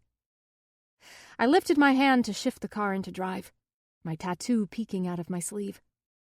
Seeing it gave me strength, remembering not to let fear inhibit me, but allow me to soar above.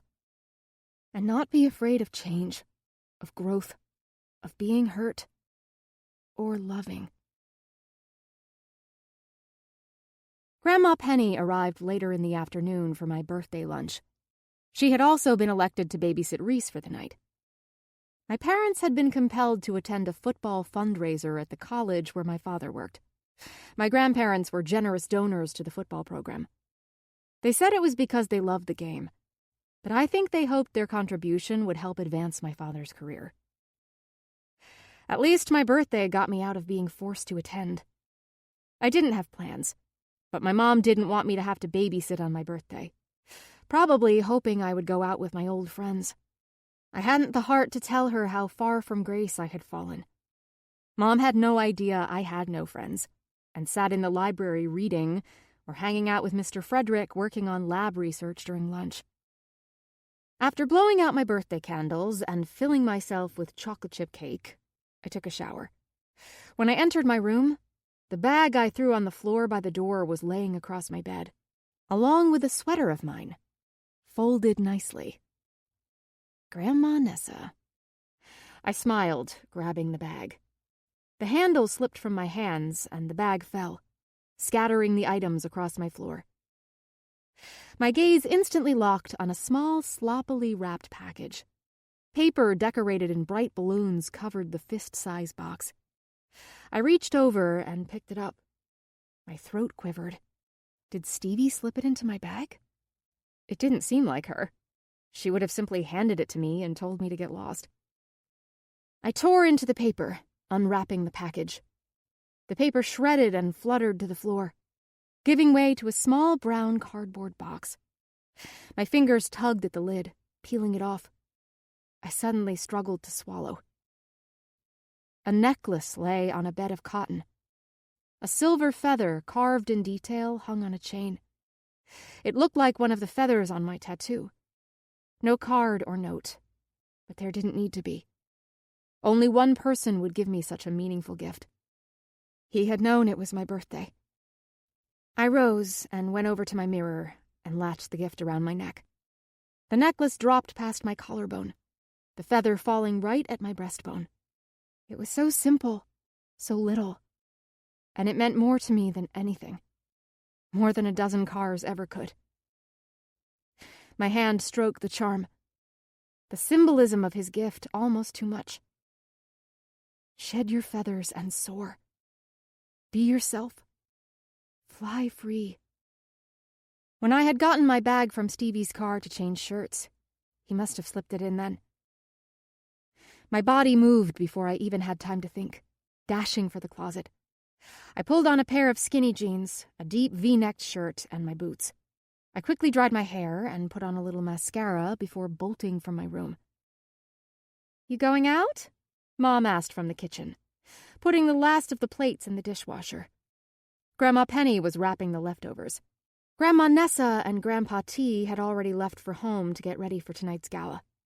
"Yeah." I grabbed my jacket off the coat hook. "I thought Stevie had a wedding to go to." Mom tipped her head. "I'll be home by curfew." I ignored her question. "Okay. Text me or Grandma Penny if you're going to be late. Your father and I will be staying at your grandparents' place tonight." "I will." I went over and gave them both a hug. Grandma Penny clasped me tightly, leaning into my ear. "It's your birthday. You're 18 now. Stay out and have fun. I won't tell." "Mom, what are you telling her?" My mom crossed her arms. "Shush, Amy. This is between my beautiful granddaughter and me." She winked at me. "Now go." I gave her another hug before dashing for the door.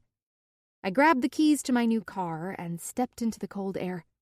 the sky already darkening and hinting at the approaching evening. I wouldn't let myself think. Reason would stop me. It would let doubt take hold and prevent me from acting. I probably should let sense obstruct me and stop me from being the biggest idiot. But I was way past that. I slammed the door on logic and was ready to jump off the cliff. Either I'd fall or fly. Chapter 27. I drove the long, winding road to the Harris's house. My determination had turned into full-blown nerves, but my foot and hand still kept on the set path. I rolled the Jeep up the curved driveway to the glamorous house on the hill. The lights on the path and trimming the house were on, but the house inside was completely dark. Shit. I didn't even consider he might not be here. Now it seemed stupid. He hardly ever stayed at the house if he could help it. Probably at Jones's or Doug's. Or Krista's, my mind sang cruelly to me. My brain was telling me to go, relieved no one was here to witness my lapse in judgment. But I hit the brakes. You're simply coming to say thank you. That's it. Then you can go back home and snuggle in the safety of the couch. Watch a movie with Grandma Penny and Reese. All the reasoning in the world didn't hold back the truth of why I was really here. I turned the car off and slid out the door.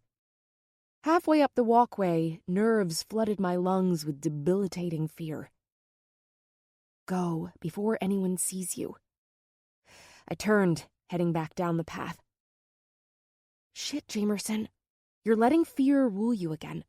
You're not doing anything wrong. I changed directions again, setting my shoulders with stronger determination. Go ahead, lie to yourself. But we all know you are not here to simply thank him. All day he was the only thing you could think about. He'll be able to see through you. I stopped, twisting back for the car again. Stop being a weenie. Jamerson? Hunter's voice came out of the dark. A sharp squeak vaulted from my throat, and I covered my mouth. What are you doing? He leaned against his truck, arms and ankles crossed as if he had been there for a while. The garage door was open, but no light was on, blending him in with the night. You scared me. I dropped my hands, trying to catch my breath. Well, your little dance at my front door was starting to frighten me. He uncrossed his ankles and dropped his arms. Out of curiosity, I almost let you continue with your internal debate, but thought I might be here all night. I folded my arms, embarrassment coating me in a sticky sweat. Tell me. He pushed off the car, standing tall. Which decision would have won in the end? What are you talking about? Don't tell me you weren't deliberating between knocking on the door and running like hell before anyone saw you. I licked my bottom lip and stared off to the side, not answering. What are you doing here, Jamie? A thin shade of annoyance braided his tone. He moved closer, but still kept his distance. I came to say thank you. For what? Damn him. He always did this to me. Made me voice it. The necklace. My hand automatically went up to touch it. I love it. Thank you. His blue eyes grew intense, and I shifted nervously under his gaze. How did you know it was my birthday? I know things, he said evenly. I crossed my arms, lifting an eyebrow. You dated my brother. Yeah. I tilted my head. Funny, because Colton never remembered when it was. He thought my birthday was in July. I have a good memory. Hunter shrugged. Well, thank you. Seriously, it's beautiful. I touched the charm again. A hush sprouted between us. Normally it was natural, but tonight it was uneasy. He looked away, clearing his throat. You doing anything? No, just playing with my new toy. I motioned to my Jeep. Nice. He scanned the vehicle, walking over to it. Always wanted a Wrangler, but logistically I couldn't. Why? I followed him back over to the Jeep. Can't cart or hold things in it, he responded aloofly, running his hand over the hood. You're not going out with your friends? Friends? Like who? I laughed. Don't actually have those anymore. Stevie? She had to go to her cousin's wedding. He nodded, staring over my shoulder. His eyebrows scrunched together. Oh, geez, you made him uncomfortable. Nice job. Especially when we were getting along so well. I didn't want him to think I was fishing, or I was following him like a lost puppy or something. Well, I only wanted to stop by and say You're coming with me. He cut me off, his expression relaxed but set with determination. Go with you where? I have something to do tonight, and I want you to come. He glanced back at his truck. I followed his gaze. It was then I noticed a canvas over the bed of the truck, cords and rope tying down a large object underneath. What? He waggled his head. Mischief filled his eyes. You'll have to wait and see. What are we doing? Not telling you.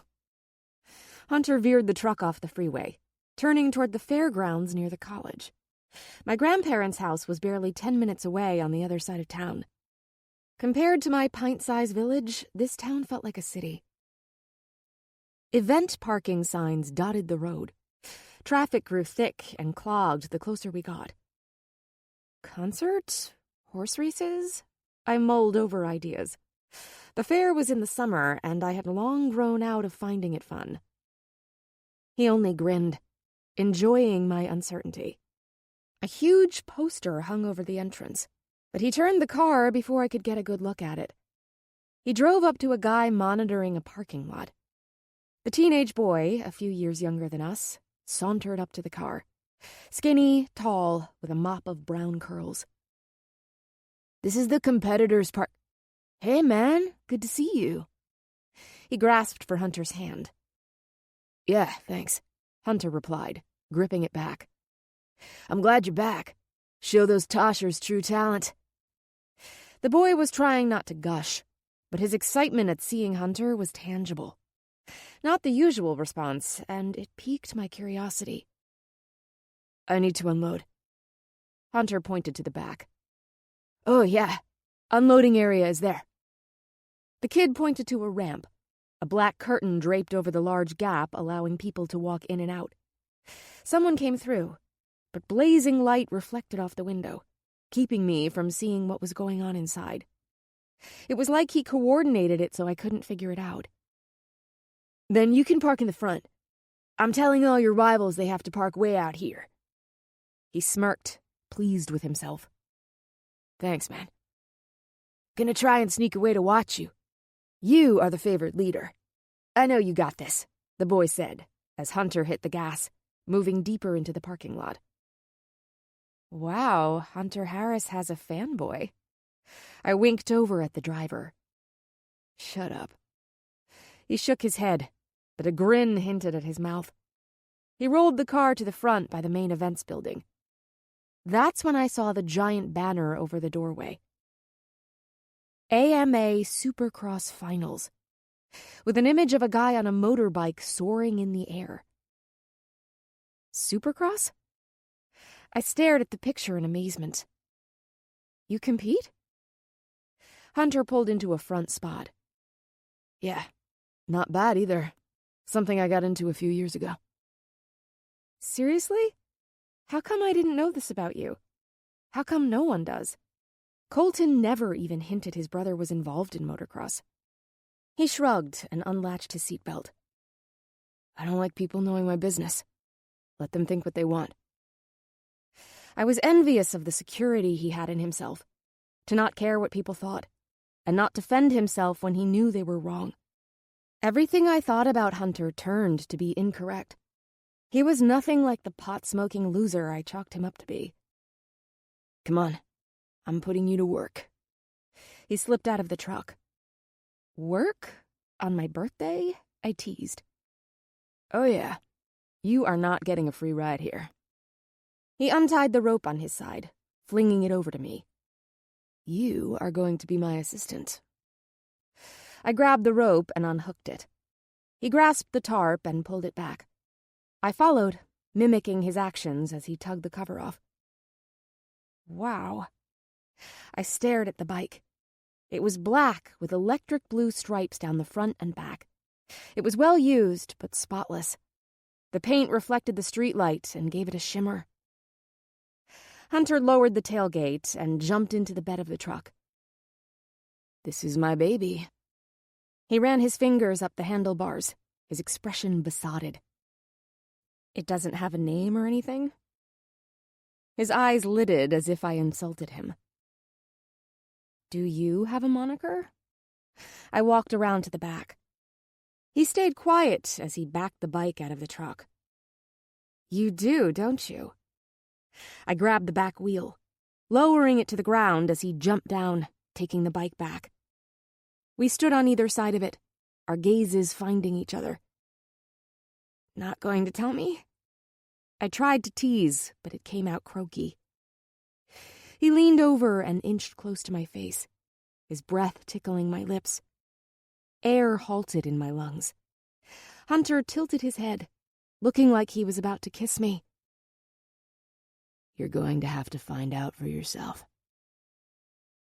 His voice sounded low and gravelly. He pulled back, flipped up the tailgate, and strolled with the bike to the entrance. My heart slammed against my chest, and I inhaled through my nose. I did not like how easily he could twist me into a knot. I shouldn't have these feelings. He was a friend. That was all. Say it again, Jamerson. Maybe this time you'll believe it. Wow. I think you underestimate your ability. I scanned the enormous arena set in the rodeo/concert stadium. The seats surrounded the event and looked down on the middle, which contained mountains of dirt with a track running through. Hundreds, if not 1,000 onlookers were already filling in the seats. Wails of motorbikes and rock music blasted through the space, upping the energy in the building. It was overwhelming, but also exhilarating. Excitement pumped in the area, bouncing off me, making my feet bob up and down. Hunter Harris. A black-haired beauty strolled over and looked him up and down, saying his name salaciously. Was wondering where you were. Good to see you back. Air caught in my throat. She was stunning, but her face was so thick with makeup I felt claustrophobic for her skin. She was dressed in a black spandex crop top, pushing her boobs into everyone's face and displaying her flat, ripped abdomen. A sports drink company logo was stenciled across the front of the shirt. A slip of a black and white plaid skirt covered her bottom. Well, covered was a bit of a fabrication. I peered down at my dark jeans, brown boots, and V-neck t-shirt. They were cute enough when I left, but now seemed boring. It's good to be back. He smiled at the girl. How can I compare with someone like her? The thought popped into my head, then I quickly shoved it out. Why do you need to compete with her, Jamerson? He can be with anyone he wants. Hey, you all right? Hunter grabbed my wrist, pulling me up to the table with him. Yeah, fine. Lie. The girl's gaze scoured me, but she kept a smile on her face. You're scowling. Hunter squeezed my arm and turned back around to face the girl. Can I get an extra sideline pass? Her lips twitched, but the plastered grin didn't budge. Of course. She handed Hunter some promo items, a tag with the number 8 on it, along with a pass. He grabbed it and slipped it over my neck. His knuckles brushed my ribs as he brought it down.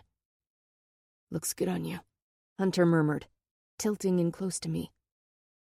Never thought you'd be at one of my races. Never knew there were races to be at. You might want to get going. Most are already at the start. The girl's voice cut through the small space between us. Hunter stepped back and nodded. He rolled the bike past the table, with me tailing behind. My brain couldn't take in all the sights and sounds as we moved closer to the track. Let me know if it gets too loud for you, Hunter said over his shoulder. I have earplugs if you need them. I nodded, taking everything in. Supercross had not been in my realm. I would never have associated with this crowd, which made it even more thrilling to be here now. We turned the corner, and the large track lay out in front of me. The smell of damp dirt, motor oil, and fumes penetrated the air. A banner hung from the ceiling and showed large images of riders and their bikes. Holy shit. I stopped short. One banner displayed an image of Hunter covered with dirt and mud, wearing blue and black riding gear, holding up a trophy. His face bore a smile I had never seen on his face. Utter joy sparked his expression. That's you. Hunter looked up and nodded. It was a couple of months before the accident. I was about to ask him more, but he slipped in the swarming crowd mulling around. I jogged forward, trying to keep up. It's the haze! A guy passing by patted him on the back. The deeper we went, the more people responded to him, calling him the Haze. Tons of girls similar to the registration girl circled him, waving and smiling. He gave the same little head nod to them all. Cutting it close, aren't you? A tall, brown-haired guy stepped from the horde, dressed in a biking outfit, taking Hunter's hand. Oh, and you brought your good luck charm, I see. I knew that accent. Chris! I grinned, seeing the familiar face. You compete too? Hey, sweetheart. He swung his arm around my shoulders, drawing me in for a quick squeeze before letting me go. I do, but I'm nowhere near the level of your boy here. Both Hunter and I shifted at the last bit. Someone yelled Chris's name, and he waved. Gotta go, man. See you out there. Chris and Hunter exchanged the guy handshake, pat on the back thing. Chris grabbed my shoulder as he passed. Next time, bring your girl with you. Call her and ask her yourself. She'd love it here. I might do that. A secretive smile drew up his lips. Then he whirled around, getting lost in the swarm. I never thought I'd see the day. Hunter stared off at Chris in astonishment before twisting back and walking the opposite way. We only walked a few yards when I heard a girl call for Hunter. Hunter! His friend Megan jogged up to him. She wore her usual army green jacket and black ripped jeans, but had switched the black shirt for a white shirt and black combat boots for red. Hey, Megan. Hunter greeted her. Did Jones remember to bring my stuff? Yeah, he's over by the start gate. Megan pointed, but her attention went to me. Her brown eyes widened in surprise.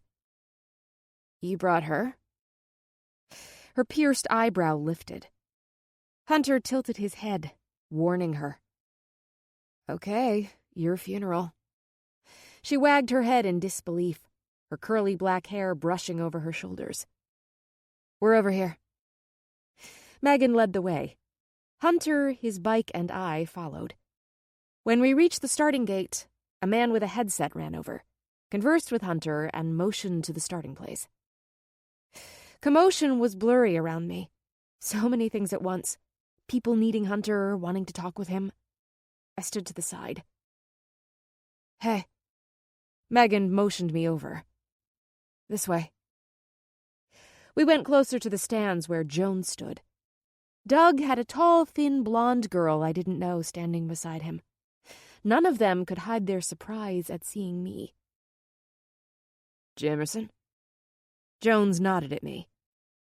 Hey, I said to the group.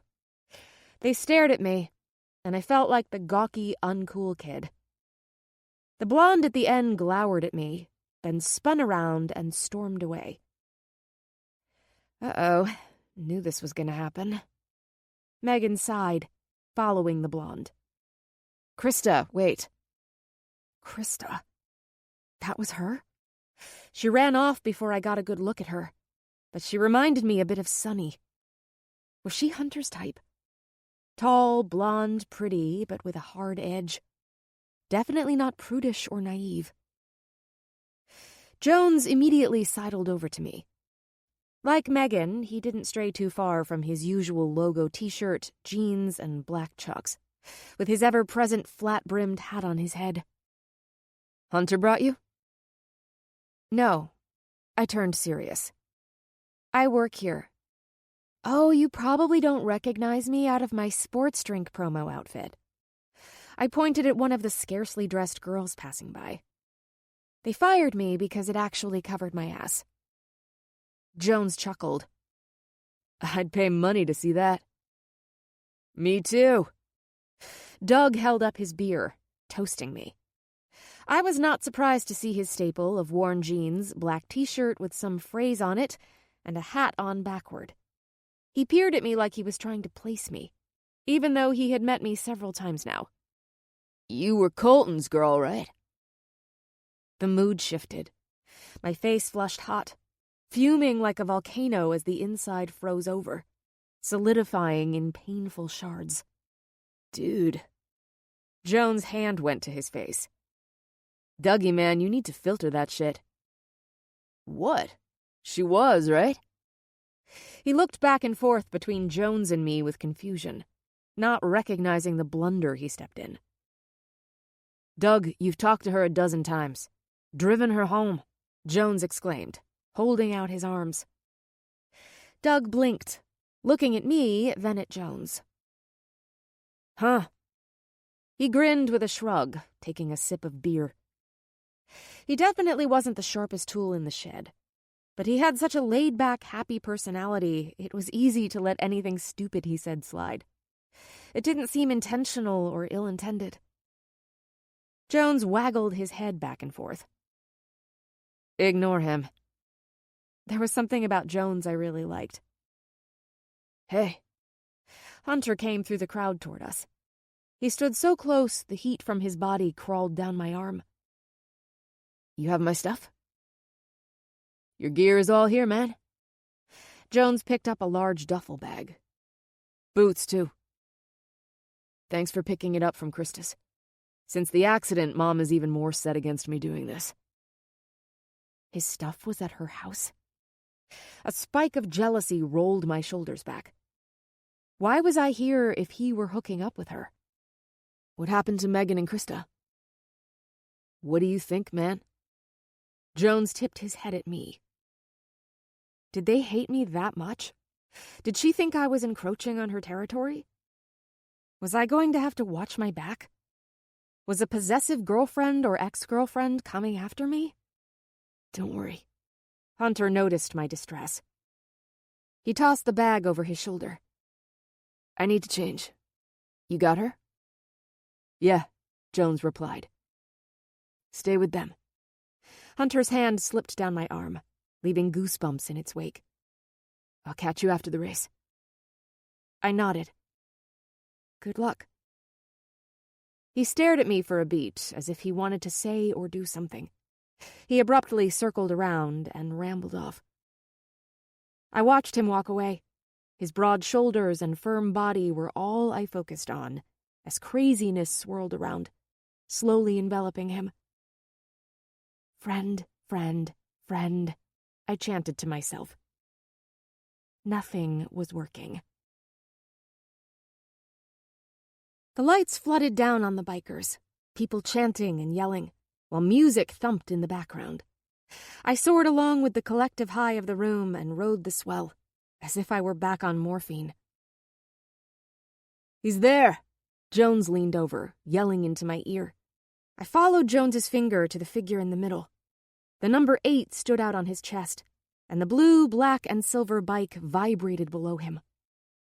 A barely dressed girl walked out onto the track, holding up a sign with the number 30 on it. The engines revved louder with the excitement in the room, Means they have 30 seconds before they start. When she turns it sideways, they have about 5, Jones explained, pointing at the girl. A few beats after she turned it, the individual gates in front of the contestants folded down, letting the bikes loose. Dirt, engines, and screams billowed in the air, stoking my feet to dance around. The announcer's voice sped as fast as the bikes. Hunter quickly gained speed, lurching into the front of the pack. Yes, he got the whole shot, Jones exclaimed, cheering. I gathered it was a good thing. Hunter's number was in the lead, curving around the first corner. What's a whole shot? The start is the most important part. It can set the entire race. You want to be the first one to get around the corner and ahead of the rest, who are all fighting to do the same thing. If you get it, it's called a whole shot. Got it. I nodded, watching Hunter's bike bounce over a dozen tiny mounds, other riders catching up to him. Doug slapped his hands on the rail. Dude, that asshole is such a goon rider. Zach? Jones seemed to know exactly who he was referring to. Yeah. Doug nodded. Hate him. Wait, Zach? I repeated. You mean the douchebag who was at the hunt last night? He's out there? Yeah, number 15. Jones jerked his head toward the racetrack. Now Zach's quips in the maze and his Neanderthal knuckle-dragging made sense to me. The motorbikes moved through the course, a few nipping at Hunter's back wheel. Nerves gnawed at my stomach lining while my nails dug into my palms. "Come on, Hunter!" I screamed. His motorbike went high in the air, and he gripped the handles and twisted the frame of the bike right and left. See that? Jones indicated at Hunter. It's called a whip. Whatever it was called, it was impressive. He's really good at this. It wasn't a question. Are you kidding? Your boy. Jones caught himself. He is one of the best in the state. Before the accident, he was on his way to the championships. He was being looked at by the top factories to become one of their riders. Before? Can he get back there again? It's what tonight is for, to get back in the ring. This is his first race since the accident. First? Tonight? He gave no hint how important the night was. Yup, Jones confirmed. He could go professional someday. My head could not wrap around this new side of Hunter. At school, people treated him like a loser. They had no idea outside those brick walls. He was worshipped by men and fawned over by women. Seeing him out there was as if I had finally walked through the dark tunnel into the light and saw the real Hunter. Entered Wonderland, where everything was the opposite of what I thought. I was honored he allowed me to see it, be a part of it. The buzz of all the engines made it hard to talk, but I was solely focused on Hunter anyway. The way he shifted, soared, and curved around the route. A biker hovered close to him, riding his butt as they started to curve around another corner. Zach is trying to block pass. On a corner, Doug shouted out, waving his arm in the air with irritation. I saw Hunter's helmeted head turn to look over his shoulder, pushing his bike faster to get away from him. Zach swerved, nipping at Hunter's back tire, and the wheels collided again. A crunching sound broke through the engine wails. My heart faltered in my chest. The two motorbikes slid out from under the riders as they rounded the turn and smashed into the wall. Another bike tried to veer out of the way, but twisted too sharply. He and his bike crashed to the ground, skidding into the wall right where Hunter was. I heard a gasp from the crowd and from myself. Number 8, 20, and 14 are down, the announcer called over the speakers. This is disappointing for the Hayes, just returning. He needs this win to get back on the circuit. Jamerson. I realized I was running when I heard Jones call my name.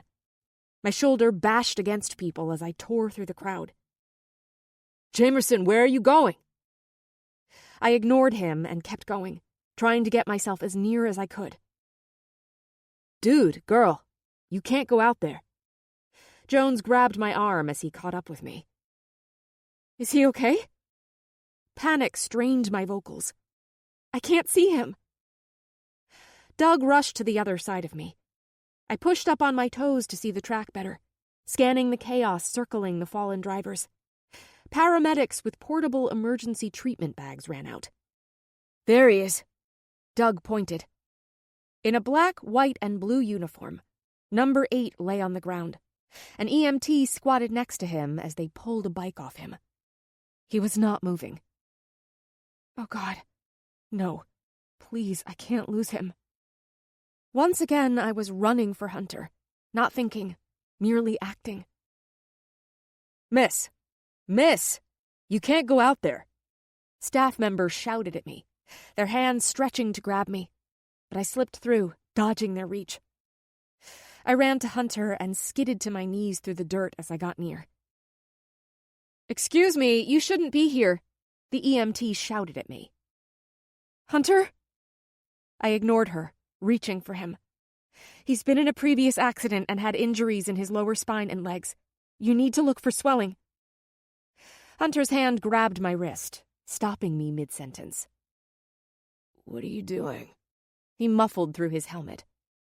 Taking this woman's job? A relieved laugh popped out. Are you okay? He reached up to slip off his helmet. The EMT stopped him. We need to check you out first. I'm fine. He pushed past our hands and tugged off his helmet. Sweat lined his face and patted down his hair. Of course, it only made him sexier. Just got the wind knocked out of me. I really should... She started again. No, I'm fine. He pushed himself up, both of us rising with him. Seriously. The paramedic hesitated, but nodded and left us. You should have told me you wanted to play doctor. He peered down at me with a grin, then looked over my shoulder. It's okay. She's with me. I twisted my neck to see a security guard walking up. He nodded and changed direction. Sorry. Growing up with my father. I shrugged, embarrassed. No. A bad boy grin curled the side of his face. I like that you're worried about me. But I'm fine. I've taken a lot worse hits in my career. So, are you out of the race now? The announcer said this was your return. You needed to win to continue on. Because of my status, they'll give me LCQ. He noticed my furrowed brow. Means last chance qualifier. Gives those of us who had a bad first heat a last chance to qualify for the main event. He lifted his gaze, looking into the stands, the crowd cheering and chanting. Now get your ass off the course, Jamerson Vanessa. Because if the guards don't drag you out of here, I will. You and I are too reckless together to be around a dozen moving motorbikes. And the winner of the 10th annual AMA Supercross Finals? The announcer punched each word with a higher emphasis. Hunter the Hayes Harris! Hunter's bike sailed over the finish line, shooting into the air. He threw his arms out, holding onto the bike with his thighs. His hands returned to the handlebars the moment the front touched the ground. Jones whooped next to me. Fuck yeah! The crowd went insane, screaming, cheering, and jumping up and down. It reminded me of when our football team won state. Now, TV cameras, magazine reporters, and fans all tried to get to Hunter. He got off the bike, and a staff member took it from him. He held up his hands in victory, and the fans screamed louder. He then jogged to the sidelines and scanned the area where we were. My intestines squeezed, folding in on themselves. Was he looking for me? He found me, his eyes latching onto mine. He wiggled his 2 fingers, motioning me to come. Go. Jones nudged me. I pushed through hordes of onlookers. The crowd seemed to understand and parted, making room for me to get through. The energy buzzed in me. The adrenaline of the race rushed in my blood. He stood a few feet away, and I rushed into his arms. He picked me up, swinging me around. "So proud of you," I whispered into his ear. His only response was to grip me tighter, his head digging in the crook of my neck. I could feel his breath, his body dirty and sweaty. It was heaven. He set me back on my feet, his hand brushing across my face. His gaze dropped to my mouth. The outside world disappeared, blurring around the edges. Sound became distant and muffled. "We can't do this." "I know." The memory of our words whispered in my ear. It was like he heard them as well. He stepped back and tore his gaze from mine to the dozens of people trying to get his attention. "Hunter, how does it feel to be back on top after such a horrible accident?" A beautiful brunette stuffed her microphone into his face. Her cameraman came around, knocking into me. Hunter turned to her with a flirty smile. "I won't lie, it's awesome." He continued to rattle on, answering more of her questions. Her body language was fully turned to him, her eyes sparkling with attraction. I stepped back and let the crowd absorb me. We kept pretending we were friends, hinting at more, then backing away when daylight forced us to acknowledge the reality of our situation. Too much stood between us. Emotions we could not deny. History we couldn't forget. Hurt speared at my chest, and I tried to shove it away. This was his moment, and it was amazing. It stung to watch him, his eyes scanning the girl interviewing him.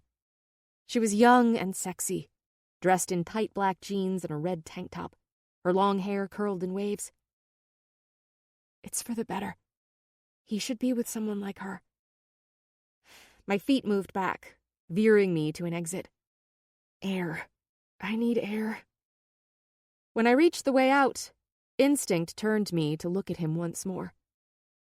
His interview was done, and several promo girls were hanging on him for pictures. The blonde next to him grabbed his face and kissed him. The crowd went crazy. He pulled away, gazing into the stands with an enormous grin, then leaned back in, kissing her. Hard. The crowd cheered even louder. Emotion strangled my windpipes. I whirled around and broke through the large doors to the other side. It wasn't fair to be angry. I recognized that, but my pain didn't care. I bit back the tears wanting to explode from under my lids. No, I will not cry. The frustration at the fact I didn't have a right to cry prodded me more. I ran to his truck, falling against it. I leaned over my knees, sucking in gulps of cold air. It stung my lungs, but I liked it. Woke me up. "Jamerson?" My name came through the night. Even though a tear hadn't fallen, I automatically wiped at my eyes, brushing the emotion off my face. "Jamie," Jones called again. "Yeah?" I straightened, forcing my voice several levels lighter than I felt. "What's up?" Jones's black Converse shoes scraped over the concrete as he walked to me. "I saw you run out here and I thought..." "Thought what?" I smiled. It felt false and wrong.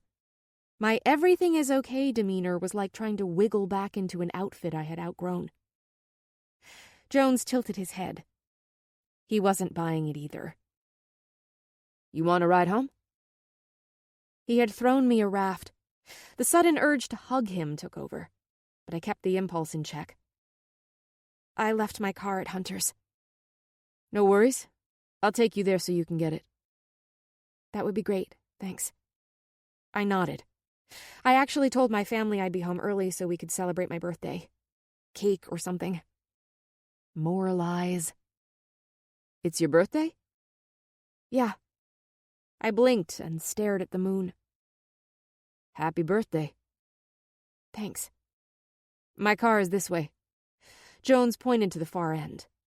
"Way out there." We finally found Jones's black Honda Civic, covered in logos, parked in the back part of a field. The inside was clean, which surprised me. We climbed in, and he turned on the engine. Hard rock music blared from the stereo. Guitars wailed, a man roughly screaming lyrics with a strong drum bass in the background. Sorry. He twisted the knob. It's okay. Driver has full music control. He smiled and nodded, but he kept the music low. We stayed wordless most of the drive, though I could feel Jones wanting to say something by the way he looked over at me and stirred in his seat. He turned up the steep, curving road to the Harris's house, and he cleared his throat. Here it comes. Hunter's a good guy. One of the best. My gaze went into my lap, my fingers twisting together. But after everything, he's not thinking clearly. Jones stumbled around his words. I could tell he was trying to get out his thoughts while not offending me. Between Colton, the accident, his parents, and... Jones sucked his bottom lip in, then blew out. I think you are confusing him. Confusing him? I get you've gone through a lot too, but I know him. He may appear to be fine, but believe me, he's not. I can see why he would turn to you, but he shouldn't. I finished for him. No. Jones's face filled with regret. He turned the car into the Harris's driveway. The house sat dark and forbidding. Jones idled his car behind my Jeep. Sorry, but I think you are making it worse. When he sees you, he sees Colton. Maybe being around you is his way of not feeling so guilty or accountable. Like he is taking care of Colton's girl? Irritation and guilt set my jaw together. Or in a small way, being with Colton again. You guys share those memories, reliving the past. But it was exactly the opposite of Hunter's and my relationship. We avoided and barely ever dwelled on memories of Colton. Our relationship did not stem from a need to live in Colton's memories. Still, I understood what Jones was saying. Here was another person telling us what we were blind to, the unhealthy connection between us. After a while, there were only so many warnings you could push away before you started to listen. Hunter's life is very complicated, so I'm saying this for you too. He couldn't be the person you'd want him to be. He can't. Jones dwindled off. It seemed like he was holding something back. More secrets. Even if he wanted to be. Thank you for the ride, Jones. I pulled the handle, opening the door. And I appreciate your advice. You care about him. I do too. I took a breath, then climbed out of the car. I want the best for him too. I'll back away. Thanks, Jones responded. I like you, Jamerson. You're different from what I thought, but he's like my brother. I look out for him first. As you should. I pushed the door shut. Night, Jones. I didn't let him respond before I walked around my car and opened the door. The car headlights flickered over me as he reversed, pulling out and driving down the road. The sound of his music suddenly filled the night with screeching, thumping, and wailing. Just like my heart. Chapter 28. I pulled my Jeep into the driveway, my parents' car absent, Grandma Penny's at the curb. I got out, locking my door. Walking up the drive, the sound of a car rumbled behind me. Twisting, I glanced over my shoulder. Hunter's truck screeched to a stop behind my car. Thump, thump. My heart threw itself against my ribs. He climbed from the truck. His bike was thrown hastily in the back, not even tied down. What the fuck, Jamerson? He stomped up the path, storming over to me. What the hell happened to you? You take off without telling me? Indignation ran frenzied up my spine and out of my mouth. I can do whatever I want without having to ask your permission, I shot at him. We are not together. We're not even friends. What? His lids narrowed. Go home, Hunter. What is going on? Fury blazed in his eyes. Did Jones say something to you? No. Then tell me what changed from an hour ago. Nothing changed. That's our problem, Hunter. We need to stay away from each other so we can grow and heal. Jesus, Jamie. You sound like the therapists. Well, maybe we should listen to them. All of them. No one thinks this is healthy. I motioned between us. What do you think? Hunter's voice went deep, almost like a challenge. They're probably right. We obviously can't see it. No, he growled. What do you think? I picked up my chin. Seeing you kiss that girl was exactly what I needed to open my eyes. He clenched his teeth, not responding. I turned back for the front door. Jamie, wait. He lunged, grabbing my wrist. I glanced down at his hand, pulling from his grasp. No, I'm done. I'm sorry. There is nothing to be sorry for. Damn it, Jamerson, Hunter growled. What? I yelled. He rubbed his face, which was still streaked with dirt. Goodbye, Hunter. I sighed and reached for the door handle. Do you know why I kissed her? He shouted. I stopped. Because I didn't kiss you. What? I whirled around. What the hell does that mean? Makes no sense. The first time we could chalk it up to our mutual sorrow getting the best of us. You wanted me to be Colton. His words came out angry and sharp. Even last night, after being in his room, you were searching to not feel lonely anymore. For a moment, the pain stops. But tonight, in front of everyone, this time would have been us. It was not Colton I wanted the night in the physical therapy room, or him I was thinking about when I crawled into Hunter's bed. It had been Hunter. Completely. I kissed her because I knew, for once, you weren't thinking of Colton. You saw me. Finally. So, you kissed another girl? Yes, he bellowed. In the distance, I could hear dogs barking in response to our commotion. The whole neighborhood probably heard us. I was glad my parents were gone. Grandma Penny was too hard of hearing to wake up. Because with her it was simple. Easy. You. Shit. There is nothing simple or easy about us. He tipped his head back. And when you learn the truth... What truth? He glanced away, his dimple twitching. His muteness continued. The crickets, yapping dogs, and distant car noises emphasized our silence.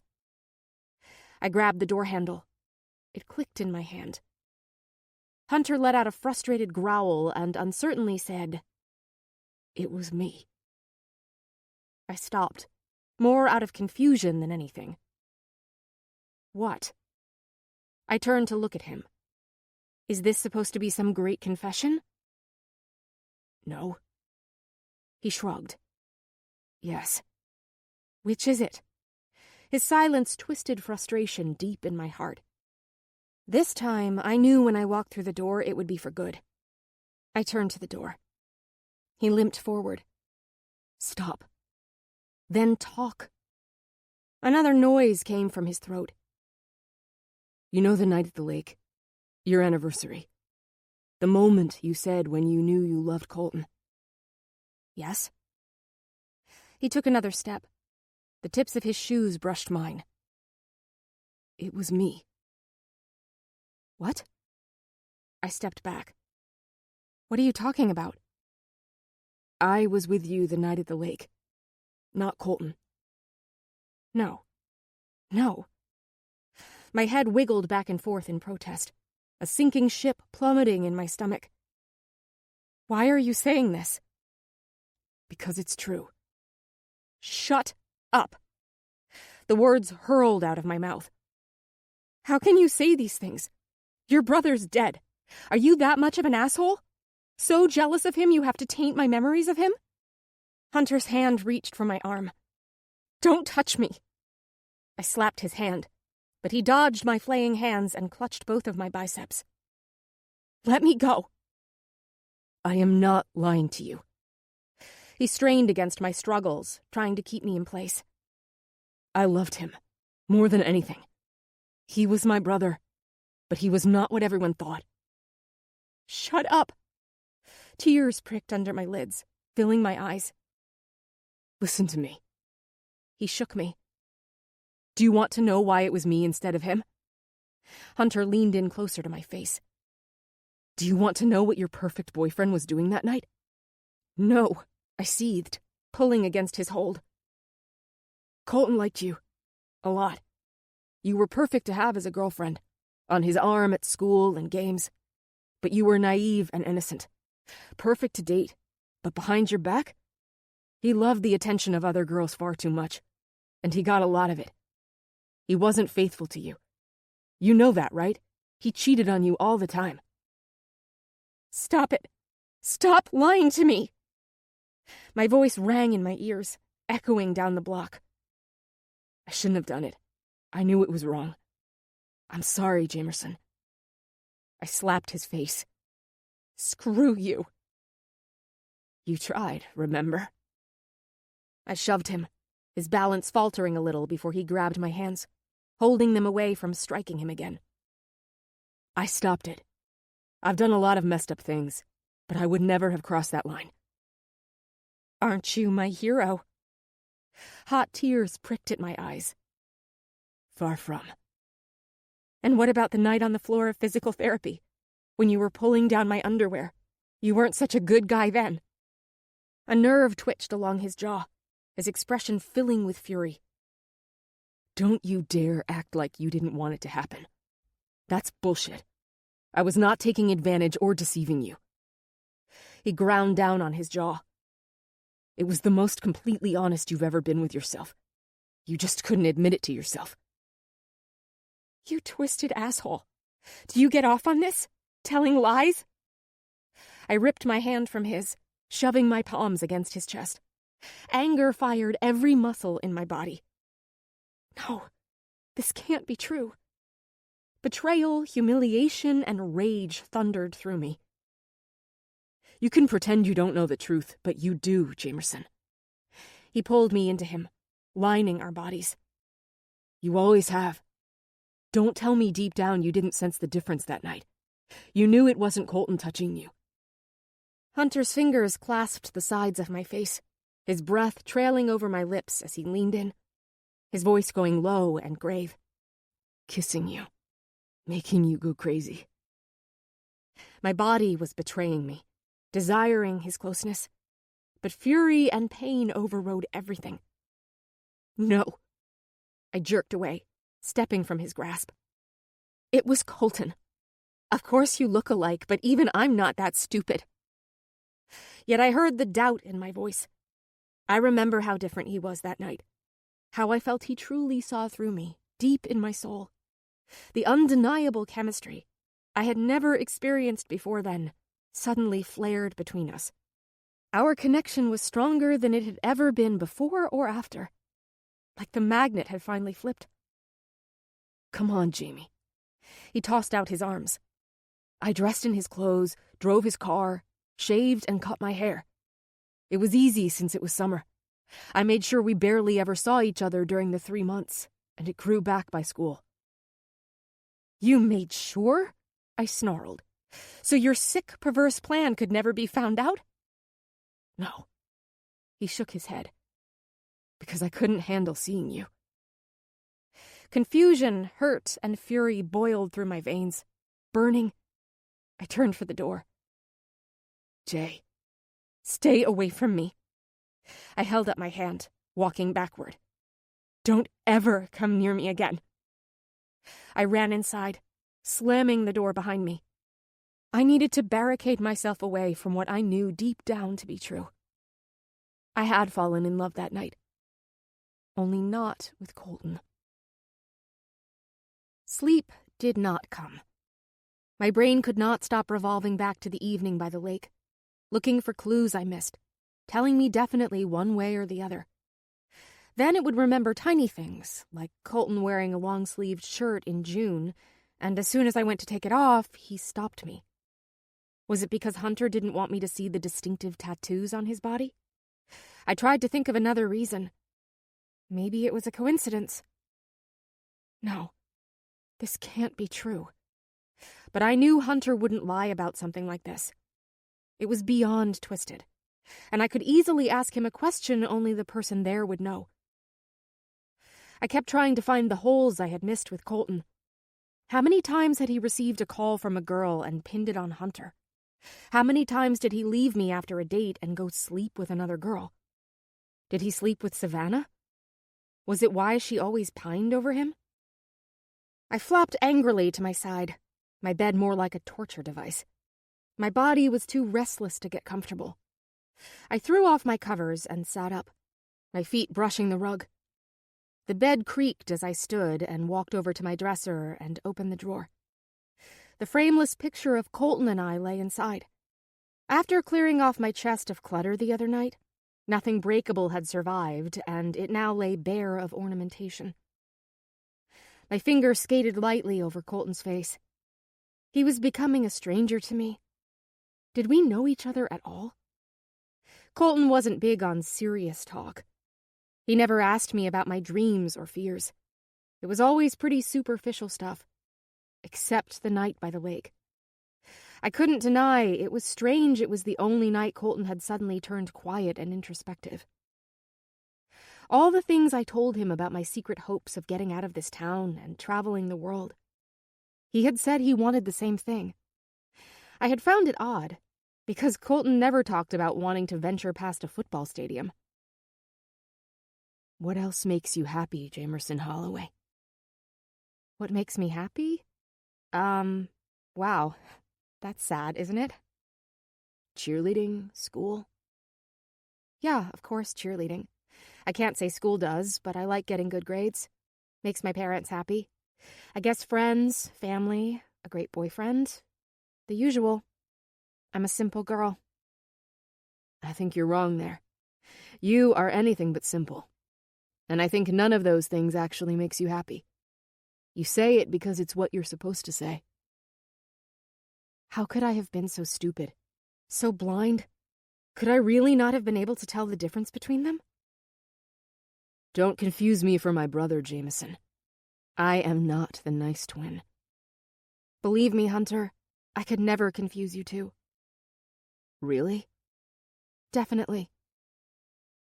My hand curled around the photo, and I had to force myself not to crumble it into a ball. I shoved it back in the drawer and slammed it shut. Reaching over, I plucked my mobile off the desk, typing frantically. I didn't care if it was 3:30 in the morning. Answer me this. What did you ask me at the lake? And what did I say I secretly wanted to do? Unless he was actually there, he couldn't know this. I placed my phone down, figuring I probably wouldn't hear anything till a more reasonable hour. But my phone buzzed instantly. He wasn't sleeping either. My fingers timidly picked it back up, nerves in my shoulders coiling like snakes. I pressed the button to open the message from Hunter. I asked you what makes you happy. Another text came in. You want to study art abroad, travel the world, and I said I did too. I may have pretended to be Colton, but everything I said was true. A cry lodged in my throat, and I dropped my phone like it stung me, sitting back on my bed. My gut knew the truth as my heart held the last bit of hope, grasping for the rope before it fell.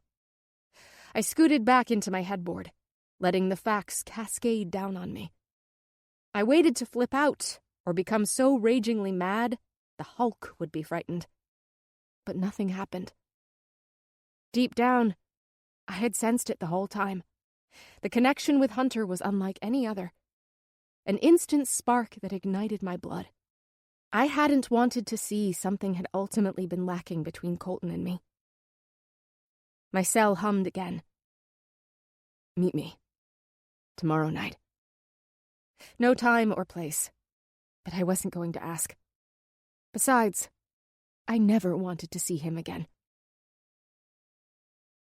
Chapter 29. The moon was so large and bright you could see deep into the shadows. I drove my Jeep off the designated parking lot, taking it across the grass and closer to the water. The spot I was headed for was already occupied. I gulped. The trickle of recognition rushed through me. A familiar navy blue truck sat in the exact spot where Colton/Hunter and I came for our anniversary. The lake was now deserted, cold, and quiet. But I could see that night play before me like it was a movie. My boots stomped on the brake, my fingers primed on the steering wheel, ready to turn around and fly out of here. But my hands didn't crank the wheel, nor did my foot push the gas. The same draw, the magnetic pull I felt every time I saw Hunter kept me from fleeing. Deep down, it's why you came here, Jamerson. You knew he'd be here. You are tired of pretending. You want to know the truth. The full truth, the nibbling voice inside me said. Damn it. I hit the steering wheel. Decision made. I took my foot off the pedal, letting it coast closer to his truck. I put it in park and slid from the car, shutting the door. The moon sprinkled beams down on the trees and lake, the water reflecting the light. I saw his form sitting on the edge of the open tailgate. He glanced over his shoulder, but quickly went back to watching the water. I strolled over to him, coming around the back of the truck to face him. I stuffed my hands in my pockets, staring at my boots, the icy temperatures nipping at my nose and ears. Neither one of us spoke. Tension sprouted under us like grass. You came, he finally said, keeping his gaze out on the lake. Yes. I kicked at an embedded rock in the dirt. Only because I have questions. He nodded. Go ahead, ask me. There were many things I wanted to know, but one popped out of my mouth first. Why did you do it? He towed at his boot. Ask me an easier one. My hand fisted in my pocket. Fine. We'll start with Colton. How many others were there? It's not important. I nodded, pinching my mouth together. That many, huh? Hunter stayed silent. Anyone I know? A few, but mostly college girls. Any of the girls in our group? Like Savannah? No. Hunter shook his head. He wasn't stupid. He kept it out of the circle. And he didn't like any of them in that way. He actually wouldn't go after a friend's girl. Unlike us. I could now recall how much Colton's phone would buzz, all times of night and day. He told me it was friends, Coach, Hunter. What a fool I had been. What else? I asked. Hunter looked down at his boots, immediately telling me there was more. Tell me. I think I deserve to know. Even in death, there is still an oath to my brother. Tell me. I moved to him. Hunter, I need to know the truth. All of it. I don't want to be the fool anymore. He nodded, his gaze still not connecting with mine. He has a kid. I froze. What? My winnings from motocross went to a couple of girls to take care of things. He didn't want to ask our parents for money. Hunter spoke low, his arms and legs crossed in a defensive pose. But one of them came to him, told him she was pregnant and was keeping it. He has a kid? My head shook in disbelief. My brain couldn't wrap around how blind I had been, how little I saw of the real Colton. I assumed it was Hunter who always needed Colton, when in reality it was the other way around. Cute guy. Looks just like him. And you. I rubbed my face, not sure how to soak in the news. The night of the accident, I came to get him because the baby got really sick. The mother was freaking out and called me. She kept screaming for me to get Colton. His breath coiled in the air. But now I keep thinking, what if I had gone there myself, left Colton out of it like I normally did, not forced him to go? He paused. Or if I demanded I drive, he'd still be alive. I eavesdropped that night, and I remember them fighting about something. I thought it was about Hunter. Seeing it through different eyes, it sickened me how Colton put all the blame on Hunter, letting me believe he was the one helping Hunter out. Jason McKee's party was more important to him than his own child. I wish I'd stood up and not let him drive. Believe me, every day I regret not stopping him, I responded. But the baby was Colton's responsibility. He should have been there, not you. Do your parents know? They believe it's mine. Hunter lifted his head, peering at me. I claimed him. Now I understood why Hunter was rumored to have the kid. Why would you do this? Ever since we were babies, Colton had this power over me. I always gave him the better toys, the bigger scoop of ice cream. I was only older by minutes, but I felt this protectiveness over him. Hunter shrugged. My parents would expect an illegitimate child from me. Colton had a clear path, which would be ruined. His football scholarships, top-tier college, reputation. You. More of Hunter's character came clear to me. Are you serious? You took responsibility for Colton's baby because you were the alleged fuck-up, so why not? Pretty much. That's crazy, Hunter. I threw out my arms. No wonder Colton wouldn't be held accountable, or be serious, or care. You did it for him. We all did. We coddled him. He could get away with anything because of my ignorance, your willingness, and your parents' delusions. He pushed himself off the back of the tailgate. Don't judge me. I did it because I loved him. You let him walk all over you. Our difference is I didn't know he was walking all over me. And if you did? His eyebrows lifted. You would have laid down, taken it, and asked for more. Fuck you, I growled. I wanted to believe I wouldn't have, but the girl then might have. It pissed me off. You put blinders on. The denial came with popularity, cheerleading, football players, and parties, he accused, getting into my face. I screamed, pushing his chest. I wasn't the one who took out his girlfriend so he could get laid. And I was the one who almost did. He angled his head to the side. Rage burned my cheeks. Don't tell me you didn't get off on messing with me. I'm surprised you didn't go all the way. Tell your friends how the stupid cheerleader screwed you because she was too dumb to tell the difference. He jerked back at my words, his shoulders rising with fury. You say I was in denial. Look at yourself.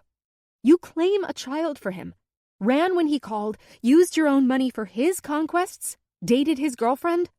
Who are you without him? Better? Worse? What do you want me to say? Hunter roared. I'm both.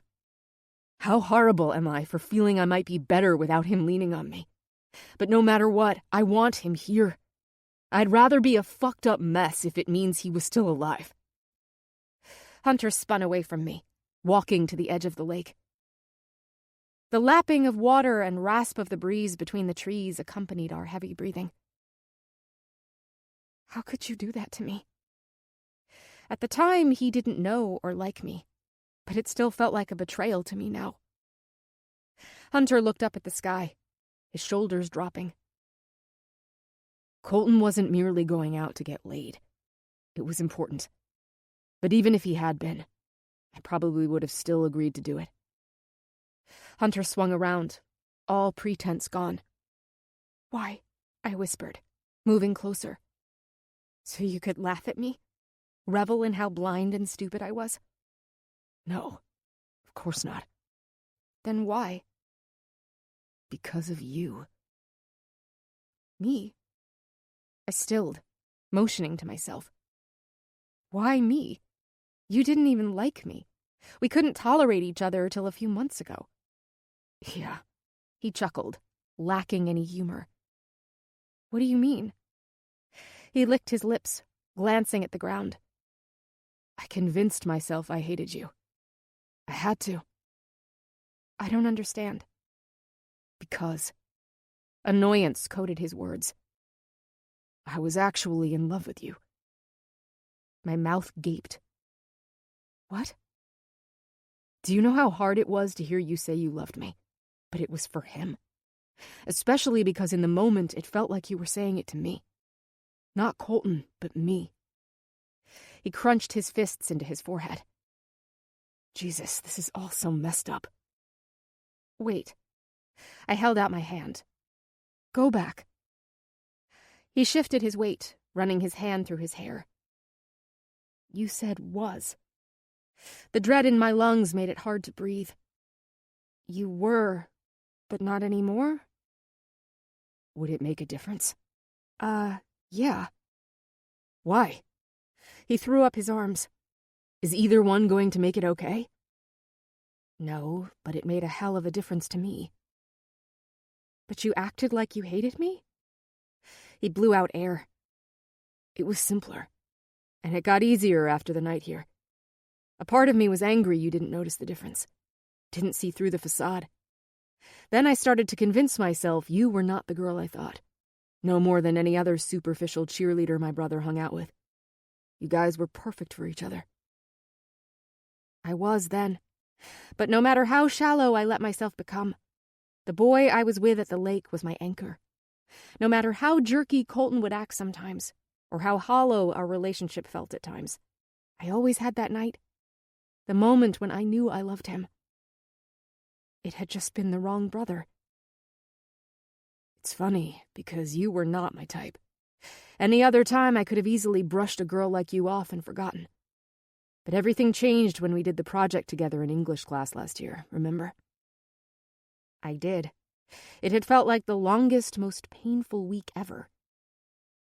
The more I seemed to annoy you, the more this other person came out. She was fierce, smart, opinionated, strong, funny, stubborn, and passionate. I knew I was the only one who truly saw the girl beneath. I think I went out of my way to piss you off just to get you riled. Now it made sense why he made that week extra hellish for me. I couldn't stop thinking about you. Watching when something made you laugh or secretly annoyed you.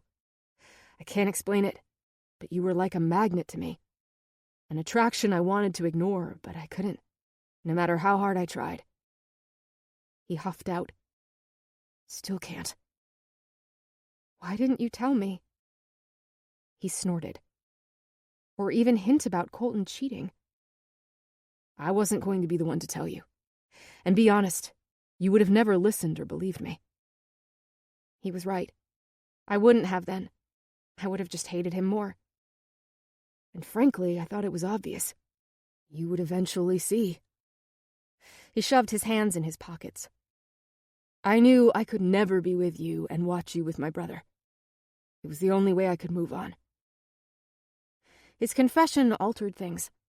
It no longer felt like such a betrayal what he did. There was a long silence, both of us unsure where this left us. What now? I asked quietly, watching the lake slap against the shore. What do you mean? He responded. This doesn't change anything. What? How can you tell me this doesn't change things? I'm still not good for you. Not good for me? I sputtered with a laugh. You sound like you're the bad boy from the other side of the tracks. Your parents own half the town. Going by that, I'm actually the one from the wrong side of town. Money does not make you good. Believe me. He took a step back. I'm not going to an Ivy school or getting a cushy office job in my father's business. Do you think I care? Yes, eventually you will. I will never be what you need. He stepped away, heading to his truck. My feet moved to him without a thought, my hands reaching for his face. He halted, stiffening at my touch. You are exactly what I need. I forced his chin down to look me in the eyes. The only thing. Hunter sucked in a sharp breath. I don't care what everyone else thinks. You make me feel alive, happy. I can be completely myself. Real. His eyes searched mine, and he pressed his lips together. His face showed no emotion. Hunter? A sinking sensation dropped my stomach. I'm going to kiss you. A relieved grin toyed over my mouth, my heart leaping in my throat. "Are you asking me?"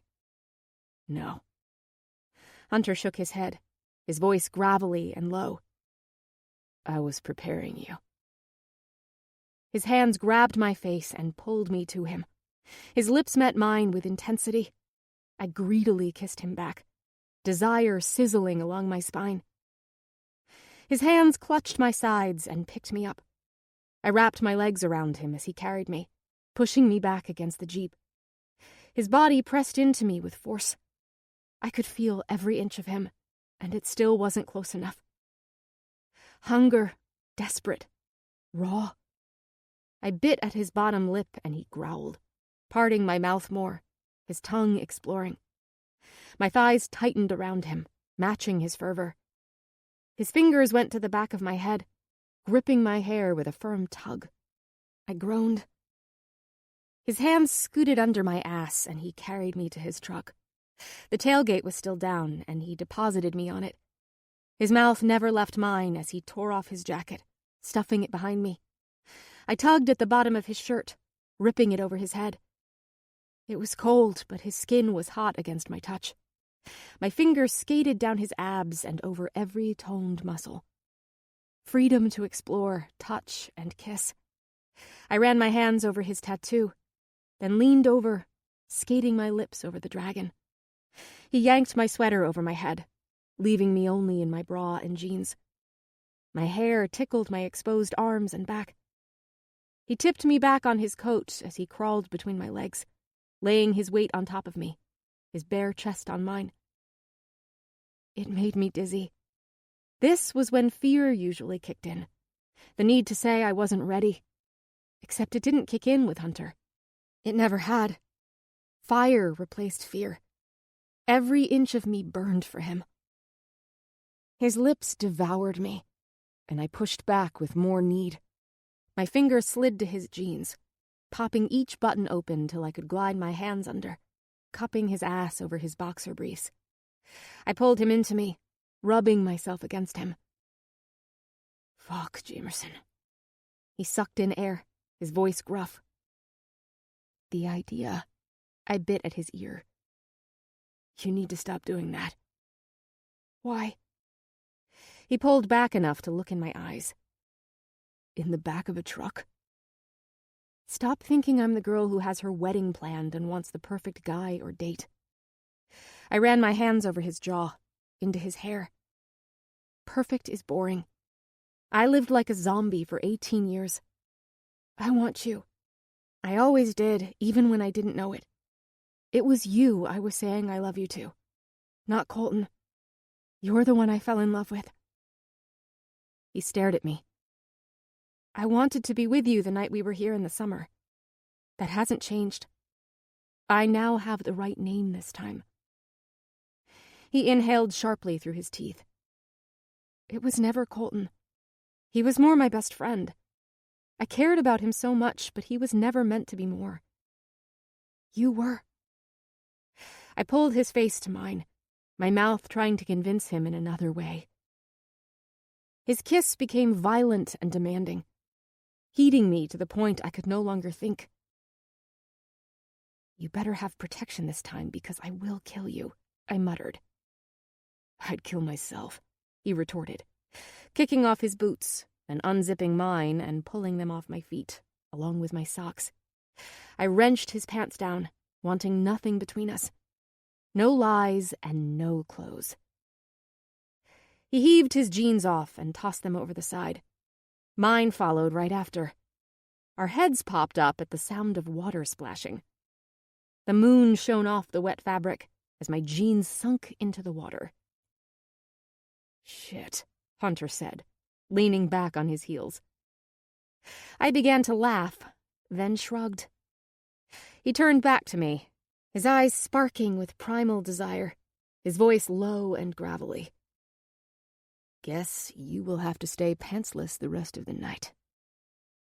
Darn. I kissed him. But it's only fair you do too. Was thinking the same thing.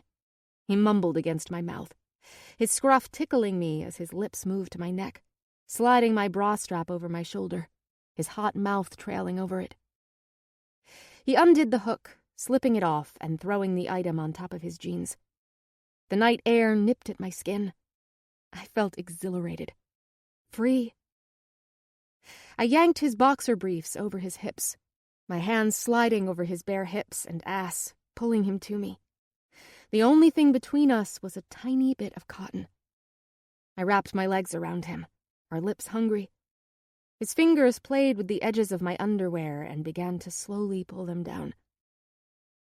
The sound of a car door slammed. Hunter stiffened over me. It was winter. No one came to the lake this time of year, and no one had been here earlier. Hunter tipped back, his head bobbing up over the side of the truck. His eyes squinted. "What?" I whispered. "Is someone here?" He turned his head, looking all around. "No, I don't see anyone."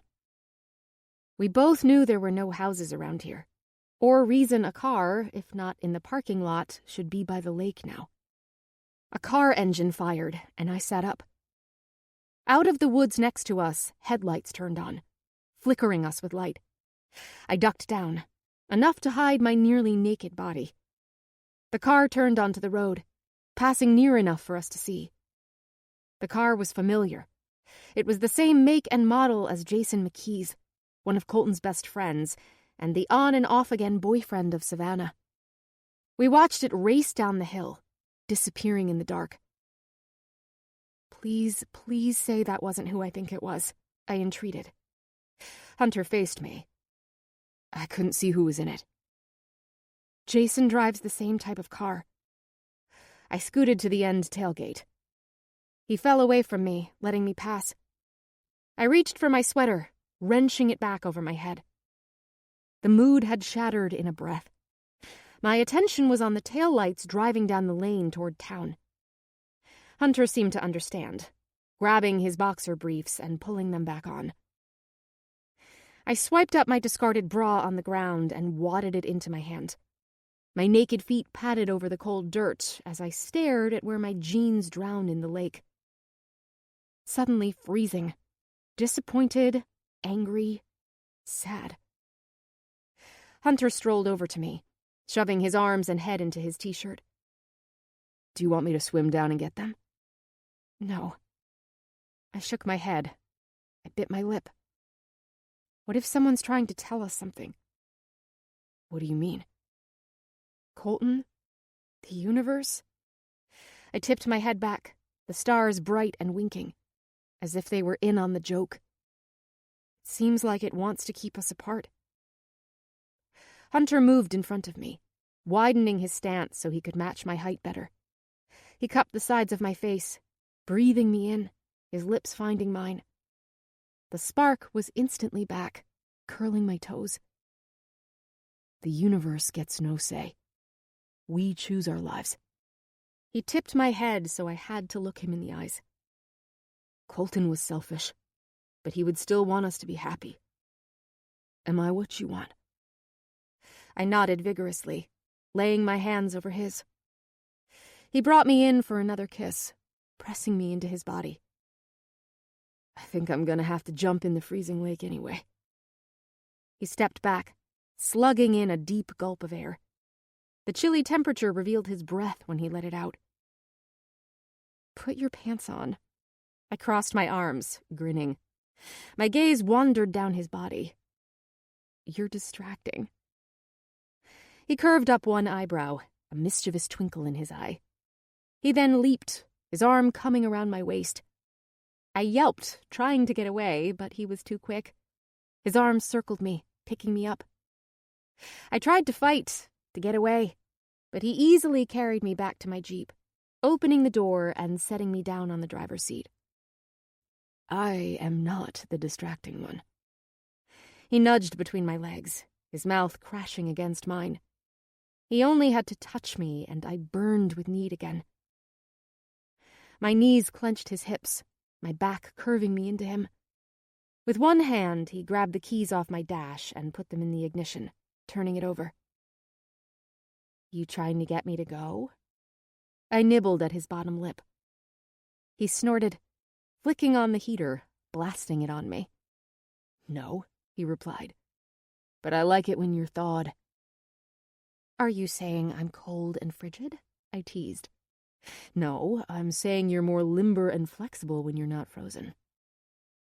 My response was to curl my legs more around him, lying back against the console, bringing him with me. With both of us still in not much more than our underwear, things quickly escalated. Touching, exploring each other.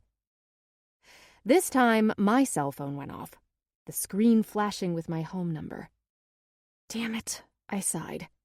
Nothing kills the mood faster than your parents calling. I better answer. I let my hands drop from Hunter. They've been freaking out a lot lately. This new me isn't as obliging and dependable. They don't seem to know what to do with me anymore. Nor the bad boy you can't seem to stay away from. He kissed my nose. You are a bad influence.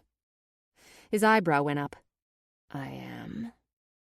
His gaze went over me, giving me a zing of heat. He pushed off me, walking away from the Jeep. Hello? I picked up the phone. Jamerson?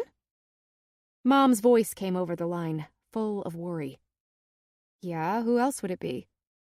Where are you? Why? I glanced at the clock. It's not curfew yet. I just want to know. I was worried. It's getting late and the roads are icy. Bullshit. Irritation inflamed my chest. Before they pushed me to hang out with my friends. Now they wanted me home because they feared I was spending time with Hunter. I'll be home in an hour, like I told you I would, I said. I could feel her hemming and hawing with uncertainty, as though she both wanted to know where I was and who I was with, but she also didn't. I stayed quiet, and eventually she seemed to come to the same conclusion. Okay. 1 hour, she stressed. Yeah, see you then. She'd be waiting by the window for me. Love you. Love you too, Mom. I hung up, shaking my head. Hunter came back, this time fully dressed. He held my shoes and socks with one hand. I'm screwed. I grabbed the items, setting them next to me. You were about to be. Ha ha. I rolled my eyes, not able to stop the grin from twitching at my face. No, my mother is going to be standing at the window waiting for me. I motioned to my legs. And I have no pants. Hunter leaned against the door, crossing his arms in thought. He straightened, reaching up and grabbing onto the frame above my head, leaning in close. Follow me. Follow you where? He bent over, his mouth skating over mine. To a friend's place. She'll have something you can borrow. She? Isn't that the whole point? Finding girl stuff so you don't have to wear my clothes home? Yes. I scowled. Jealous? He nipped at my lip. I was, though only with Hunter. I was never jealous of girls flirting with Colton, though it sounded like I should have been. Yet even knowing he had cheated on me, I still didn't experience the crazy envy I did with Hunter. Should I be? He grinned. Don't worry about it. You know, saying that makes me more worried, I huffed, grabbing my seatbelt. He closed the door as I opened the window. He leaned on the frame. I like you being jealous. He smirked. I shot him a glare. Don't lose me. I won't. He twisted around and walked to his truck. Chapter 30. I shadowed him across town, to a neighborhood not far from mine. Doug's pimped-out blue Pontiac and Jones's black Civic sat in front of the house. Nerves fired all through me with apprehension. I suddenly recalled the ominous way Jones told me to steer clear of him, and I suspected Megan and Krista couldn't stand me. They took one look at me and put me in with the likes of Savannah and the rest of the popular crowd I'd left behind. Hunter's knuckles rapped at my window, and I jumped. I pushed the button for the window. You're going to go get them for me, right? You don't want to see my friends? Humor hinted under his words. With no pants? I rubbed at my knees. I don't think so. Okay, I'll be right back. He made his way to the front door and knocked. A few moments later, a girl answered the door. I recognized her from the day at the Supercross, the one who had stormed away after seeing me. Krista. Blonde, tall, and thin. Dressed in a black t-shirt, hoodie, and boxer shorts, her hair up in a ponytail. She was pretty, but her face was in a permanent scowl every time I saw her. Even seeing Hunter at her door, her face didn't change much, but her body language did.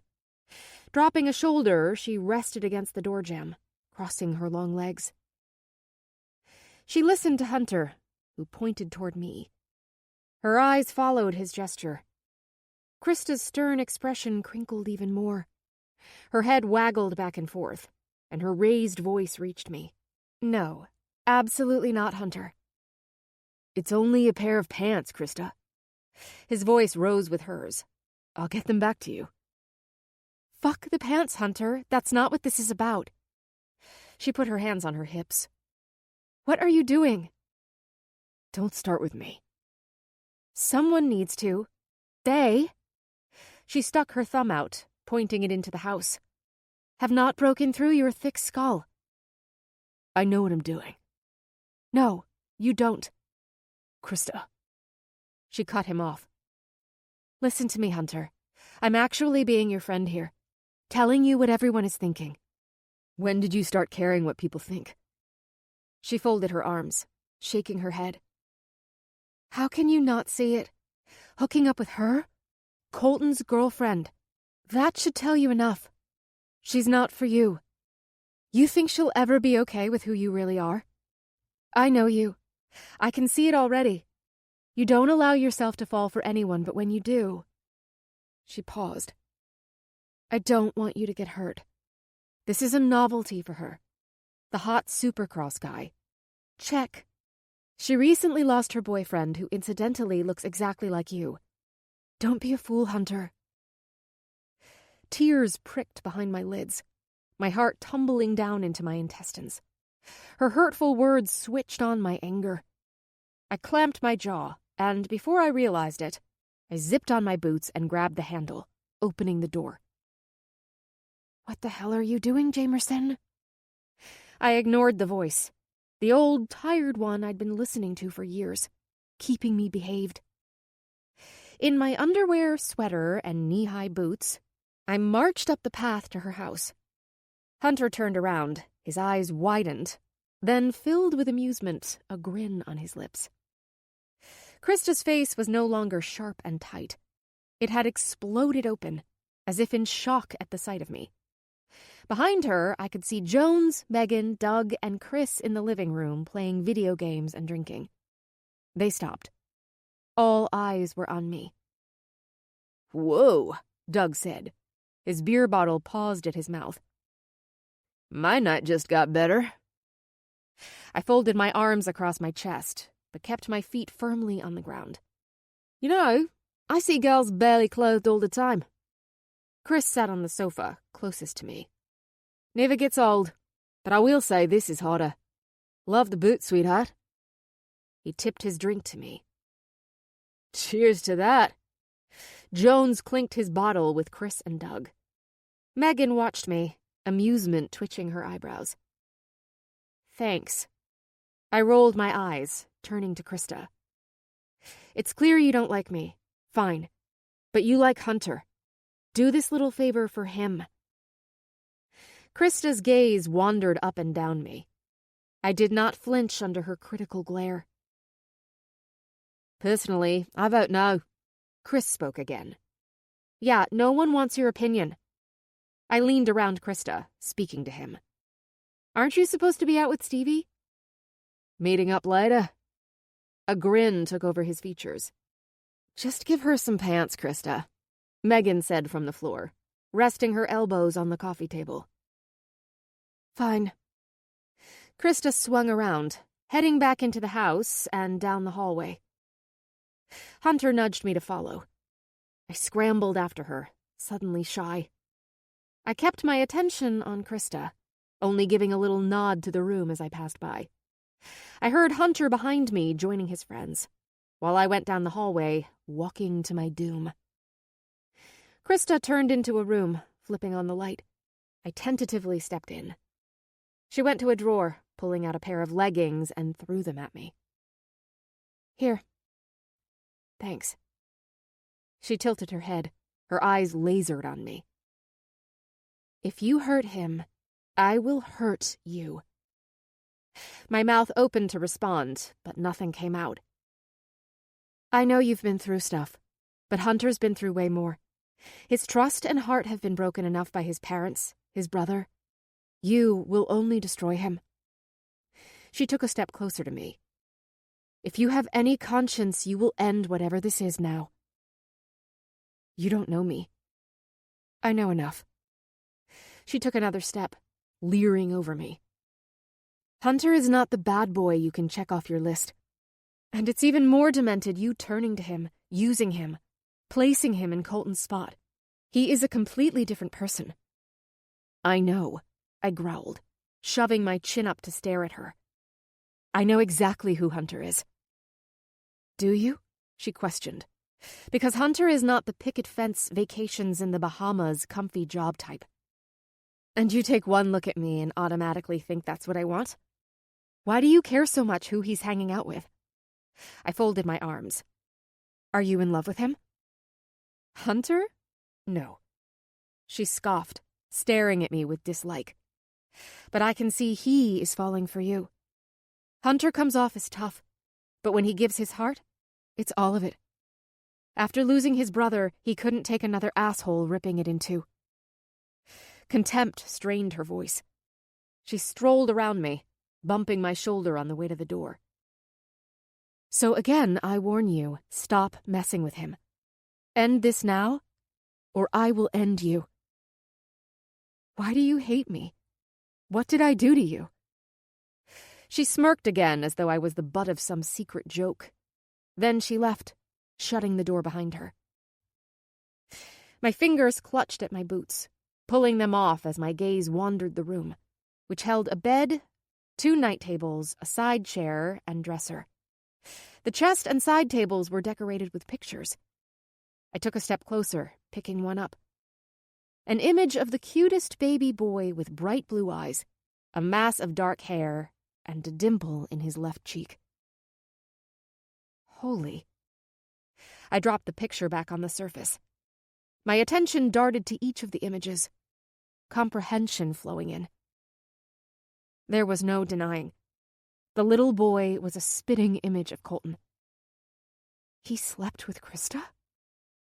My head struggled to see the goofy, happy football star getting it on with the hard rocker chick. Her hatred of me suddenly became clear. I was the girl he took out and paraded around, and she was a dirty secret he wanted no one to know about, which resulted in proof he cheated. Hunter telling me was one thing. Seeing the evidence shredded my last bit of doubt. Embarrassment flamed inside me, sprouting up my face like weeds. How could I have been so blind to Colton's betrayal? He didn't simply cheat on me once or twice. Colton had a son. As if on cue, a baby's cry wailed through the door, forcing a sharp inhale from my lungs. "Pause it," I heard Krista's voice yell. "I'll be right back." Her footsteps plodded from the hallway, sounding close to the door. I tugged on the leggings, put back on my boots, and hurried to the door. I quietly opened it, peering out. A nightlight flooded the room across the hall with enough light to see clearly. She cradled a baby, 6 to 8 months old, rocking him back and forth as he sucked on a bottle. My gaze was glued on the wiggling bundle, my stomach braiding around my heart. The boy was a magnet, like his father, like his uncle, and I bent to his will. I stepped into the room. Krista swung around, her jaw clenching at seeing me.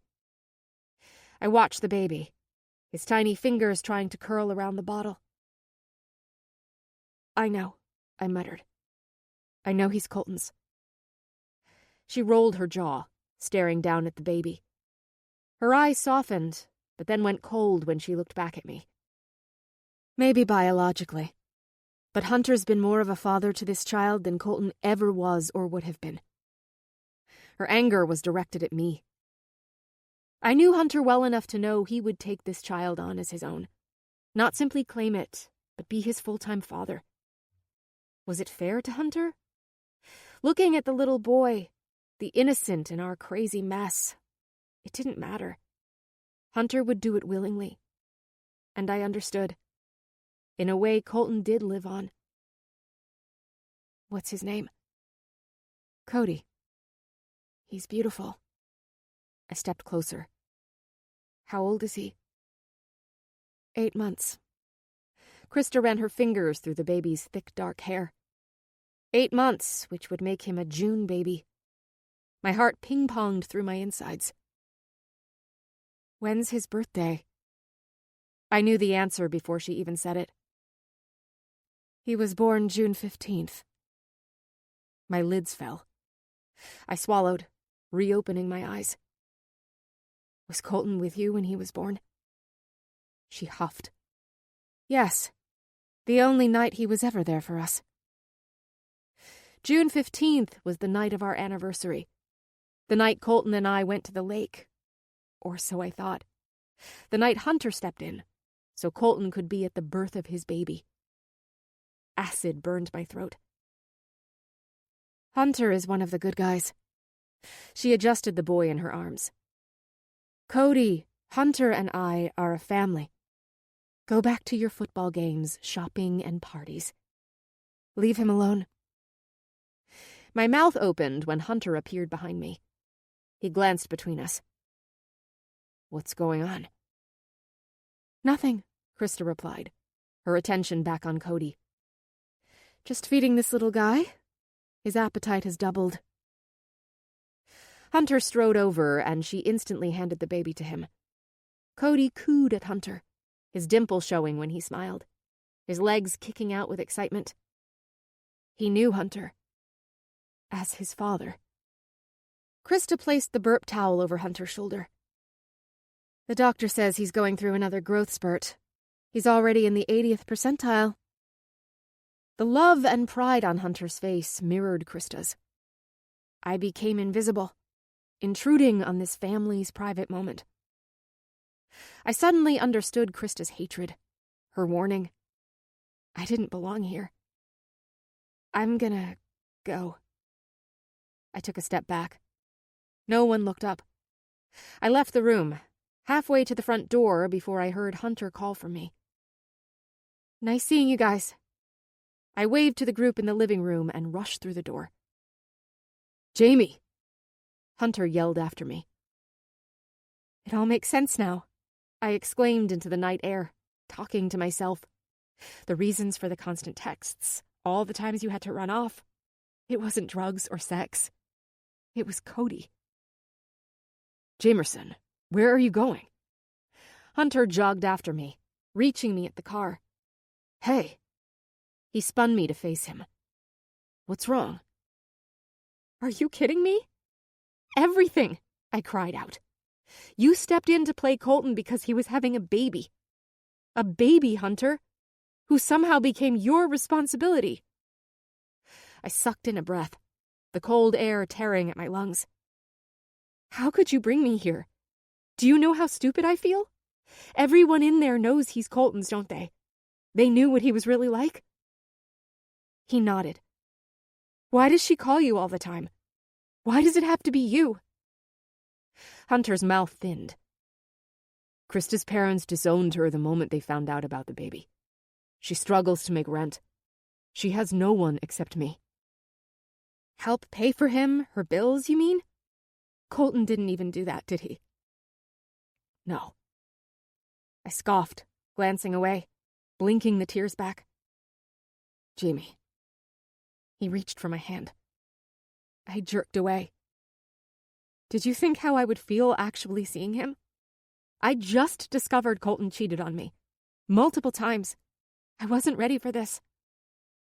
I know, I'm sorry, I shouldn't. No, you don't know. Fury pumped through my heart, trying to dull the pain. In the last 5 months, my world has been turned upside down. I am trying to get up, stand on my own, and the ground continues to crumble under me. I'm starting to think it's time to stop fighting. Let it go. Start over somewhere else. You mean us? His eyes narrowed. Aren't you tired of fighting? For this? I motioned between us. For something which might not even be real.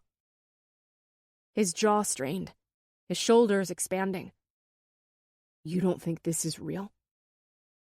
I want to say yes, but in truth, Hunter, I don't know. I put one of my hands on my hip, the other flung toward the house. All I do know is watching you in there with him, that was real. You guys looked... I don't belong here. You belong with me, he growled, anger coating his declaration. I shifted. Sadness flooded my soul. Don't you see it? We are fighting a losing battle. He cupped my face roughly. Then we fight harder. I bit down on my bottom lip. Realization struck his face. But you're not going to, are you? He dropped his hand, hurt causing him to stand straighter as he stepped away from me. I didn't know how to answer. Emotion was distorting my thoughts, torturing me with humiliation, anger, sadness, and fear. I need to go, I whispered, craving to run far away. I turned and opened the door to the Jeep. No. He slammed his fist on my door, blocking my way. You are not going to run away from me. Not before you tell me to my face. I glanced away. Tell me, Jamerson. I want to hear you say it. Now. He knew I struggled with hurting people or making trouble. He was forcing me to face what I wanted, to declare it out loud, good or bad. Hunter, I muttered softly. I swear, if you say something polite or passive right now, I will lose it, he growled. Yell, scream, tell me to fuck off. I don't care, but don't pacify me. I want to hear the truth. What do you want, Jamerson? I stayed silent. He grasped my arm, turning me to face him. Look at me. The ripple of grief tapped at the dam, under my skin. Say it. He stabbed at my dam. Say it. It broke. I can't do this, I screamed, tears pricking at my eyes. I thought I could, but this... You are father to a baby, Hunter. He might not be yours biologically, but he is yours. Krista made it exceptionally clear. You have your place here, a family. I am nowhere in it, and I'm not sure I want to be. I regretted the last sentence the moment it came out, though there was truth in it, no matter how much I wanted to take it back. I finally was figuring out who I was. I wanted to explore the world, find my passion, be silly, make mistakes, and have no restrictions. A baby was nowhere in my plans for now. This was all too much. He stared at me, inhaling deeply through his nose. Then he let his head fall forward. Was that so hard? Hunter, I reached for him. No. He stepped from my grasp, shaking his head. You're right. This is my responsibility. You have to find your own life. Outside of Colton and me. But it's actually not your burden either. I knew I was clawing at water, hoping to find something substantial to hold on to. Hunter would not abandon Cody. Even if he sacrificed his future, he would raise the child like his own. Cody will never be a burden. He gritted through his teeth. I will never let him be raised like I was. He will always have a father. I know, I whispered, my eyes filling with the truth of our situation. We both stood there, knowing it was the end, but I still couldn't walk away. Hunter did it for me. Good night, Jamerson. My heart snapped into tiny pieces, and each one exploded with stabbing agony. I wanted to hit him, beg him to tell me to shut up, to fight for me, for us. But I didn't. I swallowed back the enormous knot, full of doubting voices, reached for the car door, and climbed in. He didn't talk as he shut my door. A pained grunt came from his throat. Then he inclined forward through the open window and kissed me, fierce and demanding. Then he walked quickly back to the house. He stopped on the stoop and watched me pull away, his outline growing dimmer in the rearview mirror. My heart remained with him, while the strain of my foot hitting the gas pedal put more distance between us. It felt wrong, but I tried to convince myself it was for the best. Everything about us had been doomed from the start. Everyone against us. Only Hunter and I believed it was more. But our belief buckled under the weight of our circumstances. Chapter 31. You were with him, weren't you? Mom said from the doorway of my bedroom. I exhaled and grabbed my pajamas from the drawer. Jamerson. Frustration and exhaustion draped heavy on my name. What did your father and I tell you? At 18, I have no say about who I can or can't hang out with. I grabbed some clean underwear, wanting to head for the shower. That is not what we are doing. I slammed my dresser shut. Forbidding me to see Hunter is exactly that. We love you. We want to keep you protected. You can't keep me bubble-wrapped. I need to experience things. You can. Only not with Hunter. I finished her sentence. Funny, his friends seem to feel the same about me. So, who is really being protected here? They do? Surprise flashed over her face. Well, maybe one of you will listen. Rage crawled up my neck like fingers and poked at my eyes till they started to water. No need to worry anymore. I won't be hanging out with Hunter anymore. You all win. What? Hunter and I are no longer friends. You got your wish. Happy now? No, of course not. Concern and sadness knotted her eyebrows. What happened? Oh no, you don't get to do that. I wagged my head. Don't pretend you aren't happy about this. I can't take it. Not tonight. I'm not pretending. She took a step to me.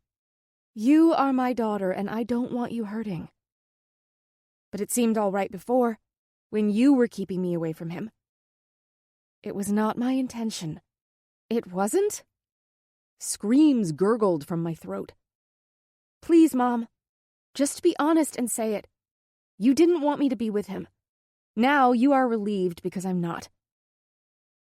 Hunter challenged me, dared me to be myself, to be honest, even if it was ugly, messy, or mean.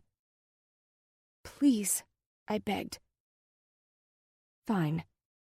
She gulped, looking away. I'm relieved you're not seeing him. I don't think he's good for you. I don't want anything keeping you from your dreams. College, a career, the chance to meet other boys. Those are your dreams. Mom bit her lip, pain wrinkling her brows. My shoulders dropped, the fight in me dissolving. I know you want the best for me, both you and Dad. I wish you'd let me figure it out, instead of planting in my head what you think I should do, as though it's my idea. Okay. What do you want, then? Mom sat on the edge of my bed. You spoke of art before. Yeah. I sighed, sitting down next to her. I also really want to do a semester abroad or a road trip across the States. I ran my fingers through my hair. Abroad? Mom's eyes widened. I want to at least explore the idea. After Colton's death, I realized I had no clue who I was, what I wanted. I want to figure it out, discover new places, people. Mom curled her hands together and exhaled tightly. I'm not saying I don't want to go to college. I do. Eventually. But I want to discover the world first. Don't you see? This is what I want. But you're so young. I know I have a lot to learn, but I need to figure it out. Fall on my face. Date guys or do things you might not approve of. This past year has pushed me out of my box. You have to let me go to stand on my own 2 feet. Mom sniffled, wiping at her face. I know. It's hard to do. You're my baby. I heaved a sigh. I'm not a baby anymore. I wish I could prevent that too. She tipped her head back with a groan. You can't stop me from growing up. She looked at me intently. It was the first time I felt she was really looking at me, seeing me. When did you become the adult here? I snorted. You really want to go abroad? Fear lined her brows. Yes. She nodded, gazing down at her hands. Is it something you and Dad would be okay with letting me do? Okay is not the right word, but I will consider it. She held up her hand, seeing me respond. I'll need to talk with your father first. He needs to come around to the idea, which might take some work. You know how stubborn he can be. Thank you. I threw my arms around her. I didn't say it was definite. I hugged her tighter, forcing a laugh from her. She stroked my hair. Oh, my girl. She kissed the top of my head. I'm sorry if you think I was trying to keep you away from Hunter to hurt or stop you from growing up. In wanting to shield you from pain, I ended up hurting you more. I know you were only trying to protect me. Kids don't come with manuals. I've made mistakes and probably will again. But remember, everything I do is because I love you so much. You and your sister are my world, my heart. She dropped her head on mine. But you are special, JJ. Your dad and I had no clue what we were doing with you. But in spite of all our screw-ups, you have grown into such an amazing person. I couldn't be more proud of you. A hiccuped sob rattled my throat. Even this feistier version of me? More so. Her lips softly grazed my head again. I want you to always be yourself. I'm sorry if I've been struggling. I was scared. Am scared. My quiet, sweet, well-mannered girl was turning into me. What? I lifted my head. Mom wiggled her eyebrows. Ask Grandma Penny. I was quite a handful in my teenage years. She threatened daily to ship me off to boarding school. What I imagine Reese will be like in a few years. Payback is a bitch. She snickered. Yeah, Grandma laughs at me every time Reese gets a certain scowl on her face, stomps her foot, and defies me. She took my hand in hers. But don't force yourself into a role you no longer fit. I'd rather have 2 spirited girls than one who feels she has to play a part. I hugged her.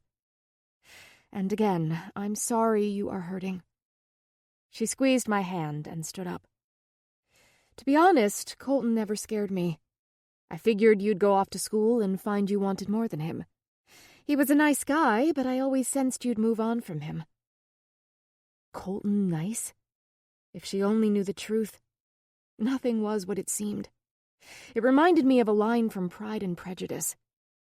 One has got all the goodness, and the other all the appearance of it. There's a but in there. She smiled thinly.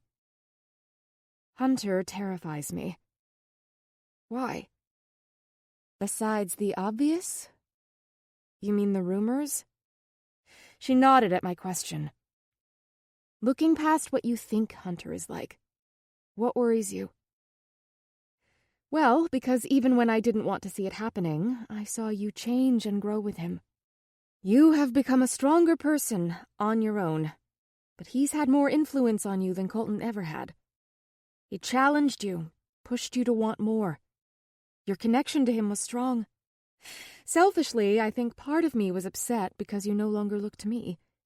I wanted to believe he was influencing you to rebel, but I wasn't giving you enough credit, was I? She cupped my cheek. You're stronger than that. He helped you see, didn't he? A lump inflated in my throat. The thought of Hunter swirled my heart with happy agony. I didn't realize every time I fought against my own ghost, he had silently been there giving me strength to keep driving forward. I'm sorry, honey. For everything. Mom stood, opening her arms. I rose and stepped into her embrace. I love you so much. I love you too, Mom. I held her for a moment before I stepped back. She wiped a tear from her eye. I'll let you take your shower now. Mom shut the door behind her. I felt lighter as I headed to the bathroom. Months of tension seemed to lift off me. I flicked on the light, catching my reflection. A boulder plunged into my abdomen. I stared at myself in the bathroom mirror. Hair a mess, scruff burns along my jaw and face, my lips swollen. Signs of Hunter were all over me. I was completely in love with Hunter Harris, and I had to let him go. But deep in my brain, his words repeated in a loop. We fight harder. It wasn't until I drove into the lot the next morning and spotted Jason's silver Range Rover did the memory of seeing it at the lake the night before return to me. I hooked up my bag, apprehension swirling inside, measured steps, each one precise, deliberately slowing me down. I still wanted to believe it was someone else. I let my hair fall into my face and kept my head down as I walked up the steps and through the door. I shielded myself behind my tresses from the voices both loud and murmured, the banging of lockers, and the squeaks of feet on linoleum. As I slipped toward my locker, the voices went noticeably quiet. The feel of eyes burned down my spine. My gaze drifted around. Classmates stared at me, all stopping whatever they were doing.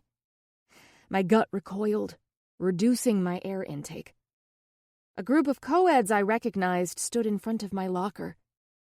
They watched me, giving me a once-over through disgusted expressions. A girl coughed, the word slut muffled in her hand. Excuse me. I kept my voice even, but not friendly. They parted, quickly dispersing from my locker. My eyes landed on what they were obstructing. Air caught in my throat. Perspiration prickled at my forehead, neck, and down my back. Scrawled in large, hasty letters, in bright yellow and white, was brother fucker, whore, slut. Behind me, I heard snickers and hissed conversation. Keep it together, Jamerson. Don't let them see they can get to you. Did you even bother calling out a different name? A guy hollered. Another guy pointed at his phone, watching the screen. My favorite part. Ooh, there go the pants into the water. Oh, God. There's a video. I closed all my social media accounts, not aware last night's escapade had gone viral. Can't tell if those mosquito bites are supposed to be boobs. Sexy black bra, Holloway. More comments came hurling at me, bookended with chuckles, but I could no longer distinguish the voices. Their mouths moved in a blur, their voices becoming one collective buzz that droned in my ear, echoing my sharp intakes of breath. Stay strong. Stay strong. Gritting my teeth, I whirled around, forcing my chin to stay level and pushed through a clustered group into the bathroom. Anger and humiliation fueled me. I wouldn't look at myself in the mirror as I yanked paper towels from the dispenser, wet them, and went back out. Halfway back, the bell rang. The crowd scattered, heading for first period. Did you wait till Colton's body was cold before you started screwing his twin? Slut. Disgusting. I tried to build a wall while people condemned me as they passed by, focusing on scouring the vile words off my locker. Vigorous scrubbing only faded the letters, leaving their vicious intention still visible. My teeth sawed at my bottom lip, and I forced any emotion I had deep down. I don't care what they say. I don't. A figure fell against the locker next to me. Savannah crossed her arms over her chest, her phone clenched in one hand. Her cheerleading shirt swished against the metal. There must be a game tonight. Funny, I hadn't thought about cheerleading in a long time. I can't believe you. Savannah's nose scrunched, and she shook her head. How do you even look at yourself? My teeth dove into my bottom lip, keeping my head straight. It's sickening, Jamie. Her voice rose, and she straightened up. I dropped my arm and looked at her. His twin? How could you do that to Colton? I didn't do anything to Colton. My teeth ground together. She shook her cell screen in my face. Funny, this video says different. It was even more sickening to watch in person. You taped us? Air blew from my nose. She had been there with Jason, probably to have sex, but I was the one being crucified. She scoffed. Colton always deserved better than you. Her insult slapped me in the face, especially now I'd seen the bundle of evidence of his infidelity last night. I finally turned on her. Were you hoping he'd eventually look at you? Be the one he chose? She put her hands on her hips. You pretend to be sweet and kind, but you're simply a slutty whore. You and the druggie actually deserve each other.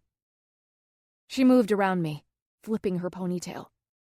And just so you know, we were never friends. You were never one of us. We were only nice to you because of Colton. She swished back around and strode down the hallway.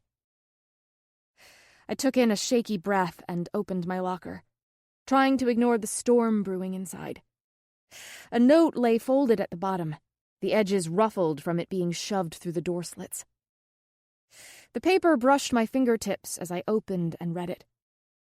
Crunching my jaw, I crumpled it up, shoving it into my pocket and slamming my locker shut. I wanted to flee, to retreat to my room and hide, forever. But if I left, it would kindle the fire of their rumors and prove they could rattle me. I had to stay strong, or at least pretend to be. The morning ticked by. Each class was torture, with students staring, whispering vulgar comments, and texting. I turned my phone off and kept my attention on class, trying to block the onslaught of hurtful comments and salacious jeers. People shoved the video in my face when I ignored their remarks, pointing and laughing. Outside, I kept my chin up and forward. But inside, the layers of my protective shield were crumbling. It was getting harder and harder to keep my chin from wobbling with emotion. The strong girl I had been developing into was not able to take the weight. Just get through today. I blinked back the tears, wanting to breach my feeble walls. I had yet to see Hunter, and part of me was grateful. Considering how we ended things last night, his presence would only fuel the fire. I actually hoped he'd decided to skip the day. These hopes were quickly shattered as I grabbed my books for the next class. Hey. A deep voice spoke into my ear. The thrill at hearing his voice was quickly overshadowed by dread. I continued to reach for my book, not responding. You all right? He moved in a little closer to me, his body heat warm and inviting. His expression heavy with exhaustion, his hair tousled, clothes slightly disheveled. Only he could make rumpled look unbearably sexy. Hunter, I warned, scanning the crowd nervously for onlookers. What are you doing? A frown lined the gap between his brows. "Seeing if you are all right." All right? Anger catapulted over my tongue, and I slammed my locker. Far from. I took a step to move around him, but he countered my step. My lids narrowed.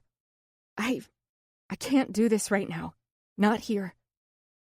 What does it matter? Everyone already knows. He challenged me, his tone full of resentment. Then he exhaled, letting his shoulders drop.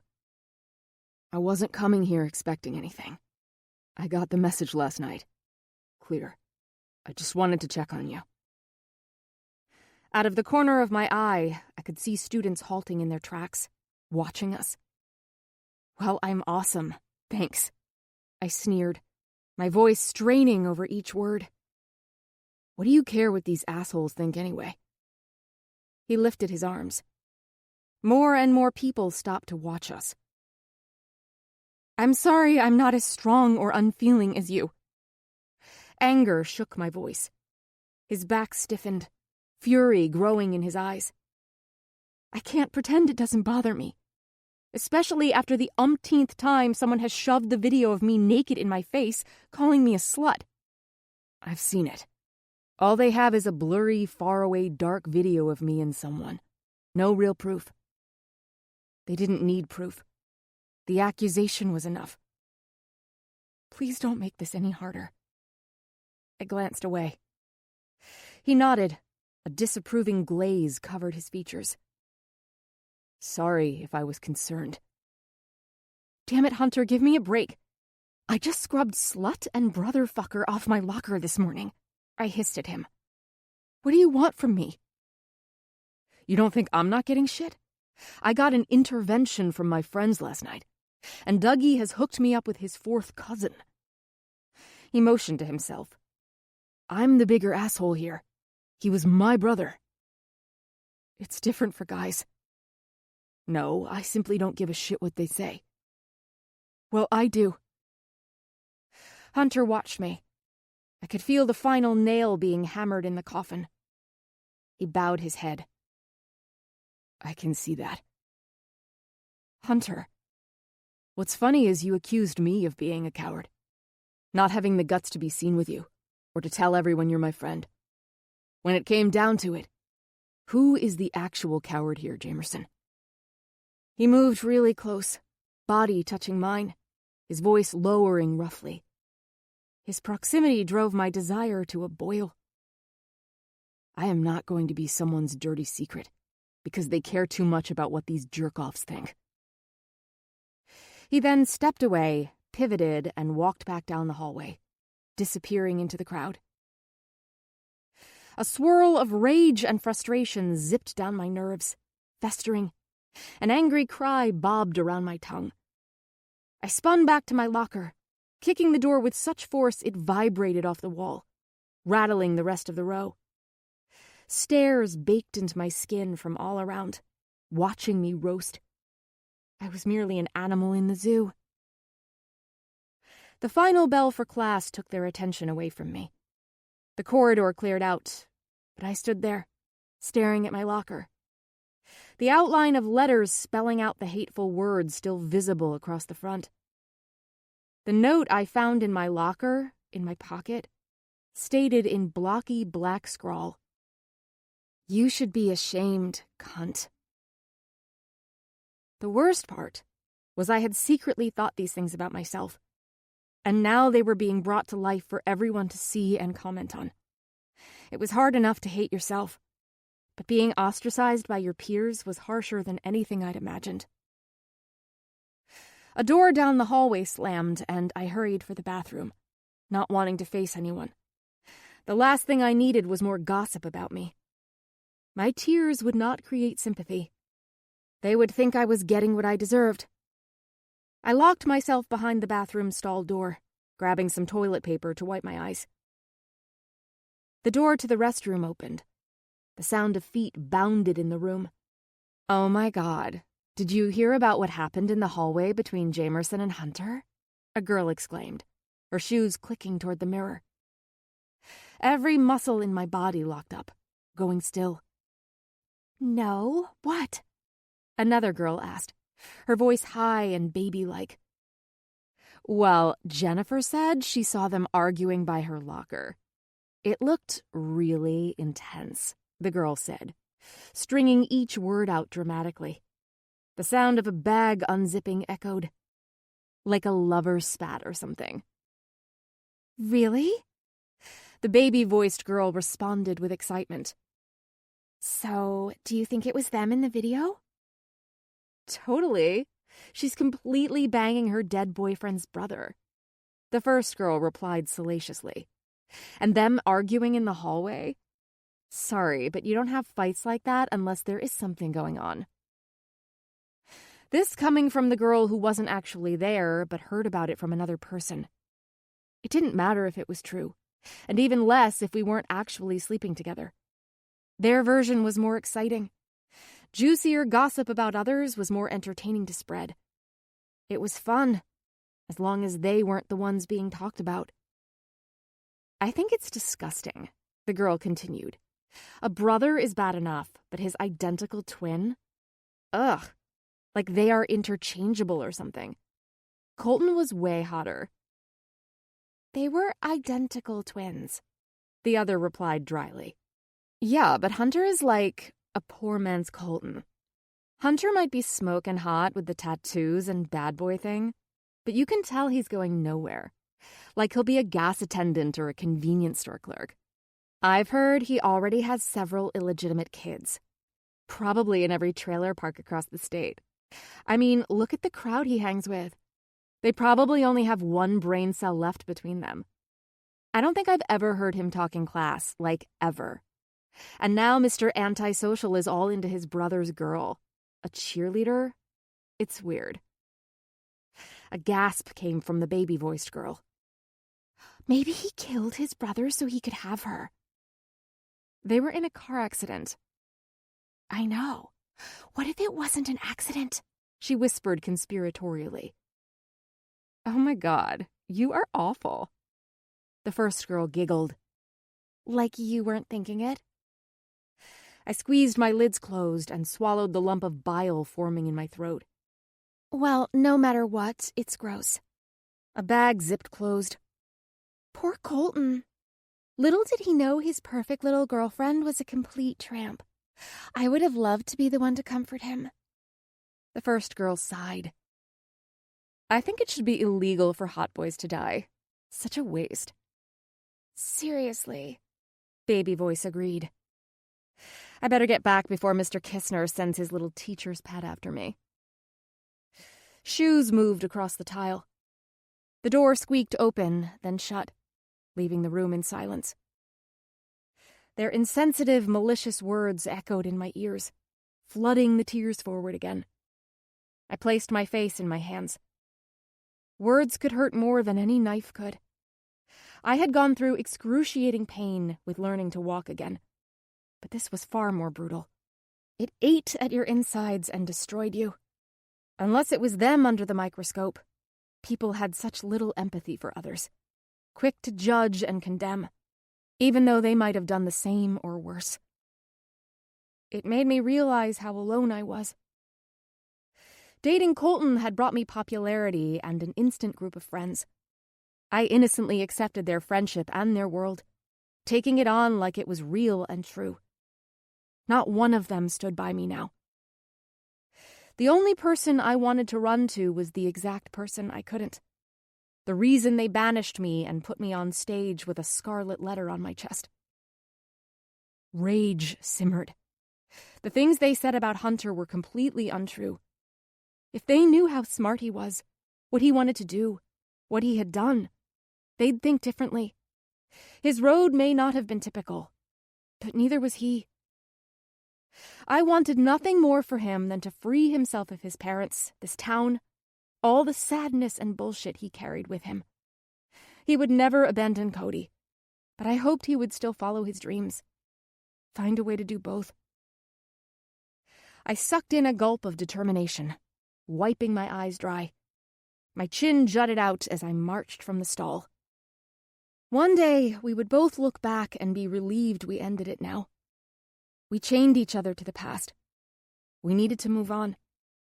He had his own path to follow. I had mine. Both better off without the other in it. I had to believe that. Chapter 32. I'm sorry, but what a bunch of shit. Stevie bounced on her yoga ball. It was her last week at the clinic. I still had another month to go. I sat on a blue one across from her. Justin left us to stretch before he put us on the machines. It's not. It's for the best. Stevie was the one I felt I could actually talk to. This was not something I could discuss with my parents. Dude, Whiskey, you are seriously overthinking all this. You will find all this high school stuff is utter crap and means nothing once you're out. There should be no restrictions when it comes to love. I lifted an eyebrow. Well, children and animals are off limits. But if you are of age, human, and can decide for yourself, then all is fair game. She leaned her elbows on her knees. Love is love. I didn't say anything about love. I stretched back. Oh, please. You two are the definition of epic love. The ultimate star-crossed lovers. They should write a crappy movie about this depressing shit. I smiled thinly. It's not only about the high school shit. I rolled back and forth on the ball. That actually is nothing in comparison. But the kid is not even his. Stevie was the only one I told about Cody and Colton. Stevie, I don't see you stretching, Justin yelled from across the room. I'm watching you too, Jamerson. Fuck. Stevie rolled her eyes. He had to be a drill sergeant before this. No one is that much of a tight ass. Well, he does have an exceptionally nice tight ass. I grinned, rolling back on the ball. No kidding. Stevie flopped back, doing half-assed stretches. I wouldn't mind it bouncing on my kitchen counter. I covered my face with a snort. Susie's can be on the washer, when it's on spin cycle. I rolled off the ball, groaning. I don't want you to feel left out. Want the hamper or the breakfast nook? Your lunch table at school? Now we could really get them talking. She continued to list random places at school till I was grabbing my sides, trying to breathe through the giggles. Nope, I'm out of this one. I'm not having my ass compared with theirs. I shook my head. Don't worry. She patted my knee and winked. I'll grade on a curve. We both burst into fits of laughter. It might have been silly, but it was exactly what I needed. Tears only released a portion of stress. Laughter was still the best medicine, and I seemed to laugh little these days. Stevie, Jamerson, machines, Justin called over to us. Jeez, he seriously needs to relax. Stevie reached her hand out for me to help her up. Sex! Have some! Might loosen that stick in your ass, she yelled over at him. Machines now, Stevie, Justin ordered, ignoring her. He, like everyone here, was used to her mouth. Speaking of sex, I nudged her shoulder, my eyebrows wiggling. Seen Tarzan lately? Maybe. Stevie dipped her head, a slight blush coating her pale coloring. He wants me to come to the next race to watch him. Chris on a bike covered in dirt and sweat? Yes, please. Chris? I transferred my weight to my good leg, watched her closely. My mouth fell open. Oh my God. You really, really like him. What? No, I don't. She contradicted me, her cheeks turning a deeper ruddy color. You called him by his name. No, I didn't. Yes, you did. My smile grew. Holy shit. You are completely smitten with him. No. She shook her head. We had some fun, but that's all it is. In all honesty, he's making me want to go back to women, she said. But there was no strength behind her statement. Wow. The one thing Stevie Colvin can't be truthful about is actually liking someone. She shifted uncomfortably. We all had our things. Stevie had lost her father. She was not immune to hiding and protecting her heart from getting hurt, like the rest of us. He's cool. We have a good time. Whatever. Sure. I smiled, letting the subject drop. Come on, before Justin adds more repetitions. It's my last week here. Shouldn't I get a break? She strolled over to the leg press, grumbling. I bent over and reached for my hoodie on the floor. As I stood, someone came around the corner, slamming into me. I stumbled to the side. Large hands grabbed me, pulling me firmly against them, keeping me from falling. My body knew before I even looked into his blue eyes. I hummed with energy and desire, a chemical reaction I could not control. My eyes drifted up and locked on his. What the hell is he doing here? This is not his day. Sorry, he muttered. The feel of him against me was like taking a dose of ecstasy. He held me for another beat, his expression flat, giving nothing away. He stepped away, his gaze drifting over my head to Justin by the treadmill. Hunter's shoulders set in a firm line. His tall, broad backside was firm, and every tight muscle showed through his shirt and workout shorts as he walked over to the trainer. His nonchalant, indifferent attitude toward me cut as sharply as bare feet on a floor of broken glass. Even if it had been my decision, I felt like I was the one standing holding my heart, gasping and flopping around like a dying fish. It wasn't till I looked over at Stevie, her eyebrow lifted, did I realize I'd been caught outright staring at him like a lost puppy. A heartbroken puppy. She shook her head.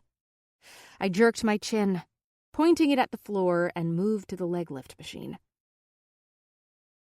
Hey, Hunter. Glad we could switch your appointment, I heard Justin say. Yeah, sorry. Had a family situation to deal with. Family? Was it Cody? The book closed. The final confirmation I'd been looking for. Just not the one I wanted. His life was with them. Cody and Krista were his family, his priority. It would always be. Oh, sure. For the best. Stevie walked up next to me. I believe that, like my mother believes finding me in bed with my college roommate, was only because the heat went out in our room. My eyes roamed back over to Hunter. His back was to me as he slowly jogged on the treadmill he fell off of before we first kissed. I couldn't help glancing at the spot where he laid me on the ground. A kiss leading to jail. That should have warned me. Chapter 33. The next month slipped by in a strange fog. Dad was willing to talk about the semester abroad program, which was a huge improvement. Mom and I had to work slowly at introducing the idea, so he wouldn't outright say no and close the door on it. He still had me filling out college applications where he wanted me to attend, but the compromise seemed to make him more open to my concept of me going to Europe. Even though Stevie wasn't at physical therapy anymore, I actually saw her more. She decided she'd wait till next fall to go back to school, which had a lot to do with me and a certain Aussie. They were happy being only with each other. It was kind of disturbing in a sweet way.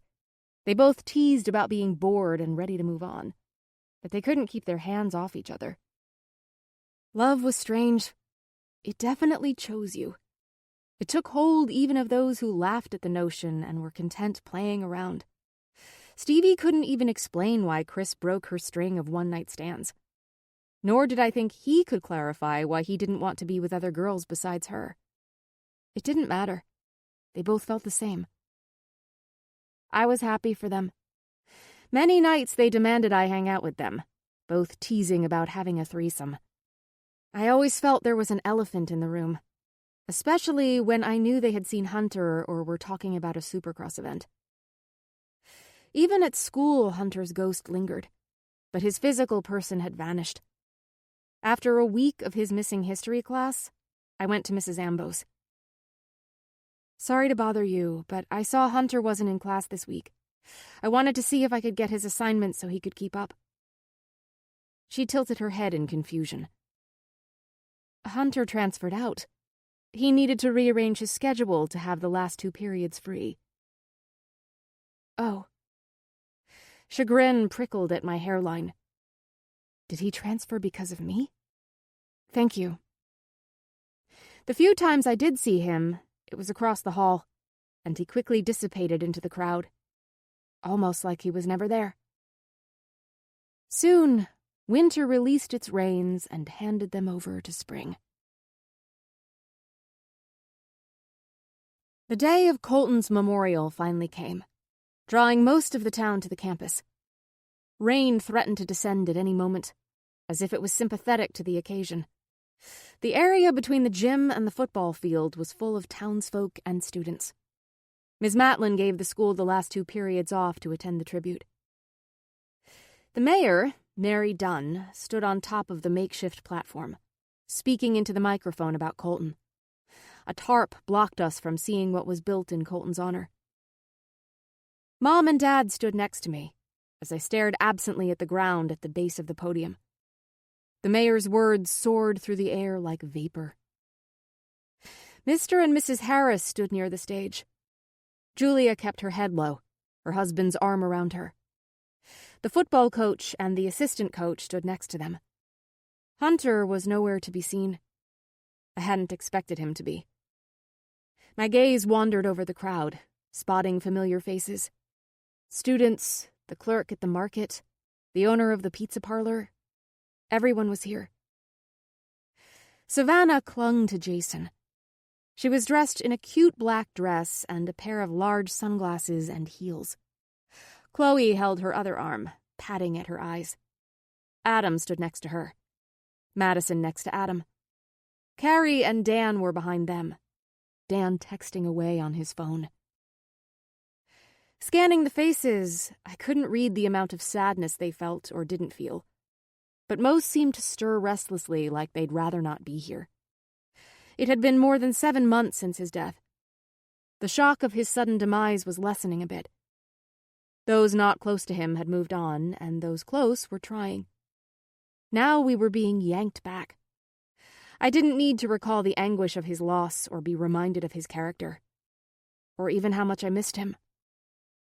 Colton was a fierce friend, kind, loyal, considerate. A loving son and boyfriend, amazing athlete and trusted friend. The mayor nodded at his parents, then over at me. Mom's hand came up, rubbing my arm. I shifted. Just because he was dead didn't make me not want to call bullshit on at least one of those. It was strange to think the one person who ever truly knew the real Colton was Hunter. Not even his best friends knew Colton had a son. His loss devastated our community. Mary went on. I knew she was a family friend of the Harrises. Friend might be a stretch. Colton told me it was a scratch my back, I'll scratch yours kind of thing. Politics meets money and influence. He couldn't stand her. And Colton liked almost everybody. Her presence gave his memorial a false edge. Now, in dedication to Colton Mitchell Harris. Mary swished her hand as some of the football players withdrew the tarp. Under the oak tree stood a large iron fountain formed in the shape of a football, with the number 22 on it, his jersey number. Mitch and Julia walked up and pressed a button on the fountain. Water trickled out of the football and down the side to where a plaque was carved, with his name, years of birth and death, and a quote. I could almost hear Colton groaning in my head. A fountain? Seriously? The wind blew, swishing my hair around, but I needed air. To breathe. I can't stay here. I began to turn. And stopped. In a featureless swarm of congregating bodies, only one burst to life, becoming my anchor in the sea of faces. A life raft of strength.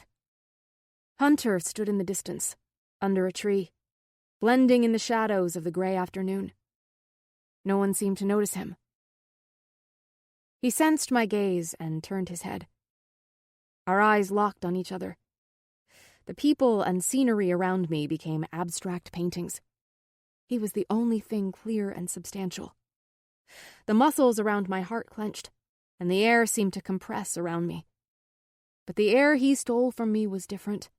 This was laced with pleasure, a speeding of my heart, drilling into me an understanding I wanted nothing more than to run to him. Pressure went to the tips of my toes, pushing down into the ground. Jamerson?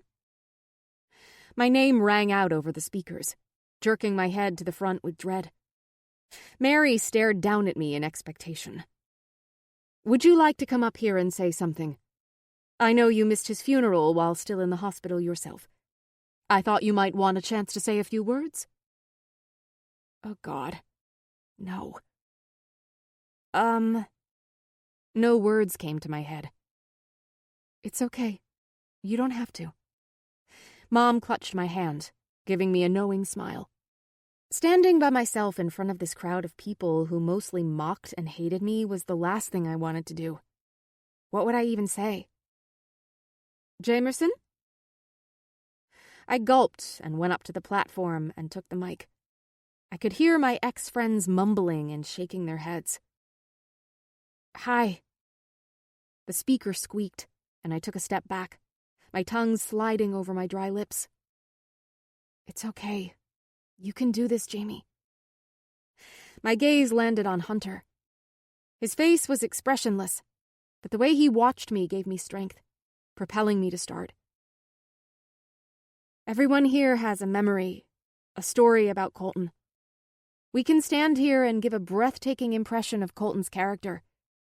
Loyal, kind, caring, life of the party, goofy, charming. He was all of those things, but... I heard a rumbling through the crowd, clenching my throat. It was slight, but I saw Hunter tip his head, telling me to go on. I swallowed, taking a breath. In death, we seem to want to put a person on a pedestal, make them this one-dimensional, faultless person. He wasn't. Colton had many faults, but now I realize it's what I liked most about him. He was flawed, real, made mistakes. I inhaled shakily, my mouth dry. I miss him. It's not the boyfriend I mourn, but my friend, my best friend. Someone who makes you laugh, feel safe, happy, knows all your different sides, and likes you more for them. Sometimes things come to you in a flash of undeniable truth. So powerful and strong, it was like a light had switched on, showing you clearly in stark, harsh light what has been there the whole time. I wasn't talking about Colton. He was never that person. Only one was all those things to me. Hunter. Anxiety quickened my breath, my eyes searching for the one person who made sense to me. My eyes flew back to the tree, wanting somehow to convey to him he was that person to me.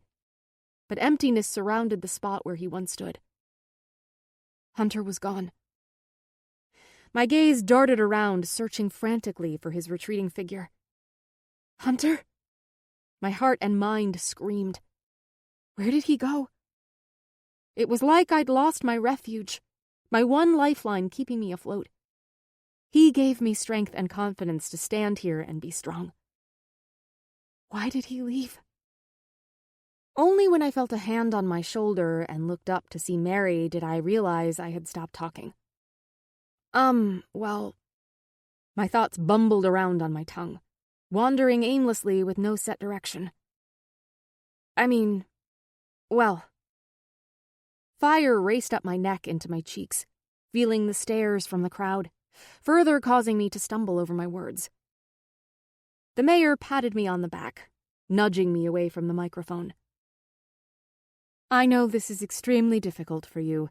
Perhaps you can collect your thoughts and then come back. Now I'll open it to anyone who wants to come up and say a few words about Colton. She took control of the podium, sliding her attention over the audience. I moved to the stairs and passed one of Colton's football buddies running up the stairs to talk next. I made my way back to my parents. People surrounded me in every direction, and yet I'd never felt more alone. When the memorial ended, I strolled slowly back to my car, my head down, trying to avoid eye contact with anyone. "Honey?" I heard my mom, but I was lost out in space. JJ? Dad's voice swung my head to the side, linking me back to Earth. You coming straight home? My lips parted to say yes, when I heard no come out instead. I think I'm gonna go to Colton's grave. I twisted my finger around my keyring. Mom and Dad nodded, giving each other a quick, pointed glance. Dad exhaled and smiled warmly. We're going to get Reese from daycare, then pick up a pizza for dinner.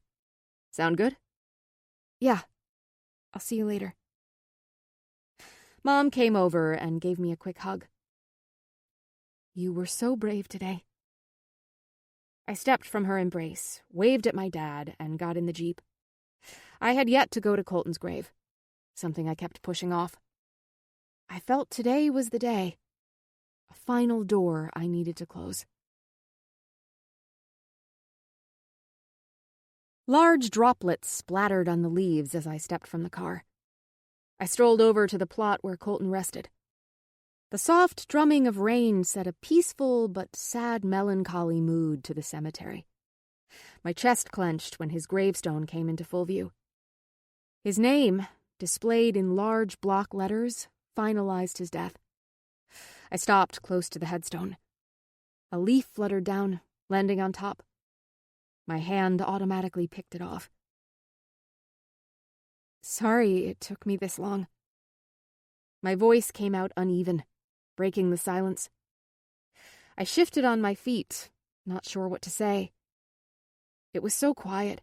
Only the pattering of rain on the leaves made any sound. Damn, you would hate this. A snort burst from me, imagining Colton pacing back and forth beside me, yelling, "I'm so bored." The smile dropped from my face, and I folded my arms over each other.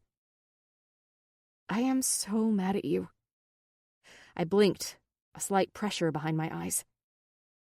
How could you do that to me, Colton? You lied, cheated, and deceived me. You let your brother claim your baby.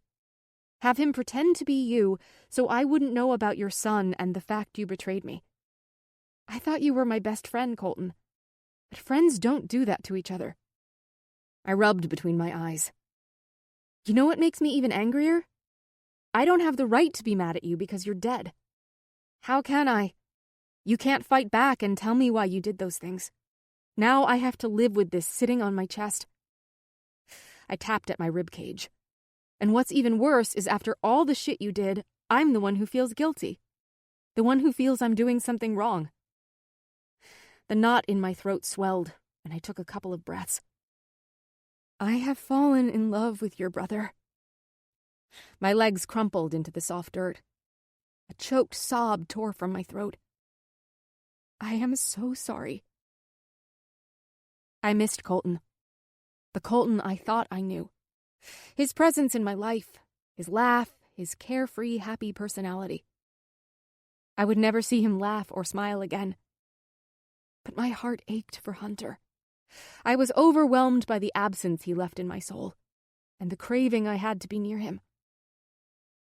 I didn't realize how much I wanted Colton's forgiveness. No matter what Colton did to me in the past, loving his brother felt worse. I'd fallen in love with Hunter because Colton died. He could not retaliate, be mad, or hate me. But I had the luxury of experiencing both emotions about him. The silent guilt had been eating at me. It was probably why I had avoided coming here. I would finally have to face it. I liked who I was becoming, but I couldn't fully move on until I dealt with the past and my feelings for both Colton and Hunter. Please forgive me, I whispered, the tears rolling faster. I let them come. My shoulders heaved with heavy sobs. rendering my arms almost useless at keeping me from folding over into a ball. Sadness tore through me, and I surrendered to it, letting the dark in. The pain was real, but it didn't consume me like I thought it would. In that moment, I knew I was beginning to let him go. After a while, the tears subsided, and I wiped the liquid from my cheeks. The sound of birds crowing twisted my neck to look up. A dozen black birds grouped in the sky, flying over. The way they were positioned reminded me of my tattoo.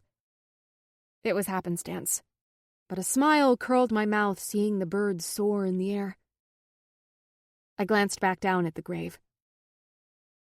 "I think I need to forgive you too," I muttered. It was all in my head, but it felt like a heaviness stepped off my heart. My body wanted to fly up and join the flock. Losing you was the most horrendous, unbearable thing, and I didn't think I would ever come back from it. But I'm starting to, and I'm even stronger. I hate it took losing you to find myself. I wiped the last of the tears off my face and set my hands down in my lap, the wet earth soaking through my leggings. "I love him, Colton," I confessed. "I never imagined it, but I don't want to be without him. I want to believe you'd want us to be happy, to be okay we found each other through this horrible ordeal."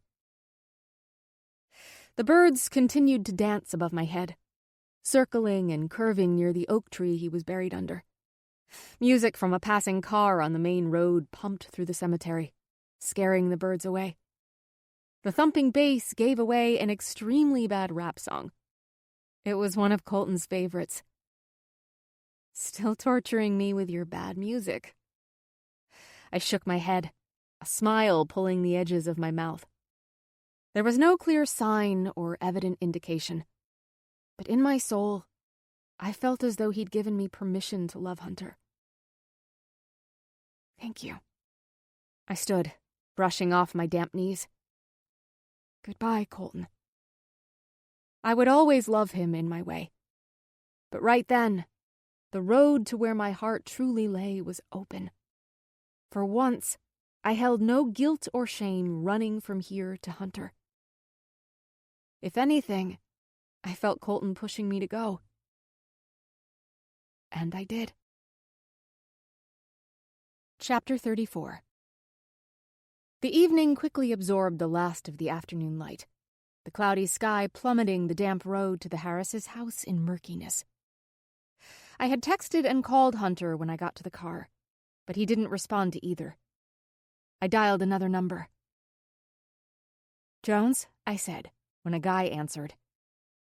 "Jamerson?" "Yeah. Is Hunter with you?" "No, not yet. I think he's heading over here later." "Do you know where he is?" "I think he's home." "Thank you." I hung up, put the car in drive, and pointed it up the hill. The house lights glowed through the trees as I drove up. This time, I held no reservations. I knew exactly what I wanted, and I needed to tell him truthfully how I felt. Whatever obstacles came our way, I was willing to tackle them. The thought of Cody didn't frighten me, nor did Krista or any other person who might judge us for being together. I wanted him, and we would make it work. My excitement quickly drained into trepidation, filling my stomach with bile as I struggled to compute the scene in front of me. I slammed my foot on the brake. Two figures lit by the outside lights thrashed around in the driveway, one shoving and punching the other. Holy shit. Mr. Harris, still dressed in his suit and tie, wrapped his arm around Hunter's neck, pinning Hunter to his side. Julia stood on the top steps to the house, screaming indistinctly. I climbed out of the car and raced down the drive. "Hunter?"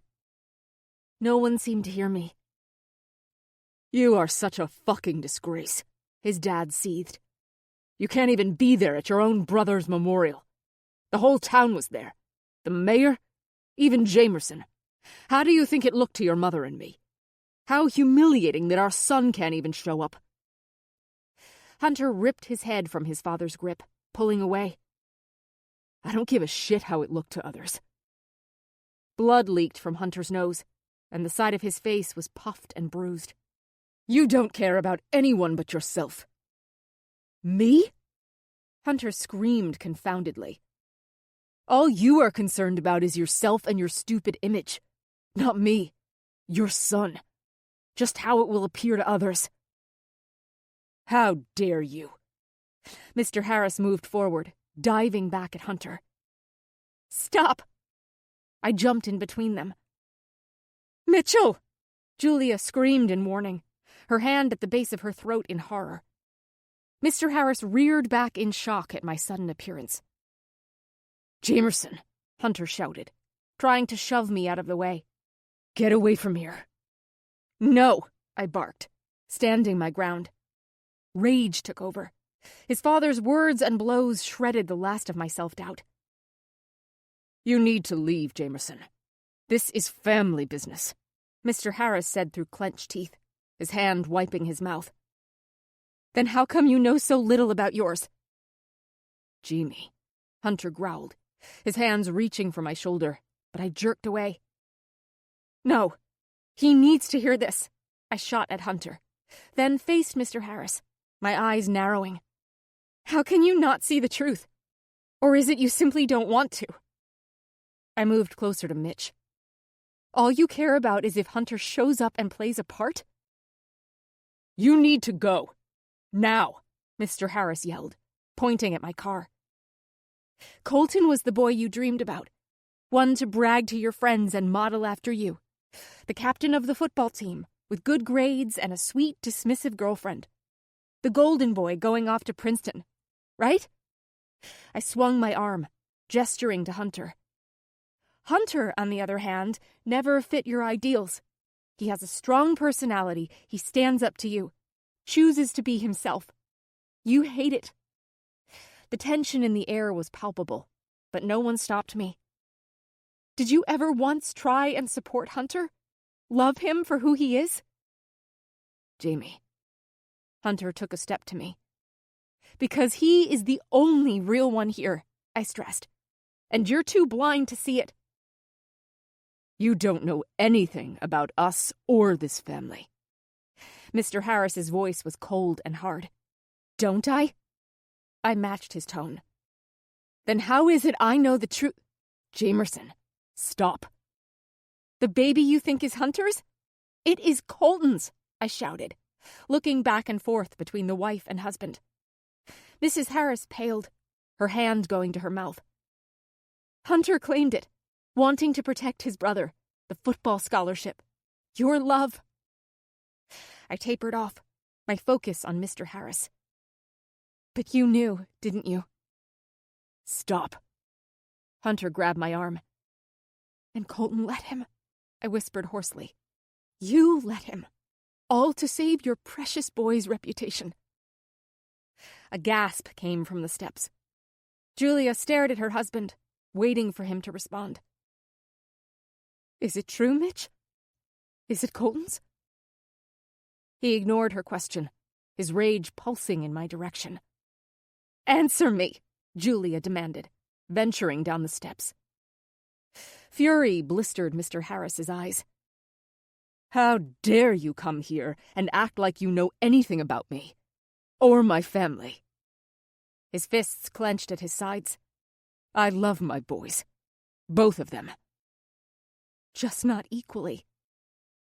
His chest doubled in size. Hunter grabbed me by the shoulders, forcing me to back away. That's enough, Jamie. You were never good enough for our son, either of them. You're merely a gold digger, his dad spat. One died, so you took up with the other? A glitch of silence. Hunter's hands dropped away from me, fury trundling off him. He stormed up to his father, grabbing him by the collar and yanking him close to his face, showing how easily he could overpower his father if he wanted to. Don't ever talk about her like that. And don't you talk to me like this. His dad shoved him back. Why am I not surprised you'd defend her? She's wrapped you around her finger like she did Colton. What is it about her? She's nothing special." The energy in the air was swelling, violence nibbling at the edges. "Both of you, stop this!" Julia ran down the steps, rushing to them. "I've had enough of you two constantly at each other's throats." She shoved at their entangled arms. Hunter stepped back, releasing his father. Mr. Harris straightened his suit, as if he could make the scene right by doing so. "Is it true? Is the baby Colton's? I need to know now." Julia glanced back and forth at the two men. "Hunter?" Hunter looked away. "Yes," he murmured. Pain flashed over her face, and she turned to her husband. "Mitch, look at me. Did you know about Colton?" Julia grabbed his arm, forcing his attention on her. "That the baby was his?" Mitch shook her hand off, walking a few steps away. He ran his hand over his short hair. "Tell me," Julia demanded. Mitch swung around. "Not for sure." "But you suspected." He grunted, shrugging his shoulders in a non-committal response. Hunter exhaled, shaking his head in resolved disappointment. "If it was me, you could ignore the bastard, right? But if anyone found out it was Colton's, you'd have to accept you had a grandchild. Take care of it. The girl probably got pregnant on purpose." Mitch swung around. "Tried to trap Colton. I would not give that trash our money or our name." Everyone froze, staring at him in disbelief. "It may be harsh, but it doesn't make it any less true. It was better this way," Mr. Harris continued. "He had a future. She would have sucked us dry and opened us up for more trollops looking for a payout." "Mitch." Shock and sadness seeped into Julia's voice. "I simply wanted to protect him, Julia." Grief crawled over his features, tearing down the anger. "I only wanted the best for him. Our boy." A sob wrenched from his throat. "And now he's gone." He grabbed his wife, pulling her in. They both held each other, sobbing. Not once did they look at Hunter, to bring him in and share their pain together. It broke my heart. Hunter slowly turned from them and walked away. "Hunter?" I chased after him. "Go home, Jamerson." "I'm sorry. I lost it when I saw him fighting you. I felt like they needed to know the truth." He sucked in a breath, curling and flexing his hand. "I'm so sorry," I whispered. "I'm not mad. You're right. They needed to know. I'm relieved the truth is out." He opened the Jeep door, his voice void of any emotion. "Hunter?" "Goodbye, Jamie." I bit my lip and nodded, climbing in. "Hunter?" Julia's voice came down the drive. "I'll be right there," he responded. Turning back to me, he closed the Jeep door. "Good night." "Will I see you tomorrow?" He stared at me, then gave me a quick nod. "Yeah, see you tomorrow."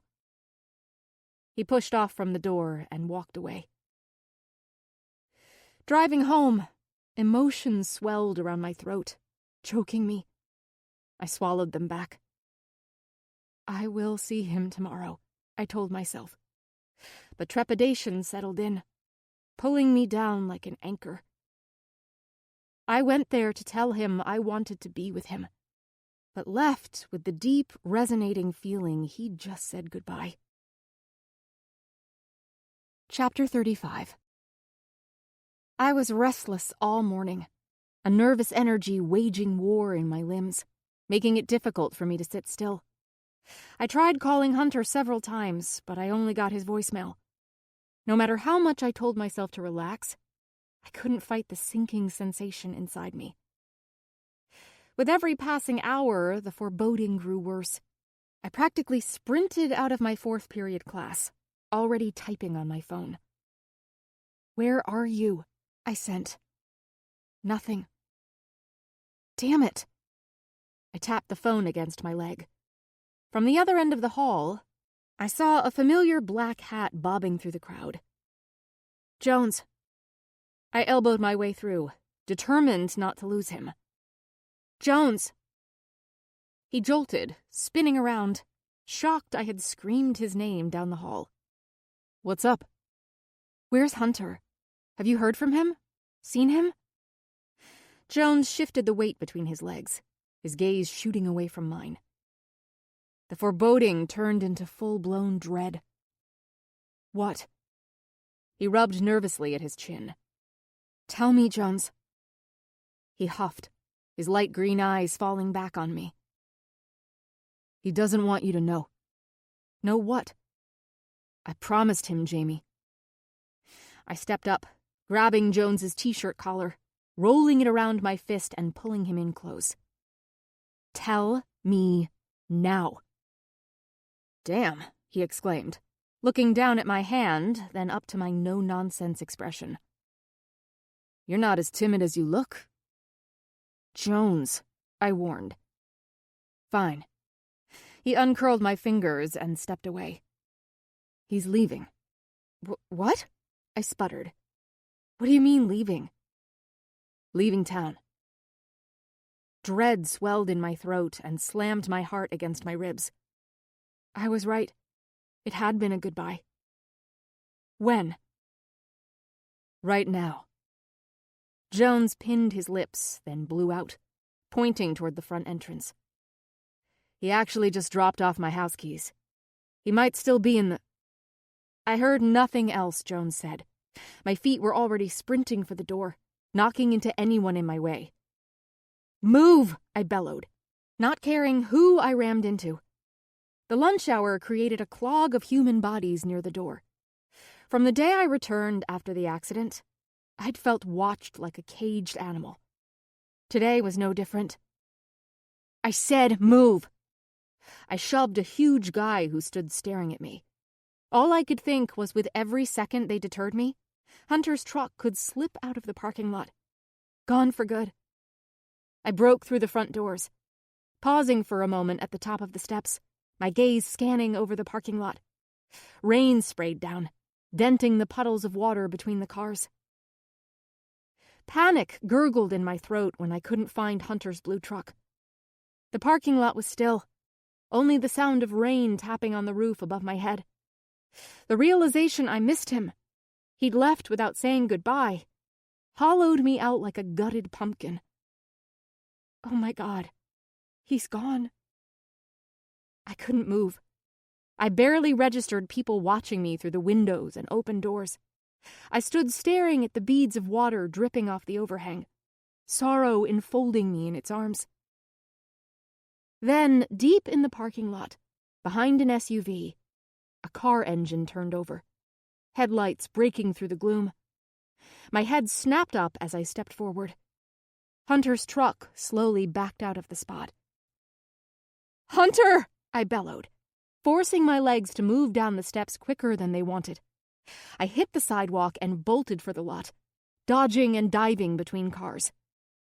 The truck shifted into drive and began to head for the exit. No! I felt the moment slipping through my fingers. Hunter! My throat burned with the force I used. Keeping the car in my sights, I darted through a row of vehicles and splashed through puddles, legs aching, air burning in my lungs. Only yards from the exit, the truck curved, heading to the school gates. I jumped in front of it. Headlights blinded me as brakes squeaked, the hood of the car stopping just feet from me. Rain cascaded down my face, and I licked my lips with a sigh of relief. The truck door opened. What the fuck are you thinking, Jamerson? Hunter roared, stepping from the truck, exploding my heart. Deep black circles rimmed his eyes, and his nose and the side of his face were bruised and puffy from the scuffle with his father. He looked amazing to me. Dressed in a thin black shirt, jacket, dark blue jeans, and boots, he came barreling toward me like an angry bear. I almost hit you. You want me to live with that on my conscience, too? Rain fell heavy, dripping off his face and hair. "What are you doing?" I marched up, putting my hands on my hips. "You first." He cocked his head wearily. "You were going to leave, without saying goodbye?" He stepped back on one leg, rubbing water off his face. I was fully aware of the audience watching us from the cafeteria window and the front stoop of the school. I didn't care. Nothing mattered except us. He ran a hand over his wet hair, his eyes darting away. "I can't stay." "You can't leave." "Why not?" He kicked at a puddle below him. "I have no home. My father kicked me out last night." Jesus, Mitch Harris was a bastard. "I'm sorry, but you said it wasn't your home anyway. Stay with Jones, Doug, Krista." He glanced away. "What about Cody?" A sardonic chuckle came from his chest. "Now that my mother knows the baby is Colton's, she wants to step up and help. Be a true grandmother. Help Krista with bills." I could sense the hurt under every word. Funny, when she thought he was mine, she wanted nothing to do with him. It was hard not to hate his parents, when I thought about the pain they caused him, the blatant favoritism and cruelty. It made me even more determined to show him I was there for him, no matter what. I will still be there for both of them, whenever they need me. Cody will have a father. He crossed his arms. Right now, though, I need to get away from all this for a bit. Did that include me? Where are you going? Water poured from my lashes and lips no matter how much I wiped at my face. Have a cousin who lives in San Diego. There's a huge supercross and motocross crowd there. He waited for a second before he shook his head. I can't do this again. Pain flashed in his eyes, retreating for the car. I can't keep doing this with you, Jamie. Wait. I reached out, my finger digging into his jacket. Don't go. He took in a deep gulp of air, but kept his gaze off me. Don't do this. It's too late, he said quietly, and reached for the door handle. My heart thumped in my chest, ringing in my ears. No. I grabbed his arm again, swinging him back to face me. You were the one who said we have to fight harder. You are not going to walk away. Not after all we've been through. I jabbed at his chest. I'm in love with you, Hunter Browning Harris. Utterly. I am going to fight for us and anyone who dares get in our way. Hell, I'll even kick your ass if I have to, but you are not giving up on us. He stood watching me with an unreadable expression on his face. Say something. Yell. Scream. Tell me to fuck off. I don't care, but don't pacify me. I quoted him from the night I had walked away at Krista's. I want to hear the truth. What do you want, Hunter? The headlights of his car flickered through the torrent of water drenching us. I couldn't feel anything. Say it, I demanded, my voice low. He tilted his head, watching me carefully. Say it. He rolled his jaw, his face hard, his eyes bored into me. It was no. He didn't want me anymore. I felt my heart crack, pain flooding into my gut. I blinked, looking down, trying to fight the tears. You. The word came out gruff. What? My head snapped back up. I want you. Exhilaration and relief forced me to gasp for breath. Always have. A slight mischievous glint hinted on his mouth. We both moved at the same time. His hand slid roughly up my jaw, pulling me to him. His lips came down on mine with crushing force. I responded with desperation. Claiming him, the passion we had held back for so long sizzled through us. He pulled me against him, one hand clasping my neck, the other on my lower back. Our mouths were needy and demanding, and we gave ourselves over to the desire. Gasps and exclamations went through the crowd of onlookers. No more rumors. This was real. I took a breath. "Stay," I whispered against his lips. "Stay till graduation. Then we both can go." He smiled, his grip moving to the sides of my face. "I think I need more convincing." He brought his mouth back on mine, kissing away the water pelting down from the sky. I didn't care what people were doing or saying around us. At last, I was holding the man I loved. Whatever was ahead of us, wherever we were, we would deal with it. My world had shattered, along with my bones and heart. But in losing someone, I found myself, the person I wanted to be, inside and out. And I found him, my reality and truth. The reason I shed my feathers and could soar into the sky and fly. This concludes Shattered Love by Stacey Marie Brown. Narrated by Eva Kaminsky. Copyright 2018 by Stacey Marie Brown. This unabridged audiobook is published by arrangement with Stacey Marie Brown, care of SBR Media, and was produced in the year 2018 by Tantor Media Incorporated, a division of Recorded Books, which holds the copyright thereto. Please visit tantor.com for more information on our growing library of unabridged audiobooks.